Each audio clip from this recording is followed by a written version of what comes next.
Ladies and gentlemen, let's do it. They ain't ready for you. The 2023 season will be a ridiculous year. Call of Duty, the Raleigh Major, starting from an absolute bang. They ain't ready for you.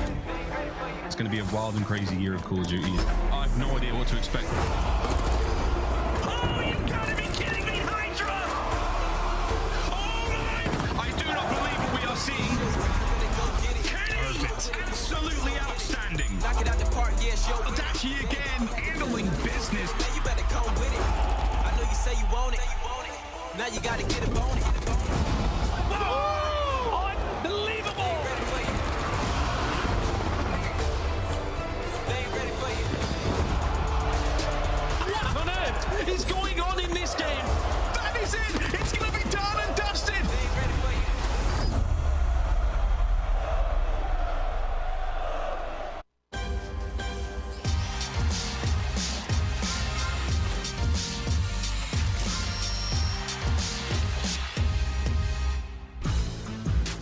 Ladies and gentlemen, it is Championship Sunday live from Raleigh, North Carolina. This is the Call of Duty League Major #1. That trophy on the line in the jam-packed convention center. We have the finals of Call of Duty Mobile also going on, the World Finals here, but everyone getting ready for the main stage action today as CDL completes its first major tour. Welcome into the venue, everybody. Make some noise, Raleigh. It's time to get fired up. This is headquarters. We got an awesome crowd live and an awesome crew working the desk as always. I've got Tunny, aLLeY Cat, and Nameless. aLLeY Cat, let's start with you. We're here on the final day. It's Sunday. We started with 16 teams. We're down to 4. Who's the biggest surprise for you? It has to be New York, 100%. After everything they went through last year to find themselves in our first major in the top 4 and definitely contention for winning it all, New York Subliners. You are going to see all 4 of these teams taking the stage today, and it's going to start with our winners bracket finals featuring Atlanta. That's where I want to start the conversation because the Tiny Terrors are back. aBeZy, some of the best S&D numbers. Cellium, he is frying, and Simp and Slasher, they are on one right now, but they're not the only ones in this fight, Nameless. Yeah, you got Atlanta FaZe, which we'll talk about here in a bit. We also have the Seattle Surge. These guys have been unbelievable, besting the New York Subliners, who have had a ridiculous run so far far. But Ton, we also have Toronto Ultra. And these boys will be disappointed after the loss against FaZe, but maybe jubilant after their win to get themselves to Sunday, and things are starting to look a lot better. And of course, aLLeY, you've got the Subliners still in the building. They best the Legion last night. Yeah, and they are the defending Pro-Am champs, so I wouldn't expect anything less out of them today. If you're just joining us, here's how it's all broken down. We started with 4 groups. The top 2 from each group moved into our winners bracket, and from there you can see how it went. The Subliners knocked down by the Surge. Toronto Ultra bested by Atlanta FaZe. That means we will see Toronto versus the Subliners later tonight, and we will start the day with the Seattle Surge and Atlanta FaZe playing for a first spot in that championship match. This is what those championship match players will be competing for, a brand new trophy for the 2023 season, Ant. Dude, that thing is brand spanking new. Look how it's shining, dude. To start off the season, we got some new drip, but also we got a 500K prize pool. I think it's 200K for first. That's fire. I like how they front load that. Here's a little 200K for that top team. Everyone else fight for the rest of the scraps. Let's break down, of course, it's not just the money. We've got big matches along the way and the pride that comes with it, because this is the point in the season where you win some fans. We saw the Subliners doing it last night. We've seen Vegas and Clayster doing it all week. But these teams that are about to take the stage, they've had fans for a long time. Let's start here with Atlanta FaZe, a squad that has gone into championship match after championship match. But Vanguard, it wasn't their title, aLLeY. They got a whole bunch of silvers, no gold in that trophy case last year. Yeah, no, they were stuck in second place time and time again, and you got to think almost that cloud is looming over this venue right now as they are in that winners finals to try and make it to the grand. So a little bit of a cloud, but they brought in Slasher, right? So now we're trying to see what he adds to this roster. Well, it was their search and destroy to try and clean that up. Well, they were 2-4 in SD during the qualifiers, so it wasn't a hot start to the season. Now looking at 5-0 here at Major 1. And Ant, you were the only one to call Atlanta FaZe in the matchup against Toronto Ultra. What did you see coming into that matchup, and what made you happy as you watched them beat Toronto? I mean, you know, a lot of the fundamentals improved coming into this event, Puckett, but honestly, it's the guys on the screen. Like, we're so used to seeing Cellium pop off and take over games for them. Simp and aBeZy have been on another level. I feel like the Tiny Terrors sort of went silent for a bit, aBeZy being the guy who we were questioning, and they bring in Slasher, and it just seems like the added structure to this team has helped them improve so much. And while Slasher's numbers haven't been ridiculous, we've seen highlight moments. There's a look at Slasher's numbers. He, of course, was brought in for his S&D prowess, #2 overall last season, looking to take his team to a crown tonight. We'll find out if he can do it. On the other side, though, you're facing off against a very interesting Seattle Surge team, because, Ton, you're watching Seattle online. 1-3. They were simply struggling, but when we get to land, they have been causing a lot of upsets. They've been causing a lot of problems for some of our top teams. Yeah, they've really stepped it up. And honestly, I think even though they were struggling online, I don't think any of us were too worried about their performance coming into this. There had been some missteps, absolutely, but we know the caliber of team that they are. They started to set it up, and it is being led by the 2 youngsters on that team who are lights out at the moment. Yeah, and I'm looking at this Seattle Surge team, and I like some of the adjustments they made. Search and Destroy coming into this was abysmal. Like the worst Surge team that we had. 3-2 in Search. You still got a lot of work to go in that game mode, but I like how they went up against the New York Subliners. They see them on a fortress hardpoint. No team has been able to do much against them on that map. What happened? Pred had himself a game. This guy, he played a little bit slower at times. He was just playing his life, and New York did not know what to do there. Both these teams have such a fast style of play, and Seattle Surge getting the best of them. I thought that was a really interesting stylistic matchup against the Subliners, but we have to remember the Seattle Surge squad has played FaZe before, and they have struggled against FaZe. That happened way back in groups on day #1. As we take a look at the numbers, though, since day #1, this duo, the sophomores, aLLeys, have been lighting things up. They've been completely unstoppable, and they are the shining light when it comes to the Seattle Surge squad. Seattle Surge is definitely the team where you look at every single player and everybody has a job and a role to play, and I'm a little bit worried just in the sense of accuracy needs to stay consistent today for this squad to succeed. I feel like Civ and Pred, a lot has been put on their shoulders, and Mack has been that dirty work player for the squad. He will always put the damage in, so I'm not asking a lot out of accuracy, just do at least average, a little bit above average, just like a little bit above average, so that Civ and Pred still have that comfortability with looking over them. All right, magnifying glasses on Lamar. We will check him out in this series. It's time to get our predictions as that game is just a few minutes away from kicking off. I'll go first here. Atlanta, you've gone to championship match after championship match. I think this is another one. We will see them in the finals. Will they win the whole event? Not sure yet, but I think this series could tell us a lot. Yeah, I'm going to go with the side of Atlanta FaZe as well. Yesterday against Toronto was such an impressive performance. Their hard points improved. Their S&D is pretty much flawless. I think they take this game pretty handily. aLLeY, how are we feeling about this matchup?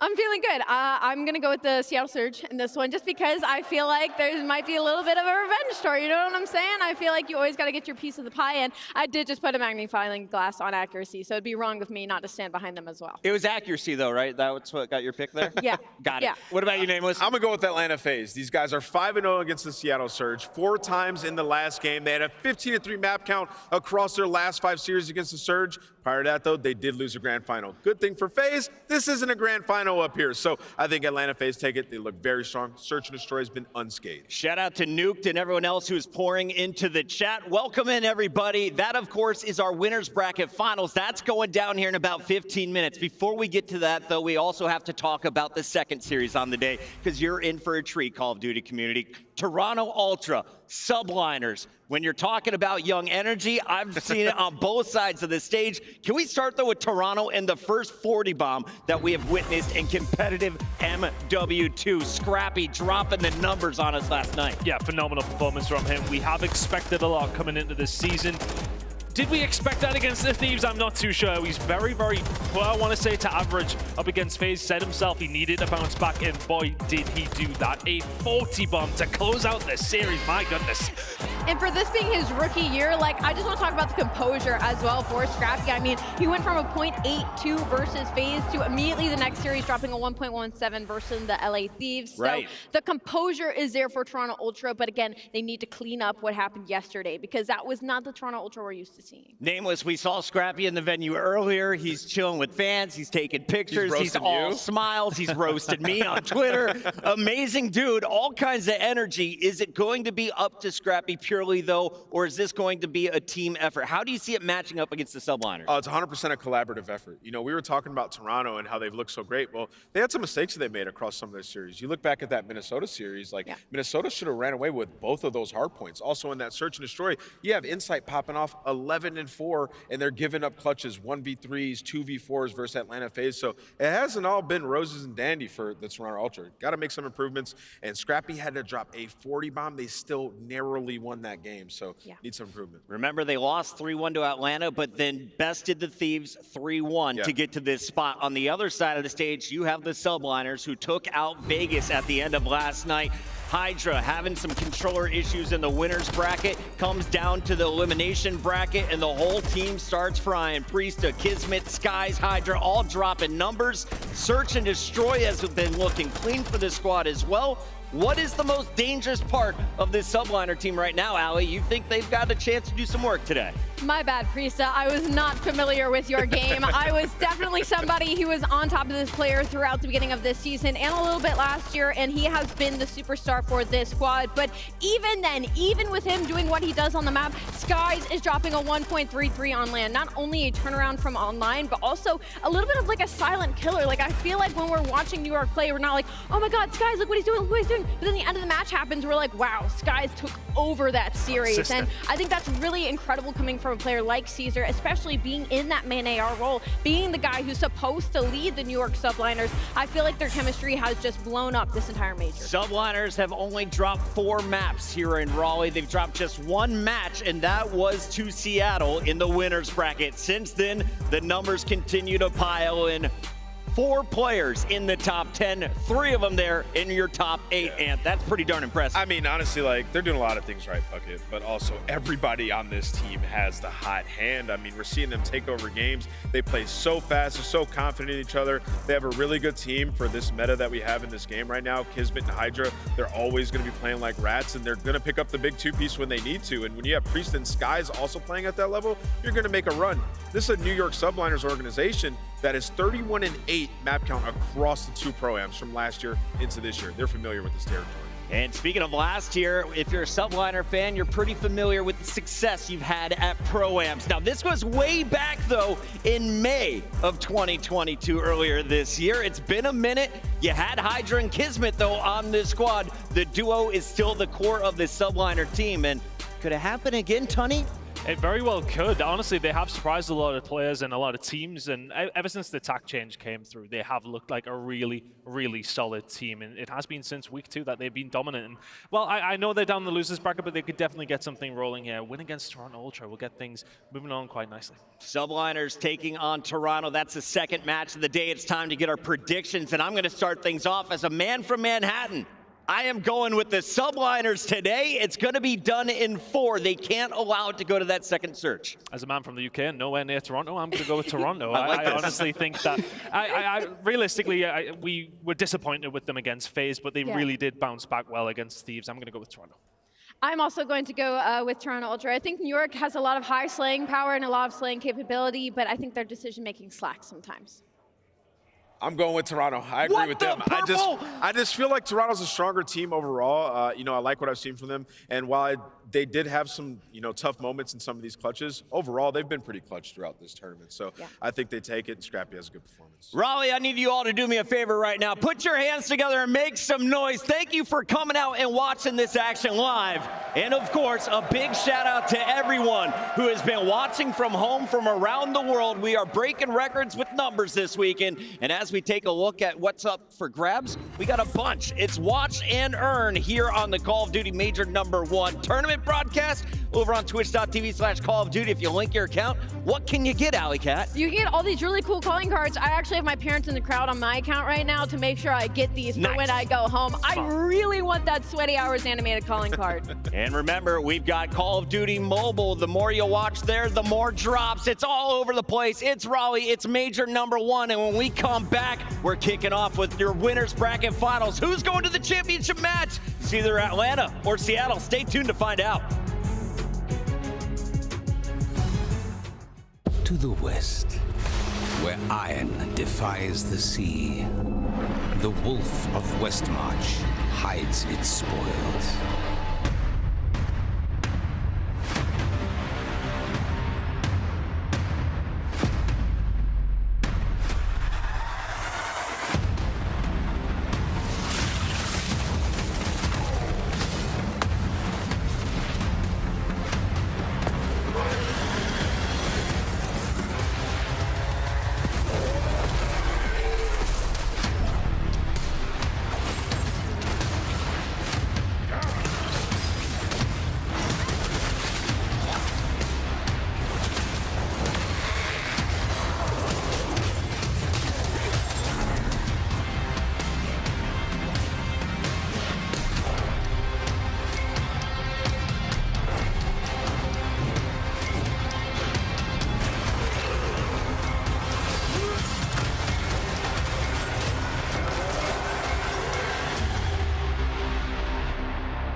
You don't wanna see me with no limits. Rise to another level, dream to the finish with a team independent, yeah.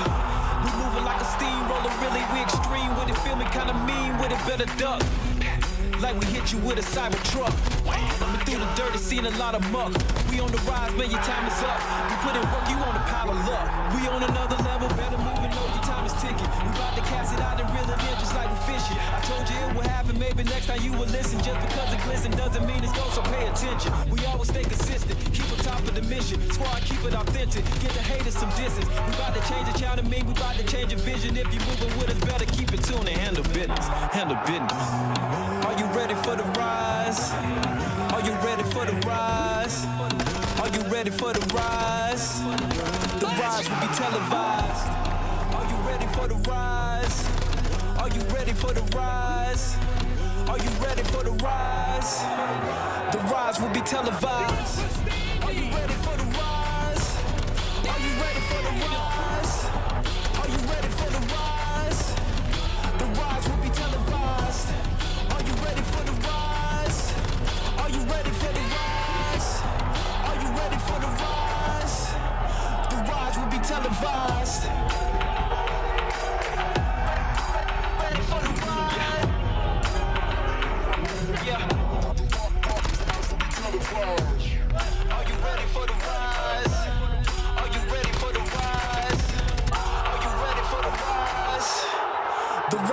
televised. Are you ready for the rise? Are you ready for the rise? Are you ready for the rise? The rise will be televised. Are you ready for the rise? Are you ready for the rise? Are you ready for the rise? The rise will be televised.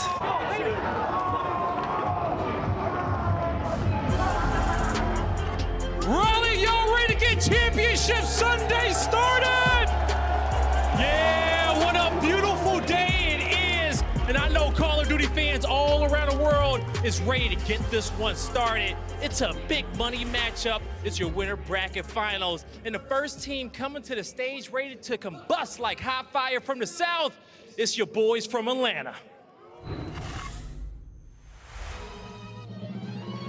100 racks up in my safe. I've been dreaming of pulling up in that Wraith. Check the stats, I ain't got too much to say. I got Gucci on my belt, but my pants sag. Wouldn't be surprised if my biggest hater made a fan page. You taking orders from your boss, you man-made. Grown at getting touched up by the handshake. Don't think you hear me right, let me clear my throat. 100 racks up in my safe. I've been dreaming of pulling up in that Wraith. Check the stats, I ain't got too much to say.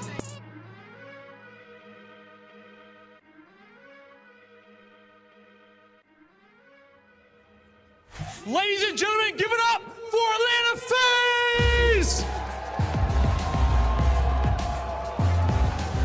We got the man MC, the Tiny Terrors, Simp and aBeZy, and Thanos. I give to you, Atlanta FaZe. The only team left unscathed in this tournament, flawless in groups, and they found themselves in a winner's final. This is a team that has went up against Seattle 5 times in a row, and they've beaten them. They still have their work cut out for them. Can they make it to a grand final? Blaze, let's bring out their opponents. We'll see if they can, but their opponents, they ready to get this flow started. We'll see if they can stay cool, calm, and collected and be like water, because here comes Seattle from the coast.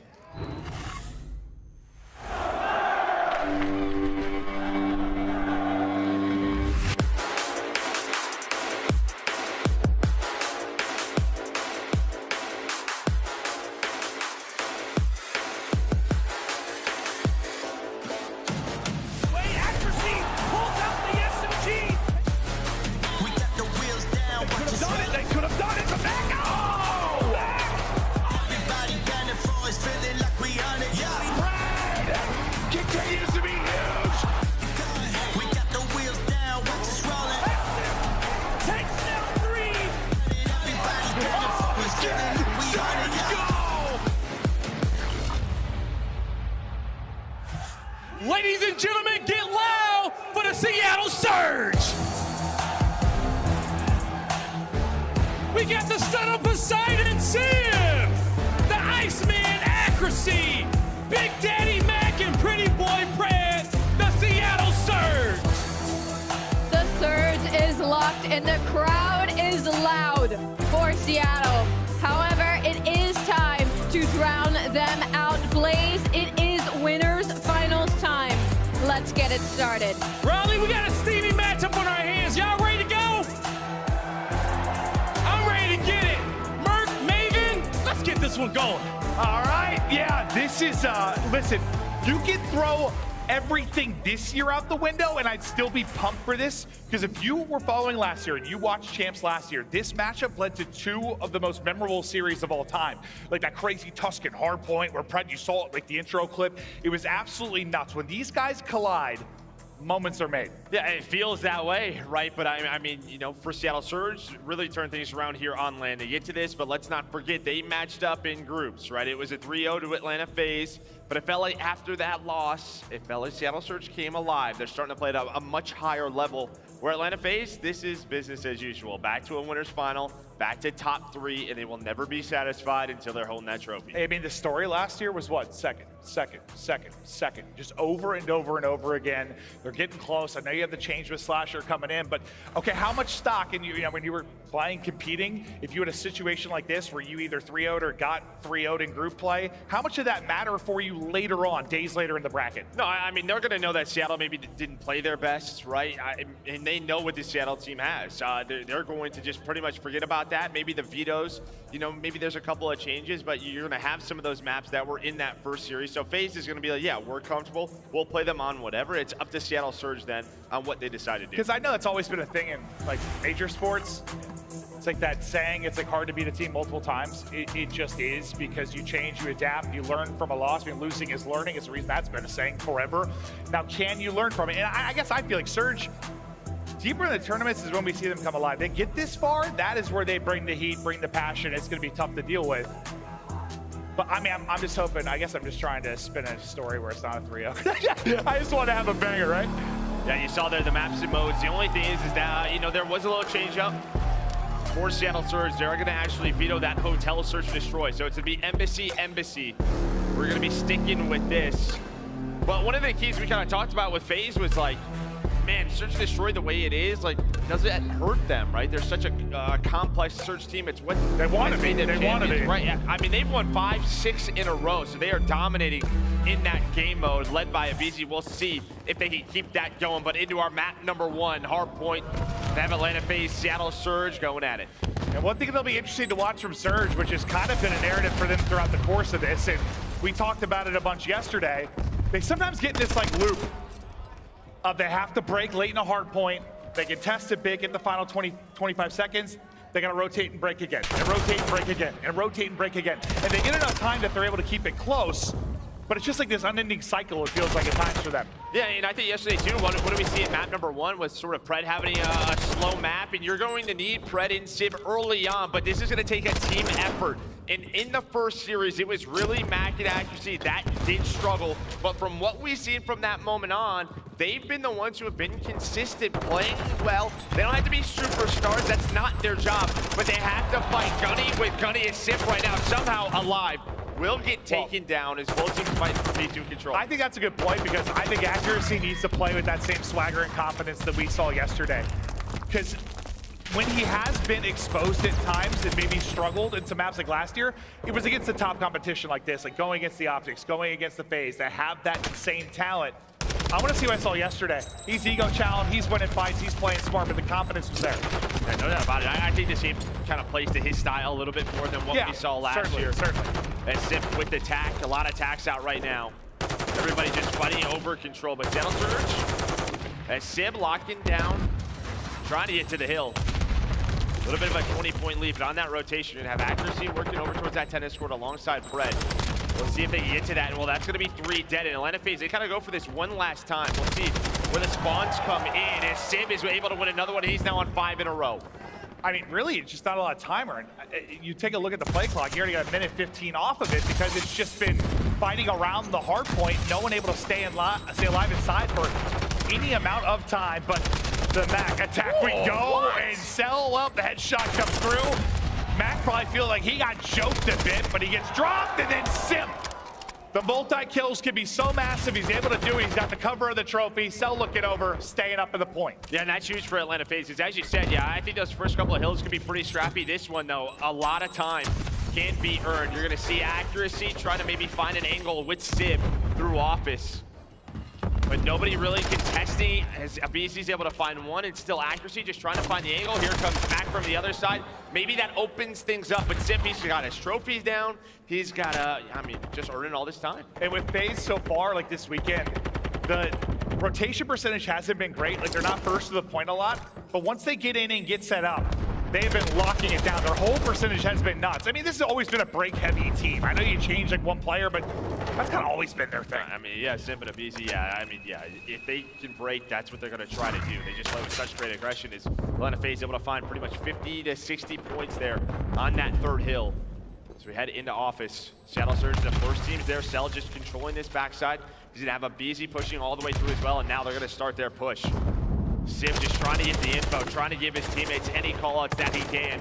Here comes the trades on the hill. And those types of one-on-ones are where I get a little bit worried, I guess. Like, when you are accuracy on the heady, on the desk, Cellium shouldn't win that. but he does. He just rips his head right off of it, and accuracy's struggling right now. He's 3 and 7. I mean, he's gonna need to step it up. Yeah, but Mack, though, he is stepping up. As he's able to lock that hill down, it comes down to a 1 versus 2. Mack, he was able to win it. That's gonna lead to some time for the Seattle Surge, but you do have Fred already inside a kitchen. He's got Simp and aBeZy pushing his way.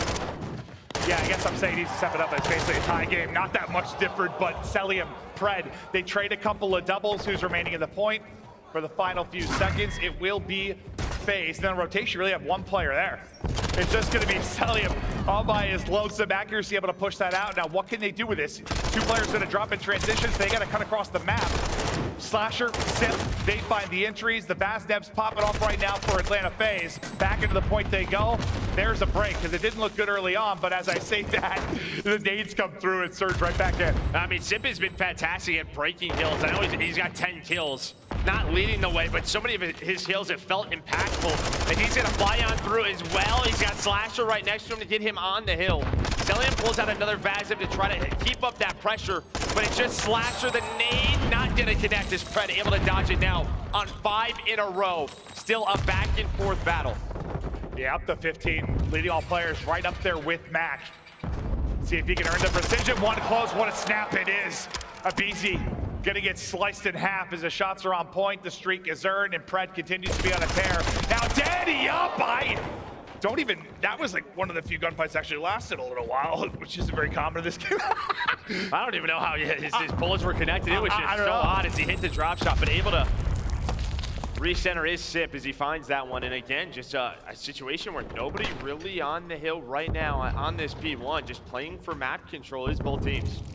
And I mean, the play clock, not really something that's been much of a concern in this game, but we'll keep an eye. Still 3 minutes left, should be. Yeah, it was like 3:15 or 3:30 after like the first couple of hills, and then everyone got all the time. Right? Yeah, just kind of stays right around that 3 minutes. As Pred is just finding multi-kill after multi-kill. Him and Simp to open it up. Pred is so fun to watch. What an absolute monster on the map. Another gunfight though. Speaking of monsters, that's aBeZy back in his bag. As he'll win that chow. See the lock on the minimap? We begin to move the hard point. The fights will get ready to go down. Slasher at one truck, accuracy at the other. Mack inside the point, trophy up. And I love that little play from Mack. He just knows that there's a big push coming from inside through the bathroom. He gets off the hill, is able to help his teammate with one, but Slasher's gonna get pushed up now. Now you have aBeZy, it's his turn, just trying to play his life, trying to buy time, somehow able to find 2. I think it's a little bit of help there, but that's gonna be all 4 dead for Seattle Surge. Yeah, this should be some healthy and uncontested time, at least for a moment for FaZe. And it kind of started with Slasher, I think, picking accuracy off the truck. That's the first domino that aBeZy does aBeZy-like things. Yeah, you got a couple more in the magazine, and that one maybe you take, but not going to happen. Speaking of running out of bullets, this time it's going to happen to aBeZy. But the most significant lead we've seen thus far. Not massive by any means, but you're getting up to around 50-point advantage. Yeah, nice break from Atlanta FaZe leads to this, but now you have an opportunity here. Sim and accuracy already at P3. Pred locked in down in the middle of the map, just trying to get aggressive, trying to cut off the reinforcements. There's another double for that man. Accuracy, the woes still continue. He's getting the hardpoint time, but he's on 7 and 15 right now. We've seen that this weekend. It just feels like this is going to be a game where someone at some point is just going to be having a tough time. No, 100%, but I'm just curious if he'll be able to start winning more of these AR on AR fights. And as that rotation came in, he was able to take out Slasher as he was coming across down to Max POV. Tack out and ready, tack out and waiting, but Cellium there for the fast trade and flying up the steps. Going to be Simp again. The pre-fire continues in another multi. The multis from Simp for aBeZy and then Pred on the other side of it, huge. Too. It's when those are coming in. Yeah, I mean, Pred up to 25. And again, Simp is the one who finds that, allows them to break the hill. Isn't going to earn them a ton of time, but it's going to keep that 40-point lead.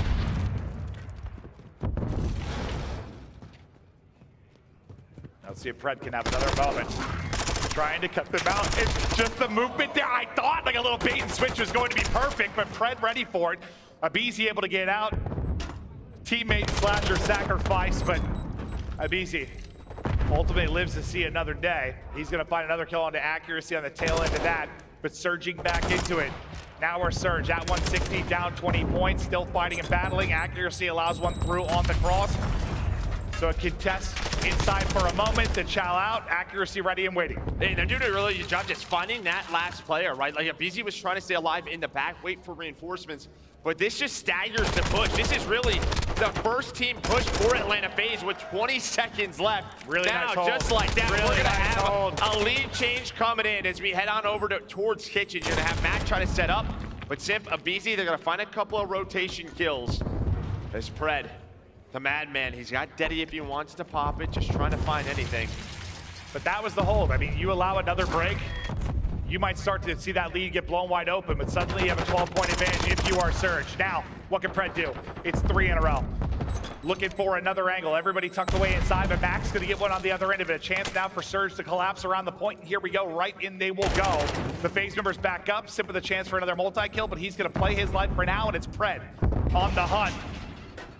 And Simp just all over the map, but Pred, he reads it! And gets the second on the tail end of it. 5 in a row, 31 kills. Surge making the run. I mean, Seattle Surge right now, the way they are playing this map, these last couple of hills, they're winning for one another. They're taking their time on the breaks, and then they're also, again, staggering the pushes of Atlanta FaZe, making this messy, but the slaying has just started to lean one way. It's Mack and Pred leading the way. Mack up to 4 in a row. You had a big spree. Oh my, Mack! With the turn on to Simp. What in the world? I didn't even think it was him that got the kill at first. I thought somebody helped him, but just Mack continuing to make the plays. 18 points now needed for Surge. FaZe, not that far behind, but you're gonna need some big play moments from one of the more decorated teams in the world. Cellium, there's the first. Pred with the drop shot, taking the head clean off of Simp. 2:35 now and going. FaZe have got to make the break. This might be one of their final opportunities to do so. Simp shutting them down. Slasher with the opening. Someone's got to get near the point, but they got them out of it at least for now. But right back in goes Surge. Someone's got to make a play towards the hard point. We got 25 seconds remaining on this. Finally, FaZe able to get into it. It looks like they're holding on to the time for now. And I think if you're Atlanta FaZe, you're just trying to get this over to P2. You have Cellium top after trying to lock this down, and he's going to have 4 in a row, keeping them off this hill. A couple of more seconds, but on rotation, it is all Seattle Surge. All the white arrows are alive down there. Now you have to go if you're Atlanta FaZe. Cellium, he's going to be the first one up to try to make the play, and he does. He's going to be able to find one. That's now 5 in a row. Atlanta FaZe in the hill. Here comes the challenge for Pred and accuracy. It's Pred able to take him down. aBeZy, though, gets him out of the hard point for now. Goes to Chow, but deep in the trunk, it's accuracy, and he wins a big one. Able to take Simp out of it. 5 points to go. Surge back in. Cellium flying forward. Stun going to hit. Can't get there in time, and Surge. They take the map 1. And it really, for me, is like, FaZe was breaking well, but then there was a moment where Surge just held and didn't allow those breaks to come through. And you said it, they're waiting for each other. They're playing together marvelously. I mean, that P4 and P5, it's the P4 hold, almost a full 60 inside of aBeZy. Over to P5 where they had to rely on a break, and they got it. They got a break. It was Pred and Big Mack. We just saw so many plays from those two, and that is just what you can see out of Mack at times. I know it's Pred who leads the way with almost a 40 bomb, but Mack right behind him with 33. That is the power of this squad. You have a flex player like him and just take over. Also 2 minutes and 16 seconds in the hill. And that's just, I mean, huge in the sense of, like, you got 3 OTA groups, you want to come out and send a message map 1. You're able to take it if you're Surge, and now it's like, all right, if you were FaZe, and maybe, I don't think they were crazy enough to think they were going to cruise through this. They knew they were going to have a battle, but you let them know. You come in and get a massive win. As we'll take a look at some of the highlights from the map 1 and get prepped for the search and destroy. But that was a fun one. I thought after Cellium got that 1 kill, he was like the lone man. I was like, all right, this might go down to the wire. I thought we were gonna have like a 250, 245 type game. Yeah, you had what, right around like a 40 to 50 point lead. I think right around this point where Simp is able to come in and get this break. But there you can see it goes from, you're right around 150 with Seattle Surge. They turn it into an office hold. Then it's Pred, it's Mack inside a kitchen, putting up some highlights. And then they just take their time again, right? They know all the pressure is on Atlanta FaZe. You had Pred able to get in, accuracy holding down this back truck, making sure the Tax could not find the angles. You had a trophy down from Mack, making sure he's safe. And there we go. I think a lot of those types of fights early on, Accuracy was struggling. Like some of those long-range fights against Cellium, against Slasher, he started out around double negative. He really started to pick it up. And I think those big one-on-one fights, he started to win a lot of them down the stretch. And I mean, that wasn't everything. The subs were obviously making it easier, but he won some big ones down the stretch, 100%. And when you're winning those rotations and then you can get into your spots, that's when the AR is like, you want Simp and aBeZy to run at you, right? Like, I'm going to be on those headies, and I think you saw it. I think aBeZy finishes around like -10, 21, and 30. They really shut down Simp, didn't allow him to have those double kills that turn into a break. Again, just the teamwork from Seattle Surge. The last half of that game was unbelievable.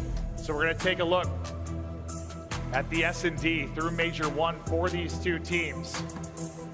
The first blood percentage is one thing that really stands out, and that was something we saw yesterday. I mean, Surge were able to win. Look at the bottom number. Listen, 94% post-play and win percentage. That is unreal from FaZe. The one loss as well for Seattle Surge is to FaZe. And that can obviously be very map dependent at times, but like for Surge yesterday, in the match we had versus NYSL, remember they had like 5 of the first bloods. NYSL did, but Surge had to bring it back. Like they had all these 3v4s where they were able to bring it back, 2v4 they were able to bring back. I don't know if you can rely on that in this matchup. Like you're going to need to be a little bit better on the first blood front, I think. Yeah, and then even for FaZe again, 3v4 win percentage, they're almost winning half of those rounds when they lose a first blood. So it feels like when you just look at the last couple of years with FaZe, even back to Cold War, when they were their most dominant, it was this game mode. This was the game mode that they had figured out. When they tend to struggle and lose in the finals, it's search and destroy. Yeah, I mean, they were the best search team for years. They were, and then it just has not been the case. Let's see if they can get back to it this year. And well, that also is a big part of why Slasher at the end of that stage is on this team now. That's what you would think. Yep. He was terrific last year. You know, we did a podcast with him and chatted with him, and he was sort of talking about expectations coming in with this team, and he's like, they just want me to rock. They want me to be myself and help a bit in search and destroy, where I think I can help them. Here we go. Winner's final. Get it done. And I think a lot of that is just like, a lot of the time, Simp and aBeZy, Cell, like these guys have very, well, I mean, they win so much. Their play styles don't change that often, right? Yeah. I think Slasher could be that set of eyes to help them make those mid-game adjustments. Get them thinking a little bit differently. And sometimes a little easier, like a roll like that, when you're like the AR, to kind of see what's going wrong. Like, no, 100%. Kind of read the map and watch it. Yeah. Right, he just wants to get to his spot and then just kind of wait. He likes to play for those picks. Well, big map too. As we get right into it, we'll stay here on Embassy. At times called the first blood god. Can he find anything? Simp has been on point with the snipe. Got a chance to make some noise too, but it's Simp just finding too early. A hit marker, I believe, onto Simp, or he just hit the vehicle. But they get chopped down quick, and that is Simp just making plays very quickly. Pred left alone. But I mean, it was Pred and accuracy here on this map yesterday that brought them back so many times. So many clutch moments. Yeah, it's just gonna be so tough because I think everybody on the side of FaZe has attack, right? So they're just gonna take these long sight lines. You're gonna have everyone stacked together, where Cell's just trying to get info. The other two, they're just hanging out. Like, this is my band. It's like a car show for those two. Yeah. We got bombed down, let's chill. Then again, aBeZy has been leading the way back to his S&D prowess. He's got like a 1.7 in search and destroy. And when he's doing that, opening up rounds, I mean, this is Simp really got the 2 to get it going. But yeah, Simp, either of them, they can do it. A lot of times for Surge, I mean, it's just been those adjustments, right? Just sort of playing the pace. They try to go pretty quick over towards A that round, but immediately shut down.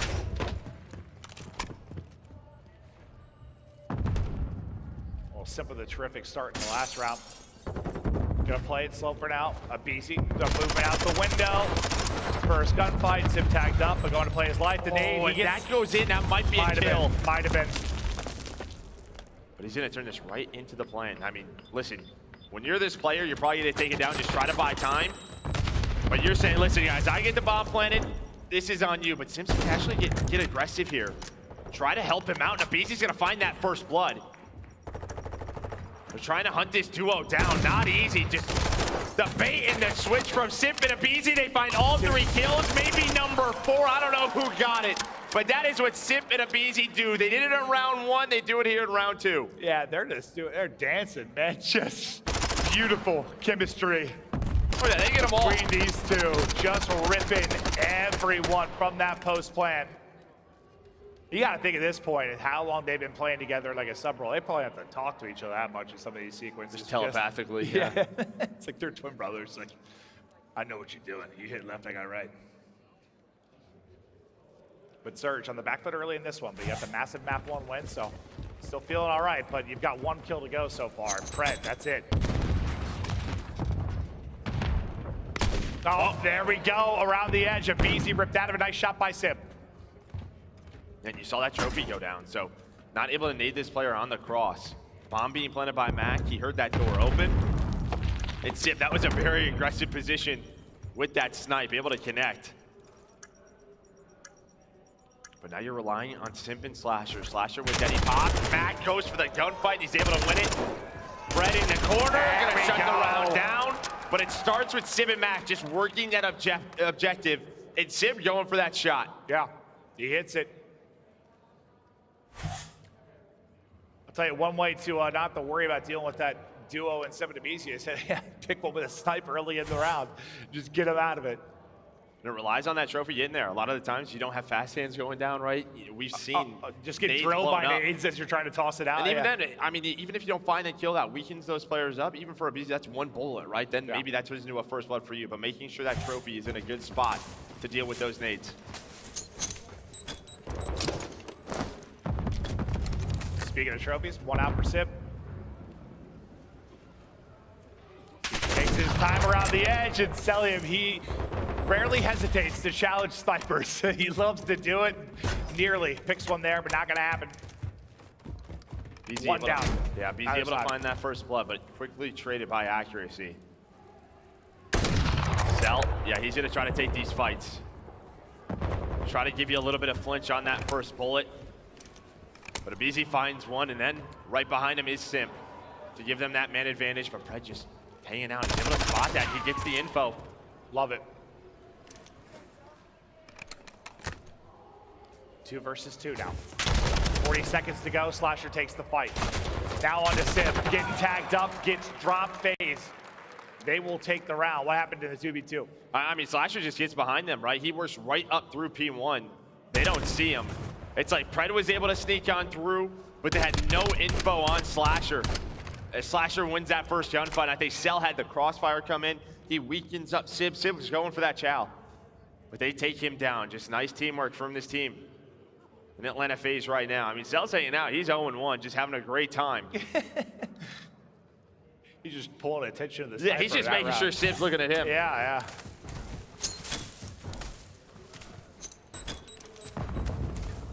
Early nades out, and that's kind of an example of what we were just talking about. Like, the trophy timing can be awkward for when the nades come in, and that's them hitting right as it's getting tossed. But they turned this around. They've turned this around. At least now a 2 versus 2. But Cell, he pulls out the snipe. Now the info over to him. His match is all by his lonesome. aBeZy hits the stun. aBeZy trying to find the shots, and Cell is there with the pistol. You think Cell up that last round was just like, I'm annoyed dealing with this. I'm just gonna pull it out. I'm a plus out myself.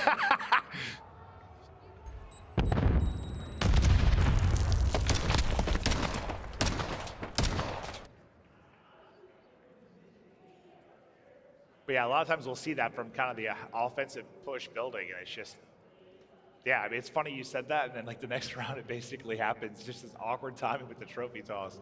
And trophies, I mean, listen, we've all played it where you feel like you have a trophy close, the range isn't quite there. It's not the best trophy in COD history, let's just put it that way. It's also very heavy. Yeah, very, very heavy. Charge on through the door, Simp at least able to get one before he's traded out. Getting aggressive on the other side to aBeZy. Inching his way forward. Holding in his accuracy, but he is gone. He tries to get the tack out, but aBeZy holds forward and drops him another round. That one done quickly. 5-1 advantage. They are cruising, and FaZe looking deadly in Search and Destroy. That's what we talked about. They haven't lost a Search for a reason right before this game started. They just look so comfortable. They know what they want to do on the map. And yeah, I mean, I think if Ashley probably keeps pre-firing there, he might find the kill. Obviously, you have a bit of a slower rate of fire gun in that tack, but he goes for the stun instead. And aBeZy's like, all right, well, I'm just going to chow. Yeah. That's what aBeZy does. Yes. One more round needed. We're tied up 1-1. 6 up for Simp, 7 for aBeZy. Tiny Bears leading the way here. Cell still chilling at 2-1. One right over the top, tries to recenter and snap, but not quite able to do it. So aBeZy gone, bomb getting planted quickly. 4-on-3 advantage for Surge. You got 2 FaZe players starting to work the wide play. That was an interesting round. Obviously, aBeZy's hitting that with attack. He's hoping stuns or nades go through so that he just has easy kills with the AR. That's not what happened. Slasher, though, trying to find a kill. Oh, that is accuracy. Just laying by the door sometimes. Just laying down, as we have seen all weekend, is your best friend. And Seattle Surge going to win that round. Yeah, I was like on the POV, I was like, did he see him? No. Accuracy, sneaky like a snake, and able to get the kill. You get the second round now up for Surge. A lot of work to do still.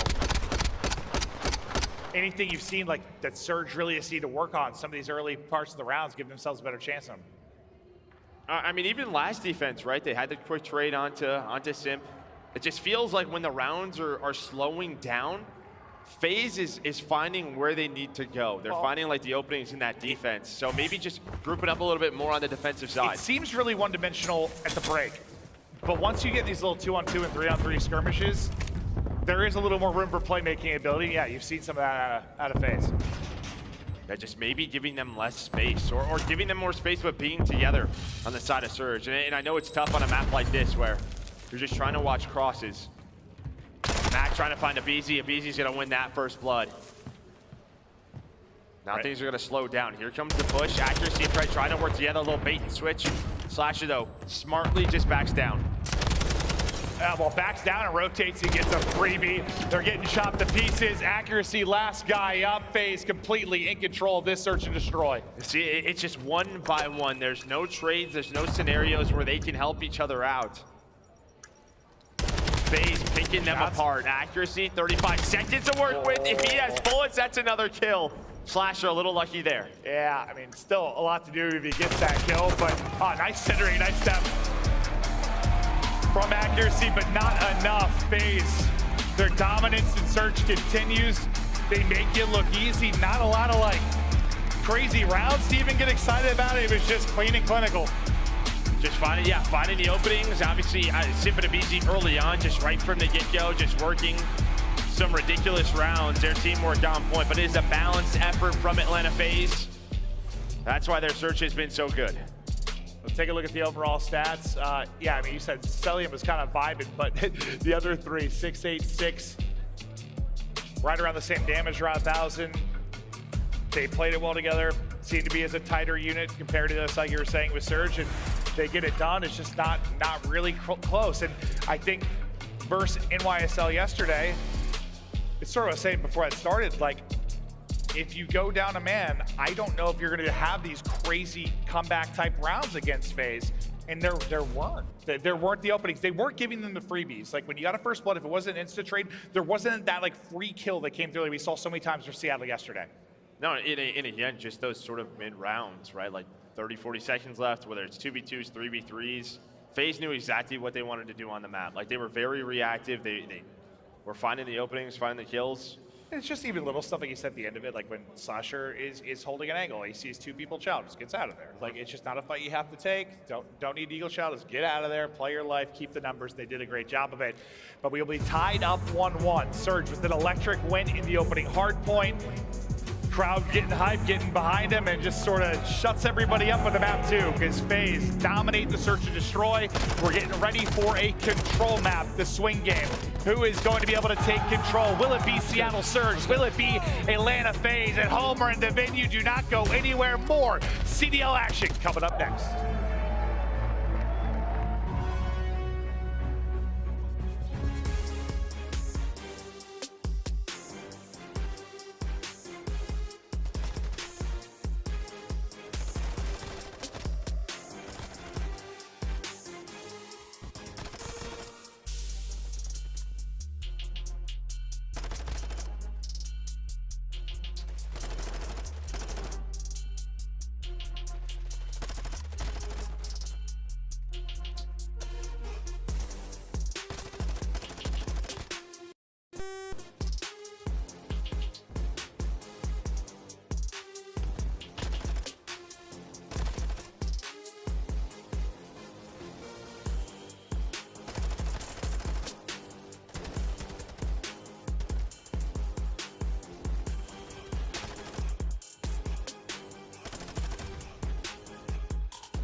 The Call of Duty League is presented by the GMC Hummer EV Pickup, the world's first all-electric super truck.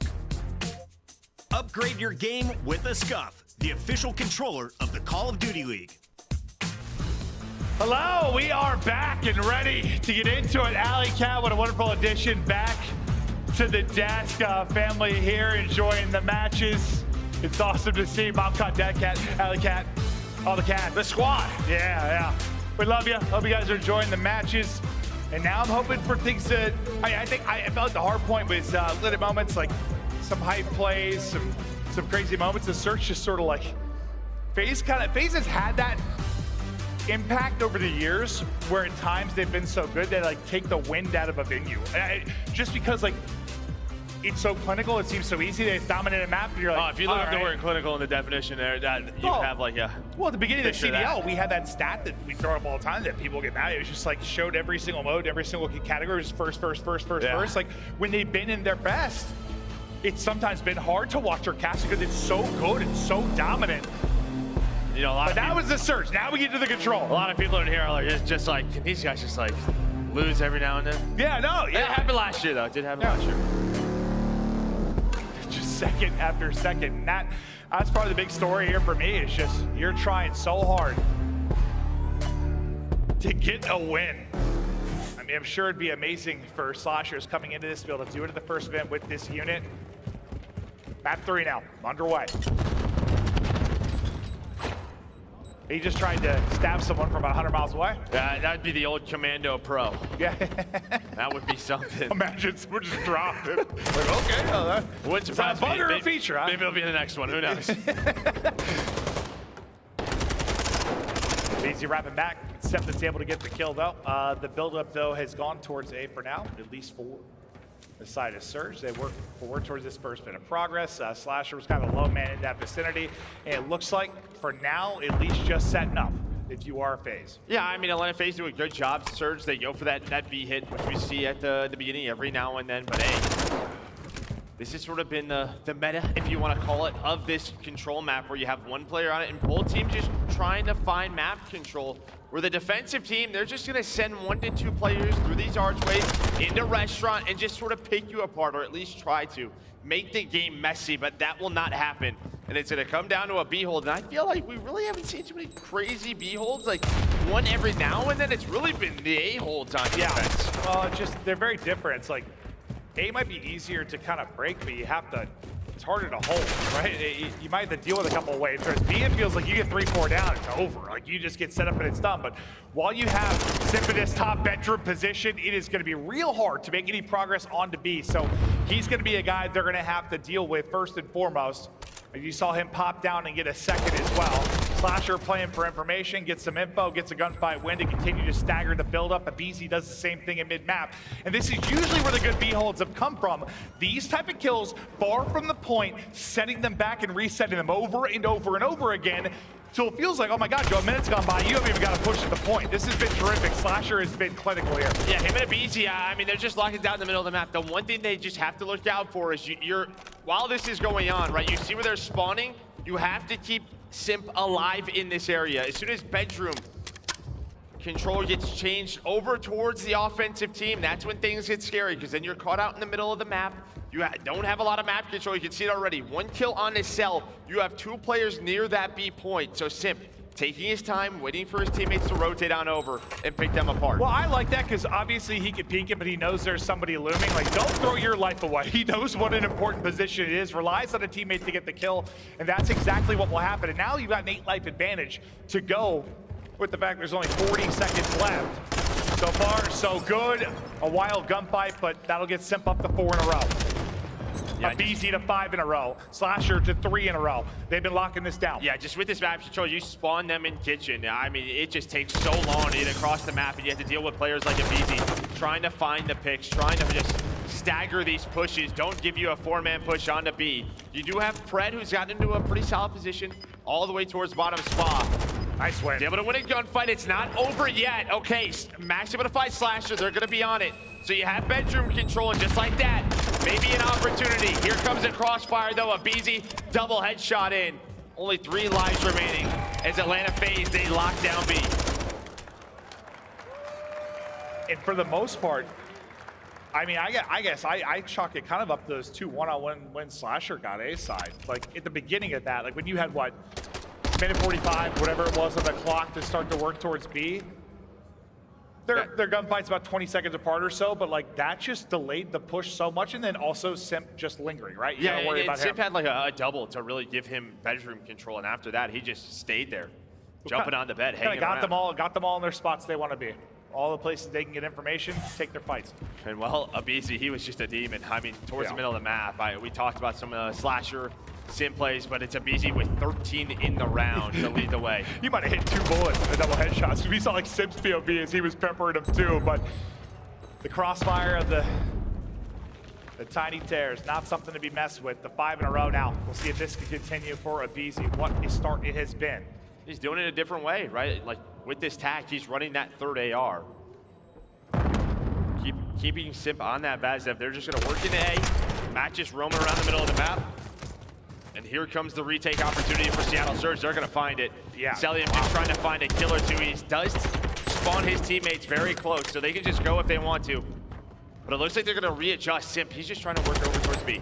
Well, you were talking about DJ. I think it's like I think he knows in this title he's got to play a little sneakier. He has to be more change of pace. Whereas I think when the confidence, when they were on top all the time, he is held forward. Like his left stick's just breaking. Yeah, that's just all. Play style wise, that fits a lot more of Simp, right? And just sort of being that lurker role, lurking slayer. That's what you want your sub player to do. Yeah. As well, he's going to play all the way through on a long route to help his teammate get on A. Daddy up for Simp. Trying to get these sound cues on the push. Red's worked in. He's worked right out of it too. His slasher puts him to sleep. Oh my God, they come through though. Headshot for Simp. Mack with a double. Maybe a triple if he got the first one. Yeah, he gets on a 3 streak. Does this give them a chance? 20 seconds to go. Can they hold it here with that break? Right now, second's not gonna drop. But already, I mean, you only have 10 lives left. If you are Atlanta FaZe, you're gonna try to get A. But I think this is the difference of like high level of control right now. When we were casting earlier in the weekend, it was just all offense. It felt like no one could get a defensive stop. It just felt sloppier at times, like just kind of, it would get messy because it gets so chaotic. Yeah, it's been a lot more controlled. Teams playing together well. Still a minute to work with, but only going to come down to a couple of pushes for Atlanta FaZe. Yeah, the lives, like the time, the lives, like you're not in a good spot. This has been terrific defense from Surge. Yeah, while this push is going on, pay attention to the minimap. Watch number 3. If aBeZy can find a kill or two, he will not. Then maybe that round really opens up, but they're relying on him because to get out onto the point. Now they need to win that gunfight. With that gunfight win, does that start to shift some heads? aBeZy starting to work back to the position. He just drops. Looks like he's going to cut it more towards mid-map. As Simp soars out, he drops. aBeZy does get 1. Starts to work into bedroom. 17 and 9 on the map. 20 seconds to go. 7 lives remaining for FaZe. It just takes a moment. It just takes a break. But you're running out of those moments as 2 got sent back to spawn. But the 2 left up the tiny pairs. They get a kill in each. Mack able to rack back and get the kill. Now to Simp's POV. You got 3-4 people looking at you. No opening gonna be there. 3 seconds to go. Nobody to the point. Fantastic defense there from Surge. And I mean, it starts from the opening of the round. Yeah, they just never really give up A. And I mean, they retake it very cleanly. Just 3 dead, 3-4 dead for Atlanta FaZe. And they're off spawn. Surge right in their face. Just staying alive when they need to, readjusting, repositioning. Pretty much what we saw from FaZe. Just getting to their spots, making those plays happen. I think you have a 1-tick advantage for Surge. I think they got 1 onto B in the last round. We'll see if FaZe can... I'm glad you remember because I couldn't. Can hold on again. That sounds about right. Yeah. One game over here, Lee Slasher. This is a spot he was winning all those 1v1s defensively last time, and he continues to do it. 2 now for Slasher. Mack pushing up. Surely he's finally going to drop back, able to get the kill, but now an opening for aBeZy to surge on through. A fight going to go down in bedroom on the other side of it. I believe that was Cellium tracking down accuracy, maybe looking for an opening on the B side. That won't happen, and now it opens up a pinch opportunity for FaZe as they're starting to swarm around these white arrows. And that's actually a huge win from Simp on to Simp, because I mean, Simp's basically locking them in, lurking inside of kitchen. But Simp, he's gonna find that kill that gives them the close spawn so they can get onto the point. Both teams just fighting for control. You do have one player working over towards B. There's gonna be another inaccuracy. But it's kind of just a fight on two sides of the map right now, and Atlanta FaZe are winning them all. Yeah, it was a bit of a split spawn. You had like the two players still towards A. I think the other two for Surge spawned up bottom towards B. And yeah, you win both fronts if you are Atlanta FaZe. And this is probably the most consistently we've seen such a life differential, like just in the battle for the first point for both teams when they've been defensively. This has been terrific. No, it's great defense. I honestly, again, just defense wins championships, yeah. With the trend that we've seen, at least that you and I have casted. Yeah. It's just been like a wild offensive wins for a lot of it. The comms are there, he's prum. Slasher hits it. 5 in a row for him. 6, nearly 7 if he gets another bullet off. Not a lot of time to go now. 25 seconds on the clock, and Surge have got to get the point.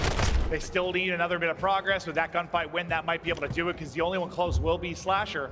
Now, can FaZe lock them in again like they did successfully last time? Or do you stop them from getting to those positions?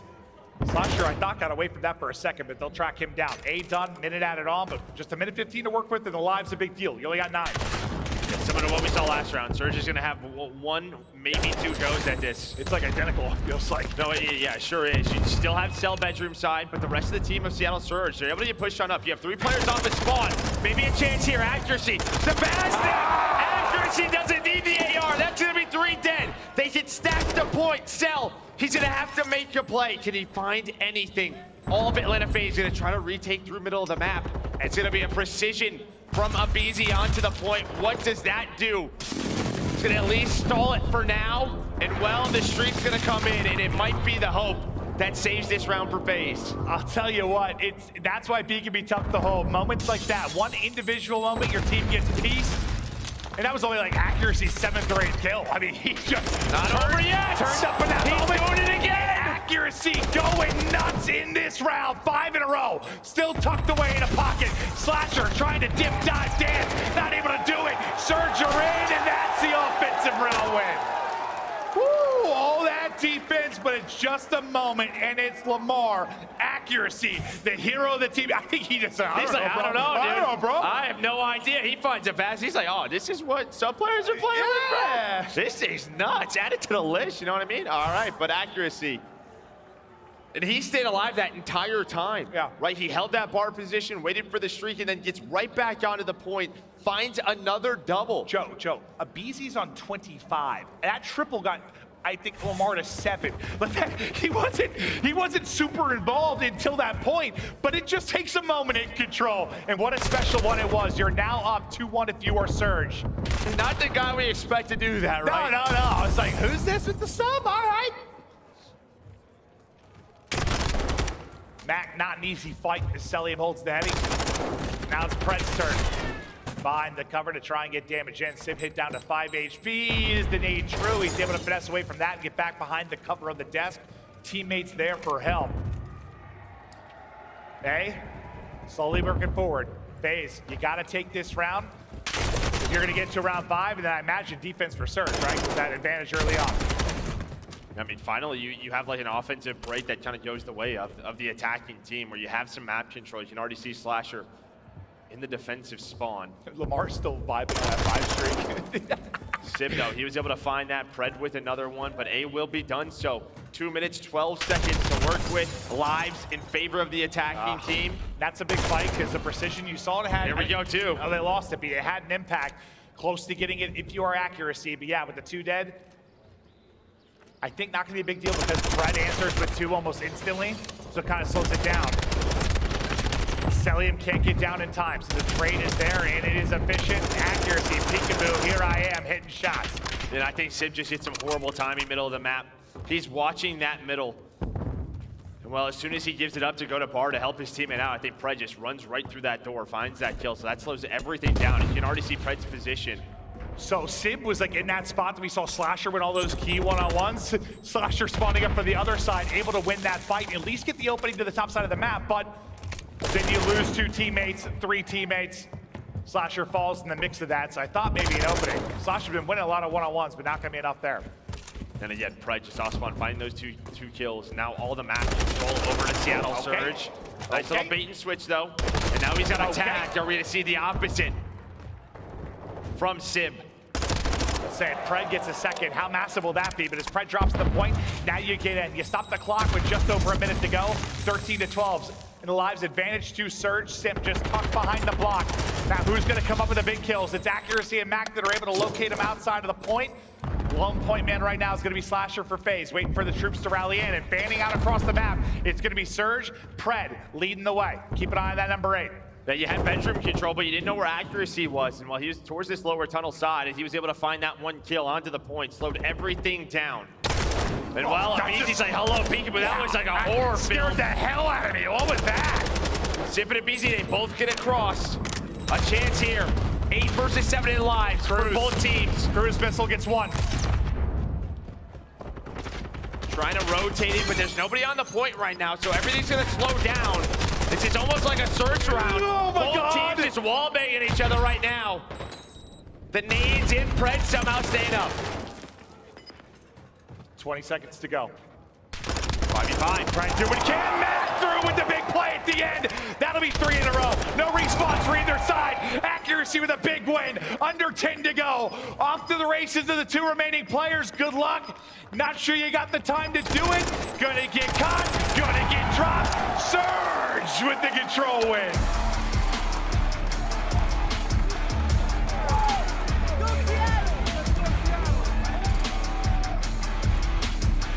It looks so good that Mack's just like, hey. Just that timing, middle of the map. We saw it a couple of times throughout that round where they pop out towards couches. Get that flank.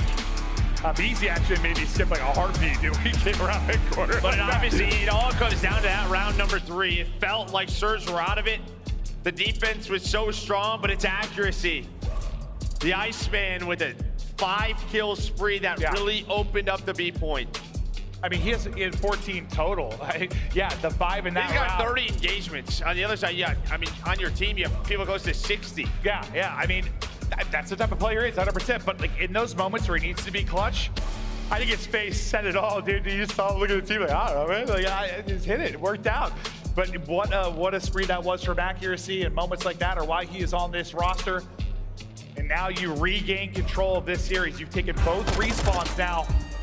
And I guess I'm thinking how the map 2 went. Let's close this out in the hard point. Well, I mean, this is just these moments is what played FaZe last year, right? It was just these rounds they let go through, allows you to extend the map. Even in that last round, yeah, the Mack play, it was just these small moments allowing teams to clutch up. And I think those built up over time more and more often. Then they get frustrated.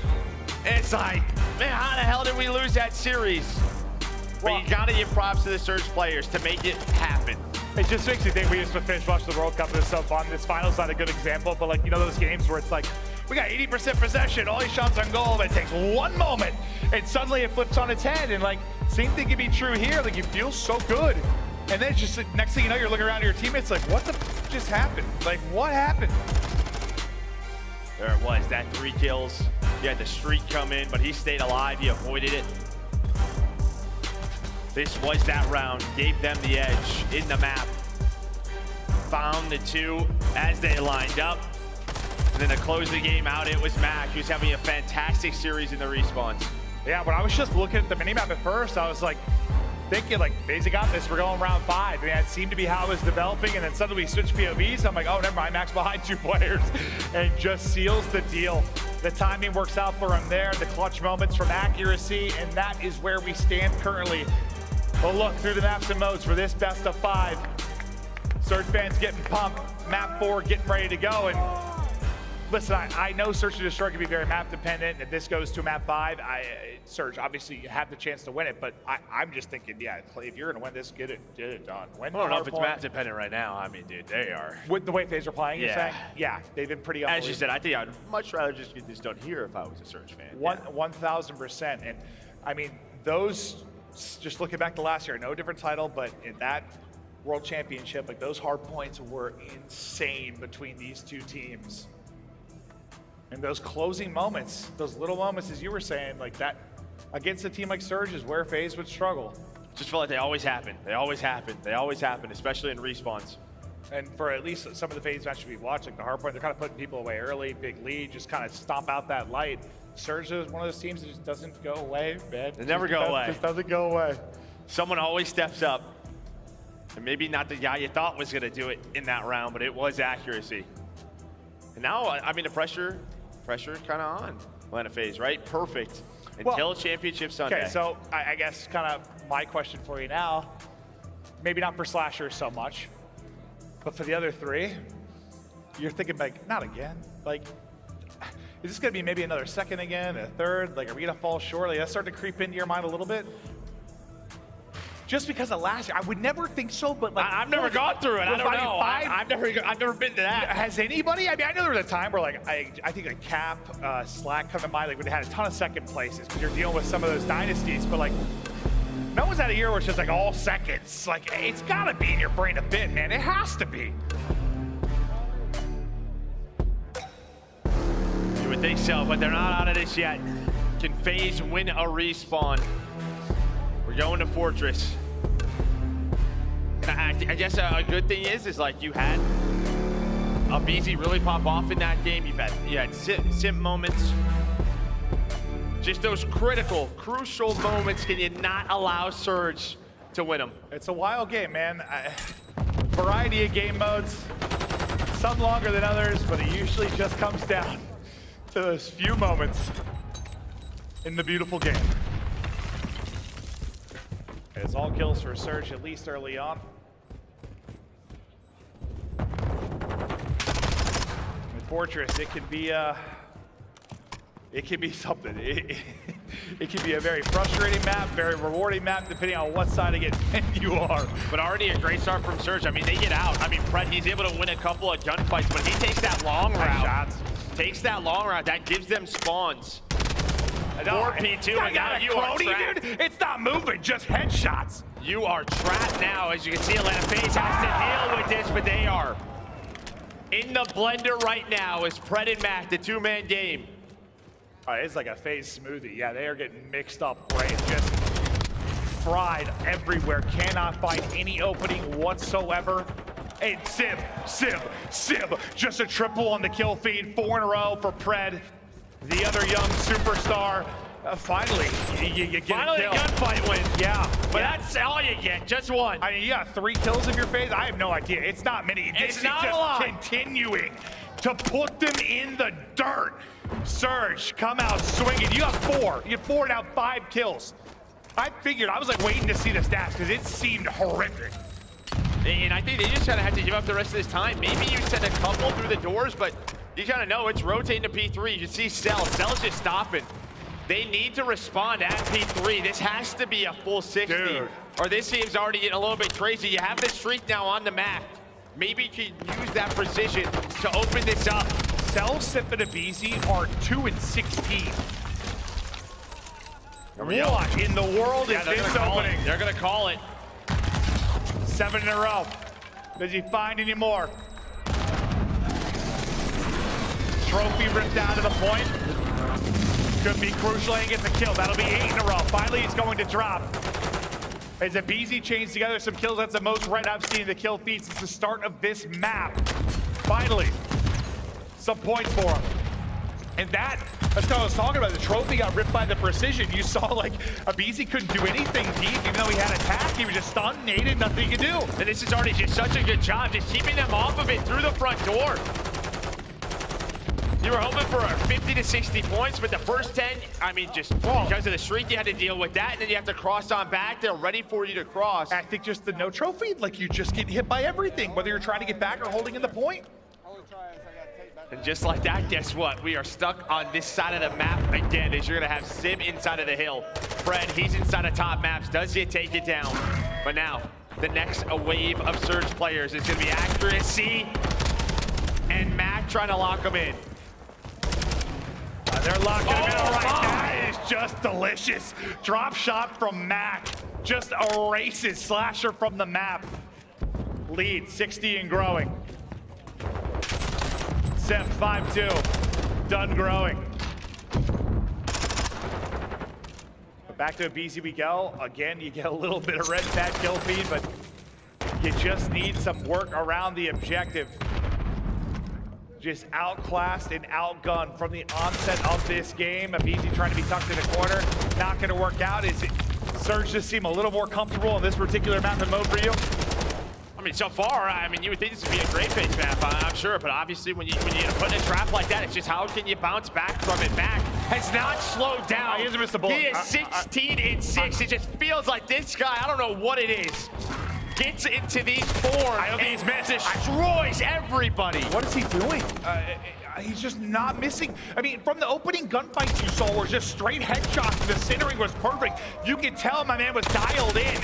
18-6, 4 in a row for Mack. Atlanta FaZe are getting choke slammed. Thus far, lead approaching 100 right now. Unbelievable stuff. You got to be fired up right now if you're Surge. If you're a Surge fan, to listen in, we go with Seattle Surge. Bottom left, easy. He's playing his life on the stairs. He's playing his life on the stairs, okay? Add the left. There's nothing you want on the left. Nice. He's using maps. I saw one using maps. Bench dead. That was it. I naded him. He's dead. I have your big arch. I have big arch. Get the right. We're missing one. Bottom maps. Big arch, one shot. Okay. Big arch, one bullet. You have left or what? I don't see a big arch. Get Thomas full, Mack. I heard you. Bottom maps, dead. I have your big arch. Bottom maps. Gate. Fuck. Two maps. He's already out. One shot on you. On the truck. Two on the truck. One more on the truck. Weak. Nice. One more gate. Nice. Last guy Cellium. I'm going top. I'm holding two maps. Get the left. Yeah, those comms are absolutely terrific, and you see the gunny talent comms on full display from Surge. But how do FaZe sound? They've been getting bodied. They gotta try to bring it back. So listen if we go with Atlanta FaZe. He won high. I'm dead. Nice. One more in the truck. He's in the truck. Nice. One more hitting bottom arc to mid now. We can top over. And top over. I'm helping here. I'm trying to get out bottom maps. Alright, right. I don't see where are you? And top maps. And top R. Jumping out of the window. On him right. Window. Lamar's top window. Yeah, Lamar's top. Heard you. Open corner. Nice shit, Chris. I'm named top boat. I bottom right, yes. Nice shit. I bottom right. They give me top boat again. We can turn the fuck up right now. One top, dead. Let's go. Nothing I'm in the back right now. Nothing deep. Nothing close right. Yeah, they're gonna do front time. I'm trying to stun it. Close to me, dead. Top one right now. Hey, one top boat back. Good job. I think the one thing I took away, maybe a little panicked at the beginning of it, but once they got 4 down, it was Simp's line. We can turn right now. Let's do it.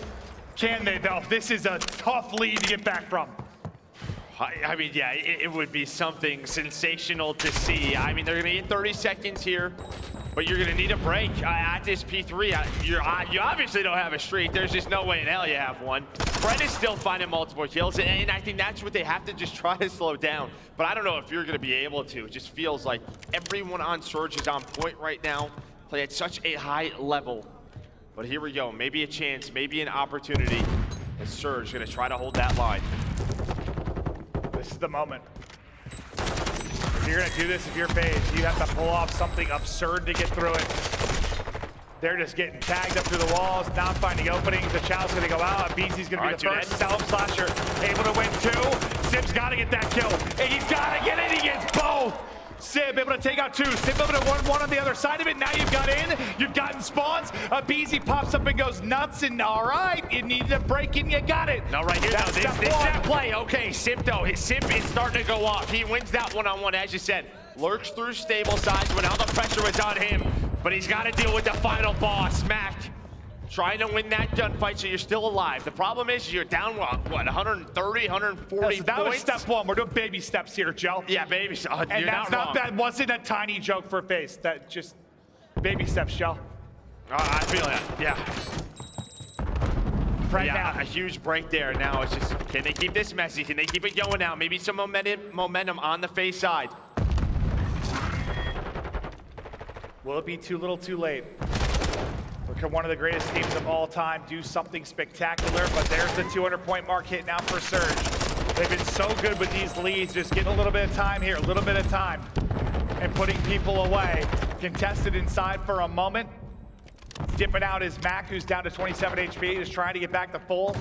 Cell and Slasher through on the feed, into the point with trophy down. Go Atlanta FaZe. 30 seconds to go, and you're finding time, you're bringing it back, but still, it just seems so much work to do. But aBeZy and Simp, they line them all up. Pred the next one, but the snap is there from Slasher. And you have done a great job over the last 3 minutes. These last 3 hard points, you've done enough. It's now a 50-point game. You were down, what, 130? Yeah, 130 points. Fred trying to make the play to find that scrap time. And even early on in that hill, when you had the rotation, it's not like, they broke and instantly got on it. They were just making sure Surge wasn't on the hill. They were finding that player on the objective. Maybe a chance here, though. Accuracy starting to get it going, but it's Cellium who's able to find the double through that closed door. Oh, my God. FaZe now within 50, now within striking distance. These two teams have had such epic battles in hardpoint. The last couple of years, we might be seeing another one. Now you're wondering where is the pressure shifted. You're still feeling it if you're FaZe, because if you lose this map. But when you're up that big, you think maybe you're starting to feel it if you're Surge or not. They push on through. Mack wins another. Gunny's still hot. Simp, other side of it, will drop. Surge, though, still in the point. 30 points now for the win. Every one of these seconds so big. That little break there could end up being the difference. And I think you gotta try to put some pressure on this, but you see what FaZe is trying to do. They're basically giving this up, trying to get them out. They do not want to be trapped. That's what Slasher is able to do. He's up to 28. I think you have to. And you're just fighting for middle of the map. 16 more seconds, and Surge is into our final. They get a full hold here, and you're good. Now watch the flank. It's Slasher that's looking for the opening. That's gonna be number 5, a chance to work towards streaks. Can Simp make the play? Can Simp make the play? He's trying to get behind enemy lines. He's able to find one. Simp now trying to stay alive, trying to do what he can. He knows the pressure is on FaZe to hunt him down. He's trying to get angles on the hill, and he does. Simp, maybe with some late game heroics. There's the spawns. Everyone fighting for map control. Simp again, almost able to win it, but the MVP. That is a massive win from Cell. Knocked down to 9 HP, but able to take it into the point, the battle. aBeZy gets the help, trying to back up the truck. I don't know if the hipfire bullet hit or what sort of witchcraft that was, but they're still bringing it back. Down 130 and still alive. Rotation! FaZe, a chance to win this one as well. It's Mack that's here, though. All dead! Into the point go FaZe. The trophy's gonna fall, but they'll clear the trophy on their own. 220, 234. Accuracy. Accuracy got a spawn. Accuracy got a good spawn. Slasher read it. Slasher read the good spawn. Cellium locking them in. 20 more seconds. You gotta be kidding me. From the depths, go Atlanta FaZe now in the lead. Slasher still cruising, still in the point, chopping them down. But is it going to be enough? Last player. Contest is still here. There's the kill. Accuracy's the last one. He's got to go. Easy. Get it done. My God.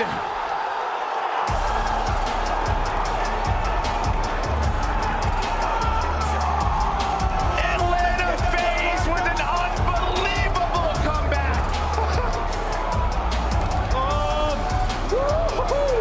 I think I lost my voice just during that one.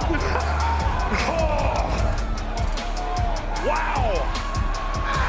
Now you got to rebound back from that if you are Surge.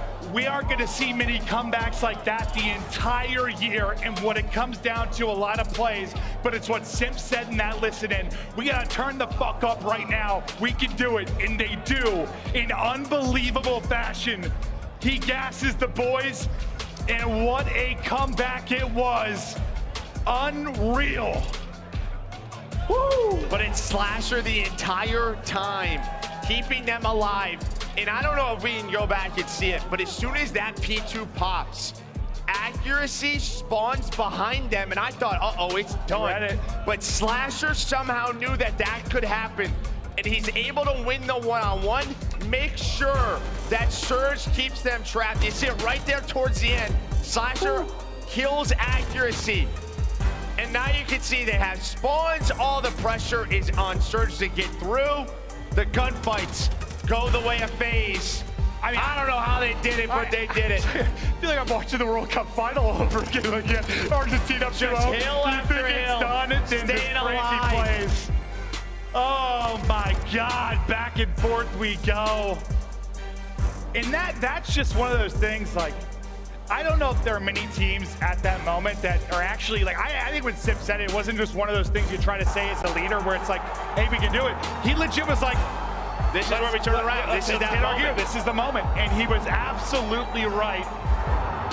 What a ridiculous comeback it was. You just grabbed the jugular of Seattle Surge, ripped it straight out.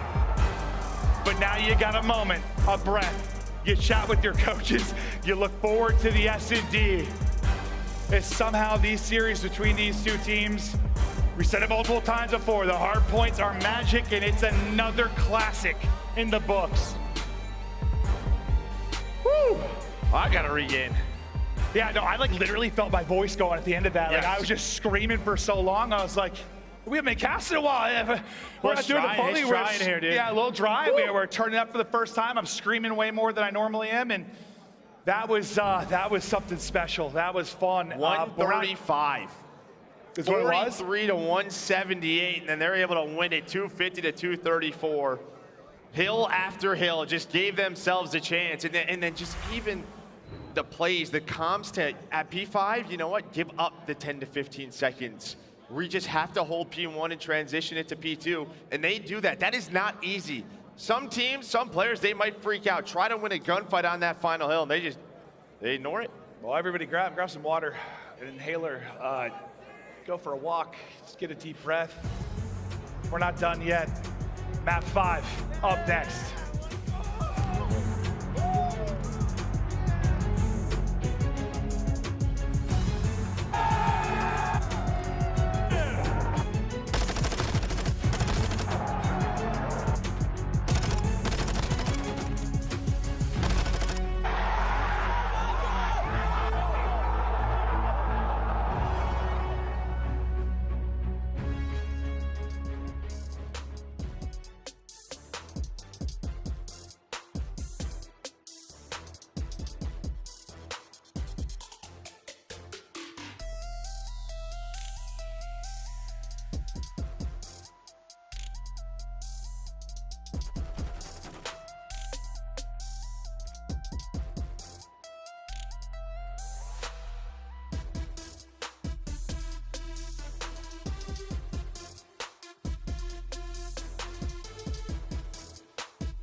Ladies and gentlemen, we are back from one of the more ridiculous hard points you are ever going to see.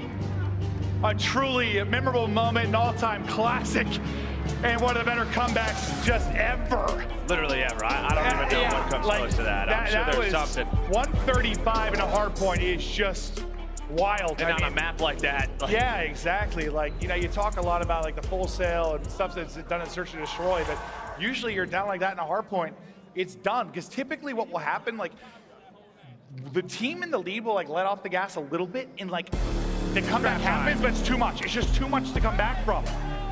But somehow they did it, and now aBeZy for the map 5. One more map for a date in the grand final. Loser, more work to do. This is that adjustment, right, with the vetoes that comes in. So you're gonna see aBeZy for this match instead of Hotel. Now we've seen Surge on this. I think it was versus Thieves, and they just let so many openings through the middle of the map happen, and aBeZy, you think he's feeling good after that. He's like, just get me into the game. He runs right down the right side of the map, finds the first blood. It's Simp and aBeZy. We saw it in map 2. We're starting it off here in map 5 with those tiny terrors taking over. You see how deep aBeZy's gotten so far. The other side of the map, you get the information there if you're gonna drop if you're aBeZy, but that's fine. You got comms on 1. Still just wondering where Mack is lurking. It's able to hit. It's so awkward, but the stun hits. So Slasher looks like a snail. Now what she can do, Mack gets another one. Coming off an incredible comeback at the hard point. Maybe one here in the round 1. Simp peeks the edge. There's the headshot. Mack has Eddie. I think he popped it. I think he popped Eddie as well. Simp has it too. Simp has it too. He's not going to use it though. He doesn't want to get caught with it in his hands. He's just going to play this. I love this play from Simp. This is what he does. A close round, and Simp shuts it down. And I think it's a great play because, like, especially coming off that hard point, and you feel like you're throwing the first round, I think it's easy to get antsy in that position. Well, that momentum was shift, right? Like, it's just sort of the conversation for Surge is like, we got this. Like, we're coming back. I think there are a lot of players that might get a little bit antsy and not just lay prone there and play it as smart as he did. Like, not like it's the hardest play, it's just hard in the moment. And beautifully done. And just how many times have we seen teams just caught with their, you know, the dead silence comes out, then the mantle comes in, and Acer FaZe talking to the ref. We'll try to figure it all out. But luckily, this is S&D, so it's just a 1-0, and we're going to hang out. Yeah. We'll see what the deal is. Hopefully, it's something they can work out quickly, and we'll get right into the next round. But it's funny, I said that. At first, I go, he is Daddy, because I just was forgetting about the sound. I was like, oh, perfect timing. You know, you're right, good call. Well, the sound with how fast hands, just how slow it is. You just pop it. Like, we've seen that time and time again. Similar to, like, you get caught throwing a tactical or a lethal, like you just, someone's pushing you, try to back them up, they just push through it and kill you. Like, it's just those awkward moments. Simp does his best to avoid anything like that happening. And it's just, it's so big because of the map 4, that round. I mean, you pull that back on a 2v4 if you were Surge, especially when it's somebody like Accuracy being involved in it, and you know what just a spark he can be and the clutch moments that he can provide. If you're able to pull that off, like, I don't know if momentum fully shifts.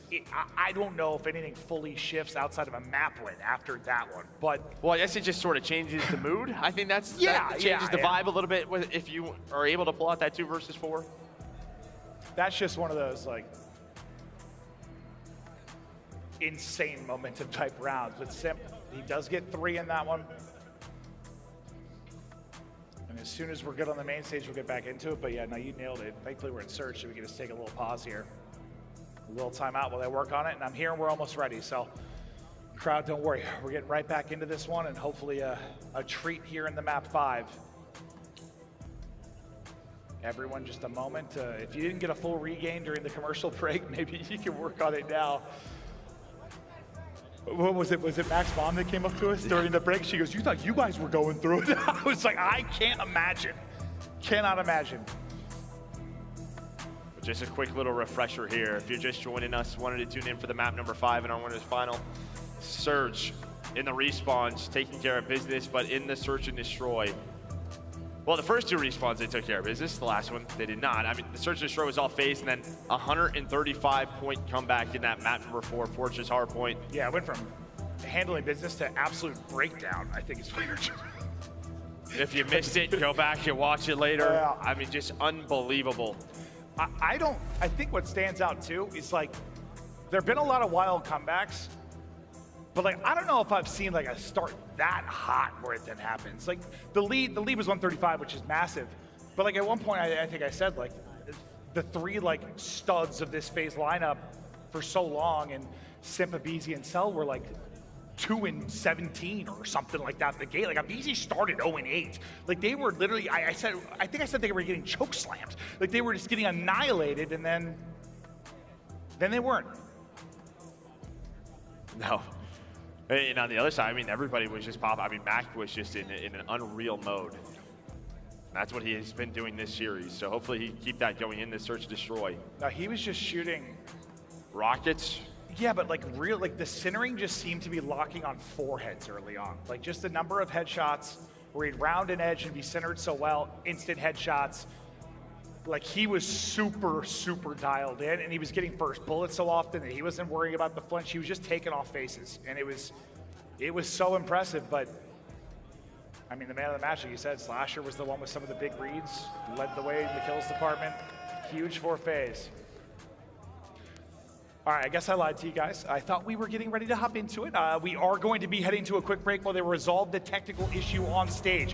Where we sit, it is 1-0 round count to FaZe in the map 5. It will just be a 2-minute break, then hopefully everything good to go. We'll get right back into it. Thank you for your patience. We'll see you on the other side of the break.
We are back, here we go. Less than 2 minutes, we got into it quickly, ready to get the action going. Loading into our round 2, FaZe up 1-0, Simp.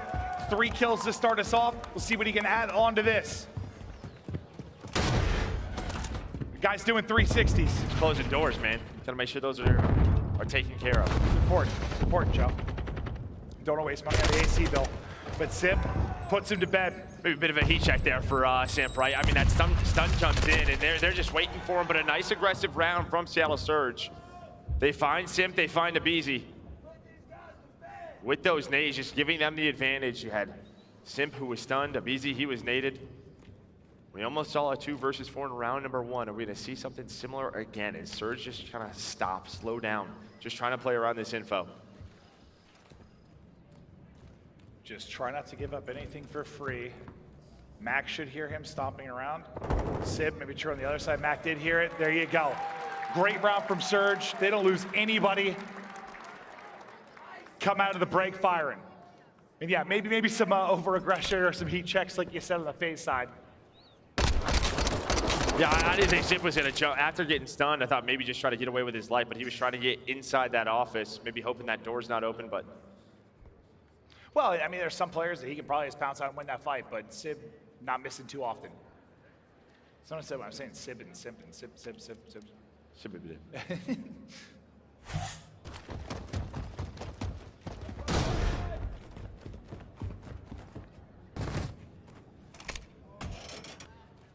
The creak of the door to the crunch of the grass.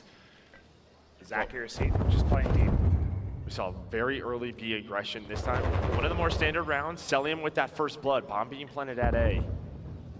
So we normally see no defensive players inside. And this is where FaZe have been so good in Surge, post-plant. They've been unbelievable. They get the bomb down, They're not losing rounds. They almost did round 1, but so far another 2 versus 4. A Cellium and Slasher gonna shut it down with those tacks. Cell, I think, finds that first blood on accuracy near that tower. So if you're on the Surge side, like, you know, you've been very poor in retake situations. FaZe have been so good in post plan. What can you do on a map like this? Maybe I don't know, just try to not let them get bombed down. Yeah, and it's tough, right? Because obviously based off, you know, sort of the adjustments off of round 1, it was early B aggression. Maybe they try to move someone who's inside of A to watch the cross to B so that doesn't happen again. But normally we see maybe a player inside of A. You know, you're probably relying on someone like Pred to just kind of make an individual play inside of that bomb site. I mean, the fact is you're probably going to have to win some retakes if you're going to win a map. Like, not always, but you're probably going to have to win 1. Now this is what we saw hurt them the other day. It was aBeZy just right on the outside alley. This is what LA Thieves was able to find. They found so many openings against this Surge team on this map, and that same problem comes in. Obviously, there's just so many different lanes to watch on this map. A bomb is planted, so you have a 3 versus 4. Mack, he's gonna be the guy inside the site. Hoping to at least find one. Maybe he can make some more magic happen. And well, there's the first. Simp trying to get there for the trade, but Simp is looking over him. This is exactly what you needed. You have Slasher with Denny Pop trying to maybe work the flank. But Pred was able to spot him, and there we go. They don't have the first blood. It doesn't matter. Surge tie things up. The offenses have been good. These last 2, you're not losing anybody. Just so clean. Right now, it feels like a question of who can get a defensive stop, whether it's through kills before the plant, who can get a retake, because we're just going back and forth. And granted, the FaZe post plant's been a little sketchier. I thought Simp was going to have a trade there, like instantly. It looked like on the mini-map. Simp was looking over him. Yeah, that's just nice, nice little crossfire set up by Surge. I was so focused on like just the trade. I'm like, where is he? Oh, he's dead. And just for Mack to find that first blood, I mean, the timing opening that door. But yeah, Mack's going to be that guy. Inside of A, once again, aBeZy. We know what he's going to be looking for. Well, maybe a better stun. Okay, well, first blood. Okay, and then they get aggressive. That behind the Denny, this could be how you win the defense. Don't even let them get this thing planted. Get the kills beforehand. Don't bring it to that. Mack with another. Cutting them apart is going to be back-to-back flawless rounds. It is Surge. No bomb plants on our watch in that one. They go up 3-2. Yeah, what did they change? Just aggression? Simp gets that first blood, and then Pred just takes that risk. That's what we've kind of been seeing right outside of field. You take that locker's door, and you just take the chance, right? To just go right in between that offensive team. You know they're trying to work top bar, bottom bar, get into that A bomb site. It's what aBeZy did last round. And sometimes like, the way Denny works, it's not like superpowers like we've had in the past, but like, you know, back in Infinite Warfare, it was like, who got the better camo use? Who got this? Like, with the way Denny works, sometimes who gets more value out of their Denny play? Like, do you get anything from it? And that's usually when you can get a little more aggressive. Yeah, and that's why a lot of times those lanes are open. That's how playing Pred, no Denny coming in, because he used it. That's how you get the play done.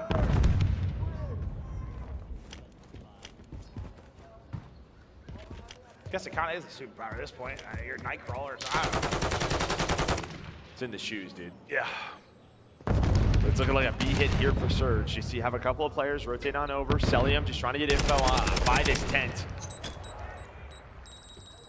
Nate just gonna be a little bit short as he repositions. Really, you have Civ and Pred just making sure there's nothing on the flank. Working that way, maybe a rat back, a bomb, but it's aBeZy just trying to go hunting, trying to find the info to let his team know. Maybe they're wrapping back, but it's gonna be all on Cell to hold down B, and well, it's gonna be on Simp to hold on A. What a win this would be for Surge. What a turnaround already. After a map 4, if you come out and win this map 5, a thing of heroics, and they're inching closer. Did they lose anyone in that round? They've given up 1 kill in the last 3 rounds. There's 1, okay. 1 kill. I'd say it has not been many. And I was just talking about, like, what do you get out of Denny, right? Craig gets the first blood to open the previous round. aBeZy tries to make a play behind his dead silence. Simp's holding, gets nothing.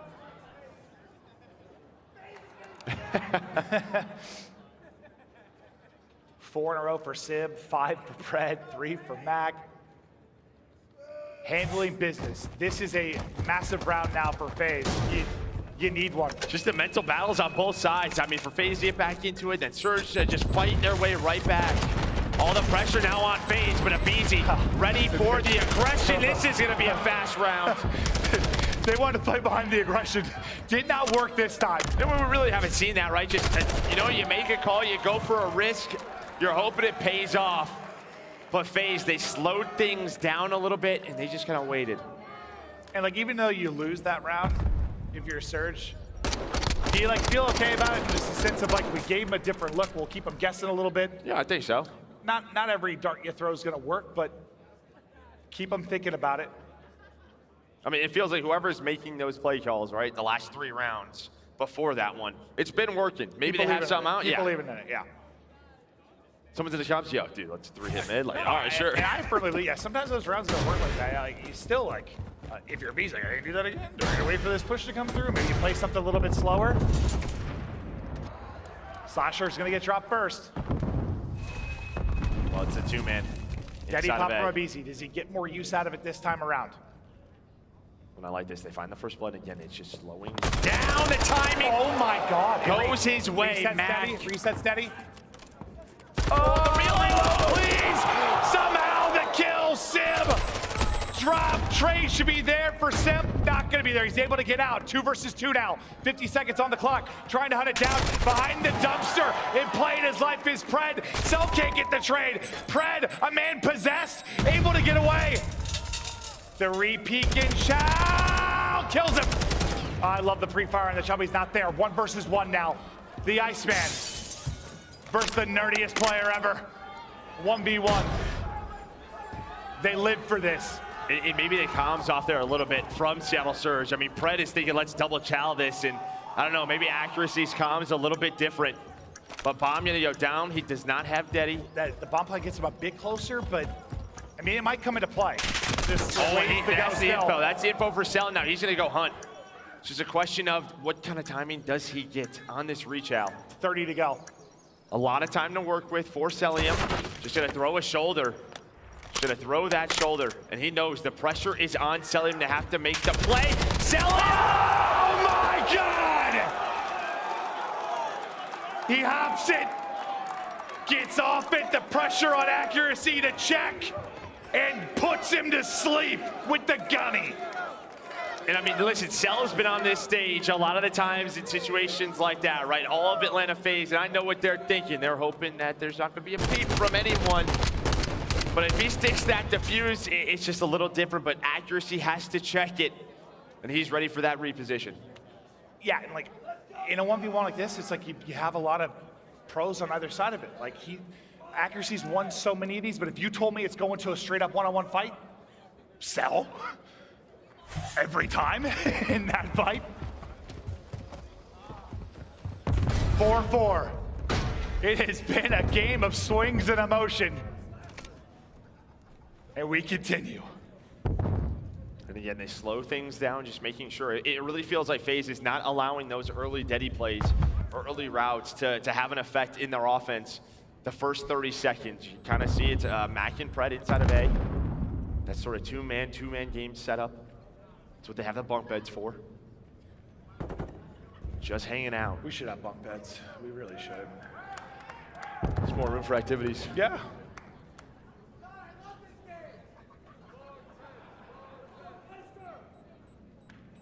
You see this setup as they wait. Push not going to be there, so now they're going to wrap out. Deddy up for Pred. Some tags in for Sim. And you know Pred wants to go. I was going to say nice Pred wants to go. You would think, you would assume. Wants to find the first blood. Catch that, Sim. Resets the Deddy as well with that kill. Now still going hunting. I think, a team kill from Cell. aBeZy's trying to get the trade, and all of a sudden, it's a 1 versus 3 for Slasher. What was that, Clown Fiesta? Those ladders, they get you. Yeah, like I think at one point, Simp was trying to run away and just got caught on the ladder, or maybe he was thinking ladder first. You know when you're like running and you just get on the ladder in accident? Well, you just kind of, well, a lot of times you just jump, right? You jump in that corner and it just puts you on it. Yeah, it just puts you on. Like, I don't want to be on the ladder right now. One more round for Surge, and they will be in the final. On the other side for FaZe, they got to win 2. Listen, Call of Duty gods above. After that map 4, everyone in attendance deserves a round 11. Will we get there? Or does Surge close it out here?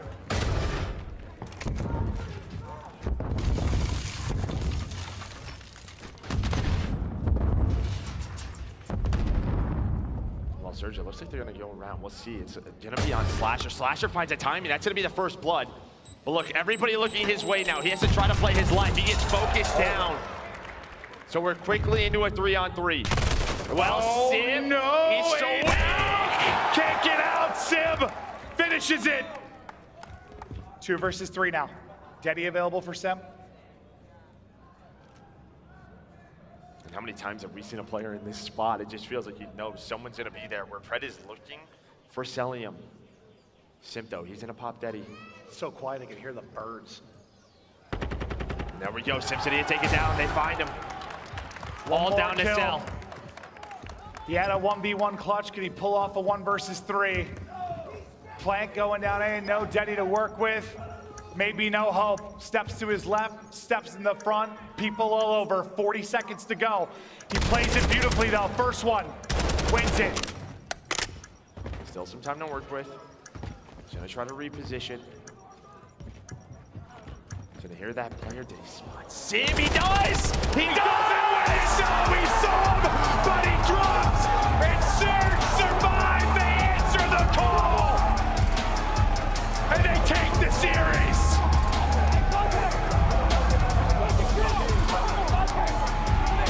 And hearts were pumping in that one! Woo! And Sim with 12 in a game 5 against Atlanta FaZe, who has not lost a search to destroy at this major. It's the superstars. And Simp and Pred who take over this game. I thought Cell had that kill. We were going to 1v1. I did too. It was close. Once I realized, and that was probably one where he didn't see him, and one of the teammates is like, "Close off, he's playing pro," like type thing, and he chows, gets gunned, can't take it. But I would have been a little nervous that Search fan, because Cell's had a lot of those crazy like 1v3, 1v4s at times in the league. But man, a insane map 4 into a wild search and destroy.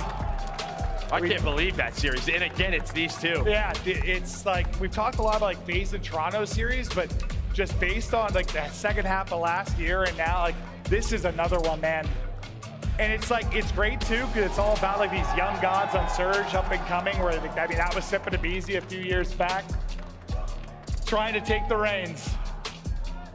Well, Surge, they're gonna go to the final phase. They're still in this one. They're still alive, they're still in the tournament, but man, just a back and forth battle throughout that series. After the control, you had Surge just, again, make those plays, and then the 135-point comeback, that map number 4.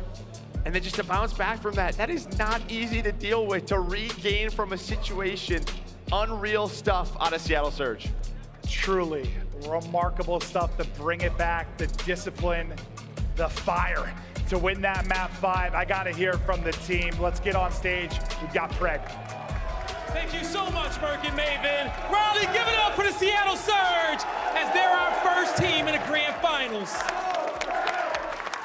Man, what a series this was. Let's dive right into it, because after that map number 3, man, you know, you see a clutch up round there from Lamar. Okay, we see some submachine gun action from him, but then we go into the hard point. Smooth sailing for you guys for a while. Looked like you guys were gonna walk away with this one in 3-1, but the comeback happened. 135-0. That, like, what was going through your heads heading into that map 5? Honestly, man, now I know how it feels like.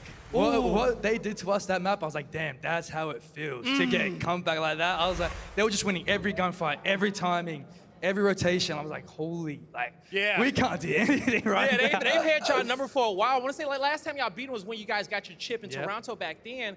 But let's talk about the S&D. Sibs drops 12 in that S&D. What was the mindset going into that one after a devastating loss? How did y'all regain? Oh, well, we said, like, I honestly said, like, look, we've done this to teams all the time. We've done some crazy comebacks. We've won a tournament of comebacks. I said, we just got to regain. Like, they think that we're checked. We're not. We're good. We just got to win one more map. And if we win that map, nothing matters. So, y'all came back, all right? And now we don't know who you're gonna play yet, okay? But we're gonna find out soon. But while these fans watch the rest of the matches, what do you want them to know as you go into the grand finals? I just want to say thanks to all the fans. Your guys' energy is honestly unmatched, man. The energy is what we play for and what we live for, so I appreciate everyone here that's always showing energy, man. Without you guys, this wouldn't be fun, man, so I appreciate you guys. Hey, we appreciate you, Riley. That's gonna do it for us on the stage. Chris, break down this wild series. Thank you so much, Blaze. And I love that I guess the whole crowd here is chanting MVP. They did it very shortly. As soon as we started talking, they went silent. But Raleigh is jam-packed. We took a video during that Game 4 comeback. Everyone on their feet. This series living up to the hype. And it's just match number 1 of the day here, Nameless. We could see this series all over again at the end of tonight. We absolutely could. That was the best series we've had so far in Modern Warfare 2. These guys brought the heat, just cerebral gameplay.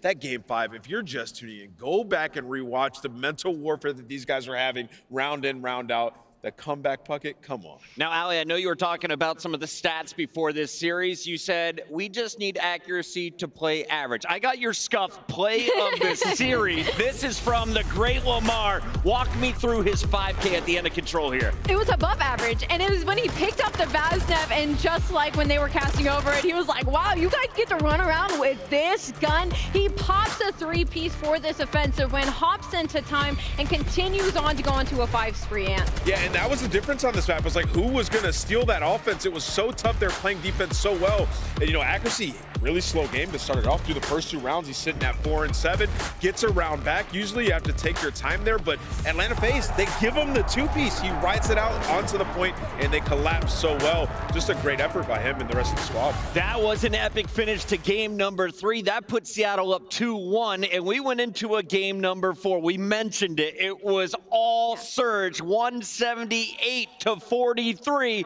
and then this happened. It's our Hummer extraction mode. Let's take a look at the extract mode play of this series coming out of Atlanta FaZe. They were perfect over and over and over again, Todd. I actually just couldn't believe what I was seeing. I think, you know, we were all sort of sitting there, yeah, okay, bringing it close. Yeah, this is it. RCL have closed it. But every single time, Atlanta FaZe would just find that odd kill here and there that was then giving them better positioning. We were talking about all the way through. Slasher, slasher, slasher. Huge. All the way through this play was absolutely final. And then aBeZy pops 3, 4, 5. I don't even know how many. 5 to finish at the end. Upset. Well, don't forget the Cellium 2-piece as well. All by himself. Simp gets through in the back, and Cellium has to find 2 kills. He gets it, and then aBeZy follows it up. It was perfect, man. You heard Brett talking about it. We felt like we couldn't move on the map. And those were our respawns that set up the epic Game 5. What I took away, though, was what Pred said in the interview. They expected us to be turned. They expected us to be thrown off our game. We weren't. They stayed calm, cool, and collected for the surge, and now they're playing for another title. We saw them do it last year at Toronto in Major number 3. Can they walk away with the trophy this time here in Raleigh, Ton? Well, I mean, they've got as good a chance as anybody now. Beating FaZe is one of the big things you have to do to win tournaments quite often, and they've managed to do it again, and it is so typical. We said ourselves on the desk, we were all having the conversation after map number 4, it's chalked. I was like, it's done, FaZe have won this, but to come back out and win it relatively comfortably in S&D shows the mental on that CL side. They got some strong mentals, and they'll be playing later tonight. Let's take a look at the schedule. aLLeY, so many games here in Raleigh, but we're down to the final 3. We got Toronto Ultra, the Subliners. Winner of that plays Atlanta FaZe, and winner of that battle moves into the championship match. Why should fans be fired up about this elimination bracket? Because that was just winners finals. You would have thought into that series that we were in the grands. No, that was only winners finals where that team doesn't even get knocked out just yet. Up next, we have Toronto versus New York Subliners, who are fighting for a lifeline to make their way into grand finals here, just to face Atlanta FaZe first before they make it to the end. Amazing stuff. Thank you all for tuning in live from Raleigh. Make some noise for yourselves. Waking up early, skipping lunch, and enjoying the party. It continues when we come back to battle of 2 East Coast squads. Toronto takes on New York for a spot in our top 3.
Ladies and gentlemen, welcome back into Raleigh, North Carolina, home of Major #1 for the Call of Duty League. We're kicking off 2023 with a bang, the trophy. One team is going to take it home at the end of the night. Is it going to be the Seattle Surge or one of the 3 remaining here in the elimination bracket? Toronto Ultra taking on New York Subliners for a spot in our top 3. Welcome back in, everybody. Chris Puckett alongside Chris Tunn. We have Alley Cat, we've got Nameless, and I want to start with you, Tunn. This is an epic showdown of 2 teams who are red hot on Saturday. How do you think they are feeling coming into a Sunday? Because they just watched an epic 5-game series while everyone was backstage not warming up. I think they're looking at it to see that there's maybe a wounded lion in the Atlanta FaZe waiting for them there as well. Is it a possibility that they'd be going in against a team who maybe are on a little bit of a downer after that one, or are they going to go in against a team who's potentially fired up and ready to go? But they still have to get past each other. Now, we did some predictions earlier on the show. We'll probably do it a little bit later. But, Allie, let's start talking about the New York Subliners. What has made this team scary in Raleigh? If you looked at them online coming into the event, I think people in week 2 started to take notice. I think it'd have to be their respawn right now. It's just their slaying power is so heavy, and this is a game where you can be negative in engagements and still pull out a hard point, still pull out a control. It's very fundamentally based, but New York, they're high engagement, they're high kills, and they're still playing fundamentally sound, and that's what's made them so scary throughout this tournament. And the likes of Priestahh, in Skyz shooting the way that they are. We already know what we're getting out of HyDra, what we're getting out of KiSMET. The issue now, though, is there's a lot of pressure in this losers bracket match, and we don't know what they're going to do in this situation. There's a look at the main man, Skyz. He was dropping bombs all over the KDs. He had the #1 spot at the end of last night. He's going up against some fierce competition in Toronto Ultra, though. And as we take a look at this squad as a whole, Nameless, how do you describe the Subliners right now? What is their play style entering this match? Oh, just fast-paced aggression. They thrive in the chaos bucket. You know, this is a question we had about this team coming into, is like teamwork. Were they going to be able to have teamwork? Or were we going to just see HyDra going out there trying to make plays pop off? They have some of the best teamwork that we've seen. You know, these guys are all on the exact same page, and that's why they're able to bully teams and respawn. I think it's just a question for me, like yesterday when we saw them playing, they got flustered by Seattle at the very end of that hard point. Like, they couldn't get out. So, you know, still got a little bit of ways to go, but they're such a threat. When they get going, they get hot. They're unreal. I mean, we're looking at a team that has Priestahh on it. He was in question. He's having his best performance ever in his entire career. This guy is going off. So, I mean, if the guns get hot for these guys, they're going to run you over. And I'm just looking at this SMG in particular, Allie. How good has HyDra been? Disgusting. And this is something that he's continued off from last year. HyDra has been gross ever since he's touched the 6 and touched the main stage. So, again, he's also going to be a player to watch to make sure that he continues this, because if HyDra's falling a step behind, I feel like that kind of loosens the glue that holds New York together. New York walking away with a 3-1 victory over Vegas to get into their top 4. On the other side of the stage, Toronto Ultra looking very strong in the upper bracket, eventually falling at the hands of Atlanta FaZe before 3-1ing LA Thieves last night. We've seen so many great routes from CleanX. Insight has had some incredible flanks of his own. I feel like everyone's just been talking about this front line. Scrappy and Scandy have been melting this week, and Scrappy with the first 40 bomb we've witnessed in MW2. Yeah, he's been unbelievable. You know, these guys, they're just excellent across the board, but really excellent in control, a game mode that people have been up and down in. They're 7-2 so far in this game there, and they're 4-0 on Hotel. Remember, they were playing a lot of Asilo controls. You know, they still saw it at that 3-2, but they have mastered the Hotel, and they have it again once in this series. I just feel like it's that swing game mode. Each and every time we saw yesterday, 1-1 in the series, we get to the control, Scrappy bounces back, and they close it out there in a game 4. Now, Allie, we've seen teams that are 2, 3, 5 squads. That means they win the searches and the control. Is that what we're looking for when we're looking at Standy in the Toronto Ultra? Honestly, no. I know yesterday they had a little bit of a slip up, but this is still a very well-rounded team. I feel like I maybe have been misstepping, saying the fact that Toronto Ultra has become a completely different vibe from last year, saying they're very aggressive and chaotic now. I think a better description of them now is going to be calm chaos, because when we go in those listen-ins, their comms are still clean, they're still very calm, they're still talking it out through each other, and their teamwork is still impeccable. So I think with the addition of Standy and Scrappy, it's added that chaos, it's added that aggression that maybe they were missing last year. And Ton, we of course have to take a look at the maps and modes here, but Insight reminded everybody they are the youngest team in the CDL. Toronto Ultra, how do they look across these maps? I think Ant says it perfectly. You know, that hotel control has been so strong for them. Surprised to see that kind of get through. But honestly, we then seen Scrappy pop off on Hotel Hardpoint yesterday. That's where the 40 bomb was dropped. I like these maps, particularly for the side of Toronto Ultra right now. They've got to be feeling good heading into this one. 3 hotels, a Mercado, and a Fortress. Do you agree with Tunney here, aLLeY? I know you've got the notebook open. I absolutely do. Again, Toronto right now is first in breaking percentage. I think that's a really good statistic. They're the best in the building. Heading into a map like Hotel, where you have Kitchen, that's impossible to get into. You have P2, that's almost impossible unless you're breaking through the back and you take your time to hit that route. So I think if you're New York, even if you're a step ahead, do not get comfortable, because Toronto Ultra will always be right there to capitalize. Nameless, I remember watching you on Envious back in Call of Duty Ghost, the World Championship. You guys made that lower bracket run. This is the start for both teams. You win here, you still have to play Atlanta, and then a third match in the grand finals. How do you start your championship Sunday? What is going to be the key to success for both of these teams today? You know, they kind of just talked about it. It's cool, calm, and collected. You know, in that first match, you can't spend all your energy. You have to come out, execute the game plan, and you get through map by map. It's a long run here, but these guys surely will be able to do it. It's time to get your Sunday run started for our 2 teams here fighting for a spot in the top 3. Let's send it down to the stage with my guy, Blaze. Thank you, Chris. Riley, y'all ready to get this elimination matchup started? Yeah. We got a high-rise battle here for this big city matchup. And the first team coming to the stage, whew, the heroes of the North. I give to you, Toronto.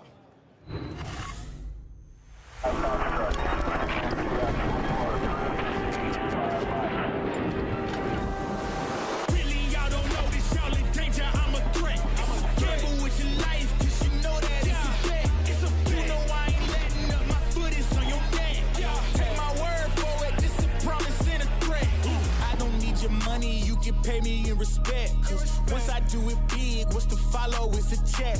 I need 100 bags, nothing more, nothing less. And the ops feel away, cause I'm next, I'm a threat. Oh yeah, really, y'all don't know this, y'all in danger, I'm a threat. It's a gamble with your life, cause you know that it's a bet. Gotta one up the next, point to the sky with the one up, I'm blessed. I'm young, rich, and black, so you know I'm a threat. Ladies and gentlemen, give it up for Toronto Ultra. We got the heroes standing!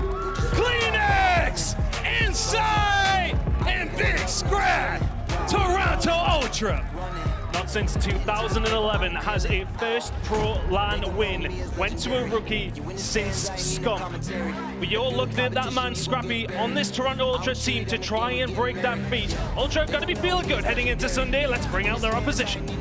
I know they feeling good. We got the young guns on the stage, but hey, New York, they're about to break out. Get ready, because here come your Subliners.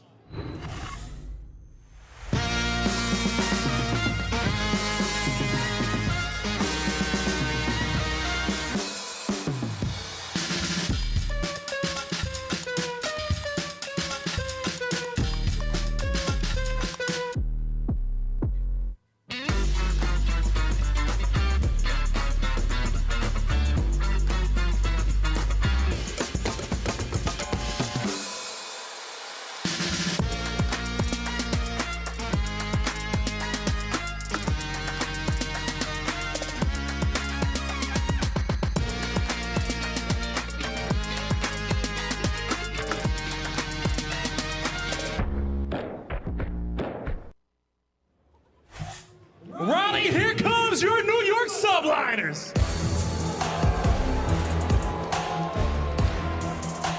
We got HyDra, Skyz, KiSMET, and Priestahh, the New York Subliners. A team with the biggest turnaround now face the Kings of the North. But Raleigh, we better stand clear because there are no stops on this subway. Blaze, let's send a team home. Time to send a team home. The lights are bright in this big city matchup. Raleigh, y'all ready to go? Miles, Chance, let's get it going. Here we go, we're playing for top 4, and this is going to be an absolute delight. We got 2 banging teams, we've got some fun storylines, and we have a lot of cards to get through today, ladies and gents. Miles, chance to take you through this one, and mate, this is going to be a very spicy game for sure. And it's going to be incredibly entertaining. 2 teams that it is just across the board, ridiculous talent, ridiculous slaying potential, and obviously teams that are like in the middle of having some of the best tournament performances of some of these players' entire careers, right? Obviously for Scrappy, it's a rookie, it's his first tournament, and he has been playing out of his mind. And even on the flip side, the redemption arc for Priestahh, I mean, this is a dude that has won many chips over his long career, and right now, it's the best tournament he's ever had. Hey, it's fantastic, man. I mean, between him and Skyz sitting atop of the leaderboards in the KD department, they just had fantastic performances. Scrappy on the other side of the stage, man. I mean, not a bad debut whatsoever. Looking back across the many years here in the Call of Duty world, I mean, looking at Simp, CWO London, he turns heads there. Dropping a 40 bomb yesterday, setting records already.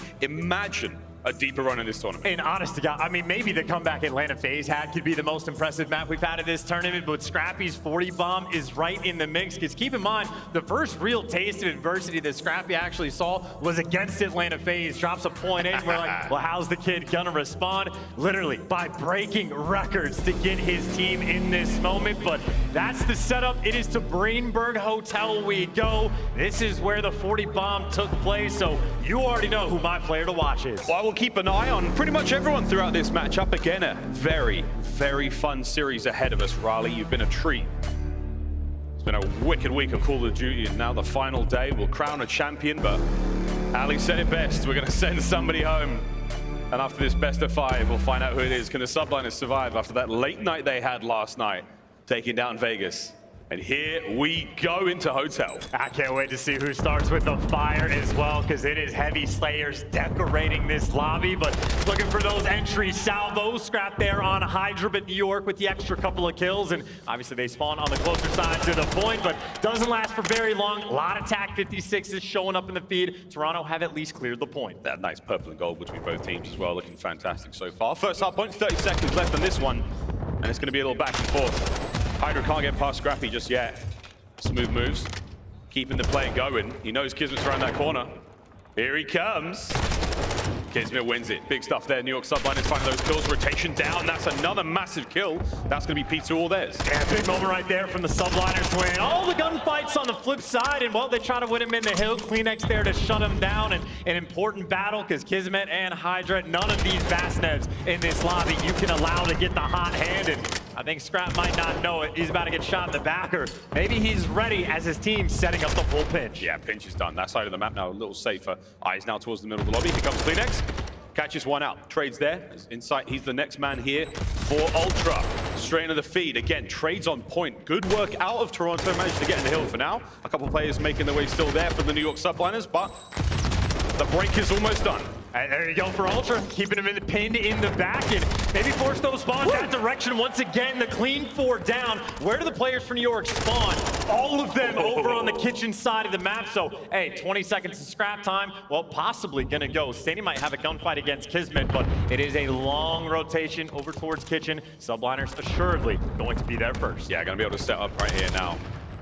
Scrap the long-range fight from Skyz. Beautiful work from him. Just adding another kill to the brilliant record he's already got. KiSMET up next as we're slowly but surely making our way towards the kitchen now for Ultra. That's going to slow down the pressure though. Big stuff out of Standy. Gets a 2-piece. That's huge. Buying that space on the outside. Now set his boys up for the hit. Yeah, now he's going to buy a little bit of time though. The stun's coming in the back, but he's waiting for his teammate in the side door. Priestahh spinning in circles, shooting through walls, and the teamwork is there. 3-man white for the side of New York. Only one more to deal with, but the hold so far, so good. Yeah, this is what you're going to see time and time again throughout this MW2 life. Be waiting for these hits, perfect timing on these pushes. HyDra just doing an amazing job right now of slowing these guys down. That is Ultra. We've lost the lead now. Subliners in control. And they're just holding on. No one can get through a door. No one can pierce this setup at all. And that is going to be an effective, perfect full 60 right there for the New York Subliners. Best hold of the game. And hey, even on the rotation, Priestahh wheeling and dealing, continues to make moves. I think this is the next man in line for the Subliners. KiSMET doesn't have any help. Maybe he wants to find a corner, wait for the reinforcements before making his move. Yeah, here comes Bar. New York Subliners, like slight lead. Can KiSMET get us a bit of a clean break here? In he comes, finds one. Priestahh from the top side. Ultra caught napping. They have been absolutely smoked on the point. It's a clean one from Subliners. I mean, that was too easy. You even guys like Standing that were playing over towards the couches area, the map just out of the play, and Subliners just bully straight through the front. The Bulldog now soaking up this time and waiting for the Chalice to come through. A little bit of support, and hey, you got the help with the gunfights. A trade from Scrap comes through, but the next man in the funnel system in line, HyDra, now soaking up some time. HyDra trying to find it. Here comes Nero the top side. Scrappy be the first to kill. And a second there from Scrappy. Straight on the point we go. It's a good break. It's a clean one. Ultra now in. Still though, for the Subliners, you take that every day of the week. You get beat on rotation and you break the hill that quickly. And now you've kept the left side spawns. You can set up that rotation over towards New. Not a full stack yet, just yet in the restaurant, but very worried about the flank for good reason. KiSMET is gonna fall, makes that opening push that much more difficult for Toronto. Yeah, Toronto keeping the game a little bit closer with that final 20 seconds of scrap time, but now Stanley's got to go do it on his own. So far, it ain't bad. Skyz slows him down. Insight now getting in the mix. KiSMET going to check this left-hand side. There's somebody there every time. Ooh, takes a head. Scrappy there with the trades. Good work. Ultra's break. And Trophy's in the hill as well. Now you're out and bound and funneling out. It's a Trophy that takes down Insight, but 2 guns up right now in the hill for Toronto. And you see Subliners setting up the full pinch. And Skyz wins the one on the full flank. That puts so much pressure on the men inside the hill. Challenge is still on. Scrappy's going to find something here. HyDra playing prone. The barrel of his gun is just blocking it. Tags are in. Stanley keeping the kills going. This is a good hold now. Toronto Ultra looking to take the lead back. Slowly but surely. Quick contest there. HyDra's in. Skyz with it. Late break. No problem though. Subliners, they're still in control. And breaks on breaks. I mean, New York Subliners have been a team that when they're on point in the hard point, they just bully you out and massively outslay. For the moment, Ultra are keeping up and set up on rotation as well, but Insight, he's getting put in a deep corner. Subliners have all the control of kitchen. Not easy to stay alive inside the hill, but Scrap is able to chop down 2. The TAC 56 is showing up, but still with the kitchen presence, Stanley's life is not easy if they can ever get out. And now you see KiSMET, he's making the moves. Now you can rotate. The pressure is from the front. Challenge from the front side now, the hard point. Here's down low. He's going to be spotted out. Good hold so far, Ultra. Keep that time ticking. Lead change. Here we go. The first time they hit a big rotation. A perfect setup so far. Now towards the plat side. Scrap and Standy. They're the guys looking for the kills now. It's a 3. No more now from Scrappy. KiSMET there with a late trade. And that's an open hard point for now. And this is a lot of time as well for maybe Subliners to actually go and collect. Insight trying to play keep away from the hill. But a lot of time ends up just going to waste. HyDra looking for that last bit of collection.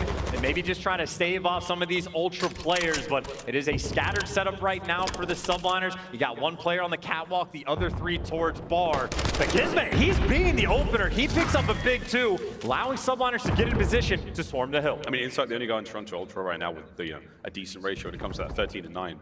Everyone else really even in the kills department. This is a low kill game so far, given the scorelines we've got. Back over to P1. Second set is now upon us, and all good so far. Ultra, they're working towards it. It's crazy to think the Scrap up to 40 bomb yesterday. Now he's kind of just mellowed out a little bit. The teamwork is making the dream work. He's also reading the spawns on point as well. He's hearing the footsteps come through the kitchen that early on, and now you know a lot of pressure in the bedroom, and starting as slow as you want, but as long as you gun him, you're gonna be fine. But Subliners again win the gunfight. 1 man actually got through the restaurant, and for the second time around, over towards P2, Subliners, well, they might not have the early spawns. It's only Priestahh here by himself. Yeah, Ultra, this is good work. P2, that big wide open lobby. KiSMET has got eyes on. Standy moving for the kill. Priestahh is going to be taken care of. A big snap out of KiSMET on the second. Hard point now in the hands of the New York Subliners. Rotation done. How are Ultra going to break this? And now you actually get the spawn. So all 4 guns up, everything covered. Even HyDra's got the tack in hand just to watch the wings of the map. And no one can get through Skyz. You're being funneled through these tiny little doorways in Ultra. This is a pressure moment in the game. This is where Subliners are looking to retake that lead. Couple of kills. You've got numbers. It's a 3v3 fight here towards the hard point. Big work out of HyDra and Skyz, finding a few more. Standy, the last man alive left in lobby. Here come the reinforcements. Scrappy takes care of Skyz. You've got 30 seconds to get a little bit of time out of this one. If you are Toronto Ultra for the New York Subliners, you're about to take the lead. Here comes the contest. Diving in, Standy finding the kills. Skyz up next. Big win on a Scrappy, keeping the time going. Wait a minute, KiSMET is here. And it's a late one. but you're going to keep that time going now for the New York Subliners. Lead theirs, map control is gone though. Obviously the seesaw, man, but we go into a new hill and Ultra are going to have this setup. No one for the Subliners able to sneak through. No routes have been taken. It will be the perfect setup for the Ultra, exactly what they want to have. Doubled or maybe even tripled up in kitchen, and then you got insight to watch the full flank. Subliners, they're going for a 2-2 split to try to break this down. We go into the kitchen. This time, Toronto Ultra with full control. First time round, it was all Subliners. Can Skyz find the entry kills? Every angle now covered. Inside the man on the outside, brought down. Trays though. Here comes the hit. HyDra gets a big one. Second, clean break. Perfect work, New York. KiSMET is able to get an errant 2 with the Semtex, but hey, you make the move to a money hill, you get the break that quickly. And now Ultra, they're taking it slow to try to make this break. Insight is not sprinting in. This is 2 men, or maybe make it even 3 inside. Inside able to get the first through the wall. The trades are not there in time. KiSMET holding this down from inside the point. Wow, big one from Priestahh. Standing now, flying in. He knows that player on the left-hand side. Jump Chow, gets it. Ultra with the break, few seconds now. Over to the rotation straight away. Now again, we saw the Subliners crack this one wide open last time round, and it's all into inside for the moment. Oh, he's just gonna fall instantly. KiSMET 2 crack, he flies out and falls. The Bar Hill Subliners with that control, but a gunny like that. Scrap is coming. 50 seconds up, Subliners now making the hold. Scrap's trying to find his way forward, has to wait for the reinforcements, cannot do this alone. Nay's there. Skyz laying prone. Scrappy checking every single possible situation, and it buys time for your boy Stanley to get in there. Open hard point. No one in it just yet. Now let's see how Ultra hold. Well, they know HyDra's there. He just got a kill. You know where the chow's coming from, but if no trophies are on the hill, you're gonna die to the nades. You hit the back. The trades are in. HyDra stays alive for so long to pick up those extra kills. This is a lot of time to give it away in a gunny like that. Subliners, they might be set up on the rotation as well. Honestly, all this scrap, such a massive lead, will be about 10 seconds away, and they win the game. So close. It's been back and forth in the hard point, but finally the Subliners starting to pull ahead. No photo finish just yet. How many times have we seen a crazy finish here on the restaurant? And we may get another one here. Ultra, first players in. KiSMET, little tweaking. 2 kills on either side. Hold still there from Ultra. The pinch is on from the Subliners. As HyDra trying to add to the spree here. Big kills out of Standy, staying alive, Ultra hold. First push is taken care of. The next one, KiSMET leading the charge. Subliners gonna take their time for this one, send some players on the full flank, and look to make this perfect. They're even trying to kill the guys off spawn. You got a little bit of time, you don't have too much. Now the head's gonna be turning. Arrows now, left, right, upside down, you name it. We're about to see a lead change as KiSMET. He's going around the world for this hit, but it might just be with a good timing. No, Standy wins it. KiSMET's with another. Trades are there. P-Dog comes in, Scrappy eats him up. It's a 2v1 on the site, but wait, Skyz is still here, keeping the fight going, time ticking, 5 seconds for the win, you gotta go, Subliners gotta go, it's a big one hold from Ultra now, in the go Standy, it should be it, surely it's done, it is. Toronto, pull it back. After a decent deficit going into that final hill, and that was a fantastic hold. They take map 1. Locking it down on the restaurant hill where seemingly this map ends every single time. The hold is perfect, and even when KiSMET's going through kitchen and killing Scrap off the respawn, all of his teammates inside the point just winning the gunny from the front. Efficient work, they kept up in slant, and Toronto took them to task. That is as good as it gets to make sure you slow down the New York Subliners.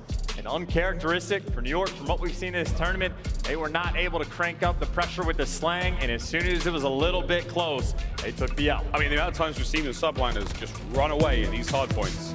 There was moments of it there, but they just unable to close out. Kudos to Toronto Ultra for not falling prey to that one. And final few moments here on the replay. An absolute snake fest in the restaurant. That's not getting past health and safety standards, but for now, it's going to go the way of Ultra.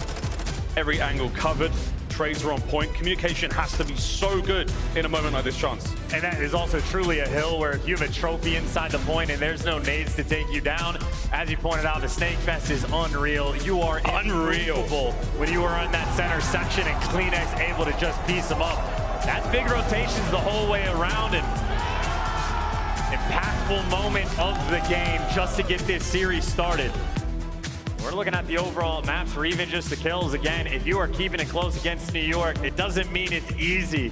That's the extra little push to get you that win, but efficient stuff the whole way around for Ultra. I mean, really, just a full team effort. Yeah, good stuff there. 250, 236, map 1 in the books. The slaying powerhouse there of the York Subliners falls a little quiet here in map 1, but we stay on Hotel. It's going to be a 3-piece. S&D coming up next. Control for that midway. In the most dangerous maps in this series for the side of New York, where they need to be concerned, that Hotel Control, Ultra are a perfect 4-0. In the Fortress S&D, Ultra are a perfect 3-0. So 2 maps that Ultra have yet to actually lose this year are going to be in the latter half of this series, and that means for New York, going to the map 2, already for the Hotel, might be a must-win. Yeah, you wanted to win the first 3, basically, is what he's trying to say. But for now, we'll see what happens. We're going to stay on Hotel for the Search and Destroy. We've seen some very, very exciting matches in this tournament, man. I mean, MW2 is going to be a ridiculous year. As long as we fix the whole snake thing, and once we get through that, I think we're in a good spot. But until then, man, it's just been insane. I mean, I still don't have a clue who wins this tournament. I know, like, Sam Phoenix walked around a moment ago screaming, "We're winning the whole thing, baby." I'm like, of course you're going to say that. I mean, it's been so ridiculous. No, nobody knows. I mean, even predicting games, right? It was a 150-some-odd point comeback. We saw Atlanta FaZe, who ended up even losing this series. So, I mean, it really is a game or a couple good rotations. You could lock it down, string a massive amount of points. S&D, you can go on runs. Never easy to predict at all, but we're going into Search and Destroy on Hotel for the Subliners. Again, they need someone to step up to the plate to get this bounce back game, and HyDra very well might be that guy. We saw him do plenty of good work late last night on the Saturday here. And Scrappy on the other side of the stage, again, just looking to turn as many heads, prove the haters wrong, and, you know, back up the wild trash talk he's brought to the league, you know, since joining it what feels like a mere month ago. And you also see a balance there, right, between these 2 players. Decent on the KD, decent on the kills per round, but the opening duels, I think, is where we need to pay the most attention, especially on a map like Hotel. Balance between these 2 players, but there's been a difference for Ultra for when it's been online and when we've come into LAN of when they have been getting those first bloods. They're just dominant. They're winning 88% of their rounds when they get the picks, but Ultra online, when they're getting first blooded, well, a lot less success. They're like 10th in the league overall at actually clutching the 3v4s. They've cranked that up a bit when they've moved on to LAN, but that is the focus point for me, for the Subliners. Those opening duels, you need those wins. Staying on Hotel, map number 2. Here we go into it. Another big player to be watching out here on the side of Ultra, of course, Insight, Jamie Craven. The clutch king for the Kings of the North. He has been the man in the 1vx situations. Massive work yesterday against Atlanta FaZe, albeit for the loss. He's a big player to keep an eye on. Watch out for them snipes too, the boys Nastie. Terrifying prospects the whole way around at New York Subliners on the attack first, and a pretty heavy stack over towards this A site for both of these teams. Sniper out, sniper game. Scrap able to get that first blood, and already nice advantage for Toronto Ultra. Backs right on up. Standy, a spot that we usually find snipers in here, so anyone bangs their way through lights, they're in trouble. The backline now for Ultra on that defense. They're going to be sitting pretty on the outside of the Hotel for the most part. And KiSMET has that bomb. Here comes the stretch plant. That's a wide. Actually, I was going to say, I don't know if KiSMET has the angle, but Skyz there to take him down, but with those doors open, if you haven't rooted out Standy, you're not going to have a fun time, and I might be doing the same thing with the bomb. Think about that rotation. Oh, I think Skyz can see him. Scrappy. Ooh, so close. 40 seconds. Priestahh has got Deddy going, KiSMET. He's making moves across map. I mean, he's invisible too. He's doing this with the bomb. Yeah, he's invisible on the minimap, but he's very much visible in the game. Here we go, less than 30 seconds, and it was a single hit on A, and now you've gone across map. They're going to be able to get this one over towards B. And I have no idea how Ultra didn't hear this. They did this loud, no dead silence pop, but they're going to get this bomb down over at B for free. Priestahh, by the way, just popped dead silence in the middle of the map, and these are rotating players for Ultra. They are very split for the moment. Yeah, it's the dynamic duo of Standy and Scrappy. Scrappy has a little few moments of dead silence left. Can he hit this door ASAP? KiSMET is not going to be watching it. Skyz might get caught out. Oh, it's a stick! What? The trophy must have saved him. Priestahh now to make his way forward. 25 on this one. Standy 1v3. Subliners clutch it up. Was that a trophy? That trophy is the real MVP. Amazing. As it always is. Yeah, Skyz, the smile on his face, gets away with one there, but that's a moment for Ultra. They get the first blood, and what happens? KiSMET ends up picking them apart. He took the bomb into dangerous waters, crouch walked the entire way bottom bedroom, finds a kill, gets out with his life, and just breaks the setup down. Even KleanX getting picked off as well. A massive one for Subliners just to kick map 2 off with. Great play as well. I mean, you get a single kill over by that A-bomb site. You spend so much time there and the whole team just rotates to B. Ultra took the bait, and after that, it was curtains for those boys. Well, nobody's home for the moment, so 2 questions. How fast are Ultra actually going to attack this B site? Or how fast can the punch come through? New York just sprinting at him. Maybe sprinting into death, or maybe get the trades. KiSMET finally delivers. And a reposition now with the bomb. You go into blue, or you go through the middle of them. How do you survive? 2 players now in couches. KliNX couldn't get the kill. FaZe never at certain ranges, just a little inconsistent. It's 2v2. KliNX is still dancing. Standy's gonna get the bomb down. Here comes the fight. KliNX wins it up close. Oh, and he's been spotted out. Surely an Ultra round here. Maneuver now to take care of Skyz. Pops dead silence. Now to move across map. Wait a minute, 1v1. And he knows that's not the right player. He's gonna know that KliNX is coming up behind him. KliNX does have dead silence, but Skyz trying to play it patient. That timing is terrible, and he gets caught. KliNX, the bailout in that round. He might have missed that opening fight on the player in the middle of the map, but makes up for it in spades. This is that final kill. I gotta say, I love the confidence from New York as well. We see it a little bit on aBeZy Fortress S&D when they play, but sometimes they just have those rounds where they try to punch you in the mouth. I mean, hyper aggressive on defense, past the A site, trying to get up in your face, and obviously the 2v2 after the fact doesn't work out, but Subliners are not an easy team to play against. Round 3, here we go. Quick exchange of the bomb there for the Subliners players. They're gonna pump the brakes. It's gridlock traffic just on the outside of that A-bomb site. They're not going anywhere. Scrappy yet to really hit his mark since that first round with the snipe. Yeah, that's all Skyz is doing, just looking for the information as does they have a sniper out in the pocket? Okay, we're gonna have to work around that. KiSMET may be working a flank as well. Oh my 2 Ultra players are dealing with them, and that is great timing for HyDra. Get the cross. Yeah, KliNX has no idea he's up there. It's gonna be a slower hit. HyDra's got himself into a great position. Top bedroom, and that little position above the door, so important. And it's got to be KliNX to break this down for Ultra. You're down a man. KiSMET's causing problems on the other side, and he has dragged the pressure on defense back. And it looks like KliNX might be letting this bomb get planted. Skyz gets it down, gets out with his life. Trophy's gonna be there. Setting up for the defensive hold here on the bomb site. Playing it close. KliNX is making a lot of noise. He doesn't have dead silence yet. Insight activates his, and he's going to be hitting the backside, but there's a flank on a flank taking place. The battle's not going to happen for a few seconds, but you have to get things going, Ultra. Yeah, finally get the dead silence on one, but you never knew about HyDra, so the next man is going to fall. A trade towards the middle of the map, and what can you do? Maybe the boomstick coming out, and you know HyDra's passed. Scraps here. Hold this one down. He's got to watch 2 angles right now where the bomb goes for the defuse. There's not a lot of time. HyDra done. Another one upstairs. KiSMET's going to be there, and he cleans them up. The plan pays off for the Subliners. A good round. The absolute playmaker in KiSMET. He gets left on an island. He takes that over towards restaurant, finds the first blood, drags players back on defense to then give up this bomb site to go over towards kitchen. They use that pressure to get the bomb down. Then he goes on the late flank after the fact and collects the final 2. KiSMET quite literally, the 2-round Subliners have won.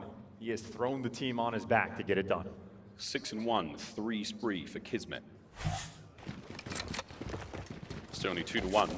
It's a very close search and destroy so far. It looks like both teams making a hard read towards B. And we might go for a tussle in the kitchen. Hello, Skyz takes care of Scrap. Nice shot. Nice little bounce back. Don't let somebody establish dominance with the sniper, and don't let KliNX get a little too frisky. Does get tagged up, and that was dead silence burned to no avail. These players stacked up in the same corner. Not a fun one to try and push. I don't know if Ultra are actually going to make that move, or yeah, the call's coming through. Back down, roam back over towards A. You know it's going to be a sniper on that side of the map that you're playing around. Oh, that's so worrisome. Like, you've come over to the side of the map.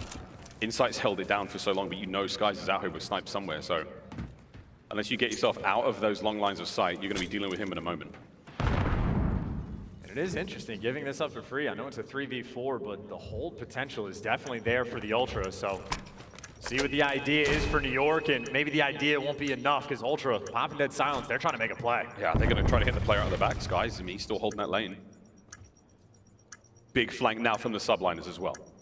KiSMET's going the long way around. He'll run into Insight in a moment.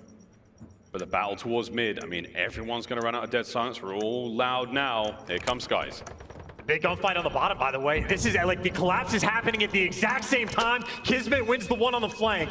Dead silence pop, but you're gonna fall. The other two plays for Ultra, both in bedroom. They dive straight on the bomb site, and we're gonna hit this one straight away. The timing's not gonna necessarily work out. Kills are there. I think they've saved it. It should be done. Priestahh's gonna be on it, and a big snap from KiSMET, but not enough to get the defuse. Good work, Toronto Ultra. They equalized there in the round. And Subliners just did not give themselves enough time. They even won the gunfight on the flank, that Insight versus KiSMET battle, but you just forced to hop the bomb with 12 seconds left, and that is an easy clutch after the fact. So I think a bit of a strange setup. Someone just needed to come help Skyz clear out bedroom so much faster, but what could have been, should have been. Game now tied 2-2. It's getting tense here on Hotel Search. I thought it was going to be a little bit more spicy, but no, it's a delicate dance with these demons. 8-2 for KiSMET, man. He is having a great game so far. Every round making plays, and now Skyz will be taking that bomb. Normal hit, you see the trophies out and bound. KiSMET, it'll be the slow approach. Watch the cross, pick him off. That is bomb down. Nothing slow about it. He is flying, son. Skyz straight out. KiSMET, nice work. Standy though, hot on his heels. Gunfight against Kiz. And he's got to win these fights more decisively. Again, slowed right down. You can see the guns up now for the Subliners. That is awkward. Skyz just holds the lane, holds the iron sight, easy kill. Just baiting him in. I mean, waiting on the chow for the cross, sitting on the perfect head. He's inside, wants to make a play. You know he can clutch, but the double chow is perfect, and the Subliners steal one away. I mean, that round opens up with HyDra dropping a bomb in a precarious situation, but the trade's too efficient. KiSMET gets caught. Standy the exact same thing. Subliners happy to try to punch you in the mouth with the speed, happy to play it back. Again, a tricky team to play against in Search and Destroy. 3-2 lead. That round looks so good from Ultra as well. That opening hit kind of fast, you get the first blood. Just unable to capitalize on it past there. Oh my God. Here we go. Subliners slight lead, but hey, the way this search is going, gonna tag this one up. Stun opens the door, no one home just yet. But that bomb is still going towards A. KiSMET is standing, maybe waiting to make the play over towards this A site. If they heard the stun in the bottom doors, they know someone's gonna be in the hallway, and maybe they don't want to take that approach. They are leaning through couches. They're trying to catch these players, potentially off a rotation, but Subliners very quick this time to make the return. And Subliners also very happy just to play the retake. Not a lot of pressure on either site. They're playing for picks, and they deliver. First blood for Priestahh. Patience pays off for Priestahh as he gets himself his first on the KiSMET here in the round, and now we're going to just hold that bomb. Standy is still chilling out by couches, waiting for the rest of the squad to clear out B for him. That's exactly where Ultra want to go. And again, they are working through that restaurant so slowly. Priestahh still eyes on mid. As soon as the call is made, though, Standy's going to run through mid-map and probably just get destroyed. Oh no, it could be worse than that. Trades now. Clock's ticking, 25. And Priestahh's done his job and then some, though. That was the entire play just to weed him out. And now for Ultra, where do you even go? I mean, if one player has dead silence, the other doesn't. You try to make moves. Both bomb sites are covered. You're going to be, that back door is open. KiSMET's going to be here. He knows that players are inside. Gets him to back down. Trying to get his own trade. Makes the read. The help is in to take down Scrap. And no time to plan. Run. Run! Safe. Subliners, last man gets away with it. Sneaky HyDra. Just a freebie towards the end. I mean, Priestahh just like, it's devastating. He gets the first pick on KiSMET towards the middle of the map. Ultra put all the effort in just to take Priestahh down, and by the time you take care of him again, just no time left on the clock. He's playing for pick rounds. Ultra occasionally struggle when they do not get that first blood. Yeah, and that kill from Skyz with the pistol, the timing there to be able to get that trade, absolutely immaculate. That basically seals the round. Standy's unable to get the bomb down. He's unable to take that 1v2 fight. 4-2. Subliners 2 rounds away from leveling up the series. This might be another aggressive round as well. You have the dead silence if you want it, or you got the tack if you're playing for picks. KiSMET, he was doing this in round number 1, playing over towards the restaurant side. Managed to work it out and get a pick. But for the moment, no action on the map. It's up to New York to start making moves. And it is quiet over here. If not for the thud of those boots, I'd be nervous right now. They've hit A though, the whole team's here. Ultra did not give up this line of sight though. Oh, Ultra might actually be taking the bait at the worst possible time. As soon as the bomb comes back, even Standy making moves. You lose the hallway. You might lose the round. Subliners Quick A plant, you get a player pushing past bedroom. Now KiSMET's taking over the hallway, and Scrap didn't see the foot. He didn't see the foot, not a feet guy. That's absolutely fine.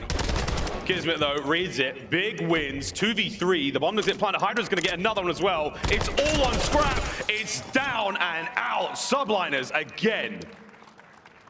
Map point. And again, a team that can mix up the pace, they can play aggressive and try to punch you in the mouth, but the past few rounds, they've just switched the style. They pumped the brakes and just let Ultra make the mistakes. I mean, as soon as Standy pops the dead silence and moves out of the door, 3 players popped up on his screen. The perfect amount of noise made by KiSMET over towards restaurant. They're throwing all the tacks and nades, baits out the Ultra players. And York Subliners absolutely picking Ultra apart. It's clinical here in the search. Ultra, they had a miraculous comeback in the hard point. Can they do it here? And the question is, Skyz, you gonna land anything with this snipe? That's the Scrappy, misses it. Oh, he takes a tag as well.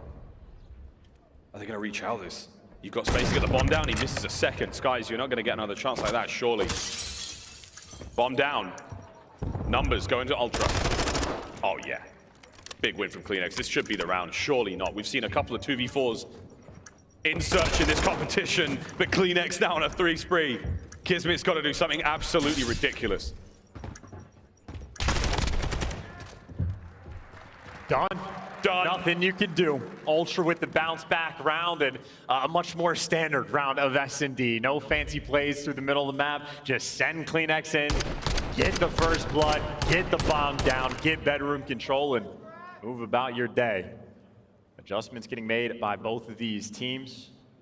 York will be back on the attack. We haven't seen a snipe connected in quite some time. I don't know if either team is going to elect to try to utilize that over towards the A site.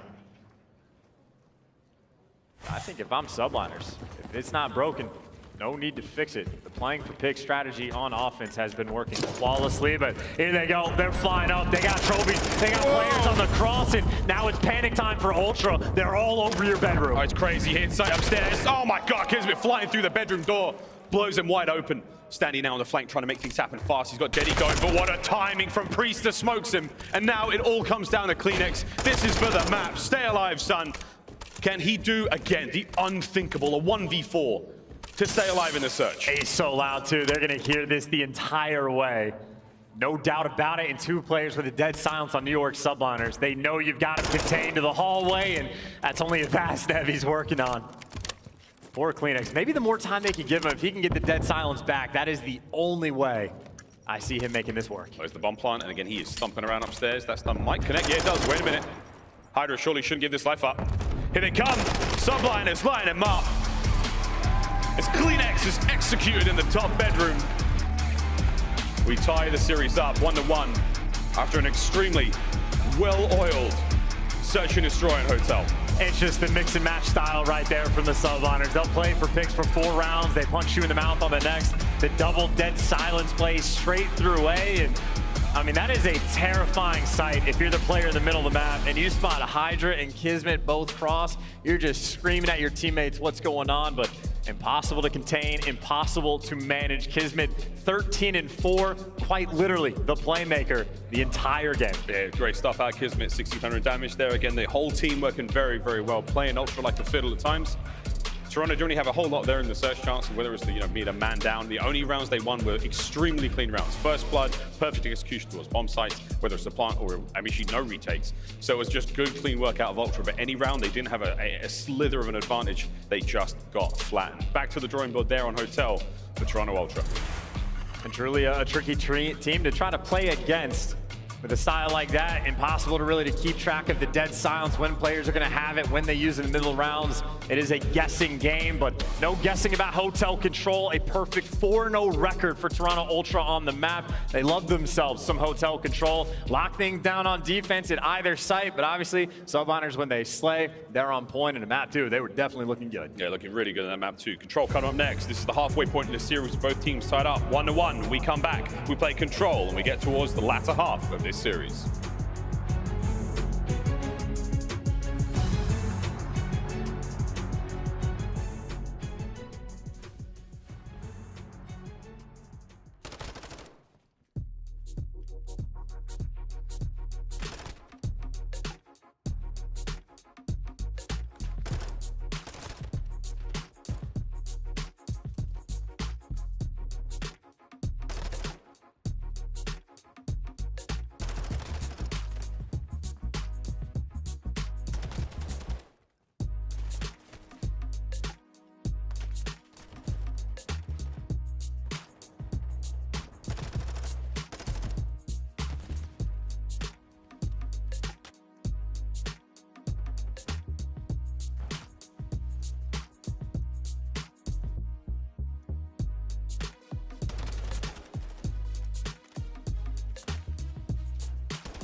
The Call of Duty League is presented by the GMC Hummer EV Pickup, the world's first all-electric super truck. Upgrade your game with a Scump, the official controller of the Call of Duty League. Welcome back to Sunday, ladies and gentlemen, here in the Call of Duty League. Rally continues. Game 3 between Ultra and the Subliners. Elimination matchup. We are playing for a spot in elim finals. Atlanta FaZe waiting patiently, maybe anxiously, for this one to end. And the Subliners looking to continue this exciting run through this competition, because these guys, we did not expect them to be here. No one expected this, and yet here we find them. I think they might have expected, as soon as that meta switched, I think New York Subliners probably just rubbing their hands together, being like, oh, it is our time to shine. So they've looked fantastic, but the next problem ahead for this Subliners team, hotel control that we're going to.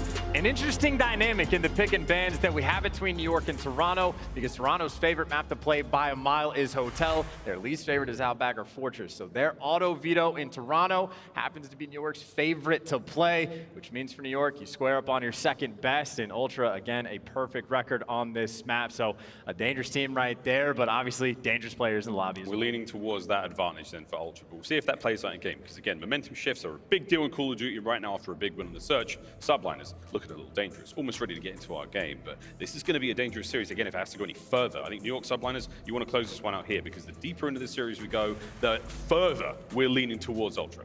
And you got CleanX on one side of your screen. He has been playing phenomenally well. 41 kills in just the 2 maps, not too shabby. He was really the breath of life for the Ultra squad in that hotel S&D. It wasn't enough, but he gave it the old college try. And Skyz, again, I think #1 KD still overall at the entire tournament. A 1.38 here on Sunday. Not too shabby. Skyz always going to be a lethal weapon on a map like Control. Staying at the hotel for the 3-night stay. We had a staycation yesterday. This time round, we might have to use the spa. We spent so much time in this hotel, we seemingly know every single nook and cranny. And for those folks excited to get into this one, we're going to pump the brakes. The lobby is dropped, but that's fine. Chance as far as Control goes though, man, I mean, this should be a nail bite between these both teams. Like, we've seen some nutty comebacks on the mode. Oh, 100%. You know, I talk about Toronto's record. It's not like the New York Subliners have been shabby, 2-1 overall, and some of the wins they have started to get on this map. A little bit dominant, but the players that they really have to work out for on the flip side, it is Scrappy, and then it is Standy, who in Control have been absolute menaces. And I think that's really where Standy has been shining the most for the team. So always a dangerous player, gotta look out for him. And obviously to be KiSMET and HyDra that have to deal with those Vaznev gunfights the entire way through. Yeah, almost ready to get back into this. We'll see a little audio thing going on stage there. We'll see if the lobby issue has been resolved. And Skyz is vibing. What's he singing? He believes he can fly. Maybe. I don't know any good TikTok songs these days. I'm out of practice. Skyz, though, has been brilliant in the tournament and in the series already. That's a 1.5 overall. Again, the hard point, he was fantastic. Search, not so bad either. KiSMET was the man in the Search and Destroy, though. He's the guy really making those plays. Double-digit kills for him, and you just want to see more of this out of the Subliners. What a great pickup Skyz has been. I mean, he's probably one of like the most comfortable players in this entire major thus far. Of like, he genuinely has nothing but hyper-aggressive slayers around him. So he's found his comfort spot. He is clearly thriving in the role across all game modes. And again, not even a stranger to Championship Sundays. He does have a handful of wins under his belt. As far as like veteran status goes in the league, Skyz, most veteran player on his team. Most goes around, most time in pro matches. And he has been enjoying his stay so far at New York. Yeah, as far as like teams go, there's not a lot of vets in here. Not a lot of long-standing players. I mean, Priestahh, Skyz, KiSMET, they've got the biggest tenure when it comes to a medium amount of like veteran status, right? A handful of years under the belt, but nothing too crazy. None of those like OG types. So, hey, I mean, the new breed is here. The next generation, these guys looking to take over. Here we go. We're going to boldly go where all teams have gone before, which is over towards B. Bang! Inside, starting to party off with a big old nade. Standy joining him there in the feed as we're battling for that mid-map. Skyz, though, atop the catwalk. He's going to have eyes on all these players. You do get Subliners over towards A, so the restaurant's going to be full of them. Find these kills, take care of Standy in the back because he's in the kitchen and he's a problem. Yeah, and this is like almost at the bottom side of the map, the main AR duel. Skyz and Insight both play it almost the exact same way, where they just want to live inside of bedroom. And of course, the action on the point going down over towards the A zone. A nice little clearance there for the New York Subliners. And I mean, they're looking for kills. We've seen this from them even yesterday. They look for these moments. If they get a 4-man wipe, it will be full speed ahead, straight towards that B zone. Priestahh, there's the entry. Yeah, that is so annoying, man. You're going to see lots of that this year. Whether it's dead silence or not, just finding a sweet corner or laying prone, letting your opponents thunder past you. Second segment A, long gone. We've nearly captured it. All eyes towards B. Priestahh right now, he's in trouble, but he is the man for the New York Subliners. And they're sending 3 players down this direction to try to hunt Priestahh down. So he's drawing all the attention back. They line him up. KiSMET there for a little bit of help. Stanny's got to back away. This is the opening to the point you're looking for, but KiSMET there to at least slow it down. Ultra breathe a sigh of relief for now, but not for too much longer. Skyz still top bed. HyDra brought down again there. Can't get any more out of it. Skyz still keeping control of that bedroom side. You have to hold on to that if you want to hit B. And this is beautiful. This is what you want your main AR to do. You get the bedroom control, you let your SMGs push up, and this is where the action happens over towards the hill. Scrap those somehow. Able to pick up 2. But you're coming off respawn. If KiSMET can take you down or get inside the point, the flanks are not there right now for Ultra. A tricky spot to be in. I mean, he's trying to hide in between these chairs. The counterattack is going to be there in a moment. That's a big win, though. You take care of the bedroom player. Now numbers for Ultra. Should be able to clean this point, but the first segment, that has been taken care of. Almost like a round of search and destroy the Subliners are looking for. Again, just trying to get that wipe. They have decent map control for the moment. PaulEhx, though, if you can get this one, and that's a hell of a way to get it. Now he's got inside a better. Now he is piecing up, and now he is the thorn in the Subliner side. He's going to start moving, force them to spawn on the top side of the map. Look at those yellow arrows. They have to go in from kitchen side now. So Scrappy, post up, watch the middle of the map, watch the back line as well. That's a big one from KiSMET. Jamie Craven, he's got a mustache, and he's now in the back line. He's going to be taking it slow as well. Player just above him, and that player gets traded out. So Subliners effectively caught in a massive crossfire. Trades all over the map. Distance spawns right now for New York. It's such a long way to go. Maybe one more solid and clean attempt. Trying to set something up on offense, and even KiSMET, his job is to clear out bedroom. A seemingly impossible task with so many corners to check, while he's waiting for his teammates to flank. If KiSMET can get 2 kills, that is a tremendous victory for the New York Subliners. Here comes the hit in sight. He's going to be spotted out. Will he be destroyed? Yes, he will. Priestahh, breach and clear. Stanny catches nothing. That's tremendous work now from the Subliners. They've got a couple of kills over to Scrappy. They don't jump on the point just yet, but you've got numbers to work with. And they're trying to make it happen. They got a little bit of trophies out and about, and Subliners, that's 4 players. PaulEhx is the only man that they have not taken care of. They gotta know he's in bedroom. Pokes his head out. Only can get 1.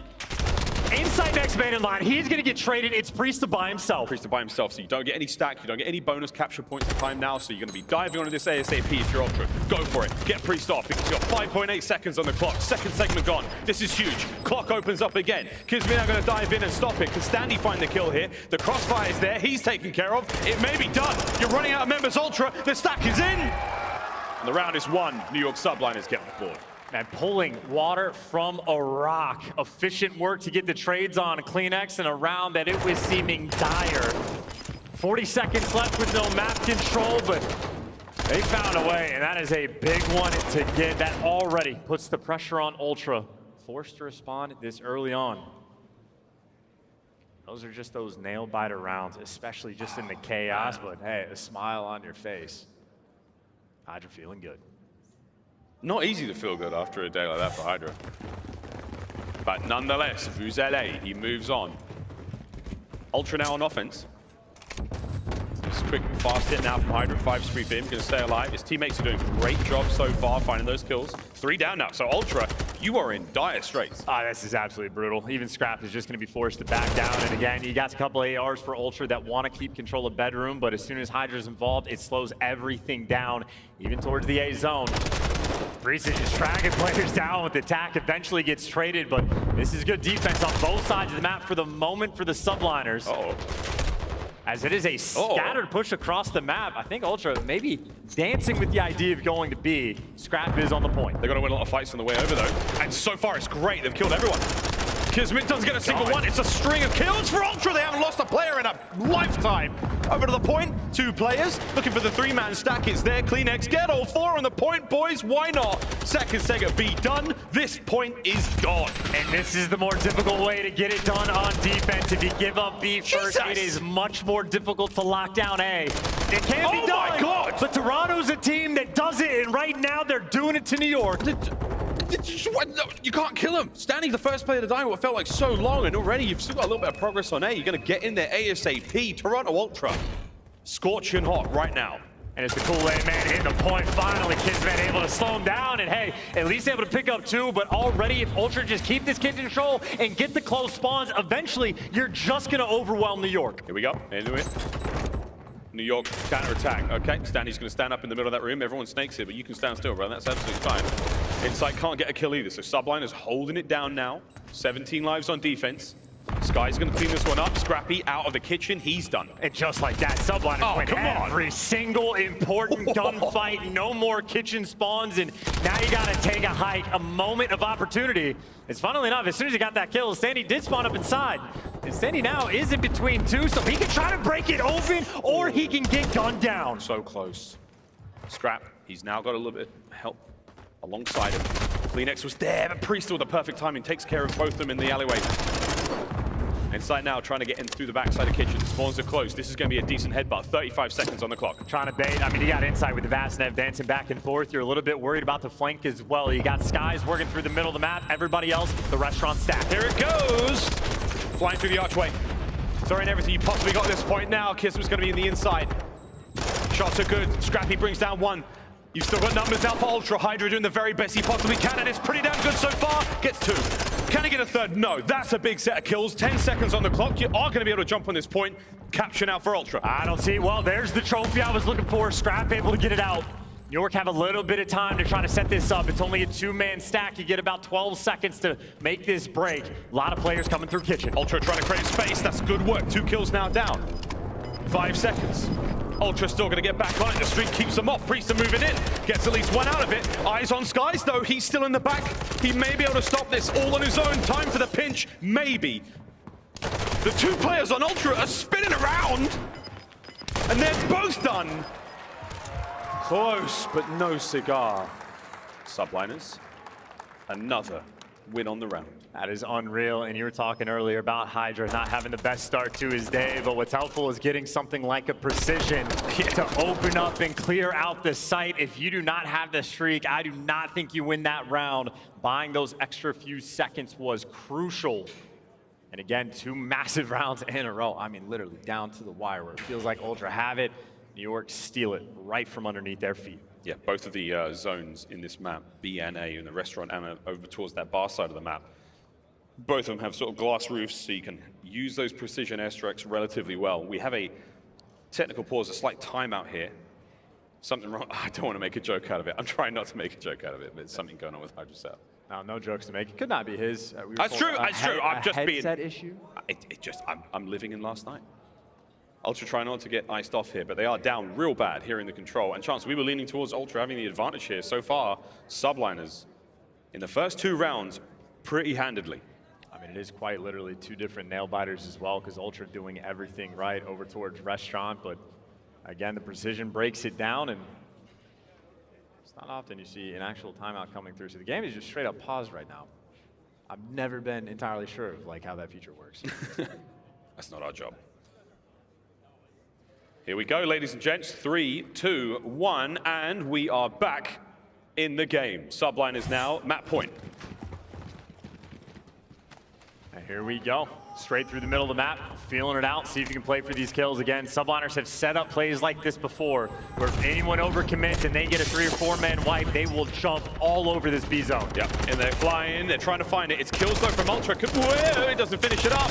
HyDra though, straight in there. KiSMET finds the kill as well, capturing B. And you know, the only 2 players for Ultra, except for the ones off respawn, it can only flank, so easy reads for the moment. HyDra, I think, might have guessed wrong in the hallway, and he does get taken care of, so not perfection for the moment for New York. A lot of players going on flanks, and even KleanX, you see, took the full route, goes to top bedroom, and takes care of players. That is a tick of progress that gets captured over towards B. New York maybe happy for it, but repositioning, hit that reset, and back towards their similar style. Players scattered across the map as the slow cap on A commences. HyDra's still in the back line though, so he's managed to creep on through. Slow cap on A, that will draw some attention. Yeah, KiSMET's gonna win that fight, so now you've got a segment down on both zones. HyDra, he's not on B just yet, they don't know he's here. That's a big kill, now he's gonna dive on it. Spawner's gonna come through any second now. HyDra is not safe. Yeah, you gotta play for kills as well. Yeah, looking to play for kills, was trying to make a move, but ends up getting caught. And you see New York, this is the exact same style that they love to play. Someone this time, it is KiSMET, the slow capture on A. Everybody else will apply pressure on different sides of the map and look for the kills. And if they find an opening, they're going to take it. It's only Scrap watching this cross, and Skyz moving it not quite there. He couldn't make it, but at least you get the trade and you get pressure on both zones. Easily done. An additional minute added to the clock. 152. Priestahh loses the fight by bar, so now you got a little bit of space to work with if you're Ultra. You want to get one more set of kills and push forward. Try to make these spawns change. But so far, New York Subliners are running it on Hotel. Big wins as well from Skyz, main AR up top, and the next player that could have been on the flank gets cleared out. So for New York Subliners, this is the opportunity to send at least one player, or maybe just even double up through the middle of the map. Sandy, unfortunately for New York, was able to get to bottom bedroom or maybe go up top, but Skyz is there. Nearby in a cheeky little spot for the beatdown.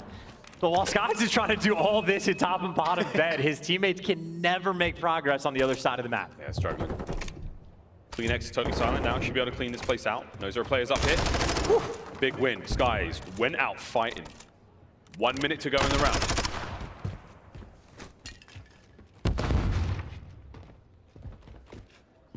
And no flanks today. I mean, Sandy's got it on lock. New York again just trying to set up this push. They're finally actually sending the full team to wrap back towards bedroom. KiSMET's in the mix, and he's able to get the first. Scrap the next man down low. If you can take care of Scrap, and he is gone. KiSMET's got the 2.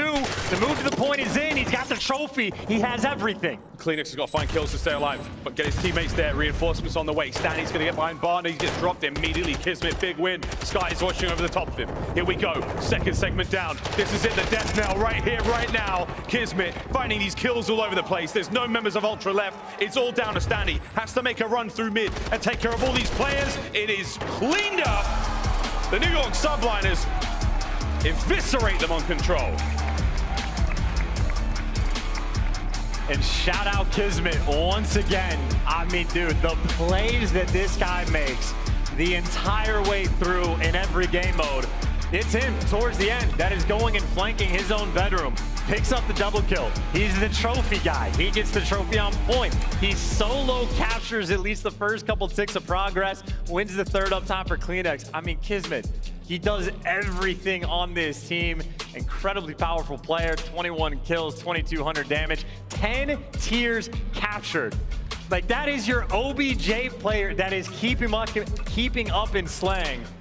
KiSMET, I mean, again, you sing his praises all the time for good reason. That's my MVP. Yeah, we gave him nothing but love when he first joined the team. We said from the start of the tournament, he's the guy to keep an eye on. And man, performances like that, you can see why. Subliners, we were leaning Ultra. We said they had the advantage coming into this one on the mode, and they got absolutely bodied. Match point. Now for the New York Subliners. And they're going to have a date with Atlanta FaZe in the elimination finals. And at least for those first 2 rounds, I mean, it comes down to absolute nail biters. And you can already see down on lives, New York Subliners run out of respawns, but just so much pressure they're able to create on the point. And dealing with all the flanks that are coming through when we shoot like that, it certainly helps. That was the 5 spree, by the way, for HyDra that kicked off the precision that tailed into the second round. So talk about how those few extra gunfights go such a long way. That stretch from HyDra in round number 1, honestly, it sets him up for the entire game. Yep. Streaks being very, very handy indeed when it comes to control here in MW2. As long as it's not the SAE, we're all sweet. But there we go, KiSMET again, the man of the match. That was a great bit of work when the objective gameplay, slaying as well. Everyone from the Subliners, it is a slaying powerhouse chance. They've got the KDs to back it up. And now you got the OBJ play. I mean, they are such a well-rounded squad. And also, even just for like the ideas perspective of what, you know, Subliners are coming into today preparing for on a map like this, it's become like sort of a standard, but I think Subliners do it about the best of letting a guy solo capture over towards A. You feel out the map, you get players all over the place. And as soon as you get a couple of those kills and you can rotate over towards that B zone, I mean, it seems like they're, at this point, doing it better than just about anyone else. We'll see how far that can take them. 6-3, 3-0. The hotel part of the series is done. Now to Mercado Las Almas for a hardpoint chance. Now, this is where things get very, very different. The map records reflecting, I mean, what doesn't look like a great team in this series, but Ultra, again, should have the advantage here. No, the opposite, actually. So Ultra were that had the perfect record on the hotel control. Obviously, that does not pan out. It is the Subliners with the perfect record on Mercado hardpoint 4-0. So this is now, the tables have turned. It's dangerous. It's this scary guy. Hours, I'd say, for Ultra. Is NYSL and their fans, well, at least the dude on the left, gonna be feeling very good going into map 4. Well, we can see how map 4 goes. Mercado hardpoint coming up in just a moment. And if we do have to go to game 5 again, I don't know. At the moment, it just looks like 3-0 for Toronto Ultra, but 0-2 for, like, if you're looking at the map records, it's clear cut. But if you're looking at the gameplay, you're feeling great to be a New York fan. Yeah, Toronto have come out a little flat today so far. We'll see if they can't bounce back here because Mercado is an unforgiving hardpoint map. We've seen teams take crazy leads, chaining points back together. I just don't know, man. I think this may be the end of the road for Ultra. There's no life in it. I mean, we'll see. The bounce back is going to be necessary. Again, guys like Scrappy, when he had to bounce back after a series, is quite literally breaking records in hardpoint to drop the 40 bomb to make sure he returns. But you're going to need some spectacle of a performance to get back in it. Yeah, we need that guy to return, and sooner rather than later. This hardpoint is going to be a quick and vicious one. We'll take a look at our scuff play of the game, though. And this was, again, probably a very well-rounded effort, Chance. And at this point, HyDra's on the 2 spree, right? So this is when he scoops in and get 3 kills. The first one's just a trade, but the next 2, he just ends up gunning to bed. Easy one there. Great snapper on the second, and again, just for the third. If Insight wins it, I mean, this round is still probably done just because the trade would have come through, but that round number 2 without the precision, HyDra wouldn't have been able to get it done, but his God was certainly there for him in the map 3. Beautiful work out of HyDra there. The Subliners, man, they have been a force in this tournament. How much special stuff have they got left in them? Can they go up against Atlanta FaZe and take them out in that elimination bracket final again? A spot in the grand finals, first tournament of the year. We're really just sort of trying to set a baseline for where we sit these teams, because the online qualifiers, we go from the M4, we drop that, we come over the TAC 56, the game looks totally different. We will find out who comes out on top later today, but until then, it's a Mercado hardpoint. It's match point Subliners. And Subliners in a situation where they go into Mercado, spawning on the top side of the map. The most important theme, because you don't get a massive amount of time on P1, is working for those spawns towards the bottom side. You saw Subliners yesterday, literally right from the jump to perfection. Flip the map on its head against Vegas. That's what New York are going to be looking to do again, this time towards the Ultra. 3 players for New York hitting the right side of the minimap. Subliners looking for that flip immediately. KiSMET, he's there though.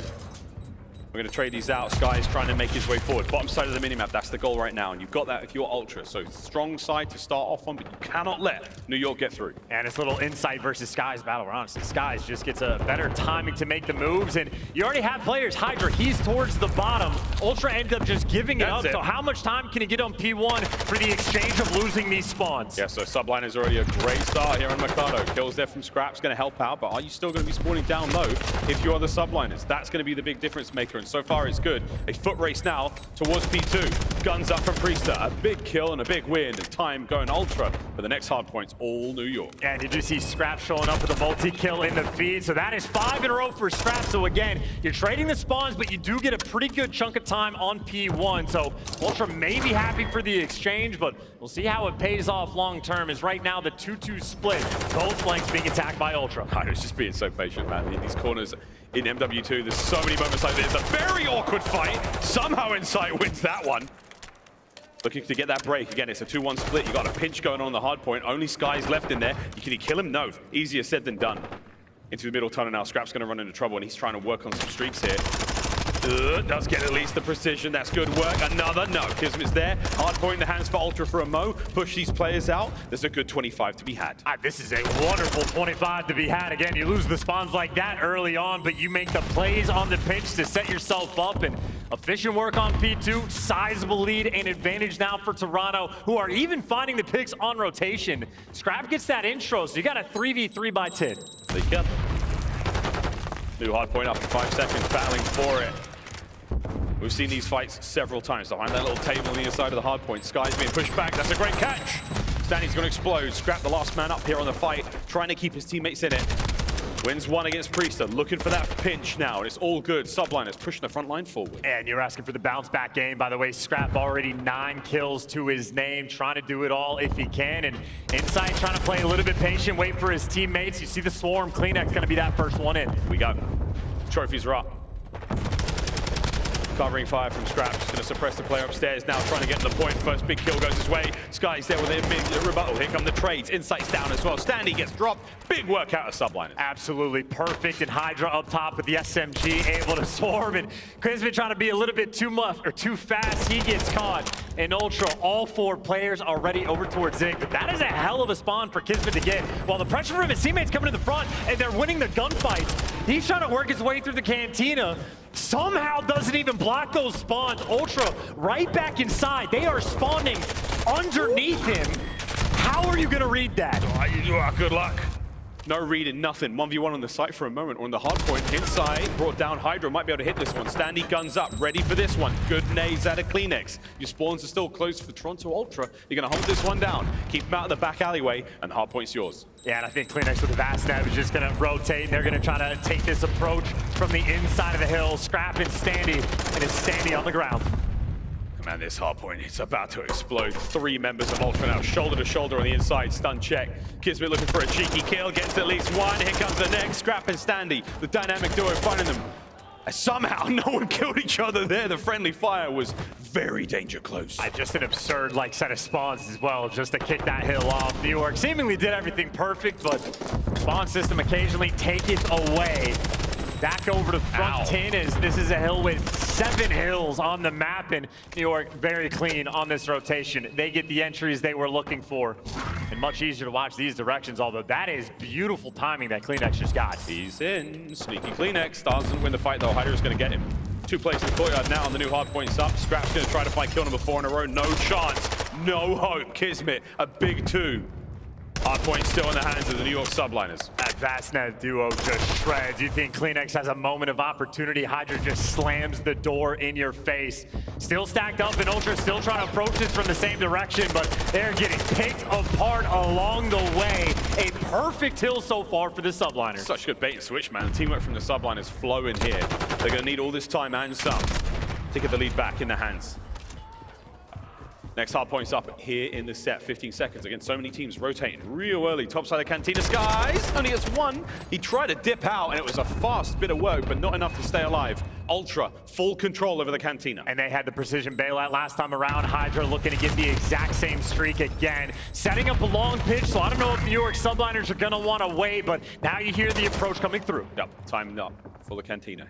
Top floor, there's a bit of a pinch working out as well. So Priestahh got a crazy spawn far left-hand side of the map. He's going to come in a minute. HyDra looking for the streaks. He's in, doesn't get the kill.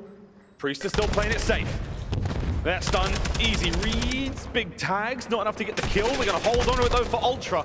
And while they battle for the hard point, let's go for a quick listen in with Toronto. Okay, top. Let me close them. Top there. Nice. Back alley, absolute. Back alley. Still challenge. Alright, this is a big break in. I have tables. Yo, Scrap, you have a streak as well. Yeah. One guy hit low. I split it. Nice. Good shot, Scrap. Nothing. I'm gonna go mid. We might fly up here, up. Close gate, P4 Turk. Okay, listen up. I'm pulling AR. P4 Turk and 1 gate, I think. P4 Turk, I'm mid. Don't go mid. I see up and hold. We're back alley probably. Back alley? I'm heavy, Scrap. I'm pallets, by the way. Gate on me, gate and P4 truck. Okay, hold P4 truck, Scrap. Okay, I didn't get it. Oh, good. One ladder. Close trucks. On the truck's weak. I'm gonna streak this. Yeah, one spike. I'm stunning P4 maybe. It's not pinched. I stunned him in P4. One feet, Jerry. No, too close. I'll be back alley. Gonna be in the P4 He's truck. gonna be close right, probably. Close, okay. He's close right, lane down. 1 below weak, push it in, nice. Gate. Watch out, dead. Nice, 2. Maybe deep right hill. Yep. One ladder. Deep ladder. They're big pallets. I'll kill him off time. You want 2 pallets. One ladder. Save, Toby. Still ladder. One pallets again. Ladder, 2 ladder. I have the pressure. Nice ship. Last one. Yeah, I'm staying up. Double pallets again. He's still there. I have it. Still ladder. Nice, good. Unlock us me, I'm absolute. Don't see lockers. Oh, he's shot. Yeah, I'm stunned. Yeah, you're good. He's not. Yeah, understand me, I think. Oh, you're good. Ladder again. Ladder. New Ultra, same comms. Perfect control right now as they are absolutely cooking. Brilliant work on the hard point. Subliners have yet to really get going to Mercado. Now, second set up. Let's go for a listen here with New York. I still make cut. I'm gonna go gate with you guys. Yeah, he's probably gate low key. I stun him in hill. We hit the shot this time too. Stun in tunnel. I'll see Tunnel, insight. I have your left. One's yellow van, go on elbow. Wait, he's P4, clean X. He ran back in. One's P4 close and to left. P4, right? P4. He's under dark. You go high dark. Quick. One shot. No one hill. One time. I need hill. One time. You went mid cut on you. Everyone's yellow. One's tunnel. I'm one shot, guys. One's top plant. Yo, he's already top plant. Yo, no one P4, guys. Okay, we should look P4 this time. dark. He's Like, going gotta fight this time. He's gate. In elbow, scrap. One more elbow one, and one time. He's just challenging. He's in time. Elbow weak, then. Alright, we should. One time, weak close up, inside. He's contesting. Alright, take your fucking time. Yeah, we're going one by one. Mid tunnel, on time, flowers. Charles, our slaying powerhouse team, the Subliners, they are getting cooked alive here at Mercado. Yeah, feeling the pressure, feeling the pain, but actually it's just Scrap, last man standing. New York Subliners just flying at him. Win every single gunfight, but Scrap slowing them all down. Enough to drag the next one to his death, and just like that, Scrappy puts them to bed. Ultra, they get this setup, and they're gonna get Mercado. Oh, they're gonna get Mercado and something to hold this one down, and this series now absolutely reeks at Game 5. Scrappy's on his feet, and there it is. The hands are going. Now the mouth's flapping as well. We're going to a Game 5. And straight up bullies on the map as well. Dominant on Mercado, and like there's the moment right from the start of the game where it seems like Subliners are going for the old faithful. They flip the spawns, they get over P2, but I mean quite literally Scrap started off the map 5-0, so they dominated that early time, and as soon as they get that break and start setting themselves on rotation, I mean Ultra, outside of like the double tin hills that we had, completely took over the rest of the game. Beautiful bounce back performance from Scrap. 24 kills, led the lobby, near 3K damage. CleanX nearly right there with him. And Insight in his happy place, man, just gotta sit in the hill and collect all that time. 2+ minutes in the hill there for Insight, and again, Scrappy doing exactly what he does there. 24 doesn't seem like a lot of kills, but in a game that is like, you know, this sort of tight, they played it so well. That was about as many kills as he could possibly manage. That final spree towards the end, the difference maker. Locking down that side of Cantina. Beautiful work there from Ultra. Is that the momentum shift they needed now? Rolling into the Game 5. One more search. Last chance for both of these teams here in the tournament chance. And brother, this is, it had to go the distance, didn't it? It just had to. It's also back-to-back maps where the team that had the flawless record ends up falling in, honestly, both in convincing fashion. So we're going to now Bagger Fortress S&D for the map 5, and that is where Toronto Ultra are 3-0. That is where the Subliners are 0-2, but I refuse to make a prediction. Predictions out the window. All bets are off. It's now time for a quick commercial break. When we come back, Game 5, the last for one of these two teams here in the tournament.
Stop your grinning and drop your linen, Raleigh. It's time to go to Game 5. Toronto Ultra, New York Subliners, and it's about to hit the fan, and we don't know which way it's going. It's going to be an absolute banger.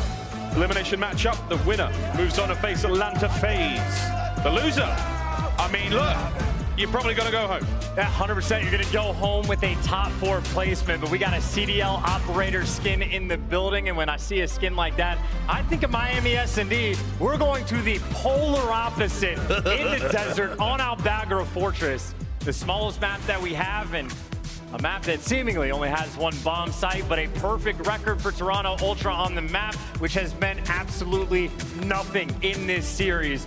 Back and forth battle where Subliners, funnily enough, they're the team trying to get that 2-3-5. Yeah, Fortress could kind of be like medieval bocage. Yes. A lot more stone, a lot less wood.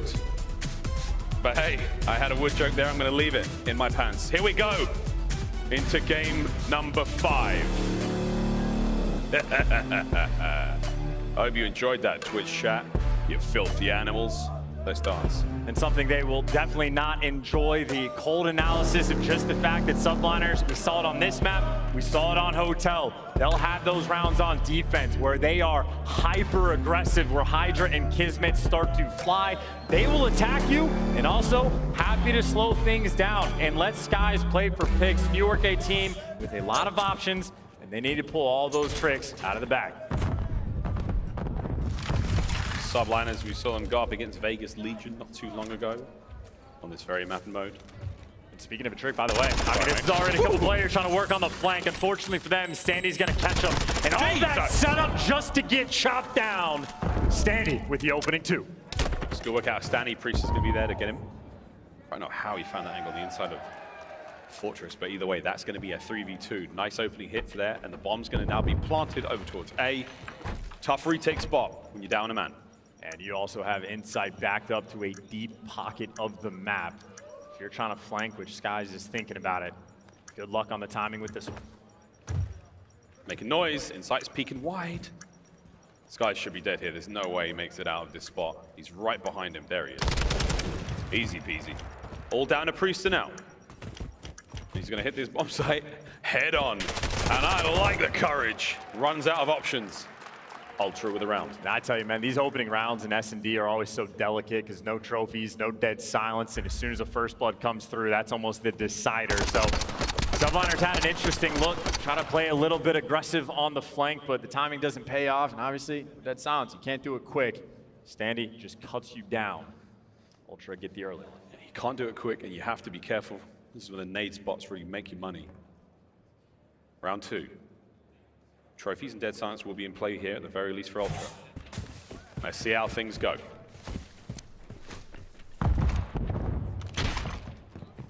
Pressure for Ultra, they just saw and heard absolutely nothing. Subliners have actually just stacked up over towards the P1 side. This is looking like it might be a B hit. KiSMET's out and away. The third that we have seen this year. And no time wasted. The kill's coming through. Danny trying to make the play, but he gets gunned. Talk about mixing up strats. How you like a little B hit? Oh, that was spicy. That little hop across the double doors there to get in on the site. And dude, Standy came so close to winning that fight against Priestahh.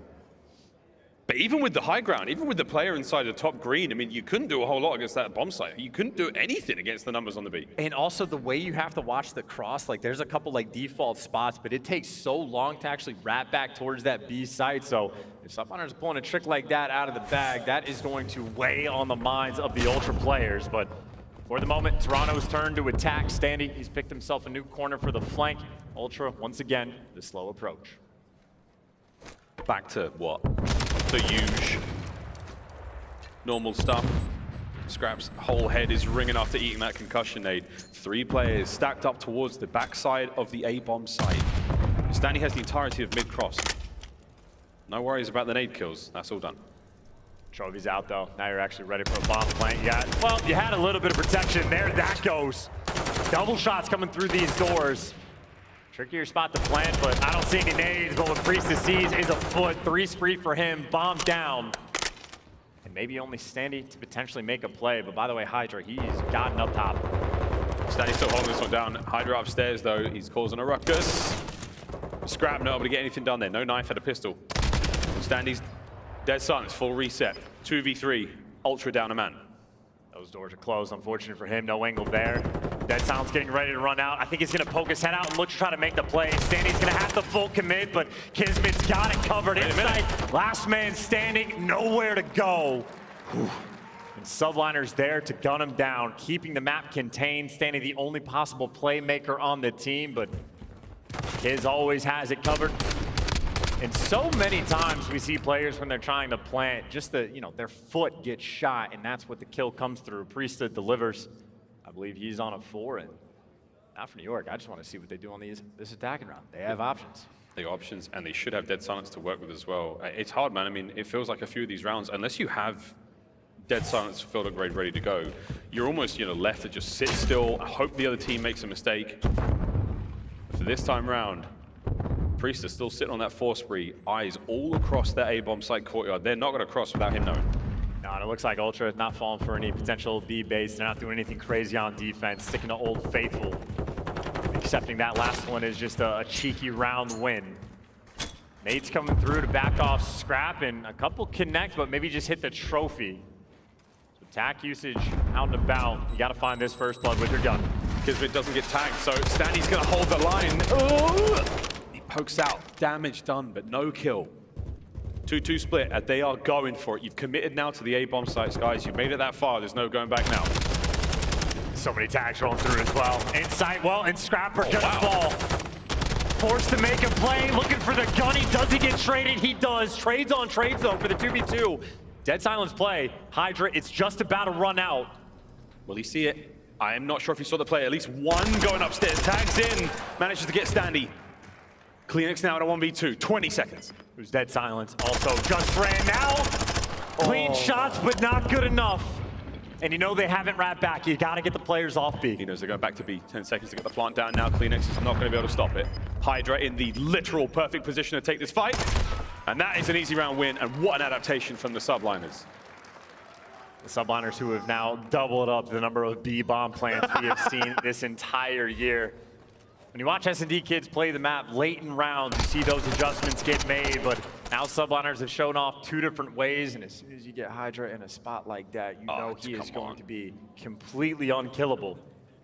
And New York, 0-2 on this map for the moment, running away with this game. Yeah, they lured us all into a full sense of security with that stat line, because so far, 3-1.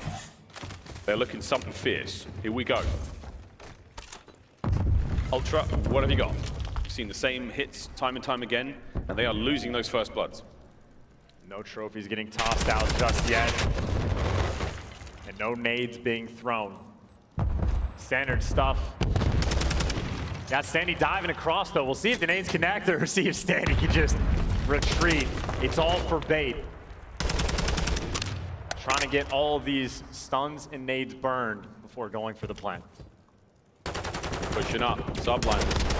Retreating back, trophies down, a little late. I mean, not a whole lot has been thrown, but for now it is just a protracted gunfight. And once again, another first blood for Priestahh. Oh, he's got the precision as well. You got the streak, you got the 4 versus 2. You've won all the gunfights. And for Ultra, they're gonna get the plan off, but how well can you defend in a 2 versus 4? KliNX and Scrap, good luck with that, God. And it is already just gone. Oh my God, absolutely gunned. Subliners full control here on Al-Bagra Fortress. Oh no, is it happening? Is it an ode to the Mutineers? It's all 4 of them. Teamwork. They're up. Okay, not quite as well coordinated not as even this. close. I mean, you can tell the Mutineers work out together in and out of game, but hey, this time round, a happy look towards that bomb site. The defuse is there. And again, they are just making this look easy. Just stomping all over them every single round. Outside of the first, they're getting to do whatever they want. Every pick is coming their way. Priestahh has a streak now in his back pocket. And for Ultra, I think desperately looking for signs of life. 1 in 8 combined right now for Scrap and KliNX. And that precision airstrike is going to be so useful on both bomb sites. Ultra, are you going to start to get a little nervous? Maybe give away these easier kills, because Priestahh has been the first blood man. 6 spree now for him. HyDra's got Standy dead to rights here. Whose nerve cracks first? So much time left in this round. I mean, this is just... Fortress at its finest. KiSMET, though, does find first blood and rotates out. That's the moment that HyDra moves. Standing an opportunity to pounce with players diving back and forth. His teammates are calling out the cross. They should know a few players are going to be nearby. Standy gets the call, but no motivation to move. Yeah, Standy can definitely hear him in that play. Here we go. Back on the doorway, Skyz helps him out. Great work there from the Subliners 3v3. And they're creeping up the map. Look at them creeping up the map. It's going to be Priestahh leading the charge. They might be trying to cross once again. They're all out of time to make this happen, but the angle isn't good. Scrap's still killless in this game. There's another bomb set on the map, lads. You totally forgot about it. You're getting absolutely mutilated by Priestahh. Last man up inside. Pop steady. Absolutely smoked. Subliners. Maximum control, match point. And Ultra are feeling the pressure. You got pull-ups on one side of the stage, smiles and relaxation. For Toronto are feeling it right now. No signs of life, small mistakes, angles not covered, crosses left open. Sloppy little moments on this map. It only takes one to give it away. And Priestahh right back on form, 8-1, 7 spree, still with the precision. This is an absolute ass whooping.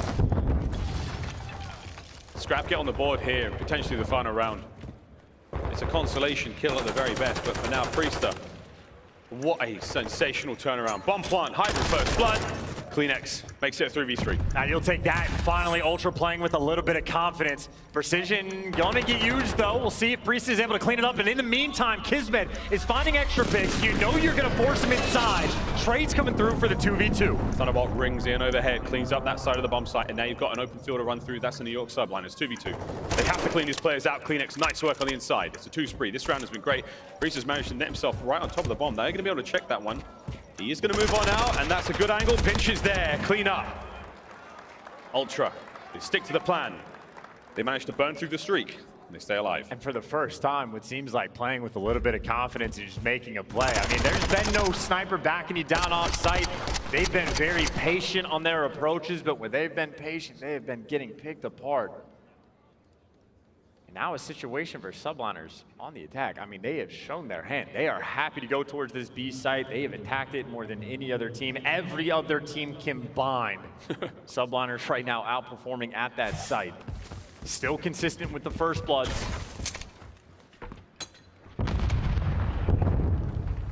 No funny business just yet. No wild stuff, no angles of approach. And with the stun connecting, probably not going to be jumping up anytime soon. And this is the biggest change we've seen so far, is a snipe from Scrap. Warning shots, love tap, spots him on the jump. Ouch. Run for it. Covering fire on both sides though, so you set up a crossfire, and KiSMET, oh dear, he peeks out of seemingly nowhere. Takes care of Insight. One of the ARs down. Here come Ultra. HyDra jumps in, only gets one out of it, and in and out like a light you go. 2v3. Still got that man advantage, and he's still got KiSMET watching over the middle of the map. Spots at least one player on the cross and a cheeky plant spot for Skyz. You can see this from so many different places. And for a 2 versus 3, you gotta clear all these players out. Ultra have got to do something they have yet to been able to do in this matchup so far. Bang their way through this side, find the kills. KiSMET holding the top side down. He's the only player that's used dead silence so far, so everyone else is having to be real careful, but time's a ticking, lad. 25. And he can nerve down low. Priestahh can hear all this coming. Going for the challenge to double up for the trades, but Priestahh gets one. All up to Standy. Standy, it's done. Ultra's run ends here. The New York Subliners beat the snot out of them on Fortress 6-2. They now have a date with Atlanta FaZe in the elimination finals. And you gotta tip it to New York as well, a team that has shown that they are so well prepared. I mean, even on the hotel control, the standard strat where they're able to just slow cap A and make the plays towards B in the freedom that they create for themselves. And then over on aBeZy, I mean, the most B plants we have seen all year compared to every other team combined. Subliners, they're really starting to play the game. The game changes right then and there. History made. We'll see plenty more of that, of course, throughout the MW2 season, but until then, got to be feeling good about that one. Ultra simply run out of gas. They talk the talk and they walk the walk somewhat, but hey, a top 4 finish, not bad for that very young roster. 3-2, game 5 there for the Subliners. And an impressive note for this as well. I mean, Subliners' hardpoint has been spectacular this entire tournament, but for this series, they get it done in a 2-3-5. So clean across all game modes and tippable across the board. Priestahh again in the middle of potentially the best tournament of his entire career. 3 first bloods, 9 total kills. Fine performance and the precision, just that cherry on top. We will see what happens next, as Al Bagra Fortress has been forever changed here in the COD League. 6-2. That 6-3 on Hotel as well, also a banger, and that 3-0. I mean, the 2-3-5, it was a massacre. No questions asked. There we go. Subliners have to be feeling very, very good about that one. Hot hands going into this next matchup. We can only hope that Atlanta FaZe have been keeping themselves warm, because it is going to be a very tough match indeed. Yeah, we do have a lounge for those hot hands, but I'd say for New York, just trying to keep things as hot as possible, because obviously Atlanta FaZe for the next matchup is a scary sight. Now HyDra, no stranger to these. He made his introduction to the league playing against Atlanta FaZe, so it's going to be a fun battle for sure. He beat them as well, which is insane. His debut match, it may have been online, but it was still very impressive. Guys, we're almost ready to rock and roll into what will be a very exciting matchup. Desk, if you're as titillated as I am, please tell me. What does that word mean? I don't think as titillated as Miles is, but I'm pretty titillated. I'm pretty excited about what we just saw, and I'm a little bit shocked that I was the only one on the desk to call this match correctly. Nameless, how do you feel about it? You know, honestly, I don't feel that bad about it, because it was a game 5. It was a banger. We saw New York come out strong in Search and Destroy, a team that just has these crazy slayers on it. What happened?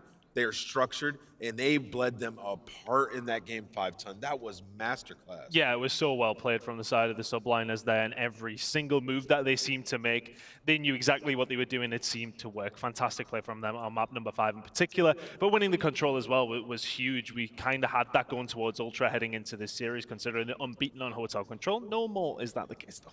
Toronto Ultra is out. They're going to finish in 4th place. But aLLeY, we talked a little bit about it in the pre-show. A very young team, and they are not done yet. But the Subliners guaranteed at least bronze. They're still playing for a spot in that championship match against the Seattle Surge, as they will now move forward to play Atlanta FaZe here in our lower bracket. As we wrap up Toronto Ultra, though, I kind of want to focus on them before we dive deep with the Subliners crew. Let's talk about their tournament. Nameless, I think the big shock was when they ran up against Atlanta FaZe, but then they looked like a different team at times when they matched up against other teams. Is this a squad that has roles that can be, I guess, taken out by someone with a better game plan? Yeah. Where were the holes in Toronto's game? Because if you're looking at the stats, they had great numbers for the weekend. Yeah, you know, this is a team that at times they look like they were the strongest Search and Destroy team coming to this event. And then, you know, they were great at control. They were undefeated on hotel control going into that series. They lose that one there. So, you know, looking at this team, I feel like Toronto Ultra has a bright future. They have Scrap who can take over games. Just some things they need to fix in their hard point, like we saw earlier versus Minnesota, where they had the clutch up at the very end both times. And then when we saw versus the Atlanta FaZe, what happened to them in the Search and Destroy. Some of these clutch moments they're throwing away, but they're an extremely solid team. They just ran up into a more prepared New York. We're going to take some time and go through these games, starting with game number 1, because that was the hard point that Toronto actually came out and took at the end. It was 250 to 236 in this first game, and you're looking at the numbers. You had Insight popping off. Kleenex was hitting the routes. Everything was working for the team early on. Yeah, it was working, but to be honest, we were kind of sitting there watching it. Both teams played it really cleanly in terms of the rotations. There really wasn't that many breaks. It was mostly down who would get there and who could hold the most time and not give away as much scrap, and it came down to that final hill where Toronto Ultra were perfect in that hole. And we were talking about it, aLLeY. Is this going to be the final hill in the bar every time we see a game 1? I mean, it might be just an all-out brawl. And then you head into this game 2. Honestly, this echo for the Search and Destroy series. This was the #1 and #2 First Blood teams in the entire building. I knew that's what it was going to come down on. The edge that New York Subliners had on Toronto Ultra, though, in that game 2 and game 5 was their plant win percentage. When they get that bomb down, they are the #1 team. They are going to close that round out, and that echoed throughout both those games. Now, this was the same map that we saw Toronto playing on earlier. What was different this time around, Mr. Mr. Tunney, because you got New York coming out and handing Toronto a 6-3 on a map that they dominated yesterday. Yeah, it was just convincing from New York. They played solid S&D like we seen in map number 5. Kind of just read every single movement that Toronto Ultra were going to make. But heading into the control, this was the one for me, Nameless, that Toronto Ultra would have felt a lot more confident than a 3-0 the other way. Yeah, I mean, you see right here, initially on this offense, what happened, they had players, they had Standy inside of the bedroom. Priestahh gets on the point, and he's the only guy left, and they're not able to converge on him fast enough. He picks up 2 kills. It buys enough time for the rest of New York to get up close and personal, and they're able to close out that offense. And then just some very strong defensive holds on the side of the New York Subliners. We're seeing now later in the tournament, teams are so much better at defense. You know, coming into this, it was defensive sided coming into this tournament, and then it shot up. Teams were winning all of their offenses on hotel control. Well, New York today, they said it's not happening. And I see a lot of people in the chat saying, where you at now, Scrap? They shot back. They shot back. Scrappy might not have had a great game 5. He was crushing in this game 3, despite the Subliners going 3-0. So you have a superstar Slayer on the other side of this map, aBeZy, but the Subliners are still walking away with the W. Can this continue, knowing that they're playing Atlanta FaZe and potentially the Surge later tonight? I think it can continue. Again, it's all because of the unknown in Priestahh. I think a lot of people weren't expecting him to be as good at this game as he is, and so he's kind of been a wild card throughout. Like in that control, he was a wild card. He was hitting the routes, he was popping the 2 pieces that we're not used to. And then as we head into the game 4, New York felt a little bit flat. Toronto Ultra was on top of their game, they're on top of their rotations, and this is what we were hoping to see from them in the game 1 in previous series. And unfortunately, as good as it looked, it didn't close them out in the end. Yeah. And we kind of called this as chalked up in the green room, right? We all came down to the desk. We were ready for this series to be over after game 4, but Toronto Ultra didn't fold. They forced that game 5 somehow. Yeah, so you know, where Ton was talking about that map 1, how it was like kind of back and forth the entire time, some good holds. It was kind of like that for the beginning part of this game. And then we get over to P7 and Scrappy gets a couple of nice kills. He doesn't even have to use his streak, and they put them in the blender for 3 back-to-back kills. And yeah, you can just see him popping a couple big kills here at the end. But they channeled like 90 points in a row where they were just dominating from P7 to P1, almost into P2 as well. Chaining things together in hardpoint were the Toronto Ultra. They walk away with the 250 to 139 on Mercado. That led us to Fortress, where a 6-2 showing from the Subliners is going to push them into our top 3 ton. Yeah, absolutely unbelievable performance. And we have to boil it down to this. It was the fact that they then went B, and we were discussing this on the desk, like why aren't Ultra kind of making a change up after this round, because they seen the hit coming over towards B. The very first time we've seen a team actually commit to it. Of course, we have seen Plants over there, a couple at least, but the commit from New York Subliners give Ultra the heebie-jeebies if you want. They were constantly having to think about that. Is that something we have to now consider? So we didn't really see any snipers until later in the game. Yeah, but also like Priestahh with the first bloods. In the first 4 rounds, he had 3 out of 4 first bloods, and that just alleviates so much pressure. And then every single time, like the game plan New York had, it was beautiful. You get HyDra pushed up mid, let him finesse around. KiSMET's always up top on offense and on defense. He's either top part or he's top maps, and he's picking up those kills. So, you know, these guys had a game plan, they stuck to it, and it worked great. Watching that KiSMET 180 on Scrap again, that hurts your heart. He's going to be thinking about that all night. Fortress 6-2 is going to be the final score. Subliners taking the best of 5 with a 3-2 score. Taking a look at these maps though, Nameless, we know we're going to see the Subliners moving forward. Do you expect any different bands or new map thoughts as you're going up against the Atlanta FaZe next? Do they play differently than what you saw from Toronto? I think we see them square up on hotel control once again, right? Because Atlanta FaZe, you know, last couple hotel controls, they've lost 4 straight offenses. That does not bode well for them against a New York team that just looked dominant on that map. So it'll be interesting. aLLeY, I got to get your thoughts here. I need an opinion, actually, because we have 2 teams that are pulling off similar feats in Raleigh. Let's take a look here at the first clip and tell me, is it better or worse than clip number 2? We got the first one loading up. It's the gentleman, Breck, Vico, and Havoc. Listen, they practice this. Florida Mutineers 100% practice this. So you gotta be fair, right? I mean, what's HyDra doing? New York could have one-upped them. They had all 4 left alive. They don't hit the gym, bro. I mean, this is all we gotta say. Like, these guys can't do any pull-ups. I mean, this is just sad. How many hours do you think are going to be wasted in Call of Duty the next week as everyone tries this on Fortress themselves? Oh, man, it's happening against me in Mosh Pit every single game. I'm going to drop in, and there's going to be kids bloody pulling up on the bloody bar, and I'm not looking forward to it. We've got just 2 matches left here in Raleigh as we take a look back on some of the awesome action from days 1, 2, and 3. Let's talk about the teams that have made it this far. We've got the Seattle Surge, who came in with a 1-3 online record. We've got Atlanta FaZe, who started off online games by losing day 1 to Boston Breach. And now we have the New York Subliners. Ton, do you have a favorite in this? I know you're not supposed to be biased on the desk here, but this is a brand new season. We've got brand new rosters to cheer for. Yeah, I've been biased all my life. I am going to try and get it twisted, but I think it's very difficult. I kind of had Toronto Ultra all the way through. Even when they lost to FaZe, I thought they could bounce back.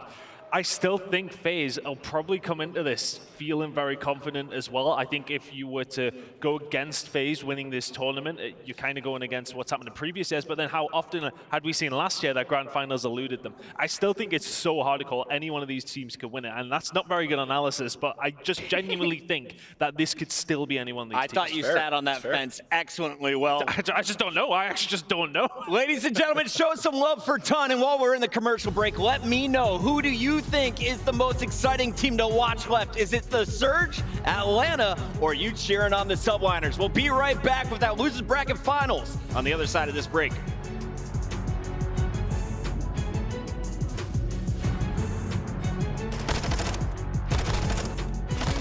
Oh my God!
to the west, where iron defies the sea.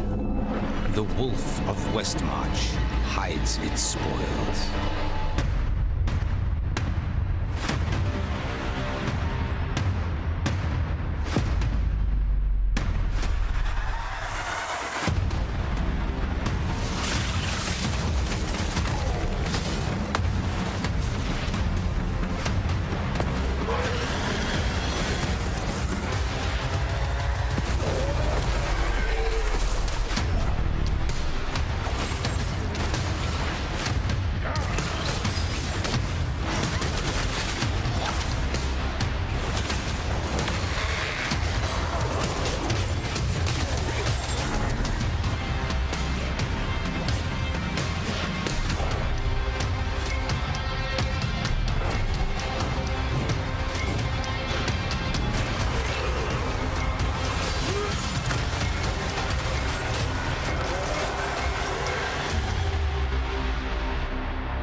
Welcome back into Raleigh Convention Center, home of major #1 for the Call of Duty League.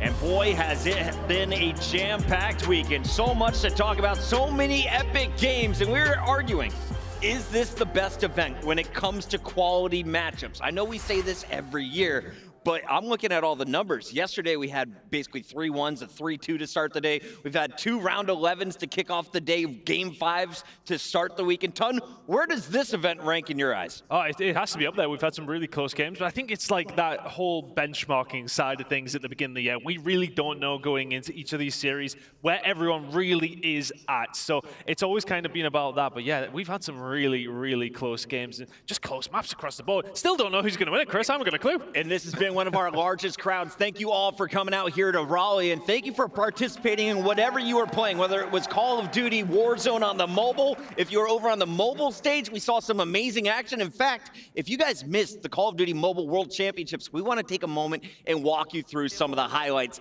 aLLeY, you and I got a chance to watch the best of the East, the best of the West. Yeah.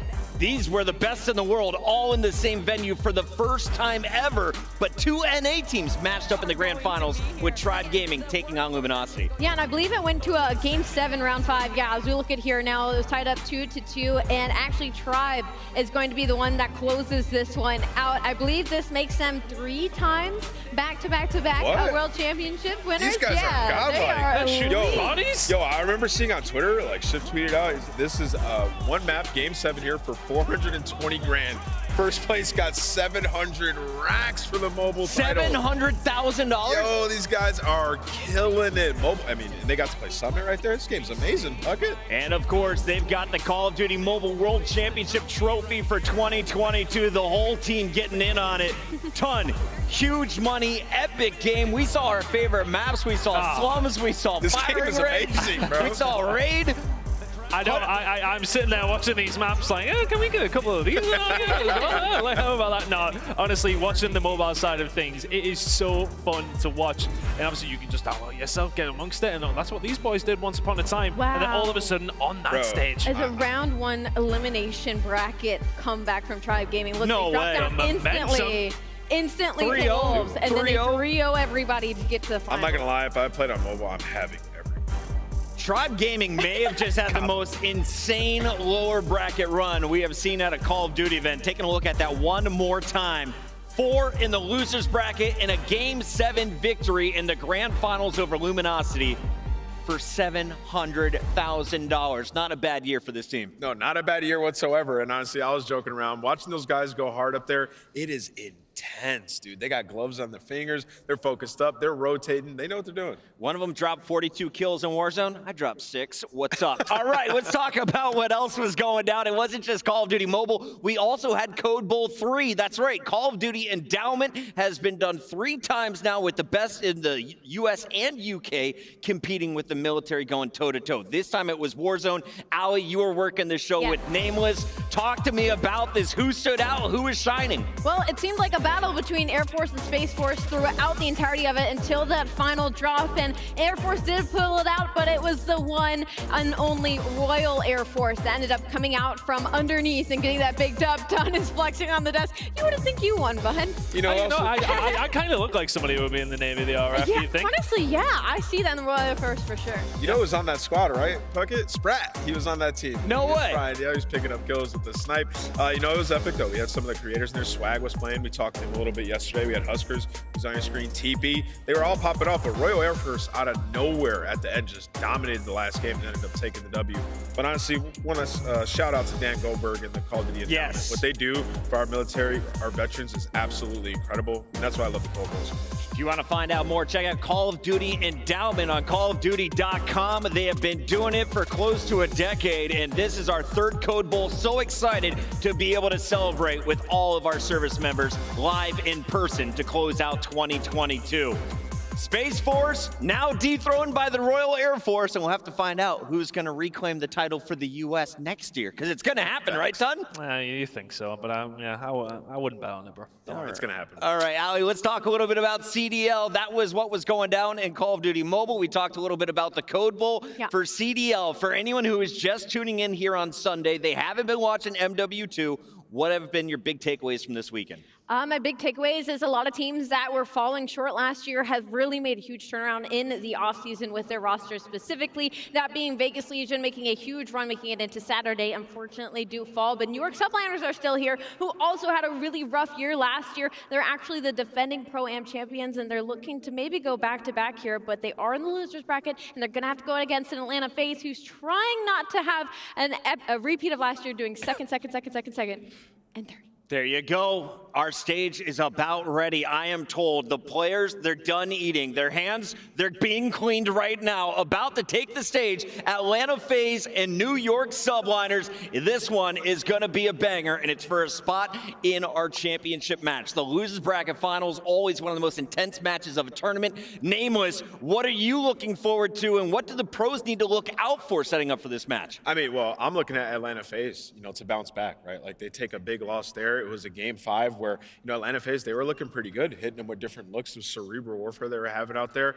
I want to see how they look in the Search and Destroys, because what we just saw from the New York Subliners in Search and Destroy was absolutely amazing. Picking them apart, the communication was on point. I think it's going to be a battle. Let's take a look at our first team, the Atlanta FaZe, a squad that has been to the championships over and over and over again. Did not get gold in 2022. Looking to start the 2023 season with a trophy in their cabinet. Ton, as we take a look at this roster one more time, who you got eyes on tonight now that they match up against the Subliners? Oh, I'm curious to see if aBeZy can kind of bring some form again. We've been talking about him as being one of the best, if not the best player on Modern Warfare 2. We've seen a couple of dips, couple of lows, couple of highs throughout this week. I'm looking to see some consistent performances from him. He really can be a problem, especially in Search and Destroy. And as Ant said, the Subliners look sublime in that mode right now. He's going to have to be at the top of his game. aLLeY, we've seen this squad earlier in the day, but it was a Game 5 loss to the Surge. They have been sitting in the back. They've been warming up. They've been waiting for this moment. What does Atlanta need to do differently in the elimination bracket that they couldn't do against the Surge? Whatever they did in that game 4 to make that over 100-point comeback, I need that composure and that drive out of them in map 1. I need them to be locked in from the get-go, because even if NYSL is able to take that game 3 hotel control that Ant called earlier, or make it maybe to that game 5, Atlanta is going to be playing Embassy S&D. If we get our maps and modes up here at some point, you will see that game 5. People need to stop playing them on want it because they have been rocky in Search and Destroy right now, and you're giving them a Game 5 in a map that they are extremely comfortable with. Beat Seattle 6-2, beat Vegas Legion in qualifiers 6-0. They're on a 4-win streak on that map and mode specifically. So if you're New York Subliners, you do not want to get there. Did you see that guy in a turtleneck? Was that a world champion from Denial back in the day? Bro, Replays just looks rich, bro. Crowder is filthy rich. And for good reason. He's been leading a team towards the top of every CDL year. The old man, the coach, he basically runs the house down there in Atlanta. And he's kept his team happy and always in a position to compete for the top. Yeah, and they are looking likely, more than ever, I would say, since the Cold War days, to have a good chance here. Yes, okay, we have seen chinks in the armor on occasion, but I still believe that a lot of people will be putting them as favorites. I think it's still difficult to say definitely which way this one's going to go. Lots of different words to be using there, but I still think that a lot of people will have them down as the favorite. I would think so, right? Like, I do, but it's just tough because you look at what New York just did in the searches. It's like, it's going to be equal in that. And then when it comes to the respawns, like Atlanta FaZe, you know, to your guys' point, the hard points have been super close in like all of their matches, each and every time. You know, looking at the maps in this series, like they're squaring up on Fortress hardpoint. They got some confidence from the comeback that they had versus Seattle. It's just confusing to me. Like, they look good at HyDra as well. The third time around when they finally won it after the 2 blunders they had online. Maybe they should start playing HyDra, but they get rid of it in this one. You know, I can't question the coach. I can't question, you know, Atlanta FaZe and their coaching staff, but it just confuses me. The coach. He is. You could spell that word a lot of ways wrong. Let's talk about the team on the other side of this matchup. We've got the New York Subliners. They just crushed some glizzies in the back, the hot dogs in the belly, ready to go. HyDra leading this team. He's backed up by KiSMET, and of course, you've got Priestahh dropping some big numbers as well. The whole squad has been performing, and they just pulled off another upset victory with the 9th seed over our number 2 seed in Toronto, Nameless. Yeah, New York, they look unbelievable. It's like almost Pro-Am magic. You know, we talk about this team, though, like we talked about before, time and time again. It's a team we were worried about communication-wise, teamwork-wise. They've shut each and every pundit, analyst, anybody on a talk show, they've shut everybody up. Yeah. Priestahh has answered the call. The guy is going crazy. And Search and Destroy, that's what I remembered him being so good at, you know, early on in his career. Once again, he's picking up first blood after first blood. You talk about an X factor to a team. KiSMET, the #1 X factor I've ever seen. This guy does the objective work. He picks up the kills, the impact moments. He's always involved. And, you know, we were talking about clutch factor. New York has it across the board. This was such a good series. Toronto was able to steal the hard point, but then New York took 3 straight, and they did it in convincing fashion at the end, aLLeY. Yeah, no, the one thing about New York is, you know, if you want to get into the nitty-gritty of it all, it comes down to those first bloods in Search and Destroy. Those opening kills by Priestahh. I mean, that Game 5, they had 6 of the first bloods, and I remember looking over at Ton and being like, wow, this isn't a very fun Game 5 because New York is just playing so well, so beautifully, and you're a little nervous if you're Atlanta FaZe because even though they do well in those 3v4 man-down situations, New York Subliners, they're the wolf pack of the CDL. There's always going to be 2 players when you turn that corner and try to go for that trade, so it's going to be difficult. And to your point, aLLeY, I'm actually really glad you brought that up, is in their last match in that Game 5, they gave up 5 first bloods to Seattle, and they're usually the #1 3v4 team. Yeah. They only won 1 of those 3v4s, so Atlanta FaZe struggling there. Ton, you look so sad rewatching those highlights. Is it because your boys on Toronto are out? He's a biased caster. Yeah, I am a very biased caster. I'm not going to try and get away from it. But look, one thing I was really thinking about, though, is the fact that we kind of wrote Subliners off for that control to a certain degree up on Hotel.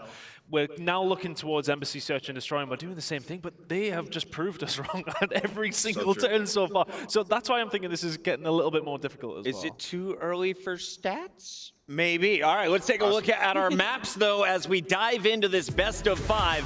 Let me know how you see it playing out, aLLeY, because again, 3 nights at the Hotel, Fortress, and Embassy. It is not too early for stats because in this building alone, NYSL is #2 in round win percentage on control. So by no blink of a mile do we think that it's not possible for them to win that Game 3 Hotel in the 3-0 fashion that they did. Well, it's because they're dang good at it. And hardpoint, right now, they are the best team in the building in that as well. So the only thing I can say for the side of Atlanta FaZe is that Game 4 is what keeps me and my hopes high and what should keep all of Atlanta FaZe's hopes high and our 3-night stay in Hotel here. And what about the Search and Destroys, aLLeY? Is this a guarantee for FaZe? Because we said coming into the matchup against the Surge, They were looking flawless in Search, but they dropped that game number 5, the crucial one in that last series. What I'm worried about in the Hotel S&D game too is that aBeZy was the #1 player in Search and Destroy, the best player in Search and Destroy heading into today. We haven't really heard much of him yet. I feel like he's been very quiet in these series. It's about time he woke up. So heading into this, I'm expecting Hotel to be very, very mixy. It should be aBeZy's playground.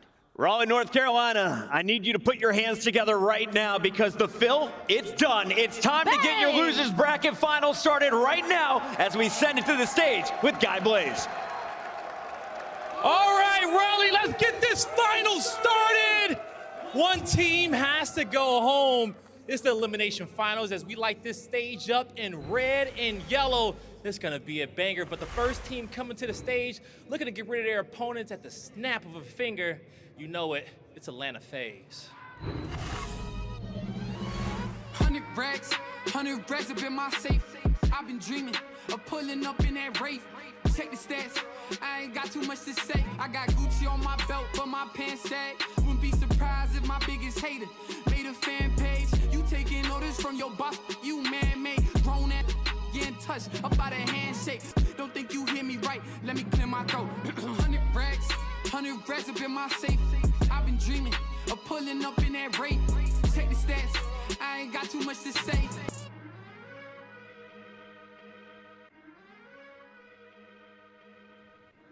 Raleigh, get loud for Atlanta FaZe! We got the man Cellium, the Tiny Terrors and Simp and aBeZy, and a man himself, Slasher. It's Atlanta FaZe. It's been 483 days since the last championship for the Atlanta FaZe. That is the longest drought in their team's history. Can they make it to a final? Blaze, let's bring out their opponent. Yeah, we'll see if they can get it done, but this next team got a bone to pick with them, and I don't think they're gonna let them go back easy. Get ready, because here comes your Subliners.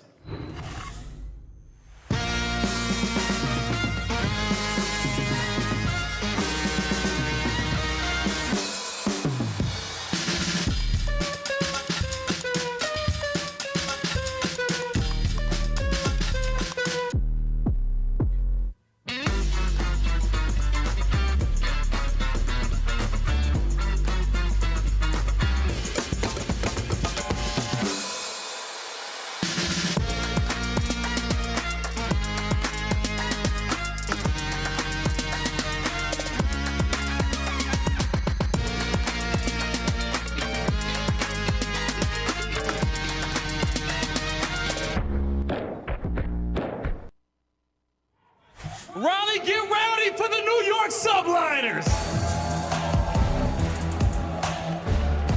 Oh, hell, HyDra! We got Skyz, KiSMET, and P-Dog, the New York Subliners! HyDra called KiSMET his dog, but while facing the Tiny Terrors make him just look like a puppy, they have to come out here and come out bogging. The Subliners, can they get it done, Guy Blaze? I'm curious if they can get it done. Raleigh, y'all ready to get this started? Lando, Study, let's get it going.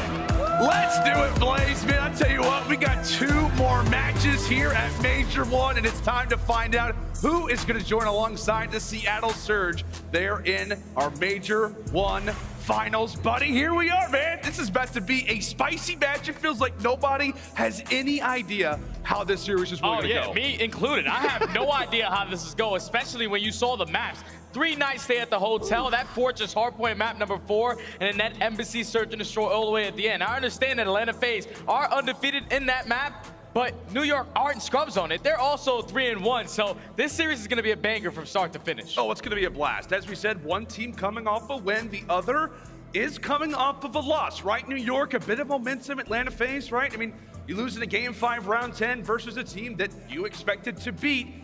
Is there any level to that, Jay? Is there any, do we dive too deep into that discussion, talking about one team off a win, one team off of a loss? Well, if you're Atlanta FaZe, doesn't really matter because they usually find themselves in this position. They are veteran players. They know exactly what it's like to be able to bounce back off of the loss. And then if you are on the opposite side, if you're NYSL, you got it done in the 2-3-5. What makes this team so far scary as hell at this major one is their slaying ability. They still have 3 players in the top 10 overall KD. Wild. And that's why it looks scary when you're playing this team in hardpoint. It's usually going all the way down to the wire. And then in the controls, especially on that hotel, they have been looking like the best team on that map. And it's terrifying too because, as we said, we have got 3 hotels. We're visiting it for hardpoint, for S&D, and for control. Raleigh, I need you guys to get loud for me. Yeah, Are you ready for this elimination final?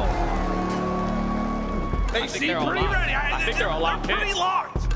They're pretty locked staring at that hotel hardpoint. As we said, we are going to be here for a while. One team advances, and one team is headed packing. Atlanta FaZe, New York Subliners. It's time to battle, baby. And now New York are going to be able to start off on the better side, so initial time it is going to go in their favor 4P1. But early pressure on towards bedroom. HyDra's already able to find 2 kills. You want to make sure you're able to at least contest this time if you are Atlanta FaZe, but that's all the slaying going in favor of New York, and those spawns are starting to flip. They are indeed. Slasher looking to make the play. HyDra, decent effort. 20 unanswered points so far here for the Subliners. And Willie J, it's going to be a big emphasis on this guy in Priestahh. He has been playing unbelievable COD. There's been a lot of question marks on whether or not he was the right pickup for this team.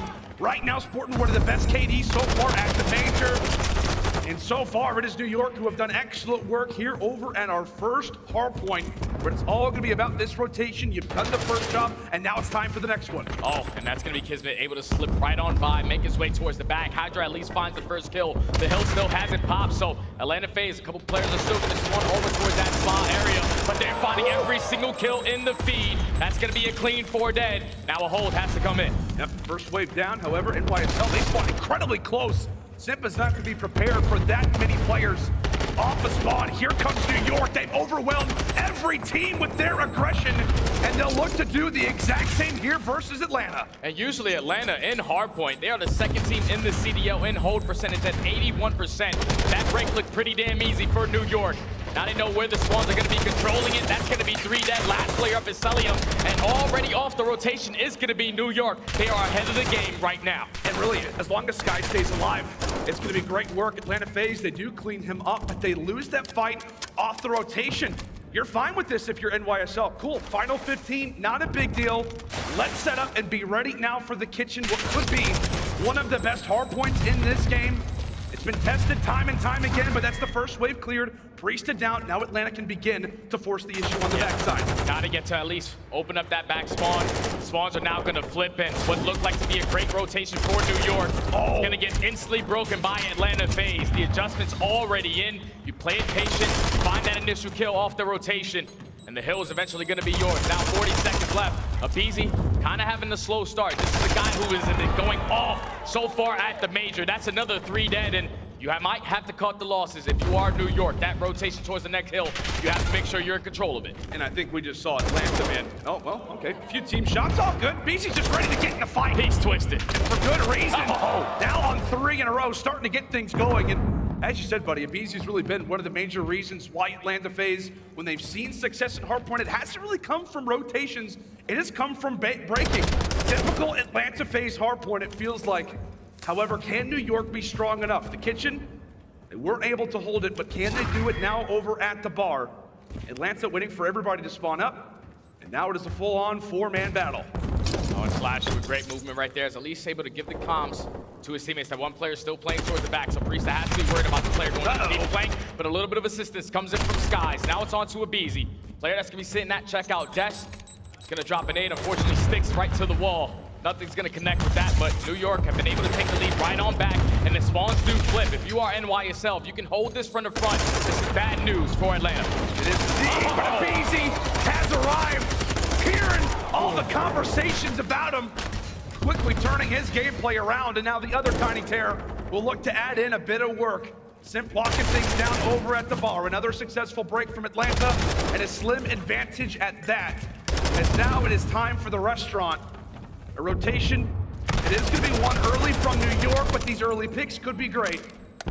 So far from NYSL, the reason why the advantage sits on the other side is because of situations like this. Early rotations, but great breaks from Atlanta. We'll see if they can do it again, as that's going to be 3 down. Oh, that's a big 3 down.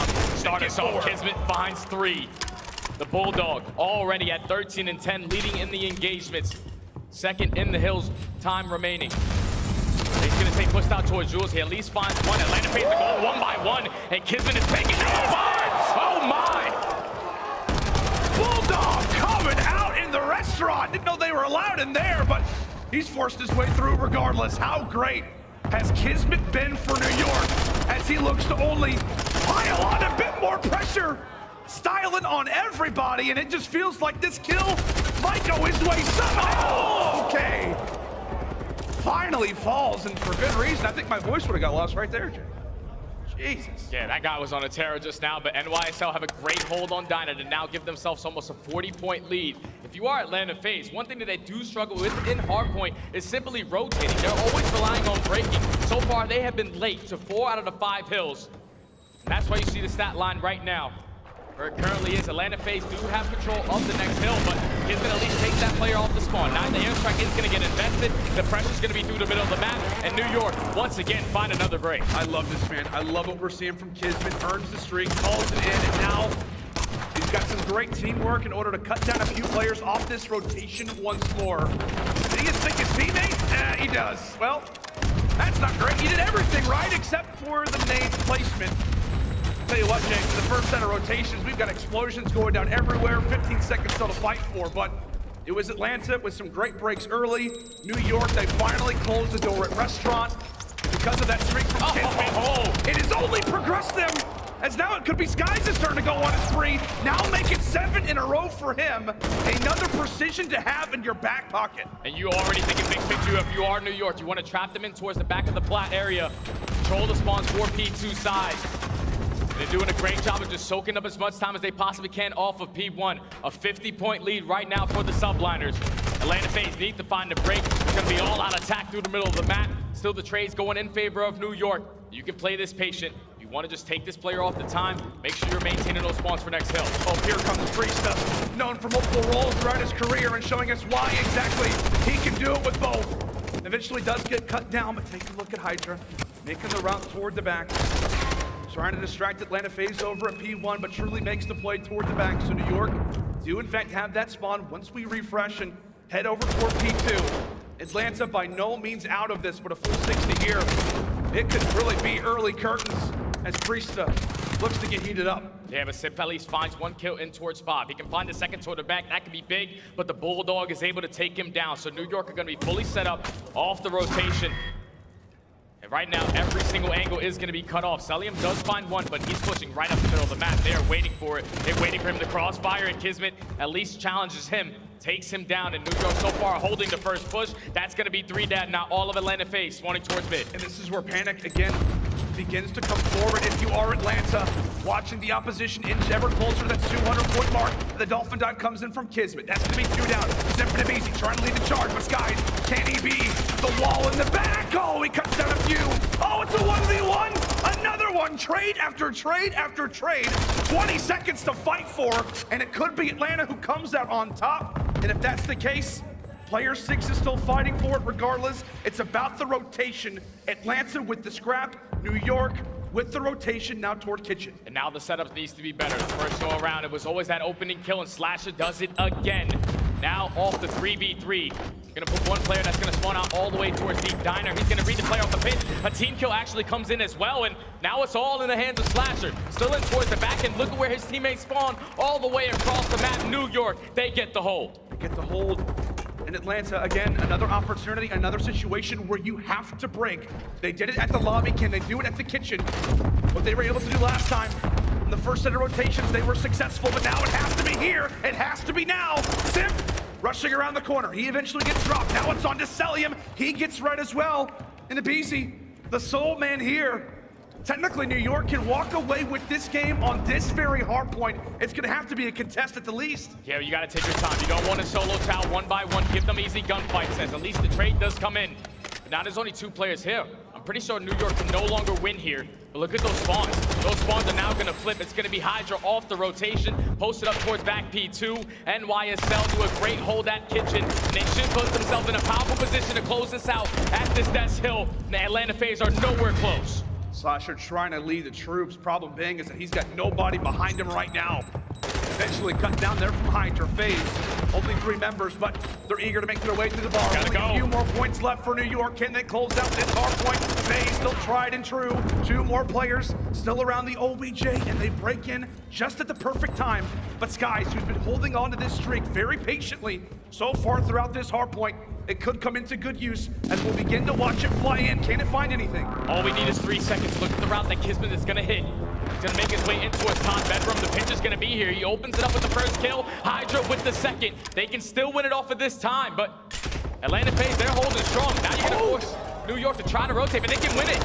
HyDra has got 1 more to contest with. Can it be 3? Can it be 3? Oh, Cellium! He's got to stay alive. Locking it down. 1 more point, and there you go.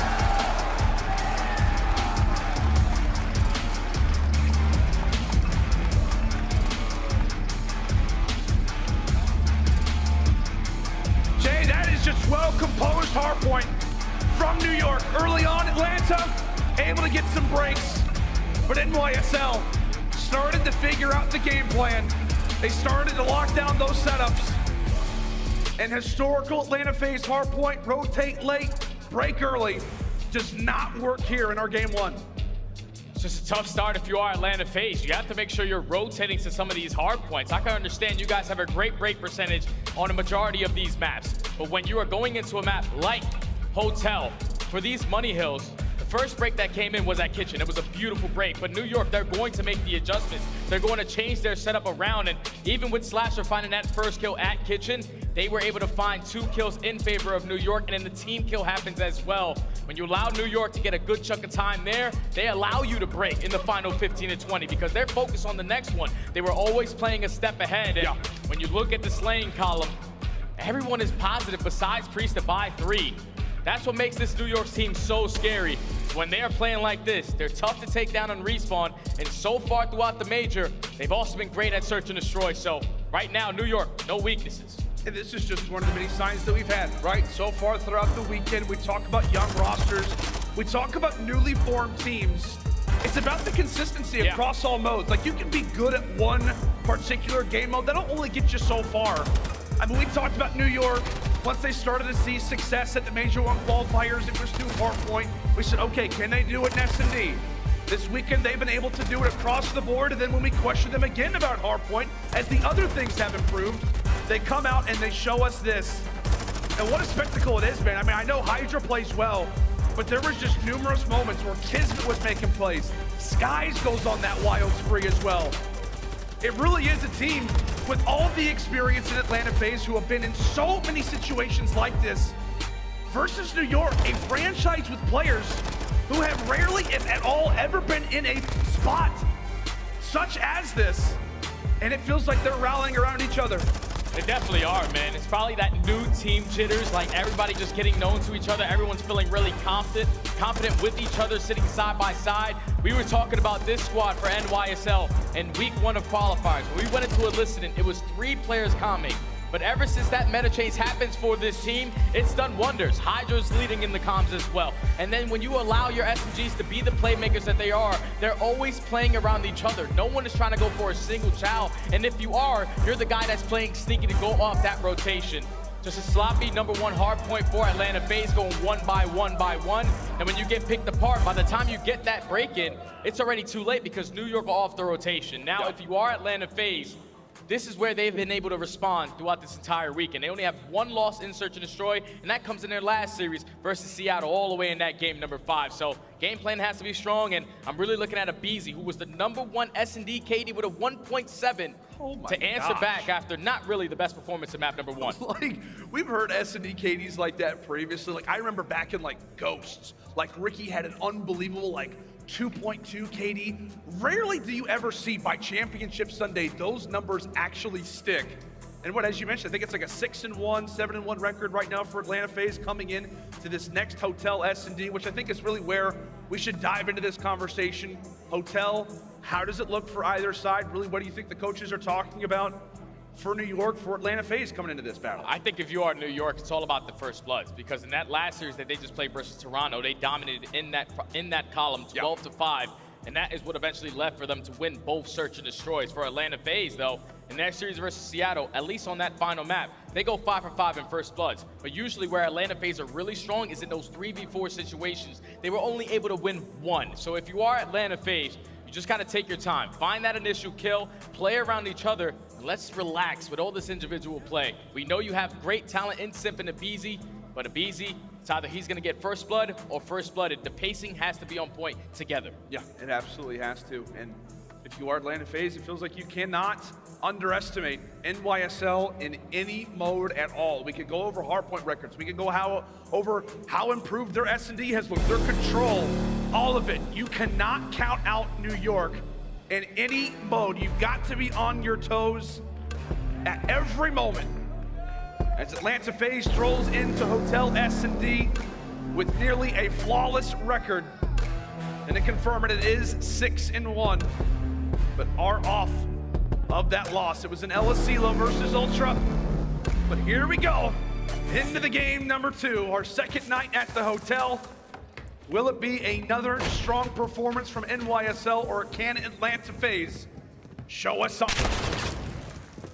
aBeZy's able to get all that information that a couple players are trying to attack towards Diner. See 2 other players from Atlanta fully set up for that A push. They're just playing this patient. This is where New York were able to do so well in their last series. Just put a lot of pressure towards one site, get a couple players to rotate, and then hit that rotation back towards the other.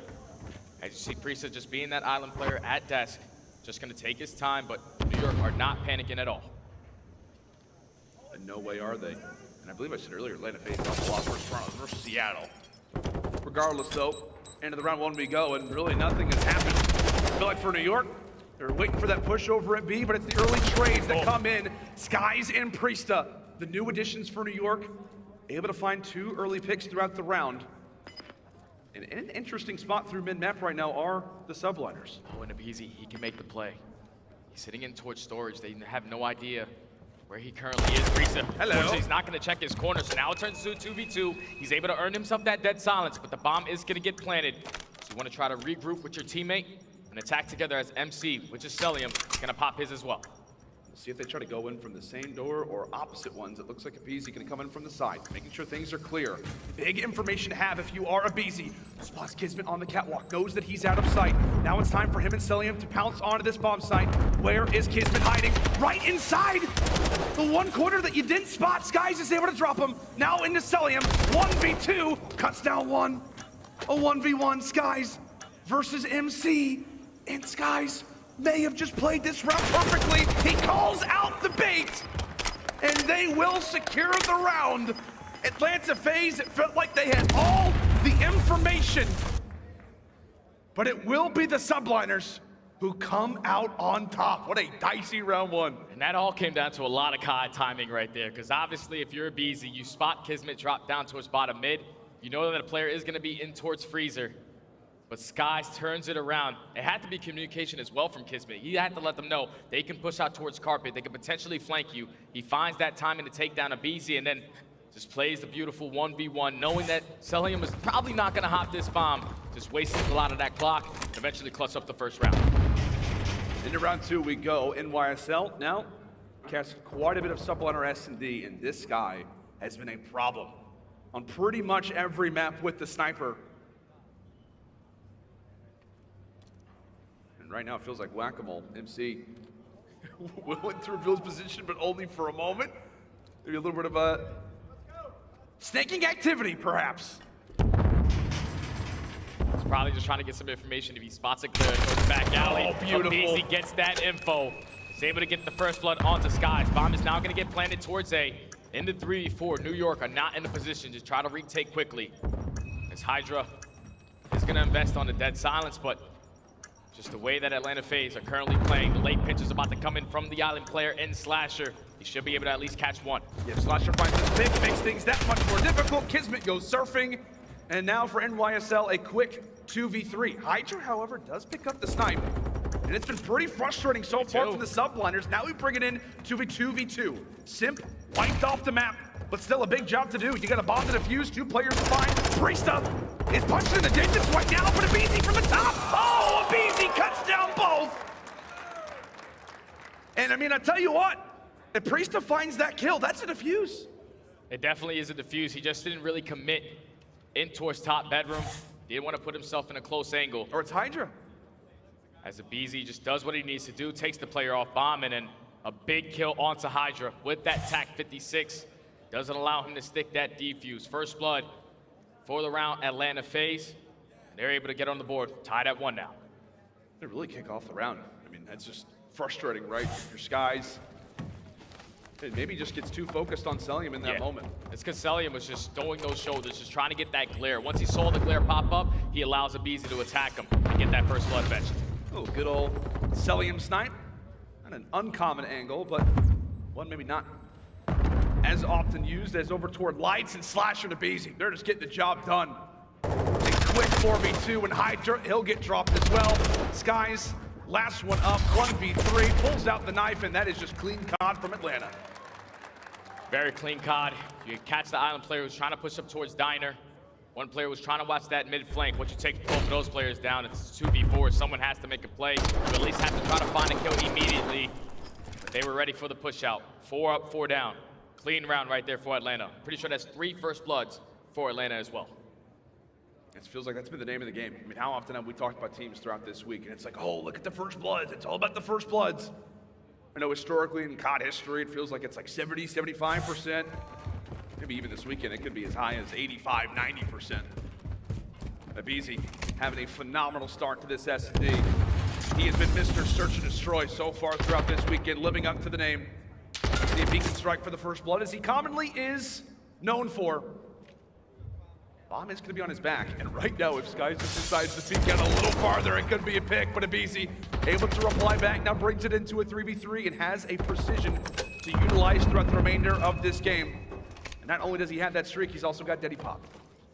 He's gonna get aggressive. Just keep in mind that he's the player with bomb. Actually gonna decide to back on down, plant this bomb for his team, because look at the positioning right now of Slasher. He should be able to catch any players trying to rotate through the middle of the map. You have Cellium who's watching the deep flank. Basically, everything is gonna be cut off. Just want to waste as much time off of that clock as you possibly can. 30 seconds to work with. A big gunfight is going to go on the flank. KiSMET has to try to at least take down one. 2 big gunfights going on either side of the map. KiSMET wins his. However, it's trades that technically do favor New York. Slasher, last one up and a bomb to try and defend. And KiSMET's going to be on it. Priestahh does he spot him. Oh, the great leverage, the great work from Slasher. Gets out of dodge. And Priestahh has got to go for this gunfight. Has Slasher clutched it out for the team? Yes, he has.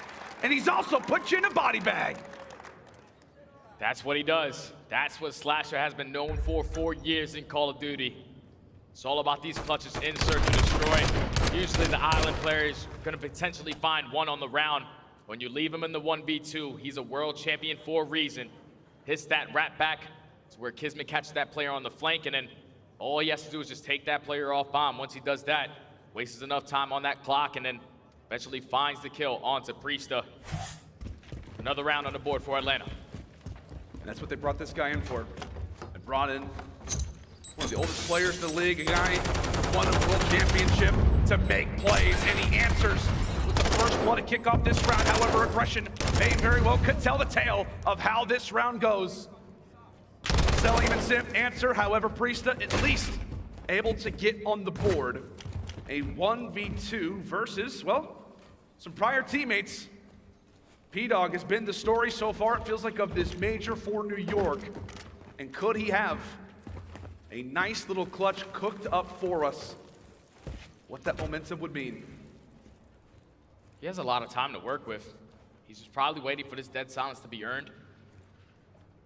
And if you are Atlanta FaZe, you sort of want to play a buddy system to where you can immediately find a trade if needed. Now the dead silence is going to get popped. Bomb's still going to be down over towards that A site. Has Cellium and aBeZy Just gonna pop both their dead silence. They cleared out B. Now the attack is gonna be straight over towards A. Priestahh, you just want to get this bomb down as possible. He's gonna get spotted. I don't know how he managed to stay alive. Goes for the heat check, I guess. And that is a 1v3 denied there from Atlanta. Just picking them apart one by one.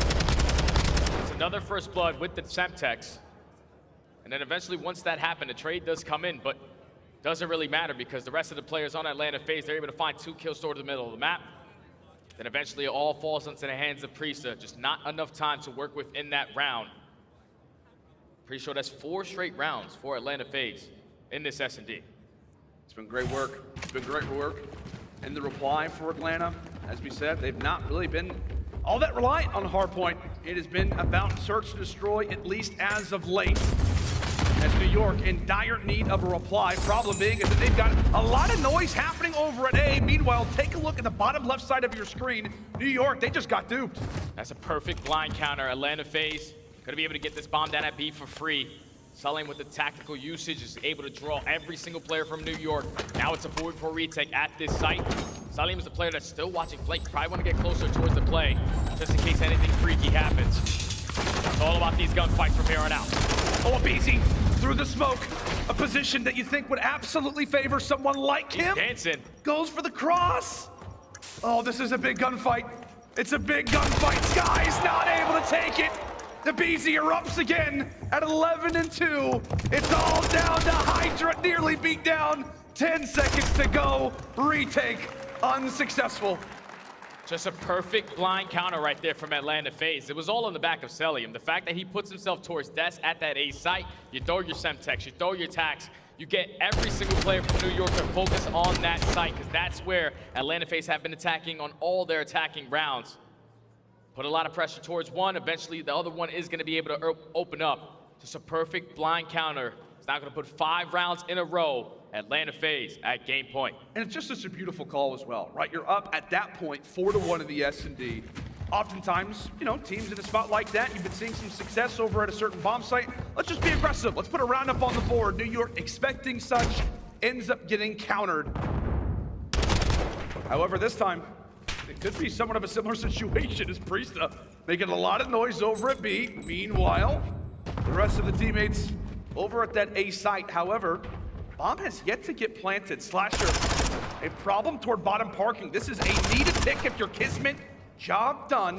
And now the Atlanta trio is going to have to make their way through that New York Subliner spawn. 3v4, 40 seconds to work if you are Atlanta. They spot a couple players trying to hit that deep flank. It's going to be Priestahh who's able to back them down. So time is just starting to tick. aBeZy's trying to work back towards bottom bedroom. Plays have to come in now. It looks like the pressure's going to be in through the middle map and through bed, but New York, they're fully set up for this. They are indeed. Oh, that's a great pick. That's a great pick. HyDra, you have to answer. Brought down to 8 HP on a dolphin diving Cellium. 10 seconds to go. It just feels a little bit too late for Atlanta. A little late to the party. Simp trying to style. Eventually does fall. And New York are finally able to stop the drought. That was 5 rounds in a row. And I guess you could say better late than never, all right? Definitely better late than never. At least keep yourself in the game for now. That play call right there from New York was beautiful. Priestahh gets the information that one player was playing towards Cat Steps, and one player was also outside of Freezer. So that's at least 2 players from Atlanta FaZe at that B site. You get aggressive towards bedroom. You find the initial kill of the only player playing towards bottom lights. You get the bomb down. You take control of bedroom. Eventually, you clutch up on the round. New York stay alive. We'll see. These last few rounds have been all about fakes. It's been all about baits. We'll see if that remains the story. Skyz a little frustrated from his early engagement with Cellium. Still really gets to put that snipe to work. As it's all-out aggression being established from New York, they realize that that site is clear over at B. Let's rush on through. And now grouping up together, are going to have that man count advantage. And Atlanta, maybe recognizing such, realize, hey, time to plant down this bomb. Let's get a move on. Yeah, once New York take down Slasher, they know that that's the guy that's usually watching that late flank. So now the bomb is going to get planted in the 3v4. He still has an airstrike to work with. Skyz is able to hit a snipe onto Simp. Hello. Oh, Cellium! Wait a minute. Pixel perfect cuts away too. aBeZy, uncharacteristic with the tack out, but it's S&D for God's sake. is now gonna have to do it all by himself. HyDra on the Gets the kill, he's out. Oh, he gets away. aBeZy gets away. It's a 1v1. Does he know the Priestahh's on the bomb? Does he know the Priestahh's on the bomb? He might now. He might now. aBeZy. He got it. Not edge him out. No, it's not over. The music, cut it off. It's not over. Cut it off. Priestahh got it. Right there, if you are aBeZy, you set yourself up for success. Woo-wee. But just that little crease right there, aBeZy had that hesitation. I don't really know if he's on bomb. You had to hit that repositioning, and Priestahh just commits on the defuse. Keeps New York a little bit more alive in this search and destroy. Okay. That's a momentum changing round right there. That is exactly right, New York. With some confidence. Back-to-back rounds. Can they bring it closer? Another first pick. This time it's going to be for Skyz. An excellent job. 8v3. That's aBeZy who wins that fight. So quite a bit of noise going around. And Slasher doesn't end up revealing his position. He'll have to be careful. He's got quite a few New York players around him. Hello! Welcome to the trap. And there you go, New York. They have arrived at the hotel. They're coming back round by round. You can just tell the confidence level right now for NYSL. Starting to go in their favor. Super aggressive over towards this A site. They find that initial first blood onto Simp towards bottom bedroom. They do not rush plant the bomb as well. They're making sure that everyone has their gun up, and then the SMG duo of HyDra and KiSMET just take control of top and bottom bedroom. Slasher opens up that door like, oh my God, there's two of you guys here just waiting for me? Probably wasn't expecting that, but New York now down 5-4. Down 5 rounds to 4. We'll see how they can look to try and reply. I believe we do have a quick and minor little pause. We're gonna work this one out, get it all sorted. Again, Atlanta FaZe, it is all about staying calm in moments like this. Down 1-0 after that hard point, you're up 5 rounds to 1. You got to remain composed. I mean, you got to think. Considering how great New York has looked across every mode, if they can bring this one back somehow in these next 2 rounds, that has got to be confidence shattered on the other side. Oh yeah, without questioning. Just looking at the stats for aBeZy, he's currently sitting at 15-4. He was the #1 S&D KD going into today, and he's showing it early on in this search and destroy. And now at least this gives you an opportunity to take a breath. A couple of these rounds have been getting out of your way. You're getting first blooded in multiple rounds back to back. That's what's allowing NYSL to slowly pick you guys apart. They're not rushing their plays. It's nothing but teamwork. But I think the game is ready to go. I think we're getting back into it. There we go, folks. It's a little bit of a water break. It's all good. We thought HyDra broke something, but thankfully not. But could he break? What seems to be a solid foundation for Atlanta in search and destroy is the French phenom. Could be the man to make the play. Take a look at New York. They've got all 4 players together around this middle P1 area over at the arches.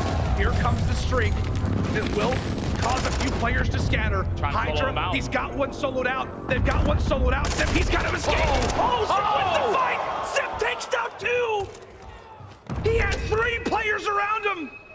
And he somehow could have just won the game for Atlanta. 3v2, 40 seconds. All left up to Skyz and KiSMET. KiSMET still thinking that Simp is still on the left side of the map. He's already rotated out. Fortunately, KiSMET is now gonna get picked off, and Simp is working on the ace. He finds 3 on the round, all left up to Skyz in the 1v3. Only 20 seconds left, and Slasher closes it out for Atlanta FaZe. Never really worried.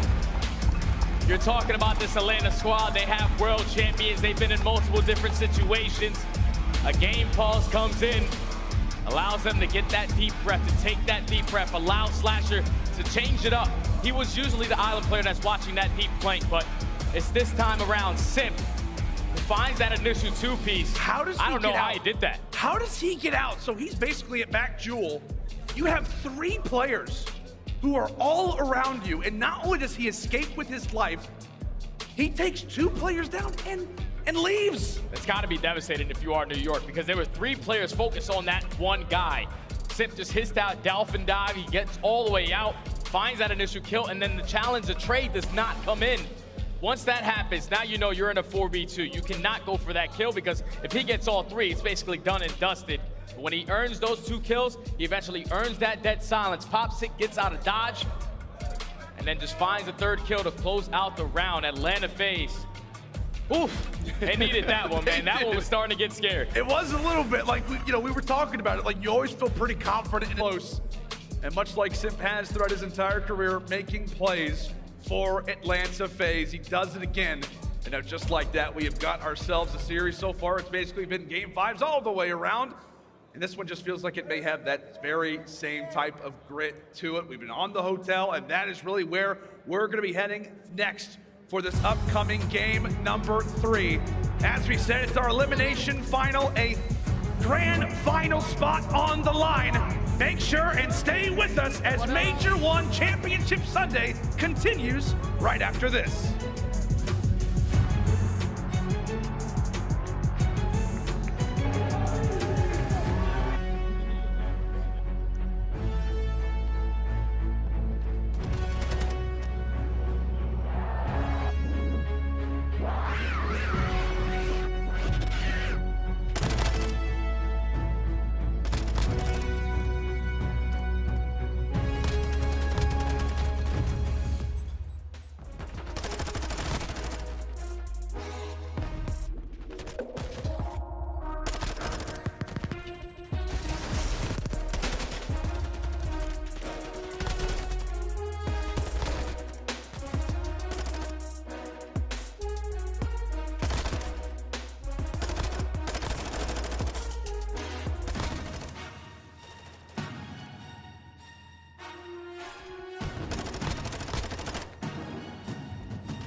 The Call of Duty League is presented by the GMC Hummer EV Pickup, the world's first all-electric super truck.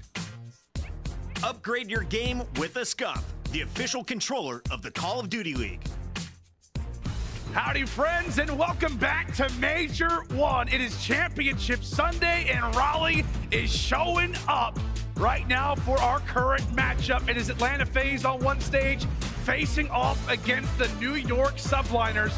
Again, one spot remains in our finals versus the Seattle Surge, and it is still up for grabs between these two as we get ready to jump into game number 3 of this series, Hotel Control. Jay, what has been this series so far? What can we look forward to now in the swing mode? Well, the #1 map at that hard point, it was all about the rotations for New York. They always set themselves up for success. Atlanta FaZe were able to bounce back into that search and destroy by winning that first blood battle. Eventually tied up at 1. But when we talk about this Hotel Control, this is the most important map of the series. Okay. So far, when we look at both of these two teams at the major in control, it's 3-2 for Atlanta FaZe, 5-1 for New York. They have just been having a lot of success on anything that they have been playing besides aBeZy. Fortress, they're 2-0. And then on the Hotel, they have just been dominating easily, either winning 3-0 or 3-1. So if you are Atlanta FaZe, just based off of what we saw in map #1, it's simply in the sling. We're talking about control here. It's 30-30 in lives. You have to make sure you're getting your kills, holding down these power positions, because when you allow NYSL to finesse around, they're going to use their teamwork to the best of their ability. The player that I'm really looking forward to watching is going to be these two players on the screen. How about that? aBeZy so far in this series is a .85. Not really the best hard point. I'm not laughing at that. I'm laughing at the SDK. Yeah, the SDK 3.0. The guy went 15-5. He dominated. So aBeZy has some momentum going on his side. And then opposite from him is going to be the Bulldog, Mr. Do-It-All for this New York team. I just barked in front of 3,000 people, Jay. Yeah, that was good, man. That was good. Esports is wonderful. We love it. Game 3, we go. Atlanta v. New York. And it will be FaZe starting things off on the defensive side as we take a look at aBeZy off the rip. And really, pretty much everything clear over, for the most part, at that B zone. It is New York focusing all attention over at A. Here on Hotel, A is the easier one to get, and it feels like New York going passive to start this round off. Yeah, New York are just trying to get the easy thing out the way, and that's completing this A point. As the stack was going to come in from Atlanta FaZe, 3 over towards that B point. So the perfect blind counter to start us off in this round. The second segment is about to be complete, and look at the minimap already. Look at the ground that KiSMET is able to take. He's already in towards back spa. You can try to chain it all the way across the map, but at least the break comes in for Atlanta FaZe. Third segment not going to be done. But take a look at KiSMET, who has managed to sneak through. Okay, well, he's off the map. It looked like a good play, all right? It looked like something was brewing, but it could be, in fact, a instant push over at A. Maybe that little play from KiSMET distracts the likes of Atlanta, and with those few kills that come in combination, it is going to be another minute added onto the clock. So 2 minutes now to work with if you are New York, and we'll see what this attack can look like. As Atlanta FaZe have got to be careful. This is a very scary New York team, especially in these close quarter positions. Yeah, it's all about this bedroom control. And right now, 2 players from New York are trying to focus it. So it's all going to fall into the hands of Simp. How long can he stay alive in this position? With him being here, any kills that you get all the way across the map. Early shots, not able to find that kill onto Priestahh, but aBeZy at least finds 2. Relieve some of that pressure. That's going to be 3 down. And at least the spawns from New York are all the way across the map, but they can still get here before Atlanta do. I mean, that's a millisecond. Slasher was trying to throw down the trophy. He ends up getting dropped. That's 1 tick through. Another pick. aBeZy trying to cause some problems over at the bar. It's on to Skyz. It's his role. It's his job to make the play. He ends up sacrificing himself, and Simp hits an incredible shot. It's all onto HyDra now. Cuts away 2, and he's basically the lifeline. He's the checkpoint right now for New York, as he will keep this attack alive for now. Basically everybody resets and prepares. NYSL 2/3 of the way there. The second segment is already in. This pinch is going to be from Simp, but he eventually gets traded. HyDra's still staying alive on toward the point. They had the crossfire set up, and Sick is about to come in. There's only 1 player left, and everybody from Atlanta FaZe all the way across the map. New York with the perfect transition. Once they find those couple kills through the middle, to get on that point, eventually watch the cross, don't allow anyone to jump on from Atlanta FaZe. And a pretty quick attacking round goes in favor of New York. And you can make it 10-1 for New York and their last 11 control rounds on Hotel. Yeah, they also like this map quite a bit. We talked about Atlanta. They've been seeing a decent amount of success earlier on in the tournament here on Hotel Control as well. But the problem that they've had, Jay, is that they started off the major winning their very first 6 attacking rounds in a row. That is the reason why they started things off like 3-0. However, they've lost their last 2 Hotel Controls, and all of that has been because they cannot win offense anymore. So they started off great. They've started to trail down a bit. We'll see if they can improve upon that record as they go standard as well, right into A. And you can already see the adjustments for Atlanta FaZe, because usually if you talk about that series versus Toronto, they went for that B point initially, but then they could not capture A for 2 different attacking rounds for 2 minutes. That's just unacceptable, but just getting the easy work done. That's going to be 3 dead in the feed. Skyz is keeping this powerful position towards bedroom, forcing all the spawns for Atlanta FaZe to continuously spawn at kitchen. He's potentially going to try to set up a pinch, but might get some great timing and be able to get that player off point. He absolutely has the ability to do it. However, the nade is out. Skyz still finds the pick regardless of it. He wants the challenge. He desperately wants the challenge. And Atlanta FaZe, for a moment, aBeZy got off the objective. He had full confidence that Cellium was going to be able to win that fight, and he does. So, both teams basically doing the exact same thing. Let's get A out of the way, get that minute onto the clock. Let's try to keep lives somewhat even. And now it is all about the picks. As Priestahh starts things off, cuts away Cellium. And this could be the opening. Slasher realizes, hey, we've already got 1 pick. Let's try to make it 2. Is HyDra going to be ready for it? And yes, he is! It's a big kill coming in from HyDra to maintain bedroom control. Pretty sure one player is trying to at least attack it from top cat. Finds the timing and wins the gunfight. Big kill coming in from Cellium. Now you have to control the spawn. The spawns for New York are going to be all the way across the map. As aBeZy still finessing around. He finds himself on a 3-3 in towards the back. But now with his teammates dropping, still full bedroom control for NYSL. Just have to make sure you're maintaining this side of the map. And now that's going to be 3 dead. Last player up is aBeZy. Farthest player pushed up, and he's still finding another kill. And this just feels like, Jay, Atlanta, it's a much-needed round. It's a round that you have to take. You cannot allow for New York to go up 2-0. You've been slow on attacks lately. That trend cannot continue. This next minute very well could define already who ends up winning the swing game, who ends up going up 2-1 overall in this series. Right now, Atlanta FaZe, they've got a few players inside of New York space, but it's up to aBeZy and Co to try and break on out. So far, job unsuccessful. Job unsuccessful, and that's because it's making it so damn difficult because they have nothing but bedroom control. Those players are consistently staying alive, and then everyone that's coming off spawn at Jules is hitting that pitch through the middle of the map. But beautiful. Cellium, they're combining for 2. Now the stack is going to be in. You know that one player is still sitting in towards your bedroom. These kills can be big. Oh, HyDra! They start to line up for a moment. 2 get wiped away. Cellium, last man on the point. Great work from New York to clear the way. 30 seconds left. One last good look at this for Atlanta. And take a look at the aggression being shown from NYSL. HyDra gets traded out. And now it does slow things down a bit for Atlanta once more. You have to get across if you are Atlanta. Catch this player off spawn, and then put all your focus on towards bedroom.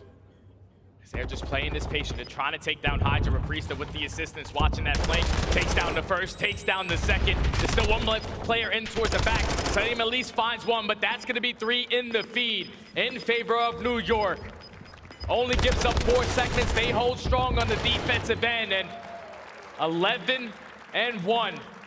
On control, on Hotel in their last couple of rounds. New York, this is looking like one of the best maps. And we were a little, I don't want to say surprised, but it was like, are they really going to try to test New York on Hotel Control? I think you didn't want to play them on Fortress, that's for sure. And neither one of these squads really do like a CeeLo. That's going to get auto-vetoed, so it's either one or the other. You're going to play the one that you're better at, and that's what Atlanta FaZe decided to do.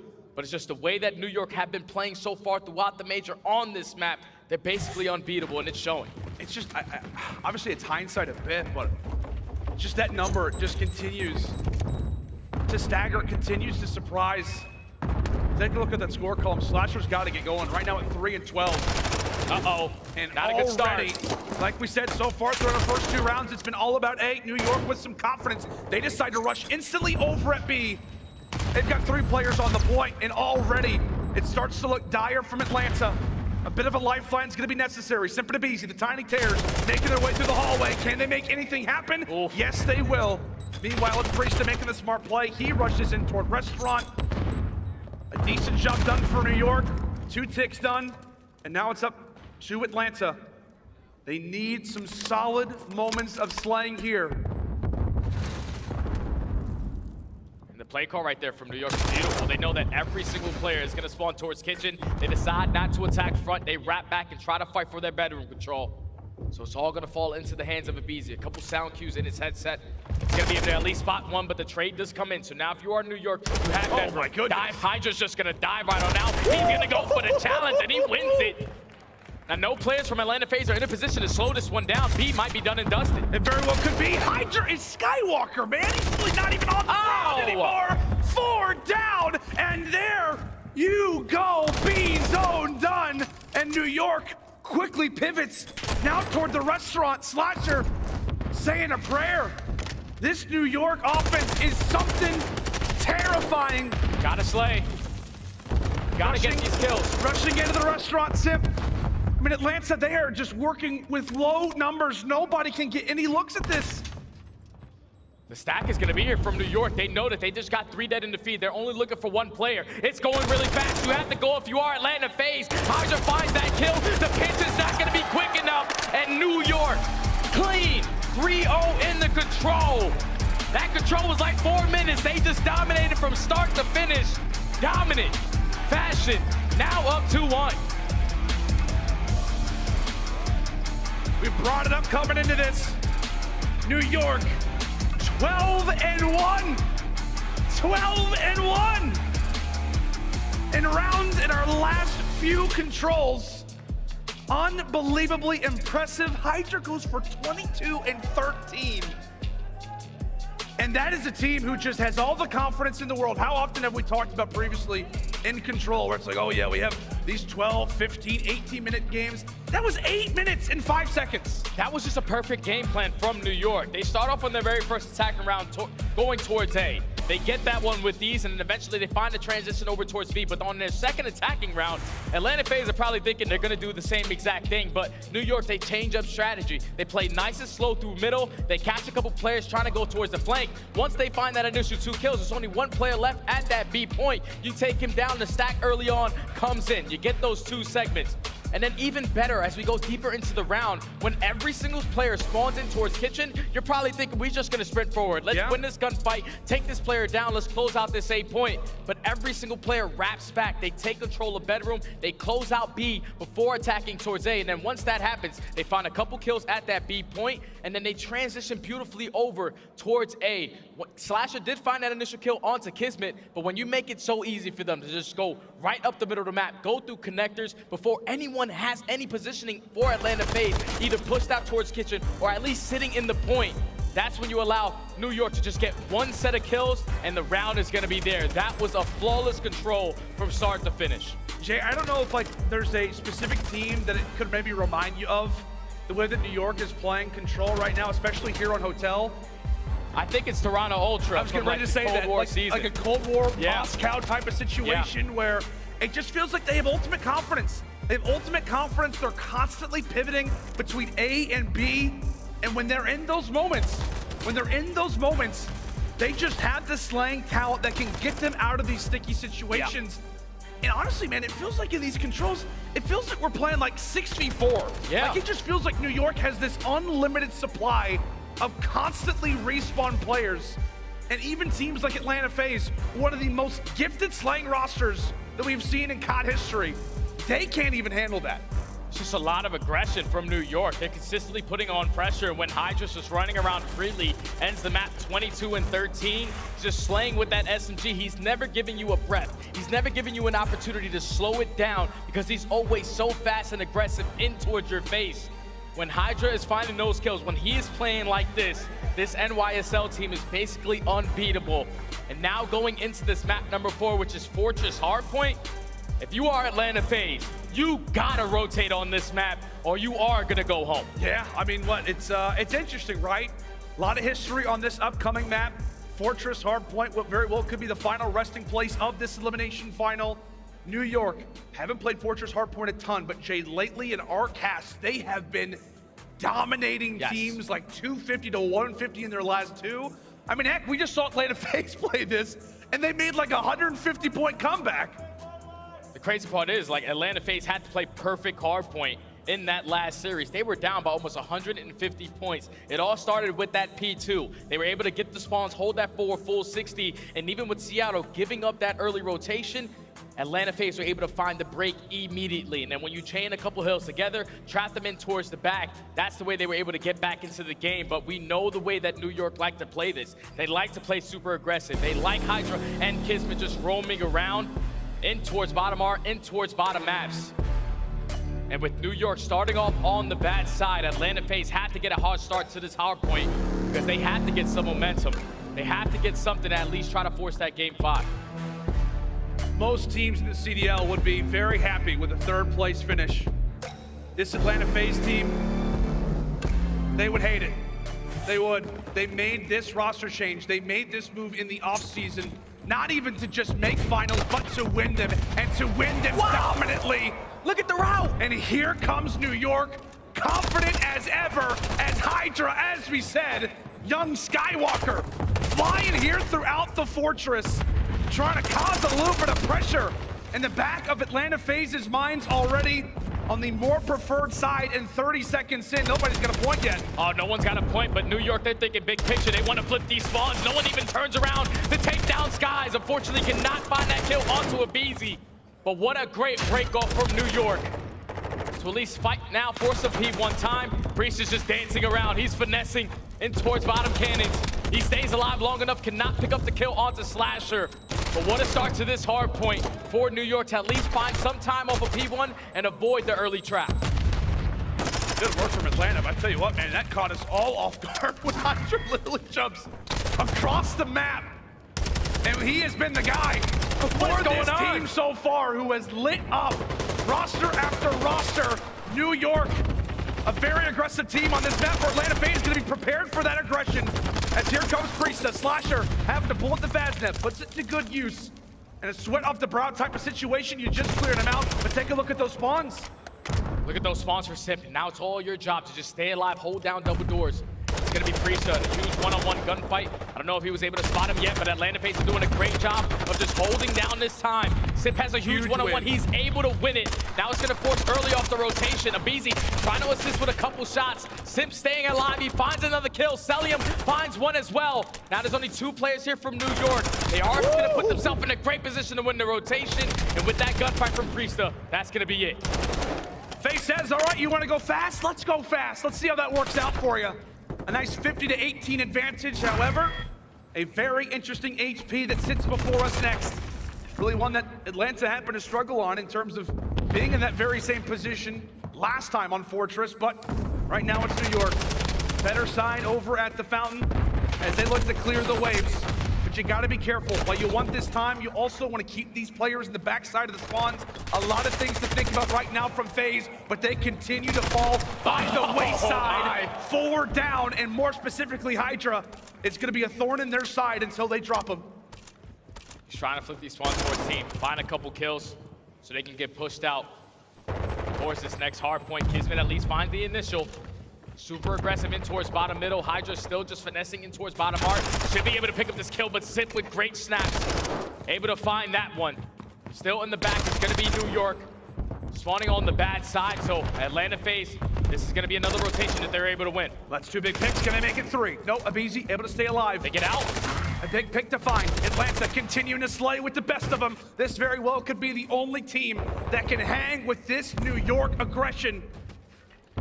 As now it could be on the Skyz. 45 seconds to go. It's a big kills to make. New York respond back with 2 of their own. Simp there for the double. As blows continue to be exchanged. HyDra falls as well. 35 very valuable points still to fight for at cannons. Atlanta FaZe still in control of the spawns. If you are New York, you just want to try to keep them off. Priestahh at least finds one, but 2 of his teammates now drop. The nade does not connect. Eventually he goes for the chow, and this has been a great hold from Atlanta FaZe to now take the lead once again in this game. Now it's it's all about this rotation over towards Blacksmith. That's going to be 3 dead in the feed. So New York, they find the break. That final 12 is going to be theirs. And if you are New York, you just want to slay on this side of the map. Try to trap them in towards the back. But a couple spawns for Atlanta FaZe are going to be towards street. And right now, take a look at the playing column really for either side. It has been a very aggressive fortress so far. I mean, we talk about on this map in general, man. It is all out chaos. It is aggression, it's aggression, it's aggression. Both these teams doing that as New York rushing through the front. 15 and 8 now for Simp. On the other side, trying to lead the way, really is a multitude of different players. Right now, KiSMET, Priestahh, and HyDra all sitting on a bit of a spree. Nice little bit of momentum granted right here from New York as they're locking things down over at the Blacksmith. They've reached that century mark. But Atlanta FaZe jumping in again. With Cellium pushing up towards street, and now the spawns are going to flip. So New York have to try to get out of it, but 2 players are actually going to spawn out towards stage. They're all the way across the map. Too aggressive right now is going to be Atlanta FaZe. KiSMET and Skyz, they combine for at least 2 win. You have to slay out if you are Atlanta. You don't want to get put in towards the trap. They're now all going to be spawning in towards the back, and HyDra finds another 2 in the feed with that Vaznev in hand. Now going into the second rotation of hardpoints, New York have the better side. Atlanta FaZe have to break out. And this is where the game got out of hand. This is why Atlanta FaZe was down the way that they were, by being in that very same spawn trap. But player number 3 manages to sneak on through. The Tiny Terrors trying to make the play, and there you have it. A flipping of the spawns. Normally we call that out and say, oh my gosh, what a play. And it is a big deal. But spawns can flip very quickly. 40 to go, and HyDra starting to line them up. A bit of confidence right now for the French Phenom. He's trying to lead this franchise toward a final. Eventually does get wiped away, and Atlanta will seize control again, down by a bit. But as we said, they have got themselves set up quite nicely for our next few HPs. They're controlling the spawns. We saw them hold down that P2 for a full 60 last go around. And that's going to be 3 dead in the feed. New York are not able to get out, but that's going to be KiSMET just simply staying alive in towards bottom art. He's now going to flip these spawns. Atlanta FaZe thought they had the trap going, but at least they find a couple kills, so at least maintain this side. Now the next player is going to be HyDra. Just wants to play his life in towards top art, and this time is going to go towards Atlanta FaZe. They're still trapping him in towards the back. This very well may be the most dangerous player in a position like this. HyDra has not been spotted. Takes down aBeZy as well. Simp, Atlanta FaZe staggered. Where has HyDra gone? Where could he be? And now with spawns, they can't seem to do a single thing right now. Cellium, now it's his turn to try to take down the French Phenom. Eventually, they are able to drop him, but that is 30 seconds that Atlanta was banking on to have. And as the spree comes in, it is still trade after trade. I don't know if that trick necessarily did much. Oh, the streak did absolutely nothing. New York are still putting on a lot of pressure, not allowing Atlanta FaZe to get a good chunk of time off of this, but their focus has to be maintaining the spawns for the next hill. 1 player in aBeZy is going to be able to sneak on through. A big gunfight versus Skyz. Unfortunately, he's going to put down a couple bullets, not able to pick up the kill. Cellium finds a second, and still 2 players here from New York. Oh, 1 spawns out, 1 ends up spawning out, make it 2 for New York. Player number 6 has to go big. That's going to be Skyz. 3 end up falling. And now Simp called upon to drop him. Atlanta, they want this time. They need this time. But will they be able to make it happen? It is just an all-out battle, a headbutt over at the fountain, and it's this time where New York comes out on top. And if you are Atlanta FaZe, you need to find a break quickly. You do not want to let this game get out of hand. Still 30 seconds remaining on towards P3. 2 players trying to approach the big door. They find that initial kill on towards KiSMET, but now it's all up to HyDra. HyDra takes down 2. That's going to be 3 dead. Now he's going to force Atlanta FaZe off that rotation. You do not want to allow New York to get out. Big kill coming in from Slasher to take down HyDra. A trap has to happen now if you want to get back into this. Oh, KiSMET nearly manages to escape. Atlanta going to try to trap him back here for as long as they can, but can HyDra be the one who breaks out from those chains? Can he be the one who breaks through the setup and ultimately puts Atlanta FaZe away? This hardpoint's gonna mean everything. HyDra gets found out. KiSMET at least there for the trade. Trying to stay up. A few members from New York have crossed that 50-yard line, but how much farther can they go? Skyz eventually gets dropped. HyDra still firing, staying alive. 6 HP and a dream. The SMG duo from New York trying to cause havoc. HyDra once more, still on a run.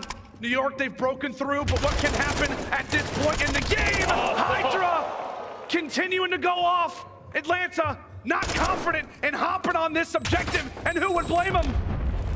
They have the spawns, but HyDra's just causing them so many problems. He's the nuisance. Right now, Envoy's top bar has not been able to get taken down. Fortunately, the team kill does come in. So Atlanta FaZe are able to get this remaining 15 seconds, but now it's off the rotation over towards Blacksmith. Atlanta are going to be there first, but HyDra is still causing problems. 22-9. Lease finds a trade onto Cellium, and if you are Atlanta FaZe, you want to make sure you're controlling towards stage. You want to try to trap New York in towards the back of that P3. So far, they're just trying to find every single kill on this side of the map, but the spawns are all over. That's going to be 2 dead. Last 2 players from New York in towards Art. They're trying to fight for stage shot. Yeah, every kill means so much right now for Atlanta, and now it could be on to Simp to try to make the plays. Oh, he could find a few right now. Oh, he could find a few, but in turn, it's the opposite way. New York, they managed to find 4 straight, and because of that, Atlanta now find themselves in a bind. All 4 players, the entire team is here. Can they walk away with the trades? It's a quick 2 for 2. It's on to aBeZy. It's now on to Slasher. New York again, coming out on top. And New York could basically put a bow on this game. If they can chain this over towards that P1, it's all about this trap. HyDra's gonna go for the chow. Unfortunately, loses that first gunfight to Cellium. Now the Lex line of defense. Cellium is able to find 2. You wanna try to break out if you are Atlanta FaZe. Trades going back and forth. That's gonna be 3 for each squad. Atlanta FaZe at least have 1 player who's able to sneak his way onto stage, but they're still getting those bad spawns. 25 seconds until New York call series. Are they really about to do this, New York? Considering the week that they had, Major 1 qualifiers, everybody laughed at them. They said, what a roster change. This team's not fit to make it far in a tournament, and right now they sit less than 20 away from Colin Game versus FaZe, sending themselves to a final. But Atlanta FaZe not gonna go away. They made comebacks before. In fact, they made one less than a few hours ago on this very map and mode. Do they have another clutch cooked up for us? Could KiSMET be the one to be the savior right now from Subliners? No! 15 seconds to go. A rotation now towards stage. NY with spawns for the moment. They get him off of that time. Now your folks simply find 1 set of kills and the game is going to be yours. KiSMET at least finds the first. The trade is trying to come in from aBeZy. Just going to play it super patient. Wait for HyDra to get that assistance. 10 seconds left. Atlanta FaZe, they have to go. They got to rush in. They got to do something. Time continues to tick away. Simp, he's 2. got to jump through. Gotta go. Trying to make the pick. Atlanta will break in for a moment, but they're only 1 second away. Atlanta, They find it. clear the board. Atlanta FaZe, they get the break. Now you need to hold this down. This has to be perfect hard point from here on out. You cannot allow New York to get 1 second.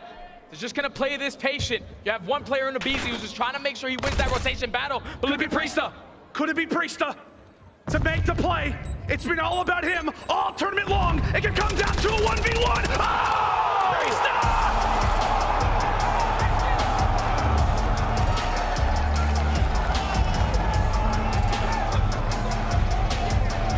How could we ever doubt him? An unreal snap from P-Dog gives New York the dub in the map, the dub in the series, and now a grand final position. Unreal. Atlanta FaZe find themselves by getting their first 3rd place of the year. After all of last year getting second. They come into this series. Fortunately, do not slay with the best. NYSL, from start to finish, were in control. The opening hardpoint, they dominated.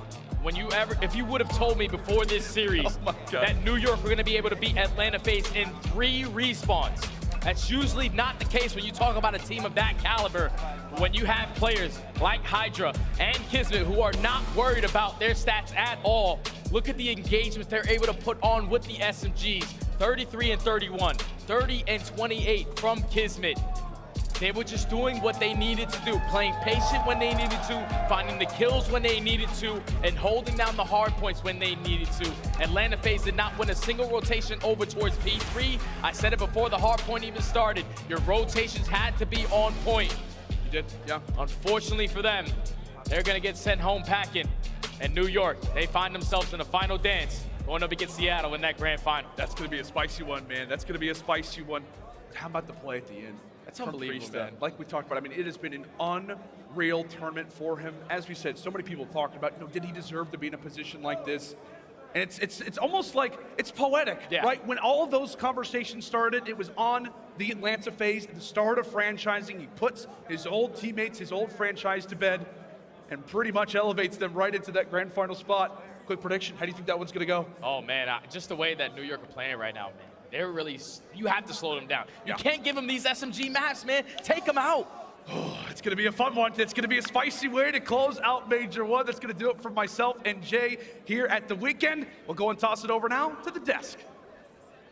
Thank you so much, Lando and Study. Give it up for our casters, Raleigh. We've got just one more match, and it is going to be a good one. I don't think anyone predicted to see the Surge versus the Subliners, but that is the battle for the Raleigh crown. Let's talk about this matchup a little bit, and I want to start as we welcome in Ton, Alley Cat, and Nameless by talking a little bit about a man who goes by the nickname Bulldog. It's our Scump play of the game, and it comes from the hard points. I had him do a little montage here. I feel like we were talking about everyone else but KiSMET leading up to this series. It's time to give him his flowers, Ant. You know, like we talk about KiSMET sometimes and his impact to the game. We call him that X-Factor player or objective, if you will, but this guy can put up numbers. Like, he can slay, and he does it while in the hill, while on the control point. And that's what we saw throughout this game. I mean, if you think back to the rewind of this map number 1, it gets down to the very end, and it was that last rotation on the kitchen hill. He picks up the big kills from within the kitchen to secure that time. They get a good 60 seconds there. And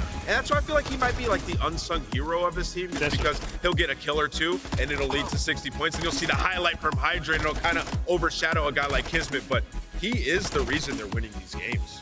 KiSMET was a monster. He earns your Scump play of the game, and the Subliners coming out winning all the respawns against Atlanta FaZe. Let's take a look at that game 1 in full. And Ali, talk to me about where you got worried for this FaZe team in game number 1. Was it out of the gates? Because it was pretty even in the first rotation.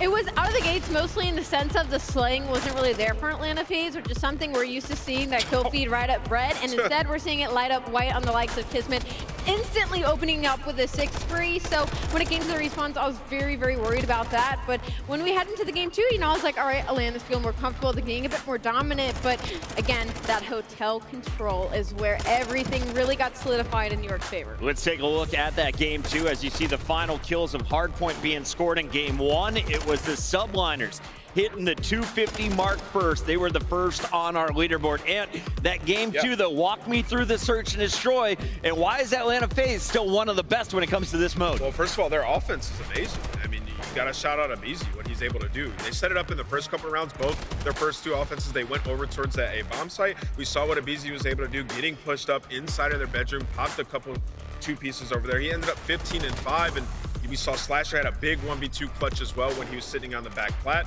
It's just a great performance. They have good communication. They're able to clutch up when they need to. You're getting those moments out of Slasher. In the search and destroys, it's not happening in the respawns, though. He had a little bit of a slower performance in the respawns.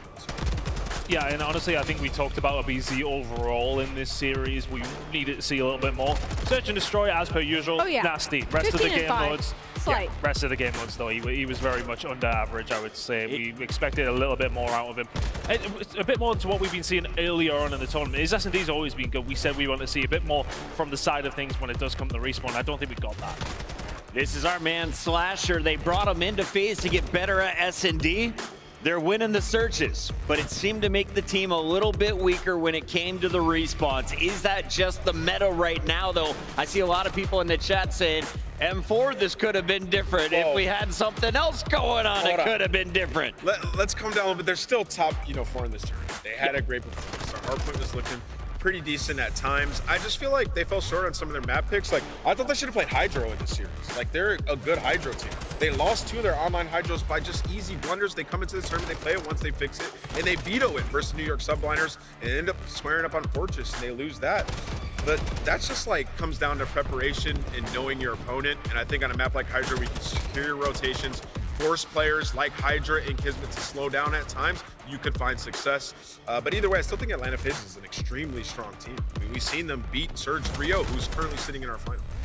Yeah, we've seen some really good performances from the Subliners just in general on this control. Another 3-0, and again, we said that's actually a struggle, 3-12 at this stage, obviously playing bedroom and not having too much luck. It just seems like they sniffed the players out in that general direction really, really well. And then I'm coming on this one, I don't know if you agree with me, but like we talked about at the beginning, I was thinking, oh, aBeZy Search and Destroy, why have Subliners picked it? Because they knew they weren't going to get there. Like, I said this yesterday, Ton, when we were in the green room. We're so talking about this this map and how it's changed a little bit. Teams are conceding the statue time so early and trying to just set up for new and then trap them in and get ready for the rest of the map. We saw FaZe do it. They did it.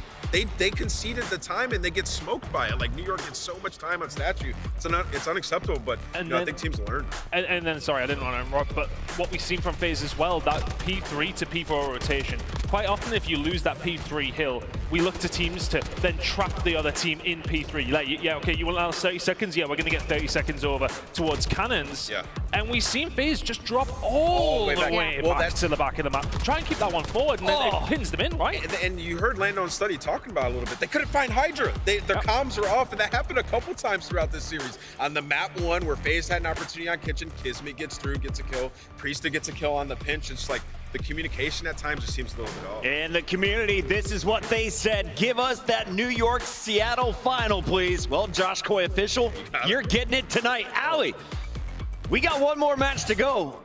And we should remind people what's on the line. It's not just the title here of being the Raleigh champions. $200,000 is also up for grabs at each one of these majors for first place. Bragging rights, CDL points, $200,000. I mean, everything is online here in this upcoming Best of 7. And after seeing that New York, if they continue that momentum, this is going to be a banger. Because last time these two teams matched up earlier, it was a little bit of a smoke show on the side of Seattle. But with this momentum heading into this final series, it should be a good one. Surge versus Subliners, one more series to go. And before we get to that, quick reminder, you can represent your favorite teams in-game right now. You can drop to all of your favorite places, including Warzone and all of your favorite maps, Atlanta FaZe, Boston Breach, Florida. Do you like OpTic Texas, Seattle Surge, Toronto Ultra? Let us know, chat. Get them all. There's 12 of them. Collect them all, Ton. Which one don't you have? Oh, I've got the LA Thieves one for different reasons, but it's now being patched. I'm furious. Listen, the only one I have is Toronto Ultra because they sent me a code. So the rest of you guys left for this tournament, yo. Shout out to Toronto's social team. We're all huge fans here on the desk, and also we're huge fans of the new merch. That Toronto jersey, gorgeous. That Surge jersey, though, about to be on the main stage. If you want to dress like Accuracy, how do you do it, Ton? I mean, you just have to go to shop.callofdutyleague.com. I would have loved to see more of the LA Guerrillas jersey this weekend, to be honest with you. It looks pretty nice. I don't think I've seen a single second of it, to be frank. Their Academy jersey looked pretty good. Ladies and gentlemen, we've got the finals coming up. This is the Call of Duty League, kicking off 2023 a little bit early. Don't go anywhere. When we come back, it's your Major 1 Grand Final. This is the CDL.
Ladies and gentlemen, welcome back. Raleigh, North Carolina, home to major #1 here for the Call of Duty 2023 season.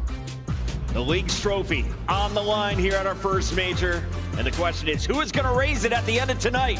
Will it be the Seattle Surge or is it the New York Subliners? Raleigh, make some noise. Give yourselves a hand. An awesome crowd showing up for 4 days of action here.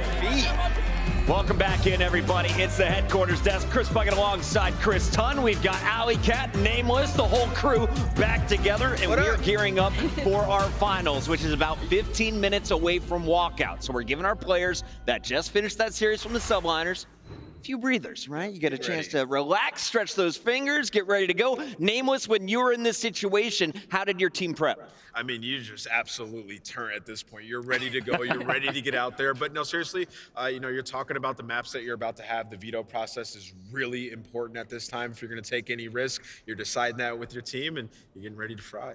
As we take a look at the bracket, Tunny, I want you to walk me through it. How did we get to where we're at now? On the far right of your screen, you'll see 2 teams left, Seattle Surge and New York Subliners. Yeah, the Seattle Surge yet to taste defeat in the bracket, at least anyway. Going up against Thieves 3-1. Subliners already beating them in a 3-1 fashion as well. And a huge win this morning up against the Orlando FaZe to then find themselves here up against the Subliners. Subliners, though, it's a little bit more of a beaten track, isn't it? 3-1 against Legion, 3-2 against Ultra. Close games all around, and then Atlanta FaZe just there beforehand. My word, what a game that was. And I'll be honest, I had about 3 pages of notes on the Seattle versus Atlanta match. I just assumed after that game 5 in the winners bracket to kick off the day, that's what we were going to see in the grand final, the rematch. But the Subliners have come in here and they've turned this tournament on its head. Let's take a look at the numbers and how they break down for this series, though, starting with the Seattle Surge. We got Sib. He's been dropping a 1.1 plus across all 3 game modes. Mack has been the man opening up those plays for guys like Sib and Pred, though. And accuracy, we've been talking about it. He's just got to hold his own, aLLeY. Listen, I asked the accuracy to give me at least an average performance, and he gave an above average performance in that series earlier today to get them into the grand finals. I'm hoping to see a continuation of those clutch moments from the main AR. Looking at that screen, Nameless, which of those numbers do you think is most impressive so far? I think it's spread across the board. Look at how dominant he's been everywhere. With an SMG in particular, that Search and Destroy at 1.36. He's also the guy that's, you know, opening duels. He's winning those for the squad. You know, we kept talking about it. Like, can Sib and Pred keep this up? That's the biggest, right? We have with these guys, everybody on every social platform, that's what they say. Well, so far they've kept it up throughout the entire tournament. Their ability to take over games is there. And, you know, if one of them does slack off even a tiny bit in the slaying category, Mack has proven to be the guy that will pick it up for them. We saw him in the last series. He was the one going off in the control. So kudos to them. That Seattle Surge, that's their performance through the winners bracket. Remember, they have the clean sheet when it comes to bracket play. On the other side, Subliners fell to that Seattle squad 3-1. They've been able to rattle off back-to-back wins since then, and their numbers are starting to show it. We had all 4 in the top 10 last night. You got 3 in the top 8 right now. aLLeY, when you're looking at this screen, who's the star? Is it still Skyz numbers, or is it someone who's taken on to more of a challenging role in game? I'm not going to single out any one of these players. I think they've all done incredibly well across the board. I think that last series versus Atlanta really proved to me that every single one of these players, like KiSMET says in interview, they are putting in their 25%. Skyz, he didn't have a lights out series. He was even across the board. He didn't have to drop those numbers because guess what? KiSMET stepped up. HyDra stepped up. Priestahh kept doing what he's been doing all weekend. So very impressed with the New York Subliners squad. I'd say they're all doing incredibly well across the board. And New York just bested Atlanta FaZe in 3 straight respawns. Will they be able to do it against the Surge? We're going to find out in a little bit. Before we bring those players out to the main stage, though, we want to take this time to kind of talk about some of the other key moments here at our first major. A brand new title in MW2. We're playing it at the CDL, and we are having a blast. Clegg returning to Vegas, though, for the old man Puckett, returning and seeing a 30-year-old still frying and leading a brand new roster who was winless basically last year all the way into the top 6. That's got to be one of my favorite moments from Raleigh so far, Nameless. 100%. They like quadrupled their wins from last year, and you saw Clay had some fantastic moments. The Search and Destroy out of the Vegas Legion, top notch, absolutely stellar.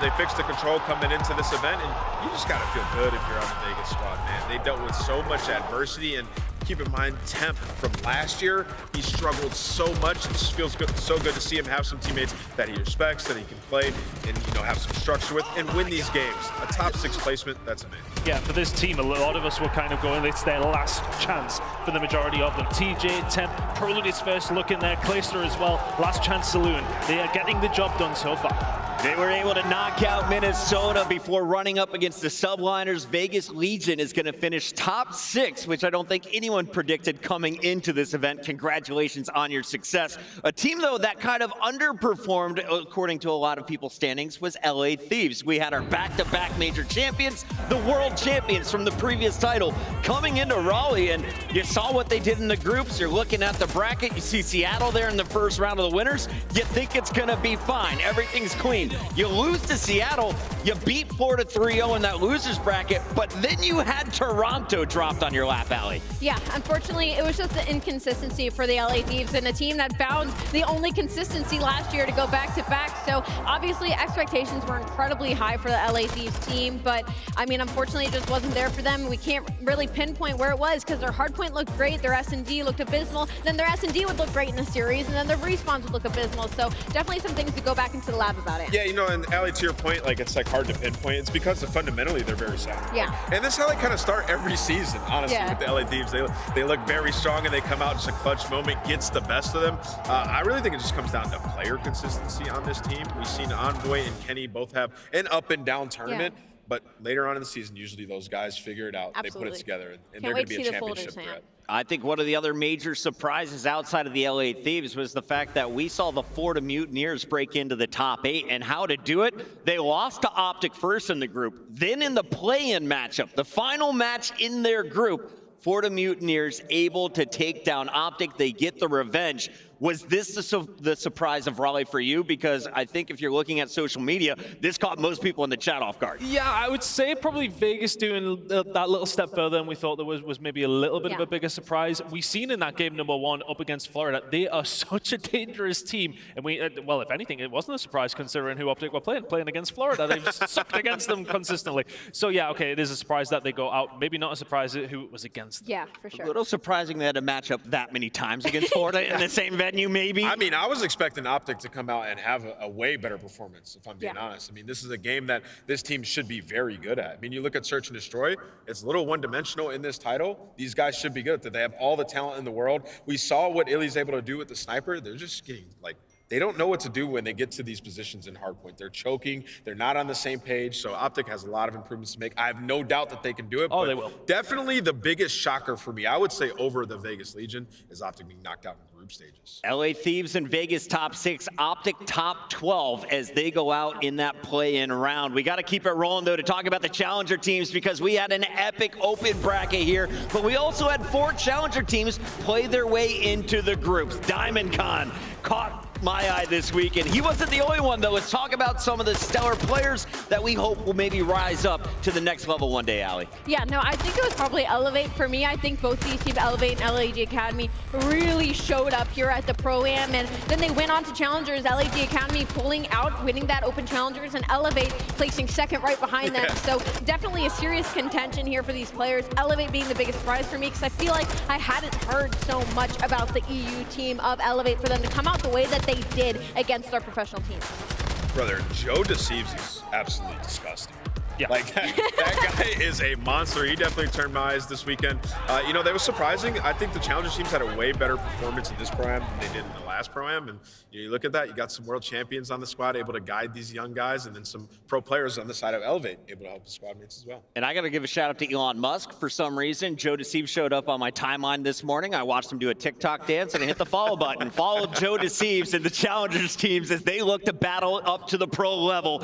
It's not the end of the Challengers, right? We're going to see them throughout the year. Let's talk a little bit about the biggest blunder of the event, though. And this, in my eyes, had to come from the teams that started off 2-0. You had an excellent online qualifier opening week. You had a red-hot start if you're the Boston Breach or the London Royal Ravens. Week 2 wasn't pretty. You came in with a 2-2 record, and then you don't even make it to day 2. Yeah, I think London especially are going to be really disappointed. We could touch on Boston a little bit, but we know Owakening had his issues, not feeling too well, etc., so that's definitely going to impact their performance. But I think London will be leaving this event and sort of saying to themselves, right, okay, we looked pretty decent online, but have fallen off, and why has that now happened? They have to go back to the drawing board. M for what? Merchants? You think they need an M4 to win? I don't mean it. But definitely a bigger blunder, I think, for me. Maybe we should try a new AR. TAC 56 didn't hit you so well. No, but real talk though, was their performance here truly due just to one player being sick in Owakening? I mean, I think it definitely plays a big factor, but if you look at their matches, like they lost to the Legion, who ended up being a really good performer throughout this tournament. So I think when you first initially saw it for Boston, you're kind of sitting there like, dang, this team was looking like a top 4 squad, and they're just throwing it here. I mean, they definitely have to make some improvements. We saw in their last 2 matches, even online, the mistakes that they were having in these crucial moments to lose, like that match, that series that they had versus New York. So I'm looking at Boston. I think they can bounce back. They have great players on their team. Owakening obviously got sick. He's a player who can take over games. I expect him to come back strong.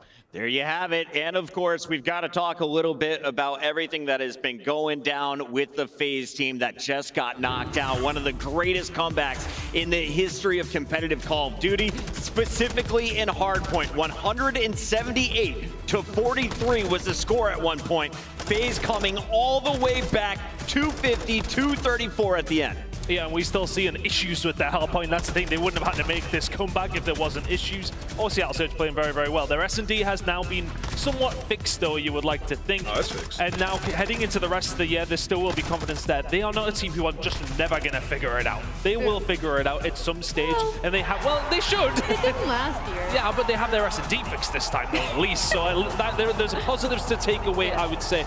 Yes, okay, they would have liked to take the win, but they should still be positive heading into the next couple of matches. Absolutely, and there you can see FaZe, they were so elated with that comeback in Game 4. The Surge, though, came back and slapped them in the face. Game 5, Pred said, didn't affect us. We're moving on to the championship match. But that mental strength to never give up, and when you are down 135 with your opponent needing less than 70 points, I don't think we've seen this before. Bro, I have never come back in a hard point like that. That is so difficult to do. And then, like, keep in mind the map that they did it on Fortress. Yeah. I just think Seattle got a little bit flustered. There were some big plays, like a couple key moments. Cellium 2-piece, the slasher kill on accuracy on the pinch. Like, everything was going FaZe's way. They're making some incredible reads. And on top of that, the gunnies were ridiculously hot. aBeZy going around the back, picking up 2 back-to-back headshots. Like, that's skill, but also, like, a little bit of luck as well. It reminds me, I think there was one other moment that we had in COD history. It was like that, and I'm thinking all the way back to the IW championship. Yes. When we saw what Envy was able to do. That was one of the more impressive like comebacks. I think it was 11-0 on Uplink. That is what that reminds me of. 12 points in the second half. I was casting that with courage. Greatest game of all time. If you missed it, go back and watch it. But yeah, what a ridiculous comeback. FaZe was able to power into our top 4. They end their tournament there, and so does this team, Toronto Ultra. We got to talk about this squad because they have a man who's not afraid to talk the game. He's been doing it since he was 11 years old, landing up in Jersey. Today, in his first major, I guess this week, rather, in his first major, he got a chance to do it on the main stage, aLLeY. Yeah, and it was an incredible performance overall. I think the most impressive thing for me when it came to Scrap specifically was the turnaround he had from the series against Atlanta FaZe, where he fell really short, and then when they went up against LAZs, had a huge turnaround. I think that attests a lot to such a young player for this being his first event as well. Unfortunately, I think Toronto Ultra just was a step too short in those S&Ds versus New York and was constantly giving them those first bloods. Nameless, I got to get your thoughts here on Toronto. Is this a team you're worried about, or is this a team that's going up after this event? I'm not worried about Toronto. I mean, they have all the pieces. These guys are young. I mean, we're looking at Scrap, and he has a bad map, and what happens in the next series, he absolutely pops off the guys breaking records. And what happened in the very last series, at the very end, he dropped the breadstick. So this guy is about to come back different. I think they know exactly what they need to work on. They need to work on their search and destroy, come stronger in that game mode. They have great search players. They will be stronger. They will be better. You're going to have an angry Slasher from FaZe. You're going to have an angry Scrap from Toronto Ultra. Everyone else on the league, take notice because it's going to get messy. We still have our grand finals kicking off here in just a few minutes. The Seattle Surge taking on the New York Subliners. Chat, I need to get your predictions right now. Let us know.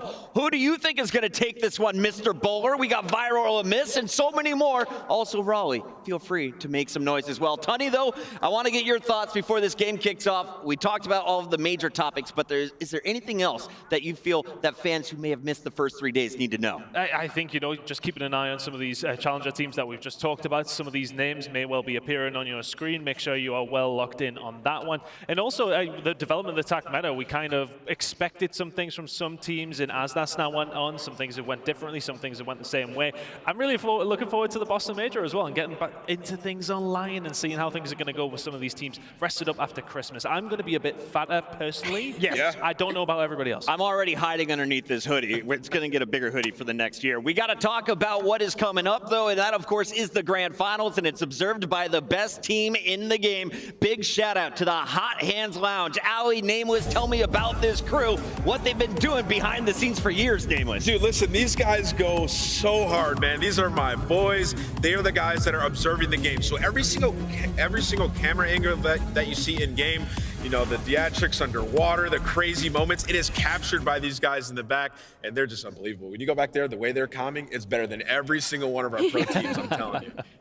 Paradox, we found him during the cast-off. Tonight, he is leading the Hot Hands Lounge. Show them some love on Twitter during this commercial break. When we come back, it's time to walk the teams out. Your Grand Finals is coming live from Raleigh. Ladies and gentlemen, let's do it. They ain't ready for you. They ain't ready for you. The 2023 season will be a ridiculous year. Call of Duty, the Raleigh Major, starting from an absolute bang. They ain't ready for you. They ain't ready for you. It's going to be a wild and crazy year of Call of Duty. I have no idea what to expect. Oh, you gotta be kidding me, HyDra! Oh my! I do not believe what we are seeing.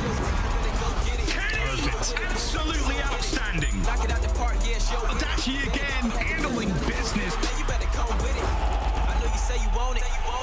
Now you gotta get it on it. Whoa! Unbelievable! They ain't ready for you. What on earth is going on in this game? That is it! It's gonna be done and dusted! They ain't ready for you.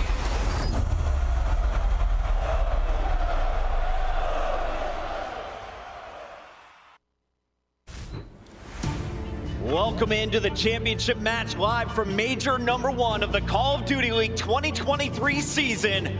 We're coming at you from a sold-out Raleigh Convention Center where everyone is on their toes to find out who's walking away with the title. Will it be the Seattle Surge or will it be the Kings of New York coming in as the Subliners?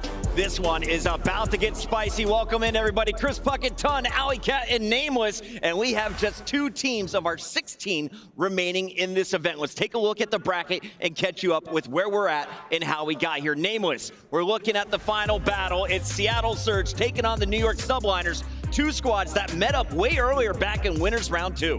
Yeah, and you know, it was the Seattle Surge that was able to get the best of them in a 3-1 fashion. They actually squared up with New York on one of their best maps on aBeZy Fortress Hardpoint. They're able to take that off the back of an insane performance by Pred, who dropped a 1.2 in the series. So, you know, New York coming into this one, they're looking at it like, if we can't win Fortress, what are we gonna do? That's our best map. It's gonna be a tough one for New York, man, because Seattle was looking unbelievable. And aLLeY, we are big fans of everyone on this Seattle Surge squad, but I think the interviews from Pred have won a lot of people over. If his numbers haven't done it, it's what he's done on the mic. The man is playing with so much confidence this event. Why is he our player to watch? Well, he's our player to watch, obviously, because of the stats, but I mean, you're talking about Rookie of the Year last year, MVP of the Toronto event last year that they were able to pull out in the end, and then heading into this year, continuing where he left off. You know, usually you see players like that maybe have a bit of a drop-off, but he has hit the ground and hit the ground running. So that's what makes the Seattle Surge team so dangerous, is a consistency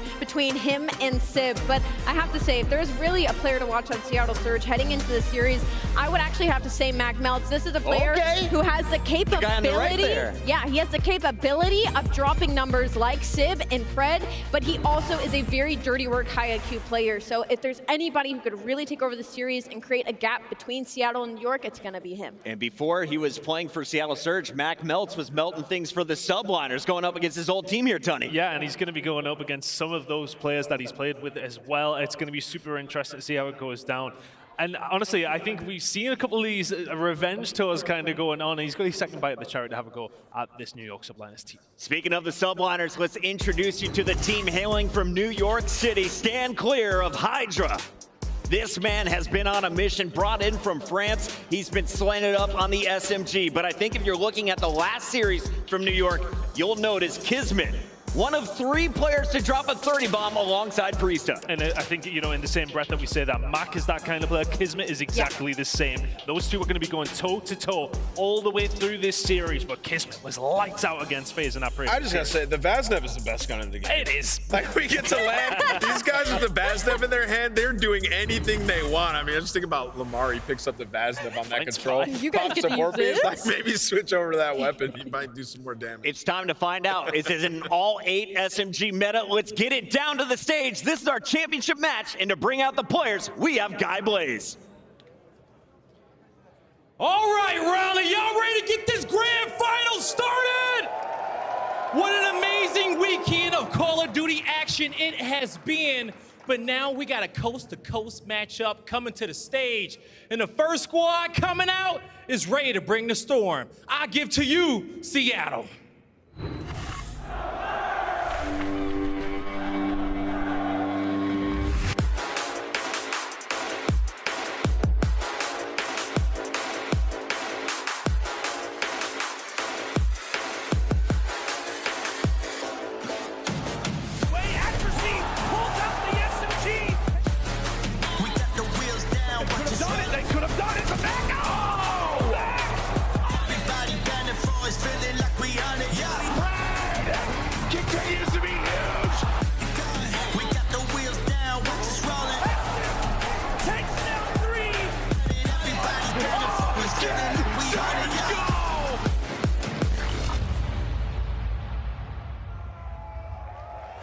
Ladies and gentlemen, get loud for the Seattle Surge!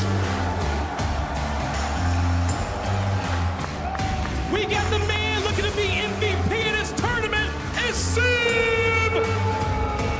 Followed up by the Iceman, it's Accuracy! Looking to truck through his opponents, it's Mack! And last but not least, it's Pretty Boy Fred! Give it up one time for the Seattle Surge!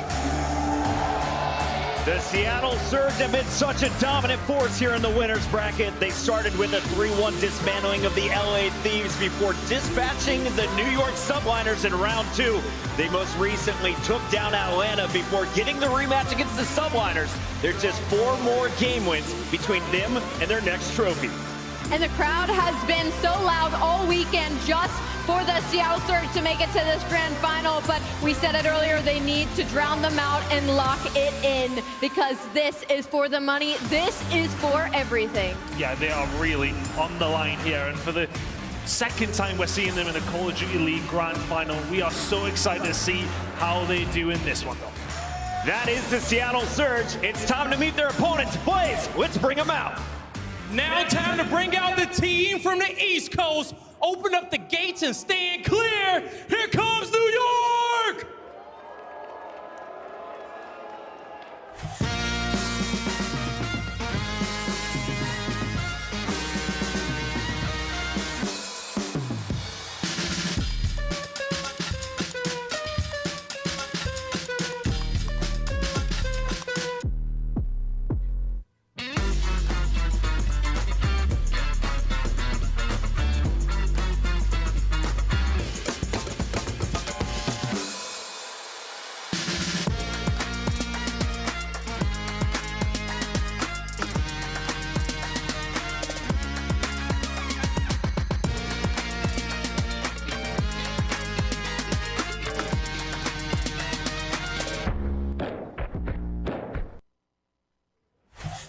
Let's get rowdy. Here comes the New York Subliners.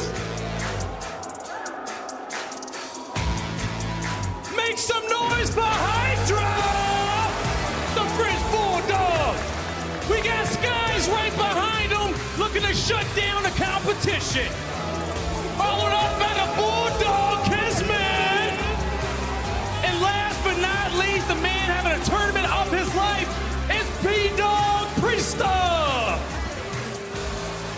New York Subliners looking to get their first win. Make some noise for them, Raleigh.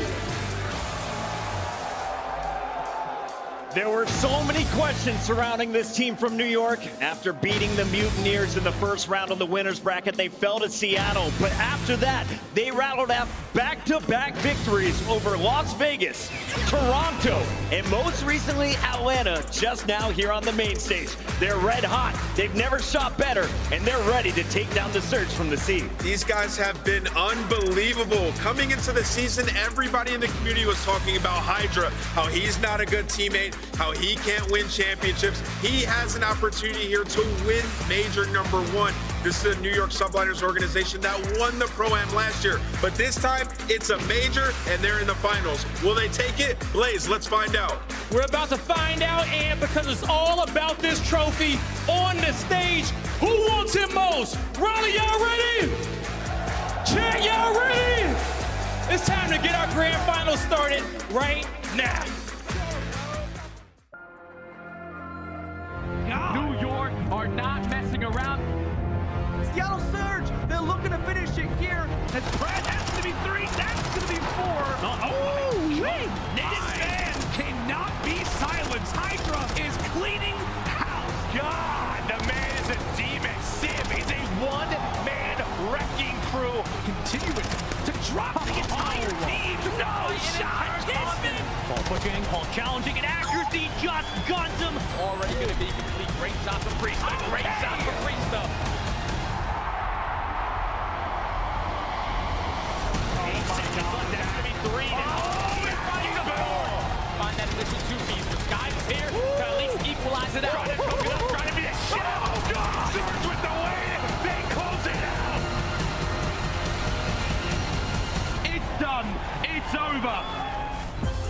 Here we go, Raleigh. One final series to determine our Major 1 champions. What a crazy week of Call of Duty it has been, and now a best of 7 to decide our winners. And I cannot wait to find out who the hell walks away with that trophy. It's such a new dynamic, the best of 7 that we have. Each team can ban a hard point, each team can ban a Surge, but Seattle, the only true advantage that you get, at least in my mind, you get to ban that extra control. So I think down the line, these two teams, incredibly comparable for the run that they've had. Both dark horses. I don't know how many fans would have expected either team to make it this far. Now one guaranteed to get the win in a best of 7 format. The deep map pool, oh, we get to find out who the best team is. Oh yeah, both teams outstanding in hard points, outstanding in control. Search and Destroy is going to be an absolute bloodbath as well. There is not a whole lot to separate these two squads. Now, we did see them go up against each other previously, Chance. It was a very closely contested game, but Surge, the only team in the tournament able to bring down the Subliners so far. Can they do it again? And quite literally, because of how comparable these guys are, it's almost like you expect the hard points to be split, the S&Ds to get traded back and forth. Both of these guys have been lights out in control, and just for the fact that Seattle gets to ban the aBeZy Fortress control, well, that's going to put New York on their second and third best map rather than their primary, and Seattle get the 2 picks that they want. But other than that, man, it is impossible. Flip a coin, and you're going to have better odds than guessing of who's going to win what maps. We just know it's going to be a bloodbath. We know it's Pred versus HyDra as the Vaznev players. Going to be lighting up at the kill feed the entire time. And I'd say for me, the player I'm looking the most at, probably going to be Priestahh on the side of New York against Seattle. It is the only series this entire tournament that he has struggled. He dropped a 0.8, but anyone that's been paying attention this weekend has seen P-Dog do ridiculous things. You don't expect him to have another slow one, especially not after what we just saw. These guys absolutely are coming in hot. 0.8, nothing too crazy, nothing too bad. We'll see if that pace can continue again. Stand-up performances for Priestahh and Skyz in the competition so far. We'll see if they keep that going through this grand finals. But yeah, more on that control though. The control, you get rid of the very best map the New York Subliners had on the mode. Now they play their second and third worst out of 3. That might change things. We'll see how that comes up, because again, control will be played in this best of 7. nutty series ahead of us. Just for the fact that it was the Elasilo control, right, where HyDra had the controller issue right in those final seconds. You know New York has that in the back of their mind, and they're thinking that's the only reason we lost the series. Well, now you get to run it back against the team that knocked you down. You get to prove it in the grand finals, and if you do it, you get to collect that beautiful trophy in the middle of the stage and start your year off right. Here we go, Raleigh. Let's get it. The first of many here tonight. We're going to work our way through nearly the entire catalog of maps here in Modern Warfare 2. Surge are raring to go. Subliners are raring to go. We are raring to go. You ready? That one guy's ready. Let's go.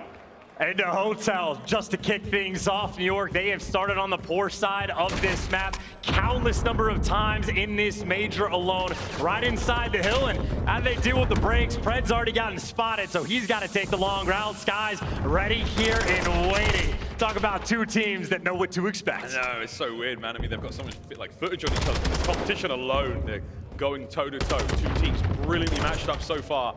We're going to start things off here at Smack Bang in the middle hotel. It's all good so far. For both sides, a relatively even distribution of time and kills. However, map control going to Subliners. Yeah, you see Subliners have no issues starting on that side because they get the original hill time. They flip the spawns. They are incredibly efficient at doing it. When they played against Seattle, this was the only map they actually took them down on. And you can see how they work the map. Now, accuracy trying to problem over towards Jules. He's able to go on a 3-spree and take down 2. So all that work New York just did to flip those spawns, he completely steals from them. Now Seattle get control of P2. Lamar holding it down. Right-hand side of the map, all sweet. You can see the perfect setup right now from Seattle Surge. Right-hand side of the mini-map, all theirs. Kills now walking into them. Pred's going to be the man to find a few more. Mack in the feed. It is literally perfect so far from Surge. I mean, Sim is big chilling. This guy doesn't have to move. He can stare at one thing. All the pressure's on the right side, but accuracy and Mack have locked it all down. Pred for the final ones as well. The clean 4 feet, and look at those spawns that just came through for New York. That's great to try to bully out the hill and make the contest time, but that's going to be punishing on rotation. But still, 30 seconds to scrap. Seattle, you want to fight for this. Yeah, you'd absolutely want to fight for this. Both Pred, well, now only Pred, on a 5-spree right now. Seeing if he can keep this going and get himself some streaks. Again, streaks pretty solid here on Hotel. Here's up next. At range, not going to find a whole lot there. 10 seconds now, done. We're going over to the kitchen. We're going to get a bit of sugar, a little bit of salt, a bit of spice, some herbs. We're going to cook up something real special. Seattle Surge, they're still holding the lead. And all things considered, for New York to get bullied out like that and actually have it only be a 4-point game, they will take it because those spawns were a bit of a gift. With that rotation, you got to earn the present this time. You have Seattle set up inside, accuracy. This will be his home. Pred, the frontline man, at least gets the streaks before he falls, but nearly every single player on New York has fallen. That's the final man in line. Seattle, the first hold is perfect. Iceman on the outside of the freezers there. Couldn't be more perfect. The trophies are down. The setup is there. You're going to hold this position by the hairs of your chinny chin. Accuracy again. 2-spree there in the feed. Backline all covered. Only man alive right now is Priestahh. There's no way he makes this hit alone. You know how the trades go down in kitchen. He's going to have to get 2 clean kills to even come close to making a dent right now, and it ain't going to happen. And this is such a simple setup coming out from Seattle. You don't even have to guess where they're spawning. Enough players inside, cover every doorway, and they make that look clean and easy. By the way, accuracy, 10-3 start. He's on a 4-spree, and if accuracy is your main slayer, oh, Seattle's going to have a great time. First time we've seen Subliners get into a hard point first. Let's see how the setup holds. That is the name of the game here. Over by bar, HyDra pinned down. Here comes the flanks from Priestahh, making it all safe and sound as the mid-map presence there from Surge. They're coming in next, and it's all on KiSMET to slow these players down as much as he can. And teamwork so far, fantastic from the Subliners. Oh, and he is just hunting as well. Accuracy in this moment, only a distraction. Everyone else on Seattle trying to work their mid.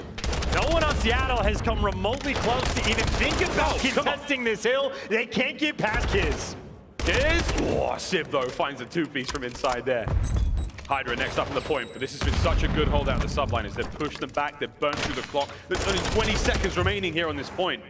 You get them off for a second, a late break, if that, from Surge. They've still got a sizable lead. And you'll take those gunfight wins over towards Old as well. You see Seattle put all the pressure just to get those final 20 seconds of scrap, and they're trusting themselves to make this break as well. You know the trophies are going to be set up inside the new point. You know it's going to be snakes in the center, and the flanks are going to be covered. So they are prepared for the long haul, so even with Pred on the flank, it's going to get red. Here we go. challenge now from the front side. Surge then diving in. Mack can't get anything. 3 down, 4 down now for Surge. Subliners hold. Absolutely perfect, as good as it gets. 2 trophies inside and a little bit of clearance on the push. Not a fun wall to try to break down, and New York, the spawns are closed right back inside, and I'd say for Surge, they are spawning on the bottom side of the map. It is a hike and a half to get here. Guys, he's tagged up. Actually's gonna get him, clean him up. Last man alive here, KiSMET for the Subliners. He's holding it down, wins a big fight. The next 20 seconds is gonna be solid. What a perfect full 60, at least potentially coming through. Seattle maybe dancing with the idea of trying to fight for this, but not a fight to be had. They're trying to set up behind Kitchen to cover the cross, and everyone else for Surge gonna be up top in the hill. Dead silence active for HyDra. And he's quiet in the corner, able to get the first one repositioned. He's got the refresh on the dead silence, by the way, an opportunity to make a play. He's chilling. She's above him. He can make something happen there. The rest of his teammates can make all the noise. KiSMET's the distraction. Hello, Lamar. I'm in. That's a great bit of work. KiSMET on a 5 as well. Subliners springing back to life. It's now 6 for Kiz. Absolutely perfect timing on the play across the board, and Kiz now gets the precision and a gunny as well. Maybe the player that has benefited most from the M4GA. He has been on a tear. He has been my MVP, and you know, past 2 hills, Subliners have just absolutely dominated. Yo, good work out of Mack there with the odd drop shot. Streaks here. Stopping up the point. It's Ragdolls, but now it's Seattle Surge in this hard point. 20 seconds up on this bad boy. Can they hold it? All down to Mack. Loses it. Time now going towards the Subliners. Yeah, all this awkward scrap fight as well, but I mean, it's what, a first set of rotations where Seattle outplayed New York for the majority of the game, and then those final 2 hills, Subliners just turn up the pressure. And well, it'll be a small but noticeable lead for the moment.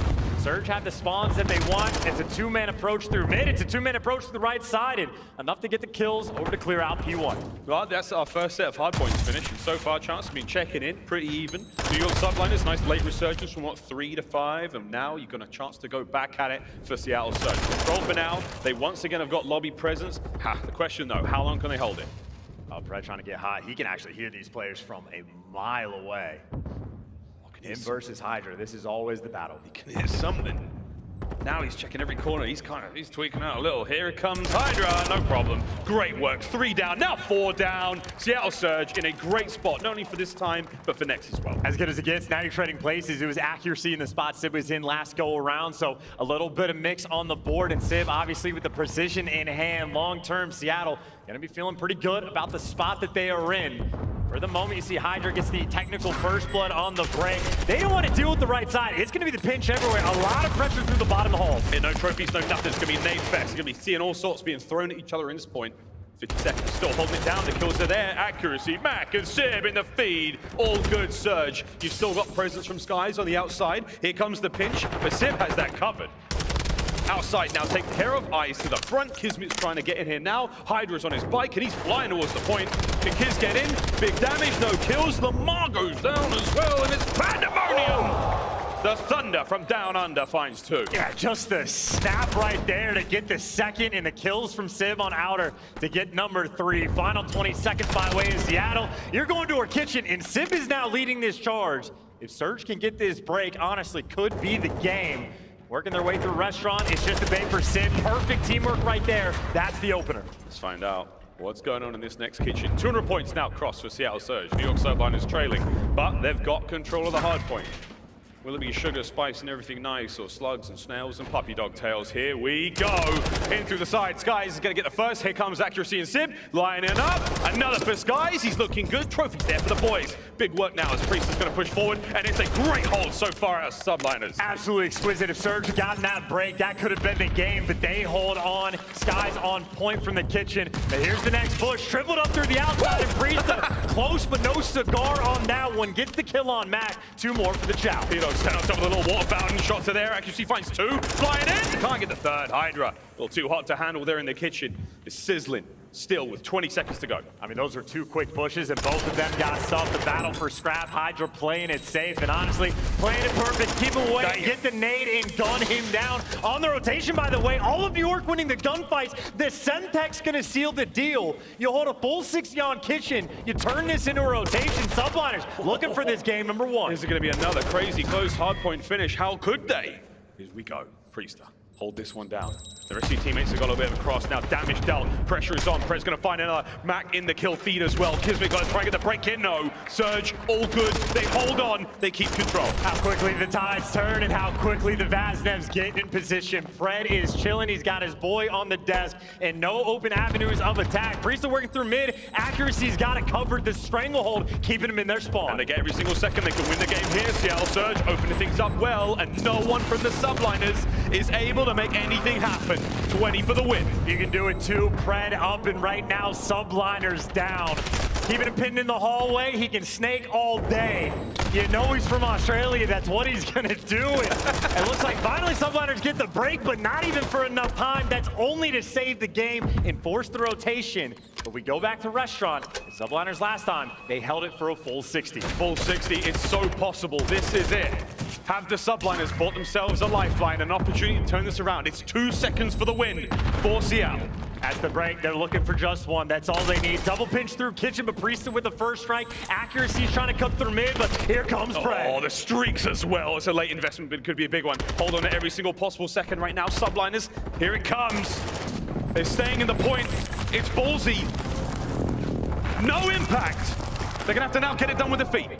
20 for the win, New York Subliners. Oh, and Skyz just guns them the snap up top, and Accuracy now trying to flank. Oh, it's wait Mack a minute. Catches them. Wait a minute. Maybe the collapse is in. Mack's trying to get it going. He's trying to get in there. Oh no, KiSMET wins it. It's 10 for the win, Subliners. You've still got a chance. It's on Accuracy. You've got to go. Lamar, he's tagged up. I don't believe it.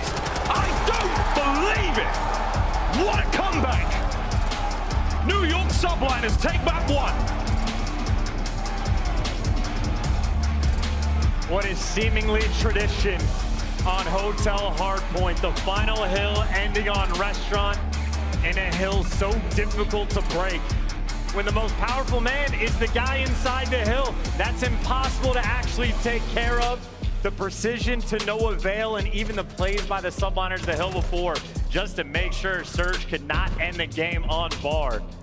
Always a nail biter, but I think for New York, maybe even a little bit comfortable towards the end. As soon as that precision rolls through and Skyz gets back inside, he can coil all day. And this is a big moment, right? Pred calls in the precision airstrike. You're expecting this to cut the perfect line right across the hard point, get those players out. New York Subliners, they grab their junk, they find a corner, and they hold on for dear life. Skyz in that corner, staying alive. It doesn't take care of him. You force the gunfights, and somehow Skyz gets right back into the point, melons on that boy, wins the big gunny.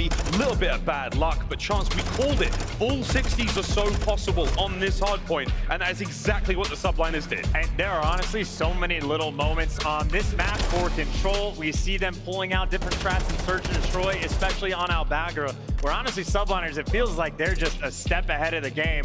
I don't know how confident Skyz was in that spot to not get killed by that streak, but it felt like he knew. It just feels like the Subliners a little bit ahead, and I gotta say, accuracy right there, one of the single best hard point performances he's had in quite some time. 2+ minutes in the hill, 30 kills, absolutely slayed. That performance just gets burned for an out. Unbelievable. A 2-second difference here in our first map. The second time we've seen that here in this tournament alone. Vegas Legion coming up on top over Atlanta FaZe much earlier on in the group stages. Actually, the winner's bracket round 1 on aBeZy. But for now, the best job you can do to forget about that 2-second difference, just get your head back in the game and think about that next map. Think about that Search and Destroy. And this Search and Destroy is going to be a very interesting one as well. Mercado S&D, the Subliners have played it a grand total of 0 times. What? Seattle Surge have played it a grand total of once, and they are 0-1. So, you know, it is a best of 7. We talk about the depth of map pool that both of these teams have. I have no idea what they're going to have cooked up for the map number 2, but I think it's going to be interesting, especially to watch a team like New York play, because even the maps where it seemed like they are poor on, they just end up becoming next level. So Mercado going to be a fun one to watch, but after a game 1 barn burner like that, certainly momentum on the Subliner side. 2 teams who have found themselves, or at least most of these players, found themselves in finals before, of course. Seattle Surge walking away with a massive victory at Major 3 last year in Vanguard, and the New York Subliners second place at their own major chance. They're no strangers to this kind of pressure. And this truly is one of the more observed stat lines I think we've had from this year. Double positive for accuracy, 2 minutes inside the hill, most damage as well. I don't know how many times New York Subliners have been outslayed in hardpoint and still won the map, but I think that's going to be a very rare experience. I think from the weekend, they've just been the slaying superstars, the absolute bullies, and obviously that's what they turned into on the hills that mattered the most, but a rare one indeed. That's exactly what's got them to this moment in time, is the respawn dominance when it comes to the kills department. The two of their players sitting on top of the KDs, damaging pretty much every single matchup. Despite the efforts of accuracy there, not enough. But hey, that's the way it goes, man. That's the way it goes, especially in hardpoint. We'll see the same thing in control. Kills pay the bills, but sometimes you get stung. Unfortunate situations. But here we go. Mikado Search and Destroy on its way here in map 2. It is, of course, first of 4 in this best of 7 grand final. So Hotel Control after that. Then we get to say goodbye to Hotel for until the next tournament, which is crazy because it feels like we've had back-to-back controls all day. A lot of 3-night stays. Staying over the weekend on Hotel has been incredibly consistent, but at least Mercado for the map too. And again, no information you could really pull from either team. I know Search and Destroy was a major focal point for the Seattle Surge coming into this weekend. Very poor online, quite a bit stronger here on land now that the major has rolled around. This is a map that assuredly they have talked over in great detail, but it's not like you compare against the Subliners. You're preparing against the default. You're playing your own game. The adjustments, that game plan, everything has to be done on the fly. The more I think about this, I'm like, look, you do just want to play your game. You don't want to try to counter-strat. It's too early in the year. Just get these reps in. This is an important time to get these modes down pat. And that is a 1, 2, 3, 4 load of nades through the middle. Not going to land anywhere, though, because everyone here from Surge going to beat Nilly. Yeah, round 1, no trophies. Got to be careful about the nades. So it looks like everybody on Surge roaming over towards B. You spot out Sid. Should be easy reads, but if that man can fly, he's not easy to kill. Mack able to get the first one as well. KiSMET trying to make the play. He knows he's trapped. Can only pick up one, and just like that, Skyz has found himself by himself in a 1v3. It's a 1v3. That bomb is going over towards the A-bomb site. Plenty of space to work with over there. Skyz, he's making the run. Pred's going to be there first, and that is the round. Always a quick one in the round number 1s. Again, no dead silence, no trophies, an opportunity to make that aggressive play. I thought for a moment Sid, when he gets spotted on the jump up, might just get dumped down, but he's got hops. The Air Jordan's Iran goes a little bit too high, and obviously buys his teammates the time to get in position. Seattle Surge 1-0. See trophies now come into play. Those opening nade strats, they'll be just a tiny bit less effective, or they can opt to use them on the inside of positions like Cantina, the top side of the warehouses, these power positions, overlooking both of those bomb sites. Here we go, New York Subliners. They will be on offense. Priestahh is going to have to backpedal and grab that bomb. And the beauty of having the trophy, you just get control of the Cantina building over by A, because you're safe just to sprint right across. Now, more safety potential. KiSMET is working his way up through the middle of the map. Already in a very aggressive position. Whoa, lordy. So that big old red trace around just whizzed past him. Simp's backed up. And look at that KiSMET. He's going for this. He really wants this kill. He's bought a lot of space, and again, that's the power of the sniper here on this map. And he'll be flanking it. He's got the dead silence as well if he wants to make the play. He's actually flanking over towards A. The bomb is leaning towards B, so KiSMET looking to cause a ruckus. KiSMET can make a ton of noise over here and really pull these players. It is a 2-2 split perfectly right now for Seattle Surge. KiSMET does. He strikes first, and he is the lone man on that side of the map, so whatever he does, it is not affecting Surge. And that's the setup. He causes the ruckus. Now he's got the dead silence, and he's making the play. You can see it coming from a mile away, and now Skyz gives the information once crossed, but that's it. KiSMET taking them all down. Oh, KiSMET! 3 on the round. HyDra finishes it up. He was the man behind enemy lines there, literally playing alone. And he somehow cut down all those players. It's just so easy to see on the minimap, man. KiSMET is the ultimate playmaker. The man that understands the game, and again, even just the patience. It's such a weird decision to make. Do you flank the guys like behind Sib and go to where the bomb is, or do you just open up the map and get the guarantee on the rewrap to the site? KiSMET plays it perfectly on a 3 spree, and just like that, Subliners strike back. 1-1. Muddy Boots thundering across Mercado Las Almas right now as we now make our way on towards the cantina once again. It's going to be an absolute melee. Pred gets involved. Can't get the second KiSMET. He goes down swinging. 3v2. Subliners man disadvantage. I love those aggressive play calls, man. Just fly out and chow. Pred and Mack working together. And talk about rewraps. This is a delicate one. I was going to say, you might want to go all the way around because Priestahh was trying to be the cutoff man. And accuracy has effectively been abandoned towards that A site. So he can pinch whatever he needs, or Simp could just take a head off of Skyz and leave Priestahh in a 1 versus 3. Uh-oh, that top is tougher than it looks. Bomb going down a B. Oh my god. Timing. Gunfight, no chance. Priestahh's gonna have to dip on out. He's gonna have to wait a few more moments before dead silence is available, so good luck, have fun, P-Dog. He's just so loud. Yeah, there's no way. Check it. His teammates saw him. Mack, he can be heard as well. No way. Absolutely impossible. Surge. Great work out of Sid with the snipe there. The real difference maker there in the round. And all of that just comes down to the aggression at the start. You get the man advantage, Pred and Mack just double chowing out. They'll do it loud. They don't need the dead silence. And as soon as you get the trades, again, it's Mercado, the instant rewrap to either bomb site. Seattle playing like a fiddle, and hitting a shot like this certainly does not hurt Sib, the first one to strike, the old snipe. Just peeks right on out, goes a little wide, finds that shot. Great work out of Surge. 2-1 so far. Still anyone's game here in the Surge. Looks like New York leaning towards A. That's a lot of grenades. Hit markers as well. The trophies end up coming into effect, but I saw the actual hit marker. You see how much that just slowed Subliners down. Now they're getting tagged up as well.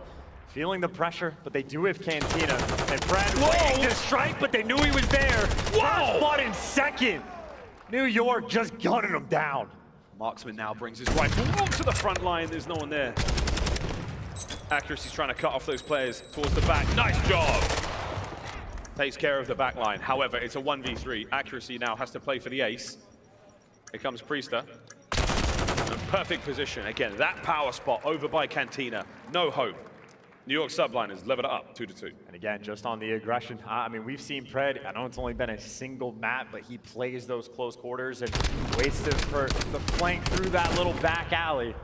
I think KiSMET paid a little bit of attention and just immediately destroys him. HyDra wins a ridiculous gunfight, which obviously for HyDra, just another day in the office. A game of wits here in Search and Destroy a lot of the times. How many player tendencies can you learn over the course of a tournament like this? And apply that to your game. That's what we're seeing here at Surge and Subliners. Another round, here we go, nades up. Oh no, that's awkward. No friendly fire, thankfully. However, these will find at least a couple of tags. KiSMET, good luck, mate. Here comes the fight.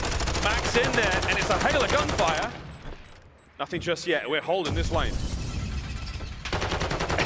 He wants that door closed so bad. He knows he's trapped in that corner. Yeah, Mack's like, no, thank you. I'm good. I don't want to talk. HyDra, though, sneaky. So sneaky. HyDra picks up two on the back line. There's another one just around the corner. Can he get another? A lot of noise. He gets brought down. KiSMET makes it that bit easier in Subliners. A fantastic flank from HyDra. That is honestly a hysterical play. I missed how HyDra actually got through on the flank, so I think Sid was the guy mid-map, so I don't know if he was playing off the sound cue. I assume HyDra just got the timing with the dead silence to full flank. But just having KiSMET trap the guy in a corner and keeping the door open, that guy can never move because he's got an AR right behind him looking over, so you trap Mack in, you play a little footsie with the door. That is comical and effective. You eliminate Mack from the play, don't have to worry about that until the pinch comes through. Brilliant work there. That strong base of fire set up there by the Subliners. And look at this, by the way. It's the bomb carrier down low towards A, so I think it's noise over towards B and maybe timing for the actual plan over towards A, but it is KiSMET again left by himself. And if he's the one with the bomb, it's got all the pressure on him. I know Subliners are trying to sell it on the B side. They're really trying to let it rip with a couple of those TAC 56s. The more gunfire they hear, surely Seattle Surge willing to take something, but so far, stoic in their resolve. They are not moving. And no one shot on the cross, so they might take this as a little bit of momentary freedom and maybe an opportunity to make a play without the information. Now, accuracy can see everything from this spot, but that's a lot of players. Here they come. These are at least one. Backs on up. Whoa, gets away with his life. Mack's there to immediately fill the gaps. Spots out HyDra. HyDra's never going to put his head up there, but now you've got the bomb down, it changes everything. Surge at least know that they have all these players trapped in tin or towards the back, but that doesn't make the retake easier. No, kids more than check it, smokes him. And he gets out with his life as well. No tins or trades from top 10. And now there's a lot of players running back alley. Skyz getting back down. They're all making moves in, but they all get gunned down along the way. Simp. The setup too strong, and Simp now for the 1v3 with no time to work with. Dead silence, 10 seconds. This is gonna be the round. Subliners, get it. Those 3 kills on site were so decisive. It's Priestahh as well. He was the one that picked up the big 2, so Skyz had to have been screaming his head off. He's getting back down. They're hitting this back alley. And Skyz and Priestahh delivered. A well-orchestrated attempt by Seattle Surge, but they gave up the bomb playing for free. They know what the strat was. They were playing for the retake, and they were unsuccessful.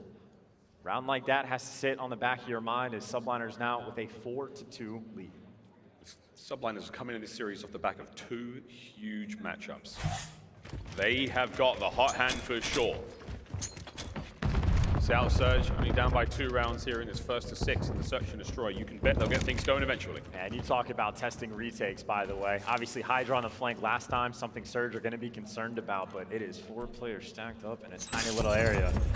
And they haven't planted the bomb yet, so this is just giving Subliners time to get in position. Subliners are taking whatever route they want to take. Right now, Seattle Surge are giving them a lot of respect as they are expecting players to be much closer than they really are. And here comes the setup. Sib's got the back line covered. Priestahh wins a big one. KiSMET sends it.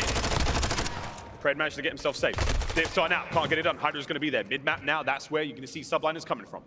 Surge are never going to expect any of this. How do you make these types of reads in a 2v3? You fly out and chow, Mack for 1.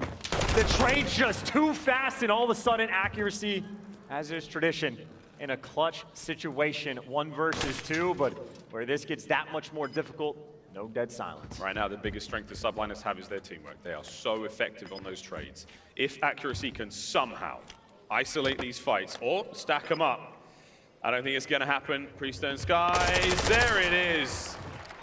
The 2-man unit working that one so well.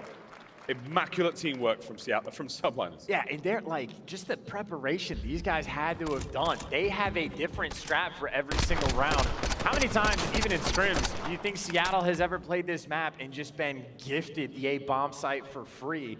For like a quadruple flank to come through, Priesthah's got the cheeky spots to get the first bloods up top. Like, Subliners just have the game plan. Absolutely tippable, honestly, just a sender. They're trying out stuff this early on in the year that we haven't seen yet, that no one has been prepared for. What other dirty tricks have you got up your sleeves, New York? Let's find out. Again, the 3-1 man split, KiSMET with the bomb. And this is a plan that didn't pay off last time, at least not initially, but KiSMET's waiting for action on the flank. It is a standoff. Oh? And this, I love. Oh, I love this. Simp got him, though. Simp got him. What a read, and now he's got bomb down. He puts himself in the off angle there on the wrong side of the door. You're never going to read it. Accuracy.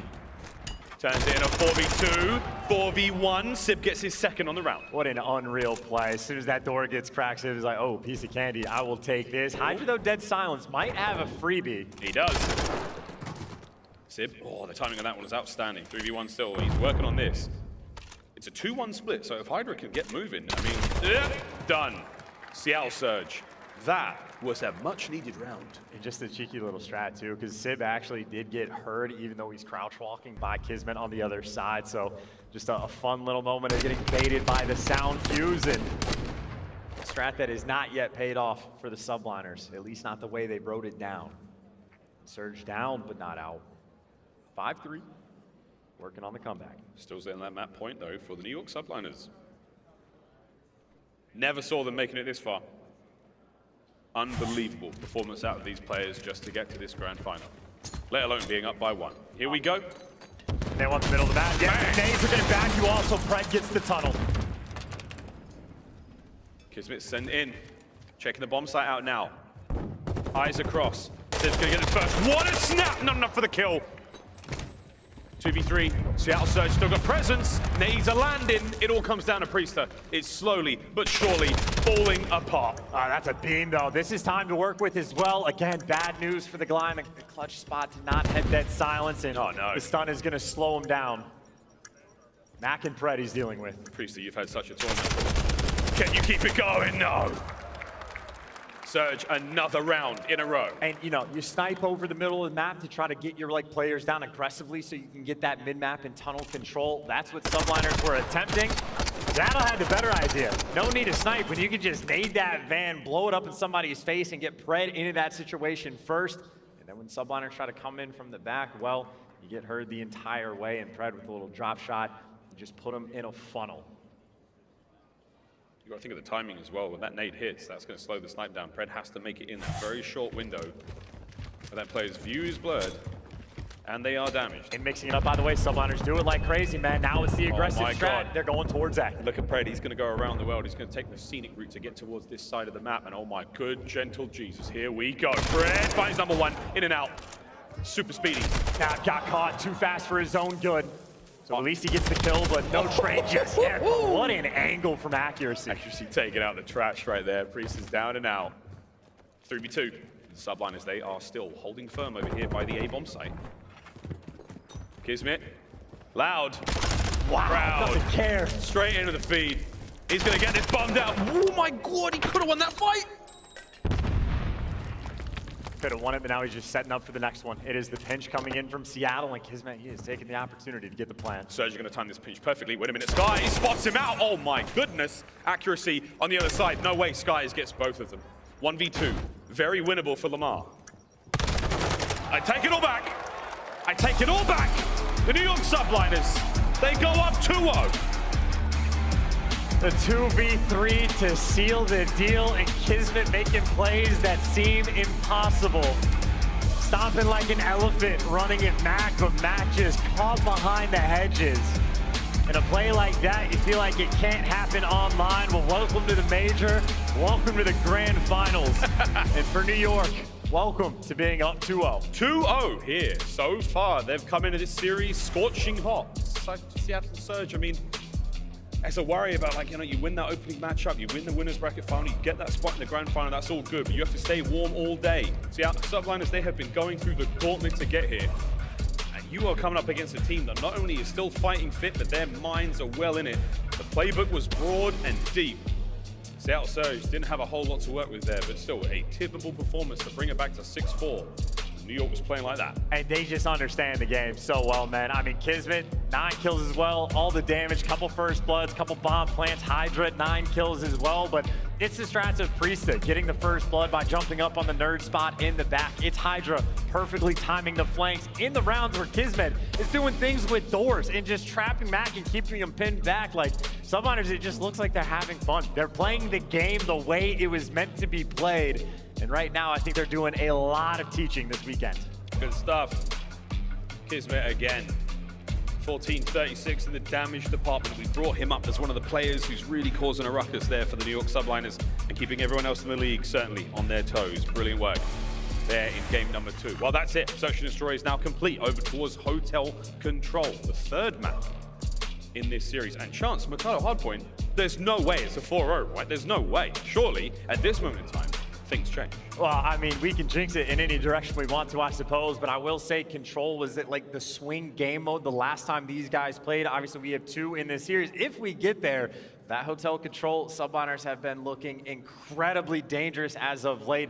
And again, I think they're doing a lot of teaching. A lot of teaching indeed being done here in this grand finals of Major 1. Ladies and gentlemen, it's time to go for a very quick commercial break. Those of you in the venue, time to run to the restroom. Grab yourself a beverage. We've still got plenty of COD to play. When we come back, Hotel Control.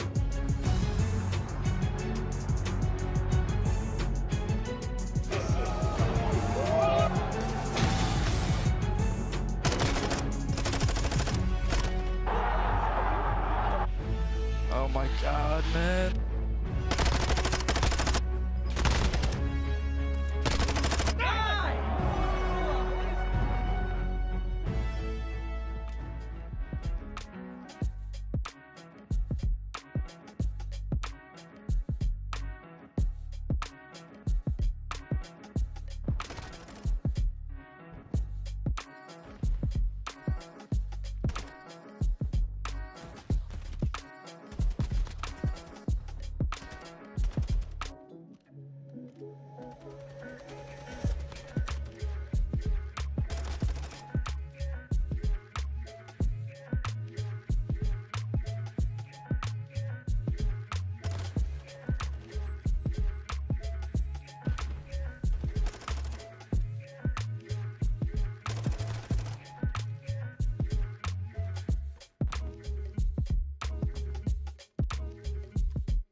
Call of Duty League is presented by the GMC Hummer EV Pickup, the world's first all-electric super truck.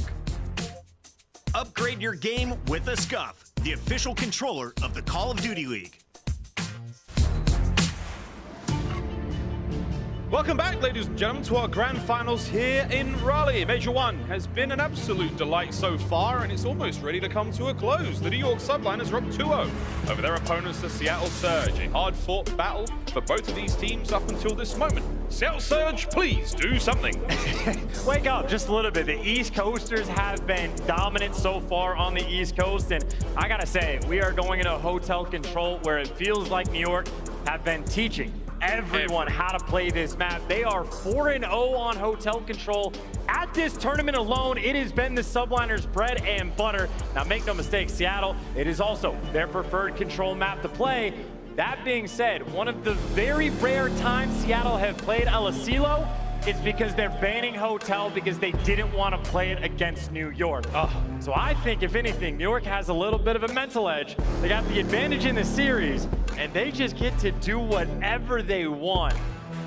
Subliners looking flawless so far in this grand finals. They've built a little bit of cushion with that 2-0 lead, as you're happy to sort of let this one slide. Now, this one's going to be a tough one for French football fans. We're sorry, guys. There it is, right there. Messi, go. It's true, come at me. Into the point we fly. And the man who has not seemed to have suffered at all today, HyDra. Yeah, anyone who watched the game earlier today knows that players are prone to take a dive, but when HyDra goes across, he actually gets caught. But even still, good openings for New York. I mean, you still get a lockdown on both sides of the map. And I think aCuRSy is just going to be playing his life over towards bed. Meanwhile, Pred even has the TAC 56. If you're ready to snake inside a restaurant, that's the gun for the job. A cap on its way. First segment nearly finished, but not quite done yet. Priestahh, he has an open lane to work with now on the back line. He's making a ton of noise, and I wonder if Seattle are going to be aware of this. Ready for it, can't take him down. By the way, if you were able to pay attention to like a heat map, number 2 and number 6, that is aCuRSy and Skyz, offense and defense, they are going to try to live in bedroom. But for the moment for Seattle, that's the opening. The play's over towards B. Seattle are trying to jump on this 2-front war, so you got Sib gunning people down over on the A zone, but you got trophies out over here. Yeah, 2 players down on the stack here. This is going to be a lot of work getting done by Mack and aCuRSy. You have to worry about the players coming in from bar. You lose that fire position, then you're going to have to take these fights up close and personal. That's why Mack now pulls back a little. He's going to open that angle up, and he might, yeah, baby, close enough. Oh my God, gets a second segment. Beautiful, but it's not enough for number 6, but at least he buys his teammates a little bit of wiggle room because Surge trying to pour the pressure on. Pred, if he gets the kill, there's an opening, but that door is shut. Back over towards the A zone as aCuRSy shreds a player and gets some intel, but add a minute to the clock. Gonna have a minute and 45 to get a single tick on B. Single tick. This might be coming sooner than we think. It's Pred clearing out the bedroom. He's got this side of the map pretty much set. And he hurts guys down low as well. They're going for the pinch hit. They send it down for the trap, and you're looking for the tick on the zone. Mack back in his home on the hill. Mack's already on it. Here comes the hit. You got to go now. Subliners make the fly happen. HyDra, he's going to jump over the top. He's been done. It's done. That's the round. Great work, Seattle Surge. I mean, an almost religious experience for Seattle in that moment to get a little bit of momentum into the game. I mean, that is a round you could run back some of the tape. That's how the Subliners like to do it. Surge getting it done in the exact same way. So much pressure on that side of the map. And again, that bedroom clearance, always so important. I think Pred hears Skyz down low. aCuRSy goes in for the kill. aCuRSy picks up 3. Surge pick up the round. Yep. Sensory experience, this Call of Duty. Open your ears at all times. There's a little bit of settings being changed there. He does this all the time. I was watching him play on the side stations in between rounds of Surge. He's always tweaking stuff. Simp, I don't think he's going into each round with a totally different game setting, but hey man, you got to do what you got to do to get yourself ready for the next round, and that's exactly what Surge has done on defense here. Pred. Whoa, hello. Christmas came early, right in front of his face. Didn't even blink though in the player cam. I mean, this is another day for him. Explosions, hails of gunfire, and a couple trades coming through, but we talk about it. It's always over towards B. Subliners, as soon as they get the opening, They want to cap the more difficult zone, so Priestahh wins one gunfight over here, boy. and now Surge are stuck in the spawn. Oh boy, that's a 3-man stack. Subliners, oh boy. Can you get any more players off the point? There's the cleanups there. Last man up, Sib on this side of the map. You have to get going, baby. No. HyDra guns him. That's the capture continuing on B, and it's essentially done. Smart moves out of Seattle, they go straight to A. Yeah, but they're getting cut off along the no. way, so if you can't get the kitchen control, that's really the name of the game to defend this A zone. Not easy to get, and that's why KiSMET is taking his time to clear it out. These are the important gunfights. Here we go. It's another rumble in the restaurant, and KiSMET checking his corners. Here we go. Pred, good start. Keeping this side of the map safe. His teammates get their kills as well. Last man up, Skyz. Slow this one right down, mate. Wait for your boys. Yeah, just enough pressure to not allow those kitchen side spawns to come through. But if Skyz has the clearance, that's why Subliners are rotating back towards them. Maybe send one player on the flank, and KiSMET might be taking a try, but they're getting chopped down left and right, cut down along the way. Actually, KiSMET wins it, so he opens up this side of the map, and if Pred is going to fall, Seattle just lost all the pressure. Pred's got to stay alive right here in the storeroom. Don't let anything get through. Take stock of the inventory his team's got right now, which is basically just to try to stay alive. There's not a lot of you left. You've only got 18 lives on defense. And Pred is desperate right now for these kills. Has the dead silence, which is a massive moment to make the call because all of his teammates are dying. Players on the point. Pred, the most important man, but he's not getting any help. Everyone on Surge just falls. Now you can stack this A zone. It's gonna fly. Oh my God, here comes the first segment done. Gone, no streaks. Everybody lie down. Everybody get cozy. It's almost finished. You can blink and it's nearly done. And that's the round. Subliners bounce right back. And this is gonna bring a tear to my eye because it's such like a beautifully orchestrated playing of the map to just find those moments to attack B. And I just know my teammates in ranked play are never gonna be able to pull it off. It's just not gonna happen. It's too much effort, but both teams getting it done on offense. And again, if you can capture that B zone first, it is much easier to capture A after the fact. It's not a guarantee by any stretch of the imagination, but obviously the Subliners doing a phenomenal job there. And to end the round, KiSMET went on a 4 spree. Priestahh is on a 3, so a lot of good potential things here for New York. Yeah, great stuff on both teams there on those offensive rounds. Now, Pred. Oh, KiSMET. Just perfect timing, exceptional talent there in the gunfight. Now we're on B. Yeah, Mack, again, this is going to be his home. The objective player for the squad, the KiSMET counterpart, if you will, and accuracy with a little bit of coverage, but they're so worried about bedroom, and meanwhile, the pressure's through the front. The trophy's out, though, and the challenge is there. Good trade. So many tacks on the map right now to try to help out Mack, and they're getting it done. No flanks coming through. Another B zone capture first. Mack is just laying down the law from that point. Hello, boys. Join the objective. That's a lovely bit of work. Now over to the restaurant we go once again. God, Chance Lightning's certainly about to strike twice. And obviously, you know, the stats change rapidly, but as of like 2 days ago, if you capture the B zone first, it's like a 68% chance to win the round. So you can lock down A. And Subliners have a much better setup than the Surge were able to try to accomplish with much more pressure on restaurant. And for New York, if you can hold the hill for a full 60, you imagine you can hold the zone. Never tell them the odds. Priestahh keeping it together. Pred on the trades. Oh my good God, they're in, cleaning up. 5 spree now from Sib. It's only a 1-man on the point for now, and it's going to be Pred. He's going to be chilling for a mo, letting the boys do what they can across mid-map. It's a slow capture. There's plenty of time for the counter-attack, and here they come. I mean, maybe one good push for this, though, for New York. You are running out of time. 2 players on it. Everyone gonna fall. Last man standing is Priestahh. Runs into the chow and gets traded out. 2-man stack, and it's a foot race at this point for New York. I don't think you have the time. This is like another offensive round win. Here we go. Subliners, one last decent shot. Pred says, no thanks, mate. Takes care of that, and that again is another outstanding offensive round. These 2 teams might be in the middle of making a case study of Hotel actually being an offensive-sided map. If you ever just get 2 or 3 down at the same time and you're in the right positions, just how quickly they swarm and lock down the B zone. I mean, I think off the rip there for the Surge, they're rocking like 3 TAC 56s just for those like specific gunfights. And the only time that B zone is incredibly difficult to capture, if you don't have a trophy, it sucks. If someone's in bedroom, it sucks. But both of these teams have just kept that section of the map contained. And we'll see if New York can make it 4 for 4. So if you have a trophy in bedroom, does it super suck? Double suck? Awful. Here we go. Will it be another offensive round? I mean, the team that gets defense is going to lose, right? Is that crazy to say. Hey, shaping up it's this crazy. Hey, look, I mean, it's Two perfect man clearance. I mean, Surge has one guy on the flank for Pred, but it is already being watched. So again, it's just this stranglehold. And I think Pred, I don't know if he's up top or down low, but he might have found the actual opening. He might have picked the right direction, and the flank finally comes through. The B zone gets shut down, a streak does get invested. But at least Surge are able to hold on, and it's only one tick. The best goal of defense we have had this game. Unbelievable. Everybody take notes. Everybody prepare yourselves for what will be history in the making, at least in this series. Damn, son! 19 and 10 for Pred. Mack with a perfect pinch.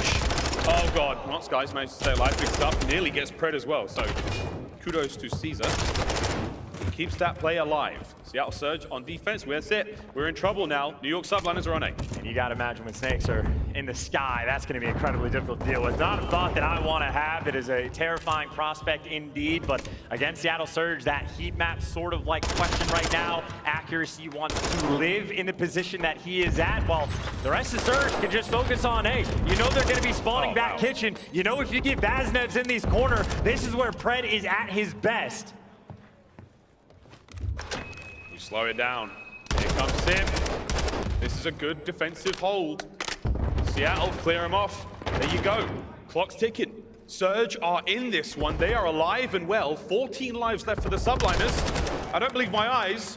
They may win the defensive round in 30 seconds. And also Pred, I think, is actually the one that's spawning him over by this bottom plat, so this is not the sort of spawn setup that you want to have. This might actually be the opening for New York to try to make moves towards the hill, but Pred is repositioned, so that should open up those topside spawns, but you lose that bedroom control. Chow though, number 6, Skyz still alive. Big win from Skyz, gets himself 2 on the spree here. Sib's the next man. If you win that fight, you're all good. Subliners now. You're one man on A, the rest of them flying towards B. It's Skyz versus Sib right now, that AR battle. Skyz needs to play keep away. You can't let him cross, and HyDra cutting 2 players down. There's that's 3. it. Here's the stack. That's it, they're stacked up. Priestahh has got a mid-map covered. It's all on Mack now. He's got to be the man to get some damage done. You've got to go faster, the quicker, no. Not enough time, not enough space. Now, final round. And it's just so fast. I think Surge might have dropped the ball a little bit. Pred maybe too far pushed up kitchen to spawn the players on the other side of the map just to open up that B zone. But again, no funny business, man. These teams on the attack are just keeping things so particular. And funnily enough, whoever just outslayed is gonna have defense. This is the situation where you want to like capture the objective with fewer kills to get the offense. I don't know which team that is. Well, there you go. It'll be the Subliners on the attack, and who went the most negative? HyDra, 14 and 21, MVP, gets outslayed, gets his team the offense. What is going on, man? We're so upside down right now, but here we go. Subliners, they will have offense. Here comes a different look. 2-2 split here from Seattle Surge. They're playing the best sort of 50-50 situation they can in this very, very unusual game of control. I'd cert, like, again, now you see on defense, they are tired of this B zone getting captured. They have stacked up the bottom side of the map. I don't know if they're even interested in thinking about A for the moment. Keeping things contained, getting back to bedroom, and desperate for a defensive round is Seattle. Obviously down 0-2 in the series. Slow things down. Sib, he's got to find this player. He does, that's huge. HyDra was there to try to help cover him, but Sib just managing to catch that timing perfectly. HyDra wins it, so you keep that side of the map all yours. You're going to dive on that zone if you want. Pressure on towards B now, done. Mack's going to be there for a second. You've still got pressure on towards B. HyDra's coming to reinforce. This could be the stack. He was too loud, and they're back again just that quickly. The dominoes fall, and Subliners back in the mix. Sib trying to fly, but he gets caught again. The Vaznevs in the hill, and this tick is flying. They take these opportunities so quickly and so decisively. That is the B zone gone. Arrivederci, over towards A we go. It is clockwork, and now it is Sid with the pressure on. He's over by kitchen and is trying to get cleared. A couple players cross, but Subliners in the hill, and HyDra with the strap. Oh my good God, there's still a bit of a pinch here. Massive win from Mack. Try to stay alive here. Look out for KiSMET, because he's hot on your tails. Pressure, still, Kiz goes big. One segment gone at A. Pressure is off for now. All right, at least you're getting the kills right now for Surge. It is the balance game. You got a minute and a half of just playing for survival.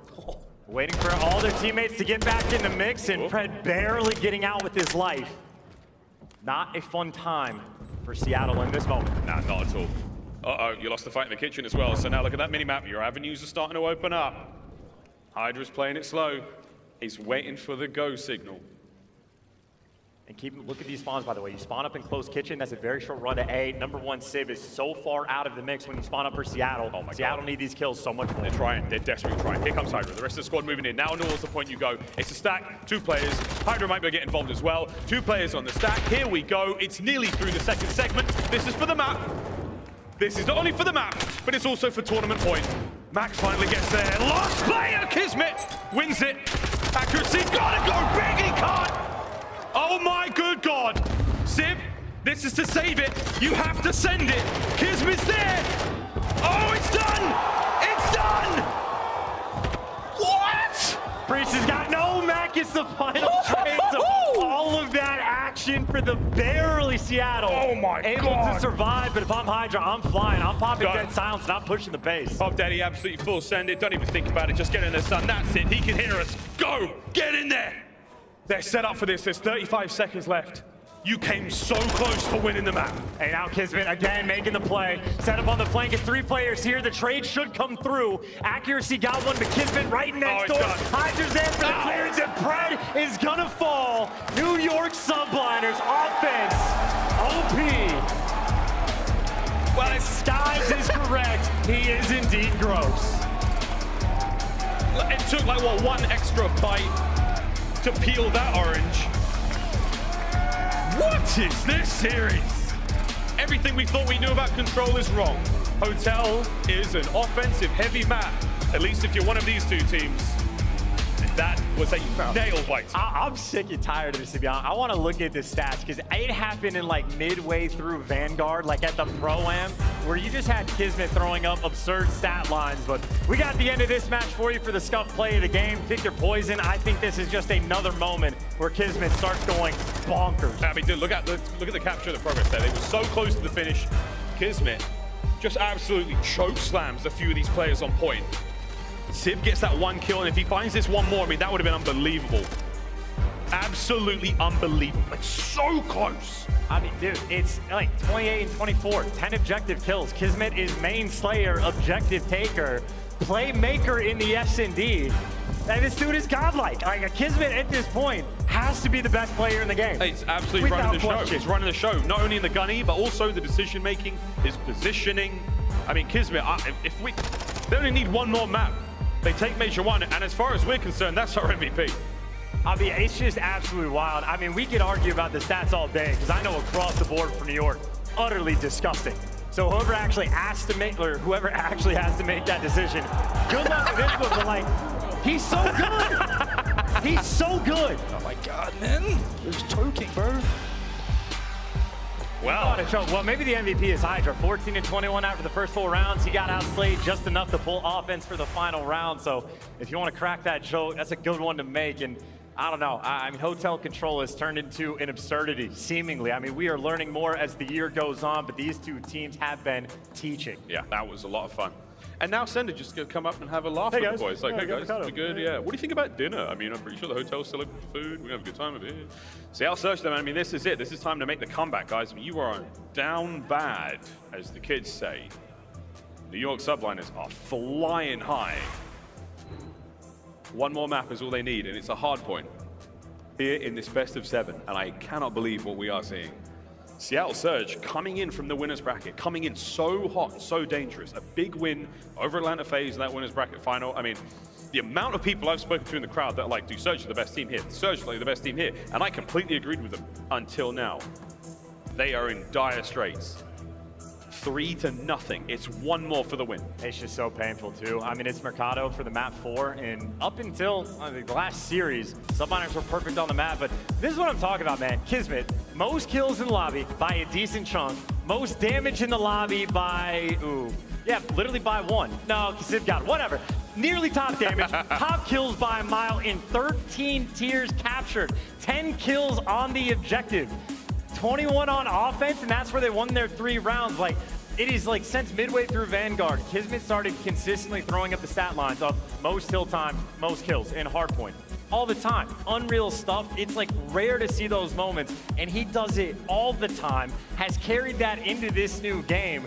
And it's not just the respawn where KiSMET is doing the objective in being the main slayer. He's the playmaker in S&D as well. Yeah. The dude is running trophies in respawn. Like, doesn't even get the benefit of dead silence.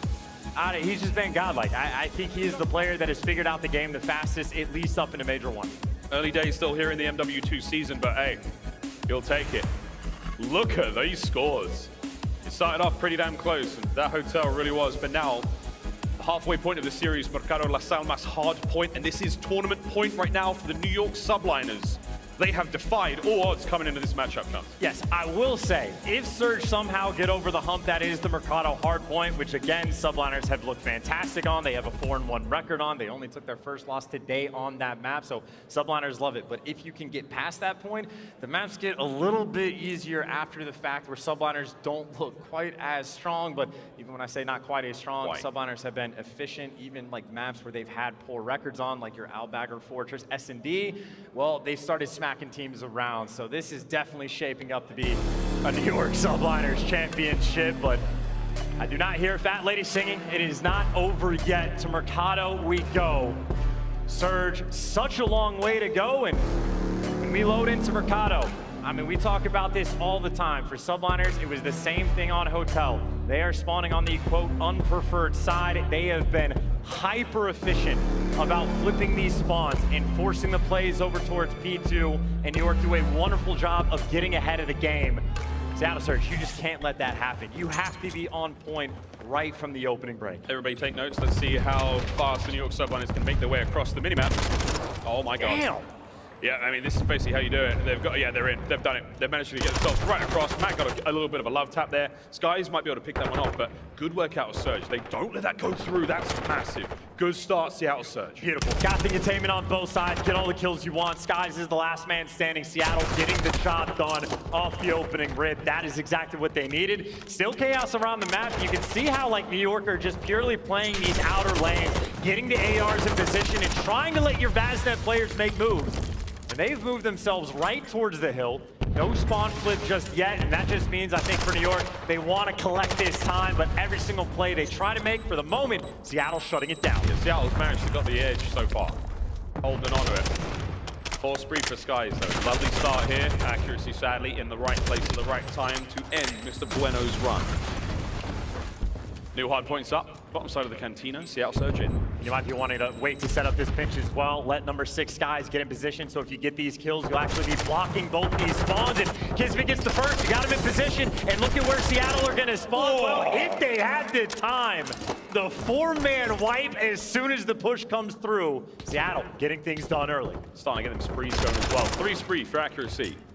2 for Mack and Fred. Damn, son.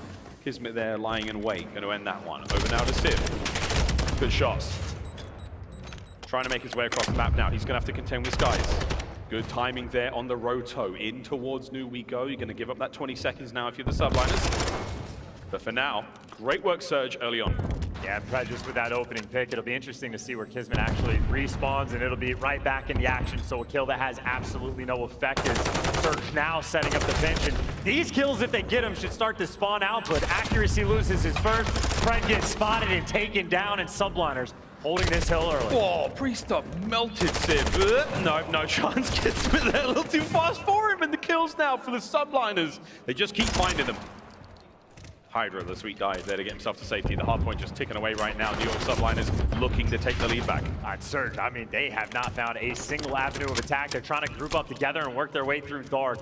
Good luck with this one. Priestahh is going to be up top to spot it out. You're getting chopped down on the cross. You got a HyDra flying at you.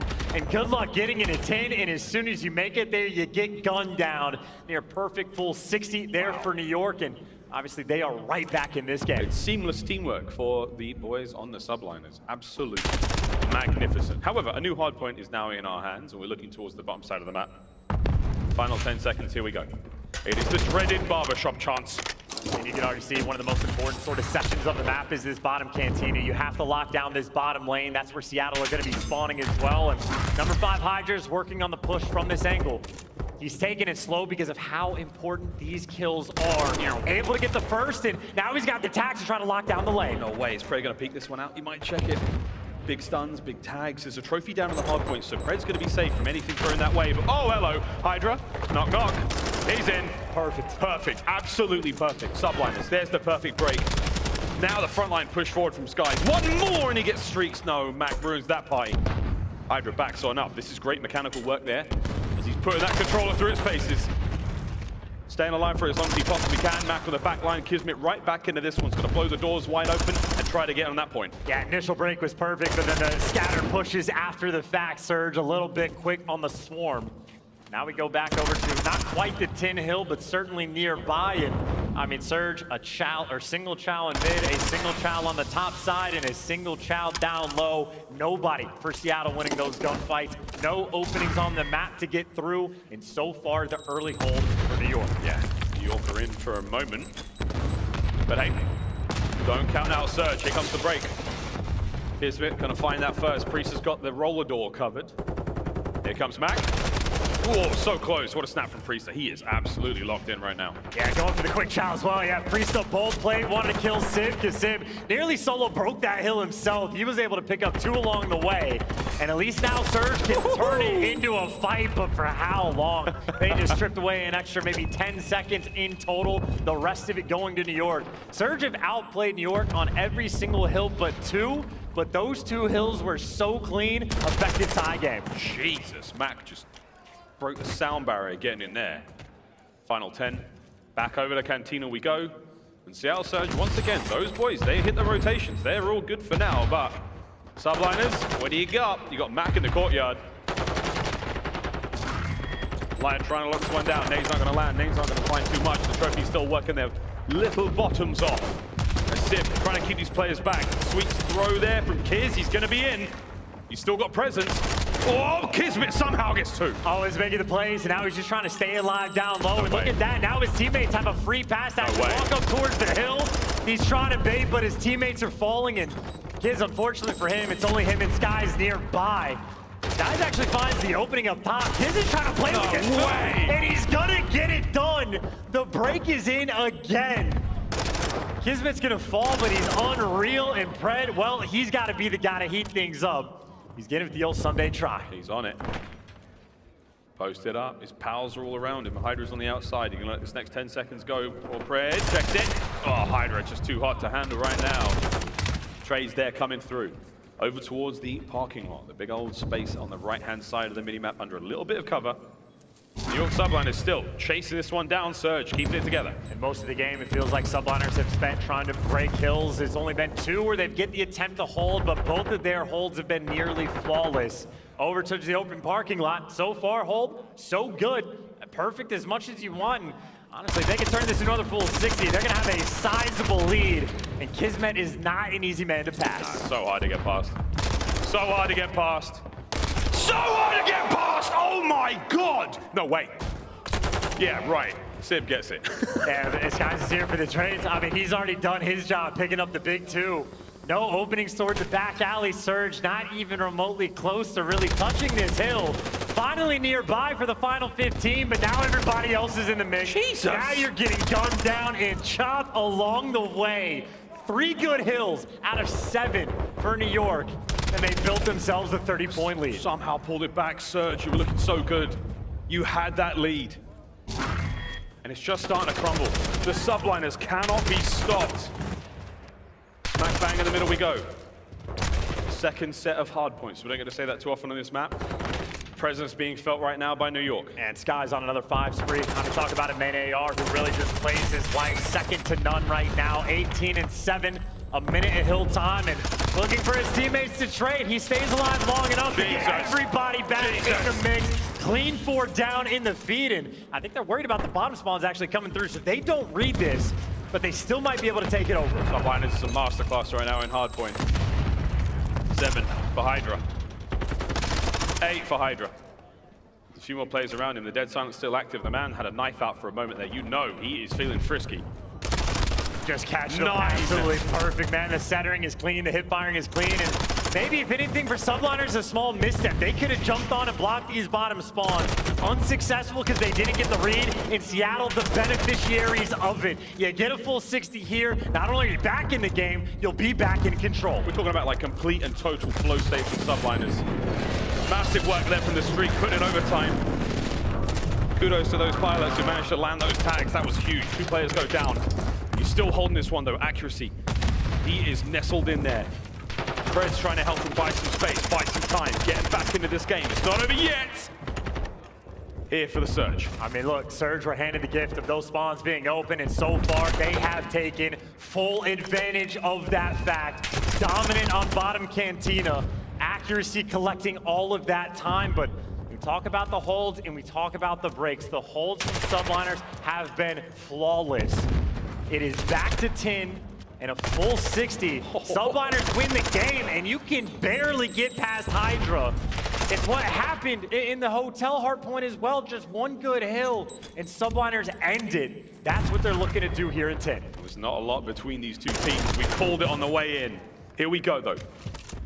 A lot of noise being made. Oh my God, KiSMET's on the push here. No way! Oh God! He wins that fight. He backs on out. 45 seconds here. You got to be absolutely pristine now on the approach towards the hard point. Here comes the break Simp, the first man in. That nade's not going to work out. It's good kills. It's great kills. But wait, Priestahh comes in from upstairs. No, my God, what a win! Mack's there, Pred there. What did we just watch? Hey, a couple world stars, but a bailout. Surge still in this game. They get a ton of scrap time, and now they have the advantage going towards this new hill. I saw Precision get pulled. I see Mack getting the kills in the feed in Seattle. Damn. They get the back alley. Mack trying to make amends. Mack's trying to make it happen here. Barbershop, one last time. A few seconds for Seattle Surge to stay alive here in the tournament. For Subliners, you break that hard point, you hold on to it, we call you champions. Let's go. Oh, man, didn't check the back alley. KiSMET's got this unlocked. He's got a player above him, and he's just looking for the trade. Doesn't make the read. That's where Seattle are hitting this hill. Here comes Seattle, the 2 players there making through the back alleyway.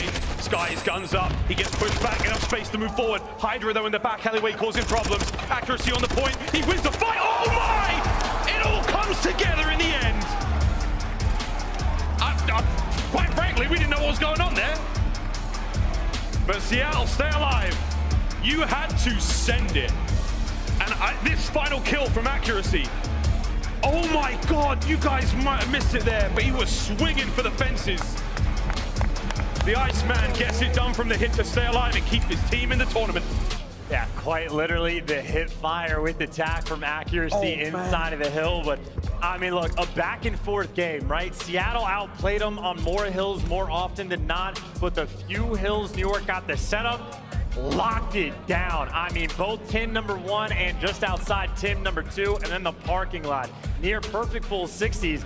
Really, I think the moment of the game for me is Subliners. They got like a 4-man wipe on P1, incorrectly read the spawns, admittedly spawns sometimes unreadable, but didn't jump on the bottom side of the map, and that's where Seattle turned their game in their favor.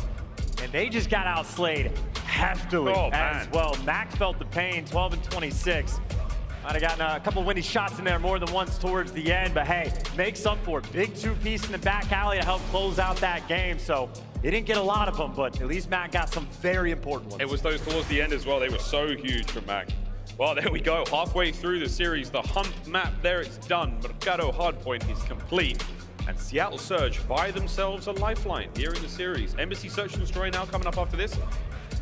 And this could be it, man. Is this the turnaround for Surge? Is this the actual momentum shift? I mean, I think, again, if you can get over the hump of Mercado hardpoint, which they have done successfully, things, again, when I say get easier, you're in a grand finals of a CDL tournament. There's no such thing as easy, but maybe just a little bit of pressure is going to be off you. But at the same time, I mean, you got to relax backstage. You got to get back in the swing of things. If you're getting outslayed like that, it will be a rarity to win a hard point. So you got to make sure the gun comes out hot. You can't get outslayed like that again. Oh my good God. Well, the players are taking a break. We're going to take a break as well. On the other side of this one, Embassy Search and Destroy.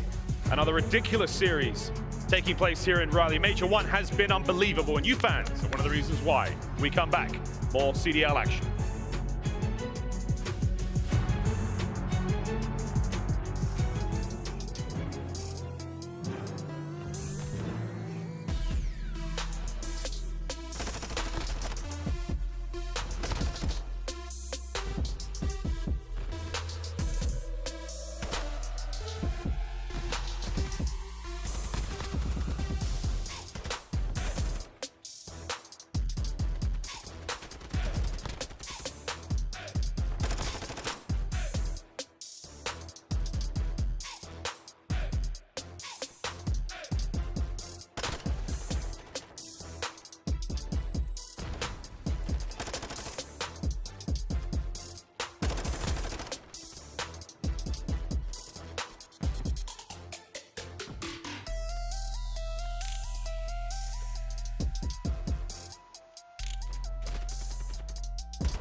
Ladies and gentlemen, welcome back to the Call of Duty League Major 1 here in Raleigh. Continues, maybe not too much deeper into the night, but for now the New York Subliners still sitting on tournament point 3-1. Seattle Surge with a fantastic bounce back there on Mercado Hardpoint. Now though, it's another search and destroy. We descend on aBeZy. We've got an appointment, something about visas, something about bombs. I don't know, I don't read the emails.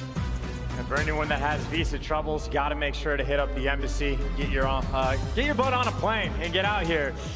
That is a joke for one person, and I'm very sorry that I just made that. But aBeZy S&D is where we're going to be going. Obviously, Seattle working on the comeback, and it's going to be a fun map because, again, at least on the side of Seattle, they haven't played it a ton, which, of course, on the flip side, New York, not a massive amount of intel. And not the most standard map we have for S&D. You definitely have options. I know like the success of post plants over at the A-bomb site, very efficient. Obviously the B-bomb site, very preferred. You get aggressive options. You get options with the snipe. And for your accuracy, just got him. Just got him. So here's a point. If Fortress is like medieval bocage, this is like modern bocage. Ish. Yeah. Ish. Yeah. I'll see you on Reddit. 3-1 split right now for the New York Subliners on defense, and we're going to be running that snippety snaps for Skyz as he's been hitting tags all tournament long. And KiSMET with the first blood though on accuracy. That is not a fun one. Not exactly a sniper duel for the moment. Skyz maybe repositioning, but Simp certainly had it up top, and Pred, there's a little bit of noise on the map. He got spotted, and HyDra takes him down. I was going to say a player towards the middle of the map gets the intel and in the disrespectful position. HyDra in the stall. I think, quite frankly, that's a very awkward place for a window. KiSMET wins a big gunfight. Ooh, round Subliners. Whether it be an architect or a designer, sometimes windows can be placed in weird spots, and Subliners get the quick bounce back, right? The Mercado, a little bit of a nail biter. Certainly felt the pain towards the end, but instant bounce back round. HyDra, great positioning towards the middle of the map. KiSMET with the first blood to open up the map. Great work out of those two.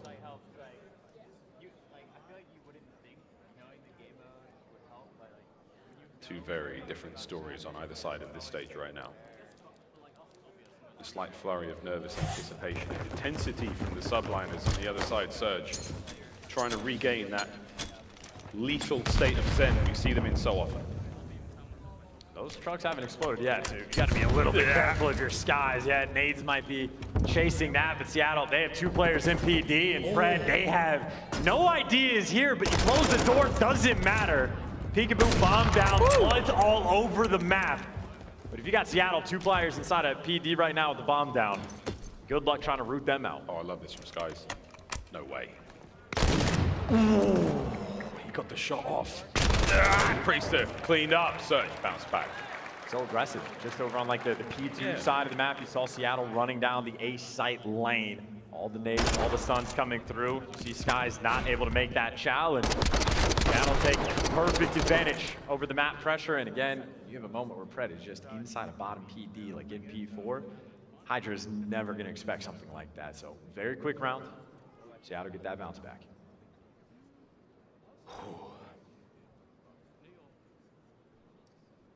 There's Mack. Currently seeing a 3-1 for Seattle Surge. Nades up.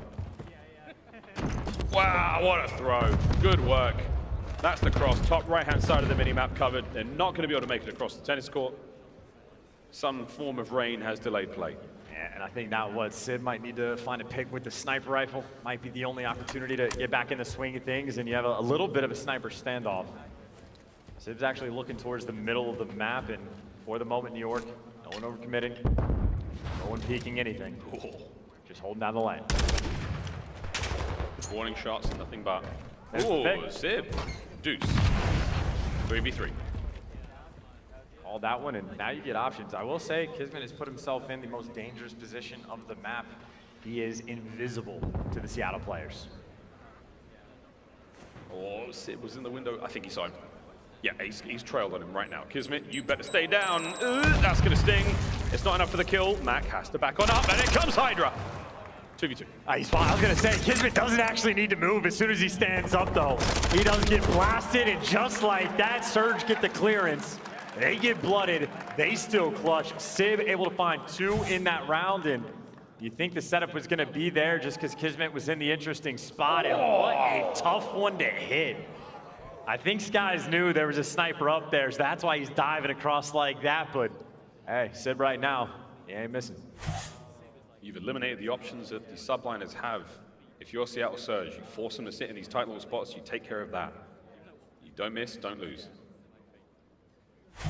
Being able to establish sniper dominance on a map like this, massively beneficial. Straight down the middle of the lane, by the way. This is Seattle again, a different sort of look on the aggressive plays. Sniper battle on space. What is Sim's head made of? What? How's he alive? As PaulEhx says, you gotta aim higher. I'm still in disbelief. Oh my God, 2v2. If Seattle clutch this, you break all of your controllers simultaneously. Yep. That was amazing. He must have just clipped the very edge of that piece of wall. I don't know. Oh, hello. Eyes on. Here we go, Skyz. Hold him down. Here comes. Oh, he misses. No. Here comes the flank. Here comes Simp.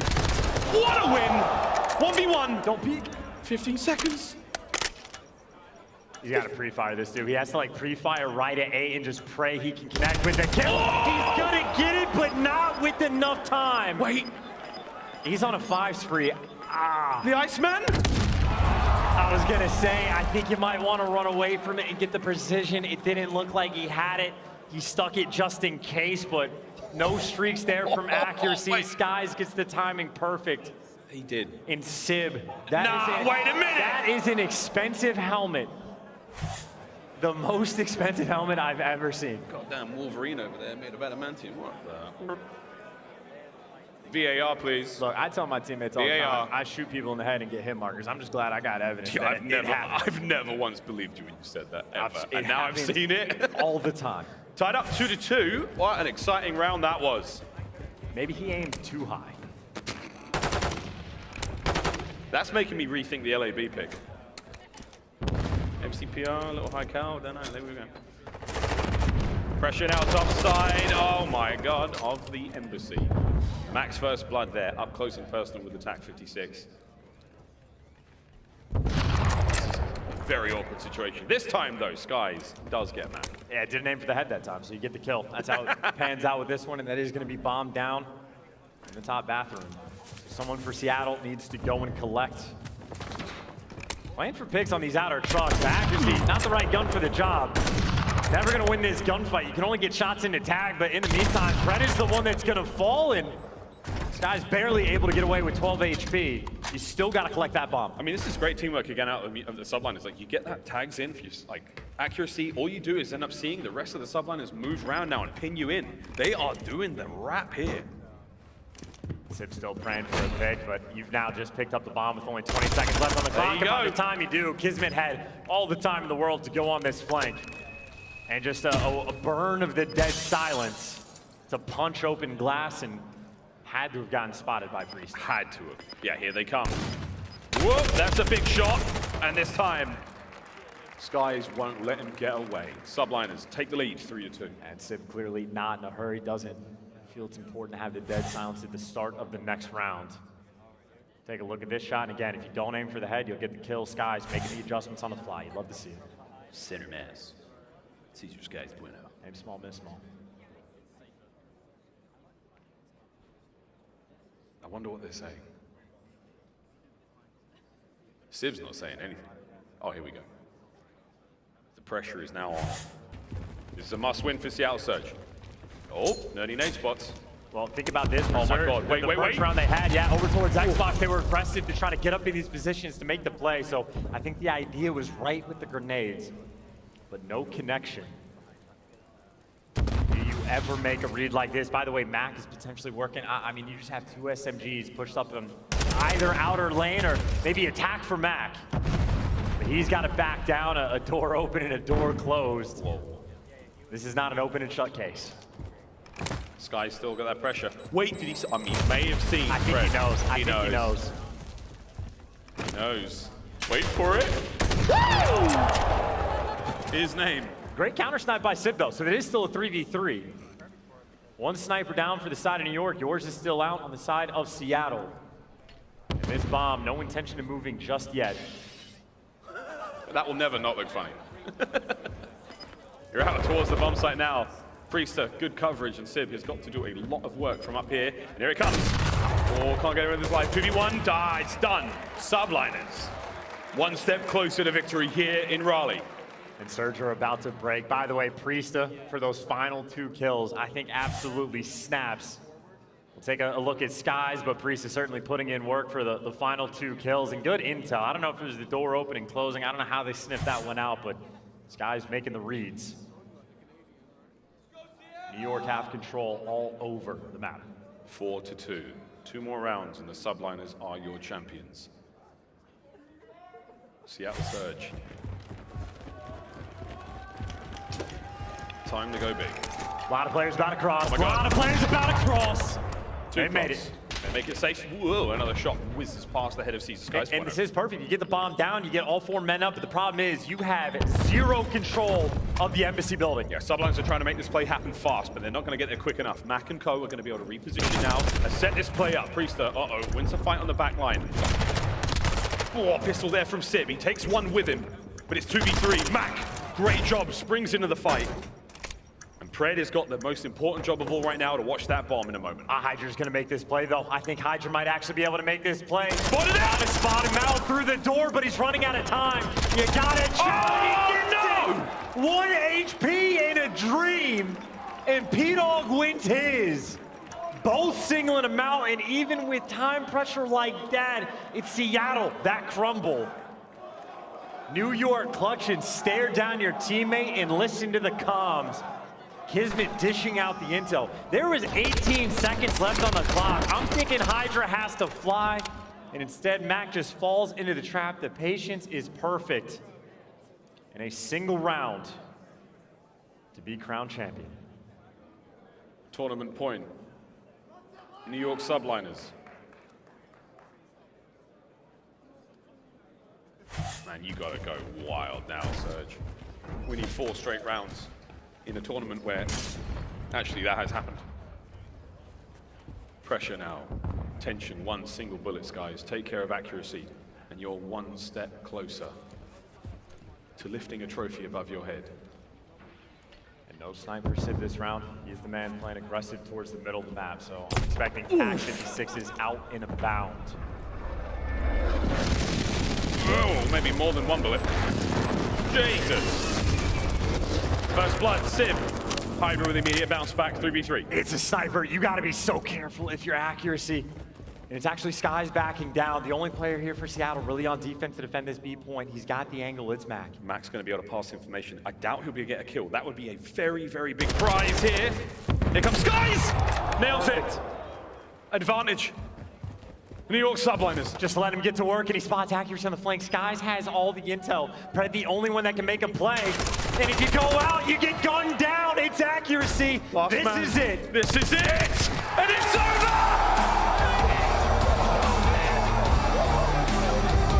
The New York Subliners have shocked the league.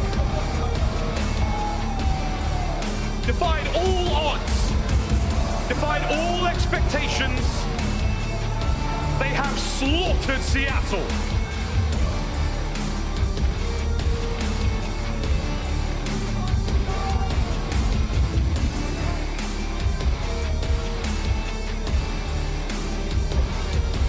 I'm crying too. And without question, a team and an organization that has faced more criticism, seemingly, than everybody else from the offseason. Tailing into the first 2 weeks of the year. And since then, since that meta switch, these guys have been on fire. Teaching in every single game mode. Champions. The New York Subliners are your Major 1 champions.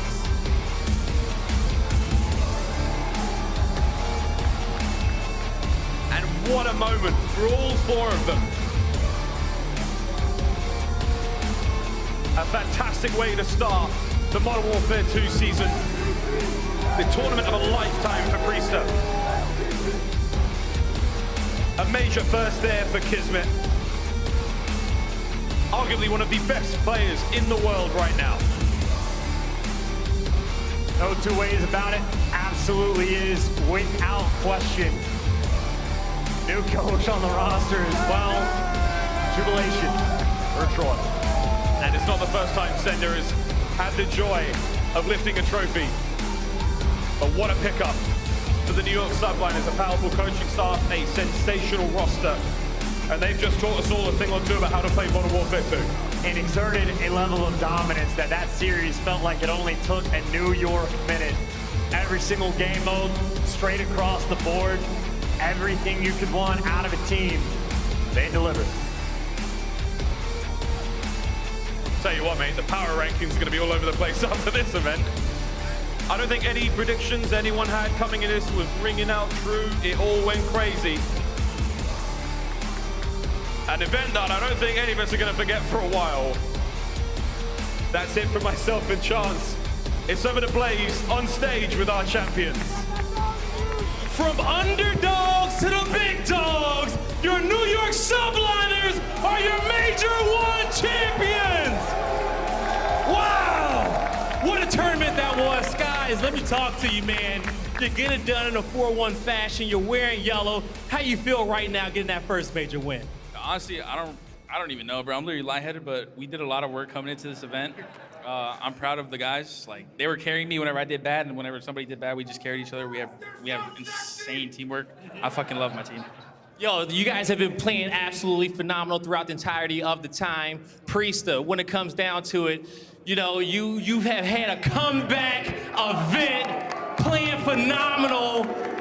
What does this win mean for you, P-Dog? I didn't hear what you just said at the end, but I'm gonna be honest, like, they had me in the finals, man. I was kind of struggling for a bit, but we're up 3-0, and I was like, all right, I'm just gonna keep doing my thing if it's working. So shout out to these guys, man. They made my job so easy, bro. Yeah. Yo, pass the mic on over to your coach D-Real real quick, okay? Because we'll pass it on over. Because I want to talk, you know, how you feel about these boys and what they've done here. I am so proud of everyone on this stage. The amount of work, the amount of hours we've put in, I am proud of every single one of you. I want to say to all the fans, everyone in New York, thank you so much for the support. And big fucking shout out to him. Yeah, give it up. This one. This is his moment. Let's give it the mic. You gotta talk. You gotta talk.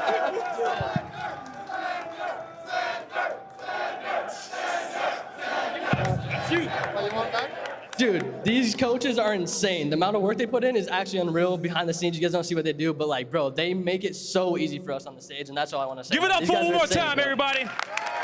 Give it back to Troy, though. Pac. Yep. Give it to Pac. Now, Paco. Come on, Paco. You gotta get on the mic one time. No. Paco. The fuck you go? What does this mean for you, man? I hate that. Oh my God. Yeah, I'm so nervous right now. Hey, you're a champion, though. You know that, right? I don't even know what to say. I'm just happy. You're good. I'm just happy. I proved Crimsic wrong. I'm so happy for that. So, apparently I was not trying. I mean, I'm fucking trying. So, I've been putting like a lot of work. Like, I don't even know, like, that's just like a good feeling. Yeah. You did fantastic, Paco. Hand the mic on over to KiSMET. And KiSMET and Raleigh and all Call of Duty fans out there, I want you guys to know, KiSMET is your tournament MVP! Now, KiSMET, it was a year ago you won at the Pro-Am, and you come back full circle, and you win here with the Subliners. What does this mean for you, man? I mean, it means everything, man. I've been working really hard for this, and I got a chip last year, but it wasn't in front of all these amazing people, so now I've got this. I want to do this every time. You had a great tournament, man. Tell me about your teammates here going through that matchup, okay? What was going through your head trying to lead them and get over the Seattle Surge right there? I mean, we just wanted revenge. Winners was a fluke. So, you know, I came into this, you know, you can ask anybody here, I was the most confident. I was like, bro, I have these guys down. Don't worry, just play your game. I'm going to make it easy. And they trusted me. And, you know, I'm the bulldog. Yay! The fucking bulldog. Hey, and lastly, honestly, what do you want to say to the fans out here that's been supporting the Subliners, man? I am him. But not for real. The fans, I really do appreciate you guys. We hear everything you guys say. I read every tweet after every single match, and you guys make the, it just, I don't know, it's something to play for, and I appreciate all of you guys so much. Raleigh, one more time! Give it up for your Major 1 champions, the New York Subliners!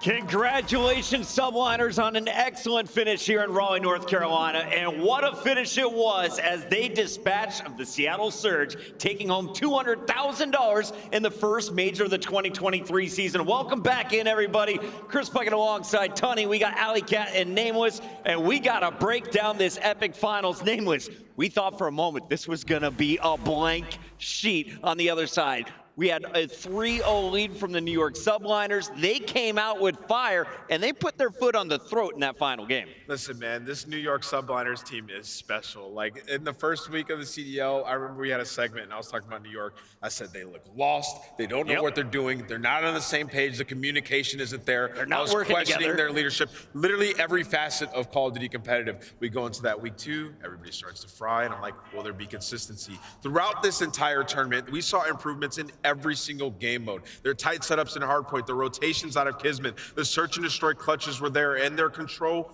was dominant in these final moments. This is a special team led by some great players, and Priestahh's back on that stage frying. It's awesome to see Priestahh on land doing what the man does. He's back at the top of his game. KiSMET, though, gets the MVP, and we were talking about it. It was so hard to choose just one player. Yeah. I know you were going for Priestahh, Alley. Ton, you were saying it's got to be the Bulldog. The plays he's making are insane right now. What was different about watching New York in person this week for you, Ton? Honestly, we always kind of talk about KiSMET and filling that role, et cetera, but we know he's got slaying in his game, but he brought it to the next level in this event. We were watching the finals out there, we were discussing it, and I was watching out the window, I was like, nah, KiSMET's absolutely frying. It was every single time we were on board them, 2-piece, 3-piece. He was being that player that he is, that unselfishness, but on top of that, bringing the slaying to the game. He was unbelievable all weekend long. Great stuff across the board from the Subliners. The statistics, ridiculous. Their matchups, though, that's what I find most impressive. I was going through it. Teams. 2 3-0s in their groups, and then they get rid of Florida. They get rid of their opponent, the Las Vegas Legion. They get rid of Toronto Ultra. They knock out Atlanta. And then KiSMET taking the helm here as the shot caller in the grand finals. They get the revenge, as he called it, over the Seattle Surge, Alley. Back-to-back Pro-Am champs now. That makes it for the New York Subliners roster, and KiSMET, of course, was a part of that original roster last year. And to do it in the fashion that they did, like, they did not let it go the distance. There was a little bit of an inch given to Seattle Surge, and like Ann said, they put the foot on the throat here. 6-2 Embassy Search Destroy. It was masterclass all around, from the snipes from Skyz, the first bloods from Priestahh, the dirty work from KiSMET. I mean, all around, everybody in this New York Subliners. I will never forget the interview that KiSMET had. 25%. We are just trying to make sure everybody's doing their job. And that's not usually how these interviews go. Usually it's, we're all giving 100%. And if somebody's slacking, I'm giving, somebody's going to put in 110%. That is not their game plan. It is everybody does their job and they do their job well. And I think that really shows this weekend here at Major 1. And I like how Priestahh called out my teammates carrying me throughout that finals. He drops 1,000 damage. The man had ridiculous numbers. Is this team, though, going to be affected by the meta potentially? Because we know between now and when we see everybody next, there could be some new weapons in the mix. There could be some whole new strategies done. That we've seen the change from week number 1 to week number 2, so give it a few more weeks' time and you never really know.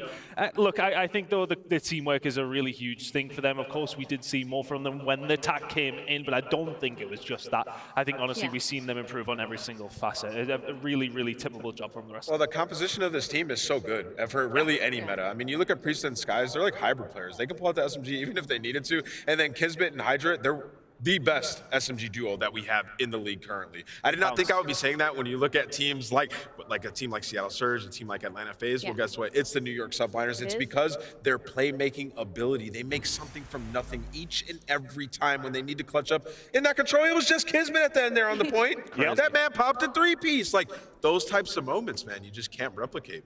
unless you're New York. Incredible plays. MVP honors have been dished out. Let's take a look, though, at our end tournament statistics. These are our top KDs across the board. Remember, coming into day 3, you had 4 players from the New York Subliners in your top 10. As we close things out, Skyz going to finish on top. Cellium right behind it.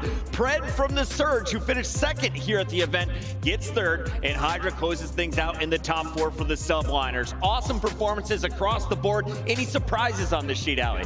I wouldn't really say surprises overall. I do see the fact that Pred and Simp may inch their way in, but Afro now as well. And I actually kind of want to touch on that for a moment here. Shout out Afro for not being an onliner. I know that was literally something said about that guy throughout the entire online qualifiers and last year. So I believe that's not the last we're going to see of impressiveness from him in this game. Afro is the truth. And remember, you can catch all 12 CDL teams back in action as we are gearing up for a fun year in 2023. Here's a final look, though, at the first event of the new season coming your way from Raleigh. It's Subliners with the 4-1 over the Seattle Surge, our final score. Huge shout out to everyone who got down here to the venue live in person in Raleigh, North Carolina. Massive love to everyone working behind the scenes, and a massive shout out to everyone in the chat who is with us all weekend long. We hope you enjoy your drops and get ready to rejoin us, because next we'll see you live in person in Boston. It's all going down February 2nd to the 5th at the MGM Music Hall at Fenway, the brand new venue playing host to the Call of Duty League for Major number 2. Thank you all for tuning in. It was an absolute blast. Remember, get your tickets right now. They're on sale at CallOfDutyLeague.com. Before we go, Ton, final thoughts on this event? Oh, so happy with the Subliners winning. We are maybe going to have a year like Vanguard where it's back and forth all over the place. So excited for it, Pocket. Ton, excellent joining us here on the desk. It was amazing to work with you. Can't wait to hear you and Brycey reunited on the I missed that big ball of fluff. Oh my God. We miss you, Bryce. But we can't wait to get back in the studio as well. It'll be Nameless, aLLeY, and I next time you tune into Headquarters. We'll catch you then.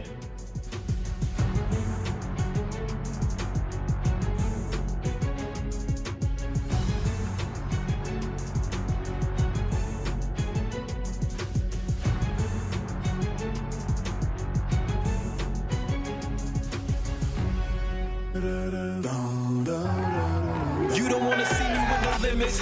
Rise to another level, dream to the finish with a team independent, yeah. We moving like a steamroller, really, we extreme with it, feel me kinda mean with it, better duck. Like we hit you with a cyber truck. But through the dirty, seen a lot of muck. We on the rise, man, your time is up. You put in work, you on a pile of luck. We on another level, better move and know your time is ticking. We about to cast it out and reel it in just like we fishing. I told you it would happen, maybe next time you will listen. Just because it glisten doesn't mean it's go, so pay attention. We always stay consistent, keep on top of the mission. Squad, keep it authentic, get the haters some distance. We about to change the channel, me, we about to change your vision. If you moving with us, better keep it on and handle business, handle business. Are you ready for the rise? Are you ready for the rise? Are you ready for the rise? The rise will be televised.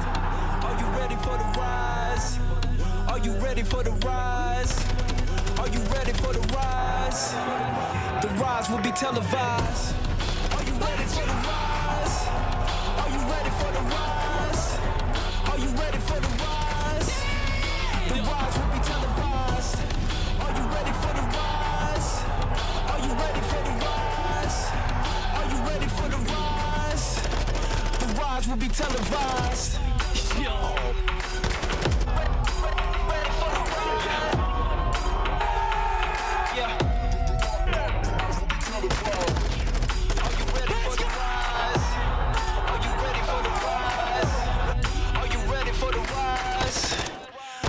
Will be televised. Are you ready for the rise? Are you ready for the rise? Are you ready for the rise? The rise will be televised. Are you ready for the rise?